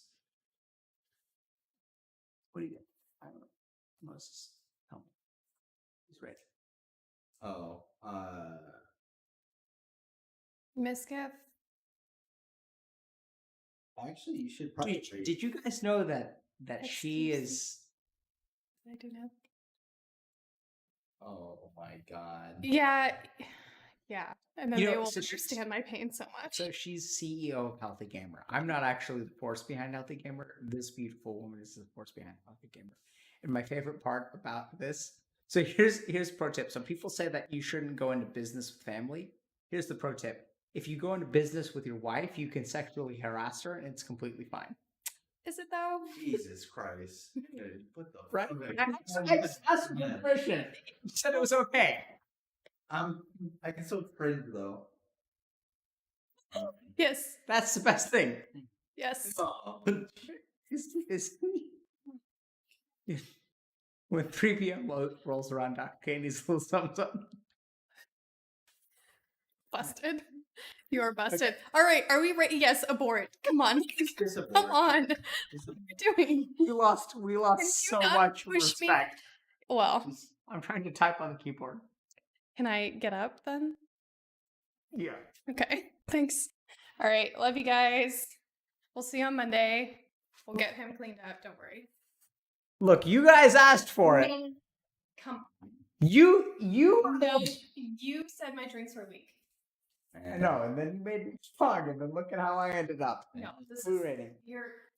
Yes. Yes, please. Let's go to bed. You got it down. Just It's bedtime. You still on it? I mixed up. Yeah, we're still live. You can only take so many questions. Yeah. I can only take so many. Okay, we can Devin Nash. I think Or Fed. Fedmeister 2. I'm rating Devin. I typed it. Yeah, it's like his. Dude, let's raid the fuck out of Devin's stream. Okay. Then. Okay. Thank you guys very much. We'll see y'all on Monday, and I'll be sober. I promise. Well, Take care. And be strong and love yourselves.